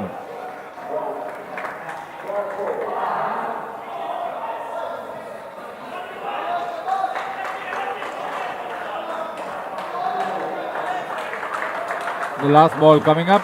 Mendes 1 for 12 at the moment. It will remain that way.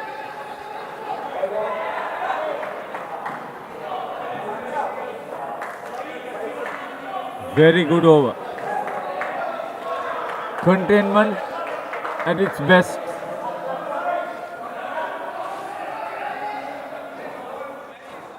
The 10 overs 47.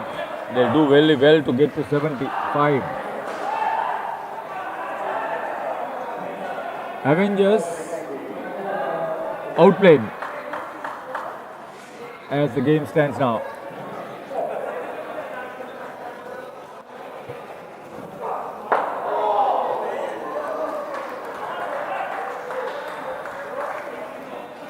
Pence had because of none for 2 after the first over. The situation may not change too much. Once again.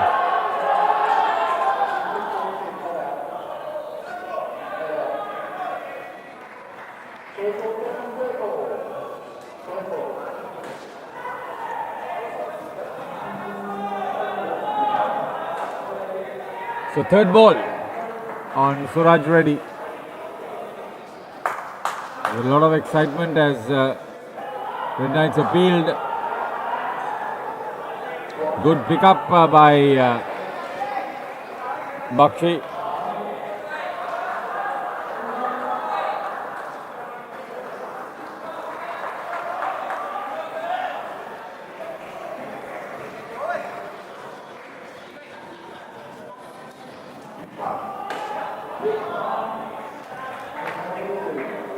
See, the boundaries are being virtually dried up by some quality bowling by Red Knights, and the target gets even further away from Avengers.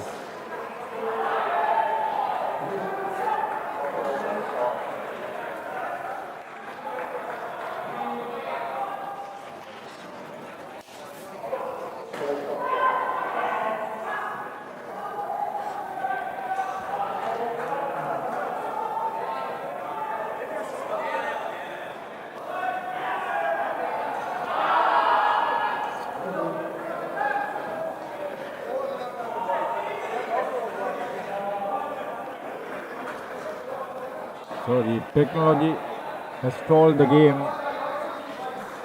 for a short period. The umpire Sean Group juggles with the electronics and the system.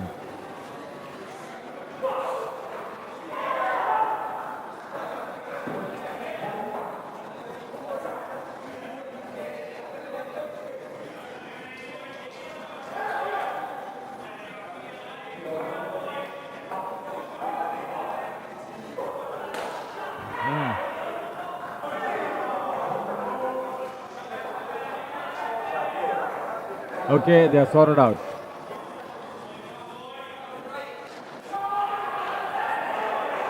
Three balls remaining in the penultimate over for the third pair. This is the third over for the third pair. It's just got two.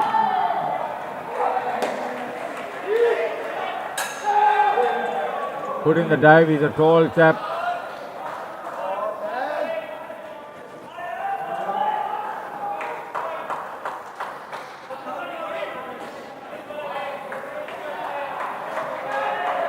Now for Bashir is back stumper.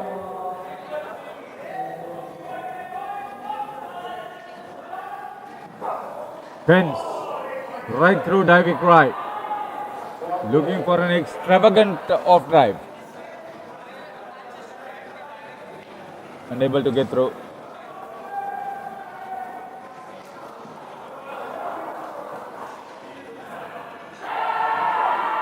Okay, bowled him. Brilliant delivery. Absolutely no chance. But they've consistently put pressure on Avengers. Brilliant execution.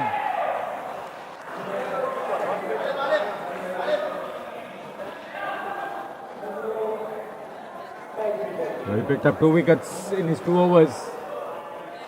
Morny Pence.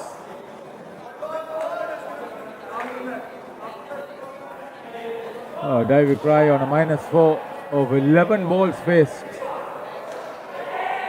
We know what a crack player he is for India. In fact, 2 Indian international players for Avengers for the third partnership, which shows a 0 with the last over coming up. Here's Marius Rubbe.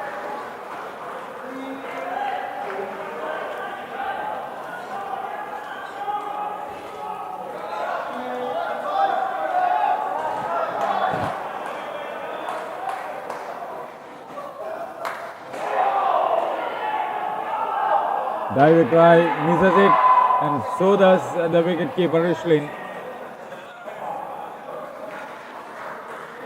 Rishlin Moidu.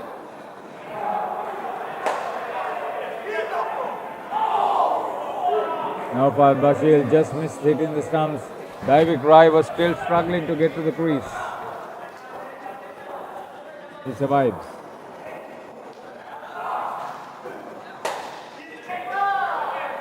Mendes stops the ball from hitting the net.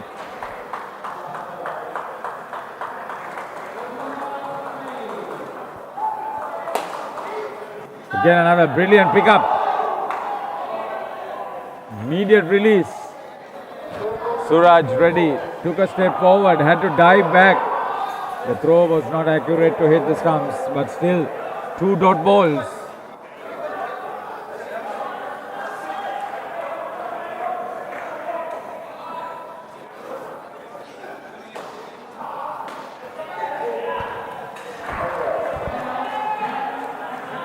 End of a tremendous over by Marius Lube. 1 for 7 his figures. So the third pair just added 7 runs.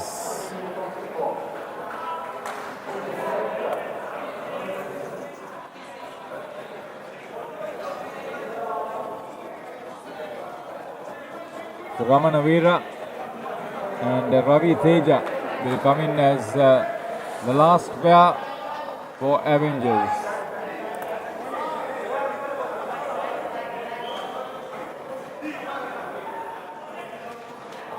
65 runs in arrears at the moment. That's what they'll have to get in 24 balls, provided there are no dismissals. I'll tell you, at least a couple of dismissals is on the cards for the next 4 overs.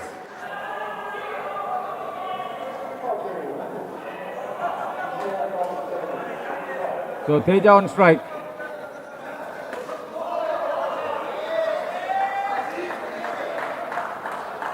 Zohaib Nawaz is bowling. Bowled him. So that's the first of 2 that I thought would happen. Zohaib Nawaz.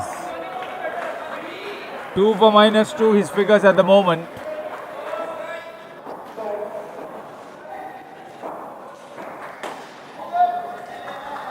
Mendes, they won't take a chance with him. Airborne as he made the pickup.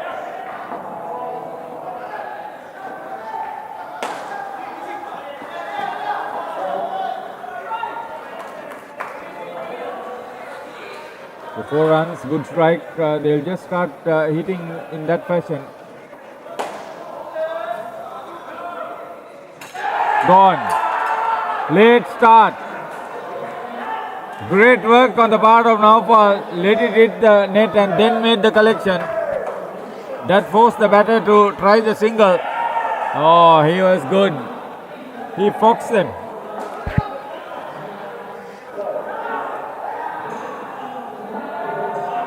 Nawaz once again hammered away. That's Ravi Teja rather.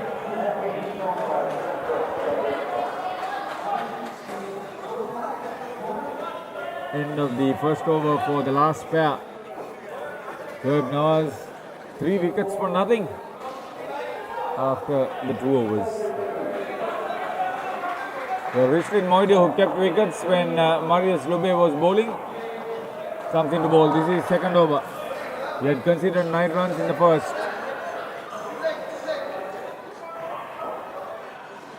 This is not Nadir Hussain surely.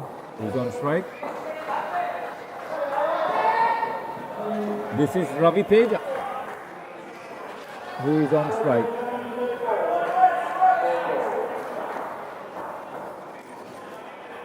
Third ball.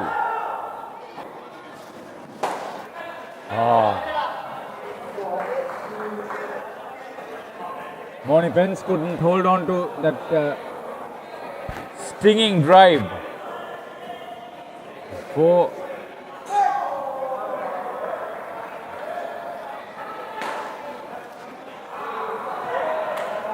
Teja gets his laces tightened by Tarundu Mendes. So Rishlin Moidu, none for 13, his figures so far.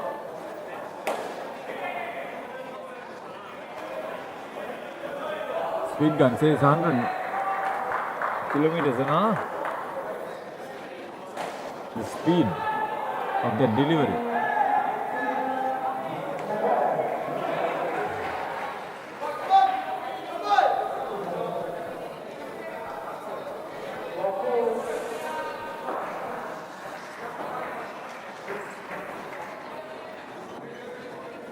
Ball remaining in the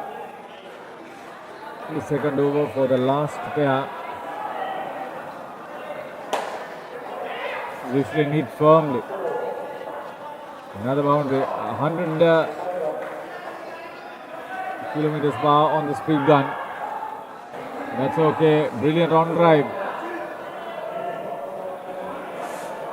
That's quality cricket.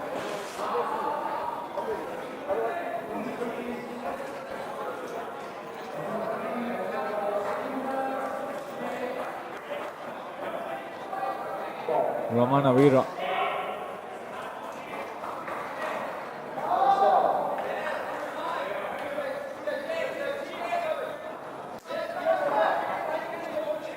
Yeah, the graphics shows Nandi Hussain, that's not correct.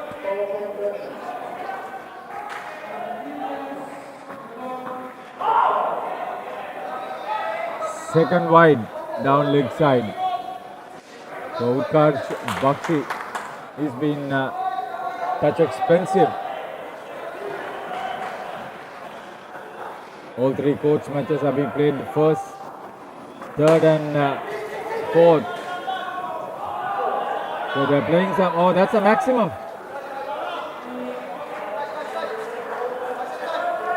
So a welcome 7 for Ramanavira. 3 wides for Utkarsh Bakshi in this over. He's struggling to continue and complete his over. None for 25 now, with 2 balls remaining of his 2 overs.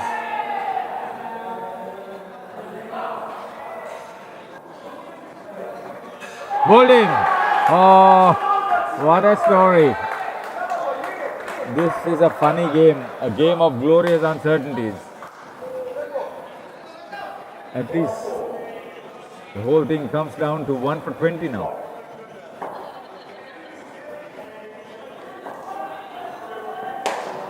Oh, that clipped the fingers of Taridu Mendes. It was very powerful hit by Ravi Teja. That's another maximum.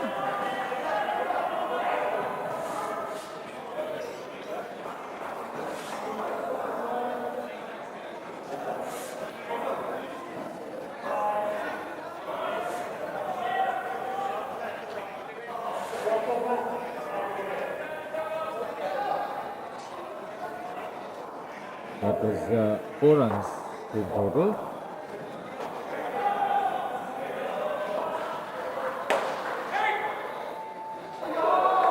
Start of a new over. Naufal Bashir. He had figures of 1 for naught, 1 for nothing in the previous over. Easily taken. Caught off his old bowling. Ravi Teja, the batter, dismissed. Comes down to 67 now. 10 balls remaining in the innings, or rather 4 balls remaining in the innings. The last over being bowled. Short 75, that dismissal has prevented that from happening.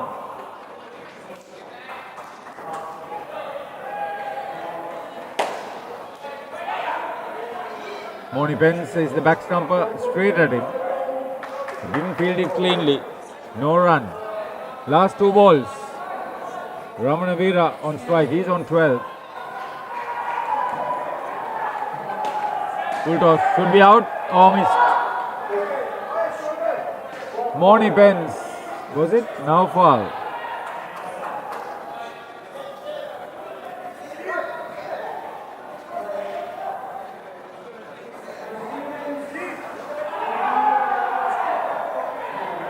Now foul. Oh no, that was Taridu Mendes. Driving full length. Very rare occasion where he's not picked up a catch.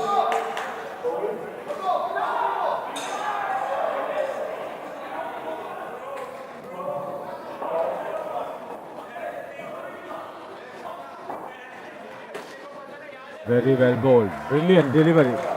Everything was right about it. Just 16 runs off the last 4 overs. And Red Knights have restricted Avengers to 69. That gives them a huge victory. 49-run victory for Red Knights against Avengers. That's a massive victory under the circumstances.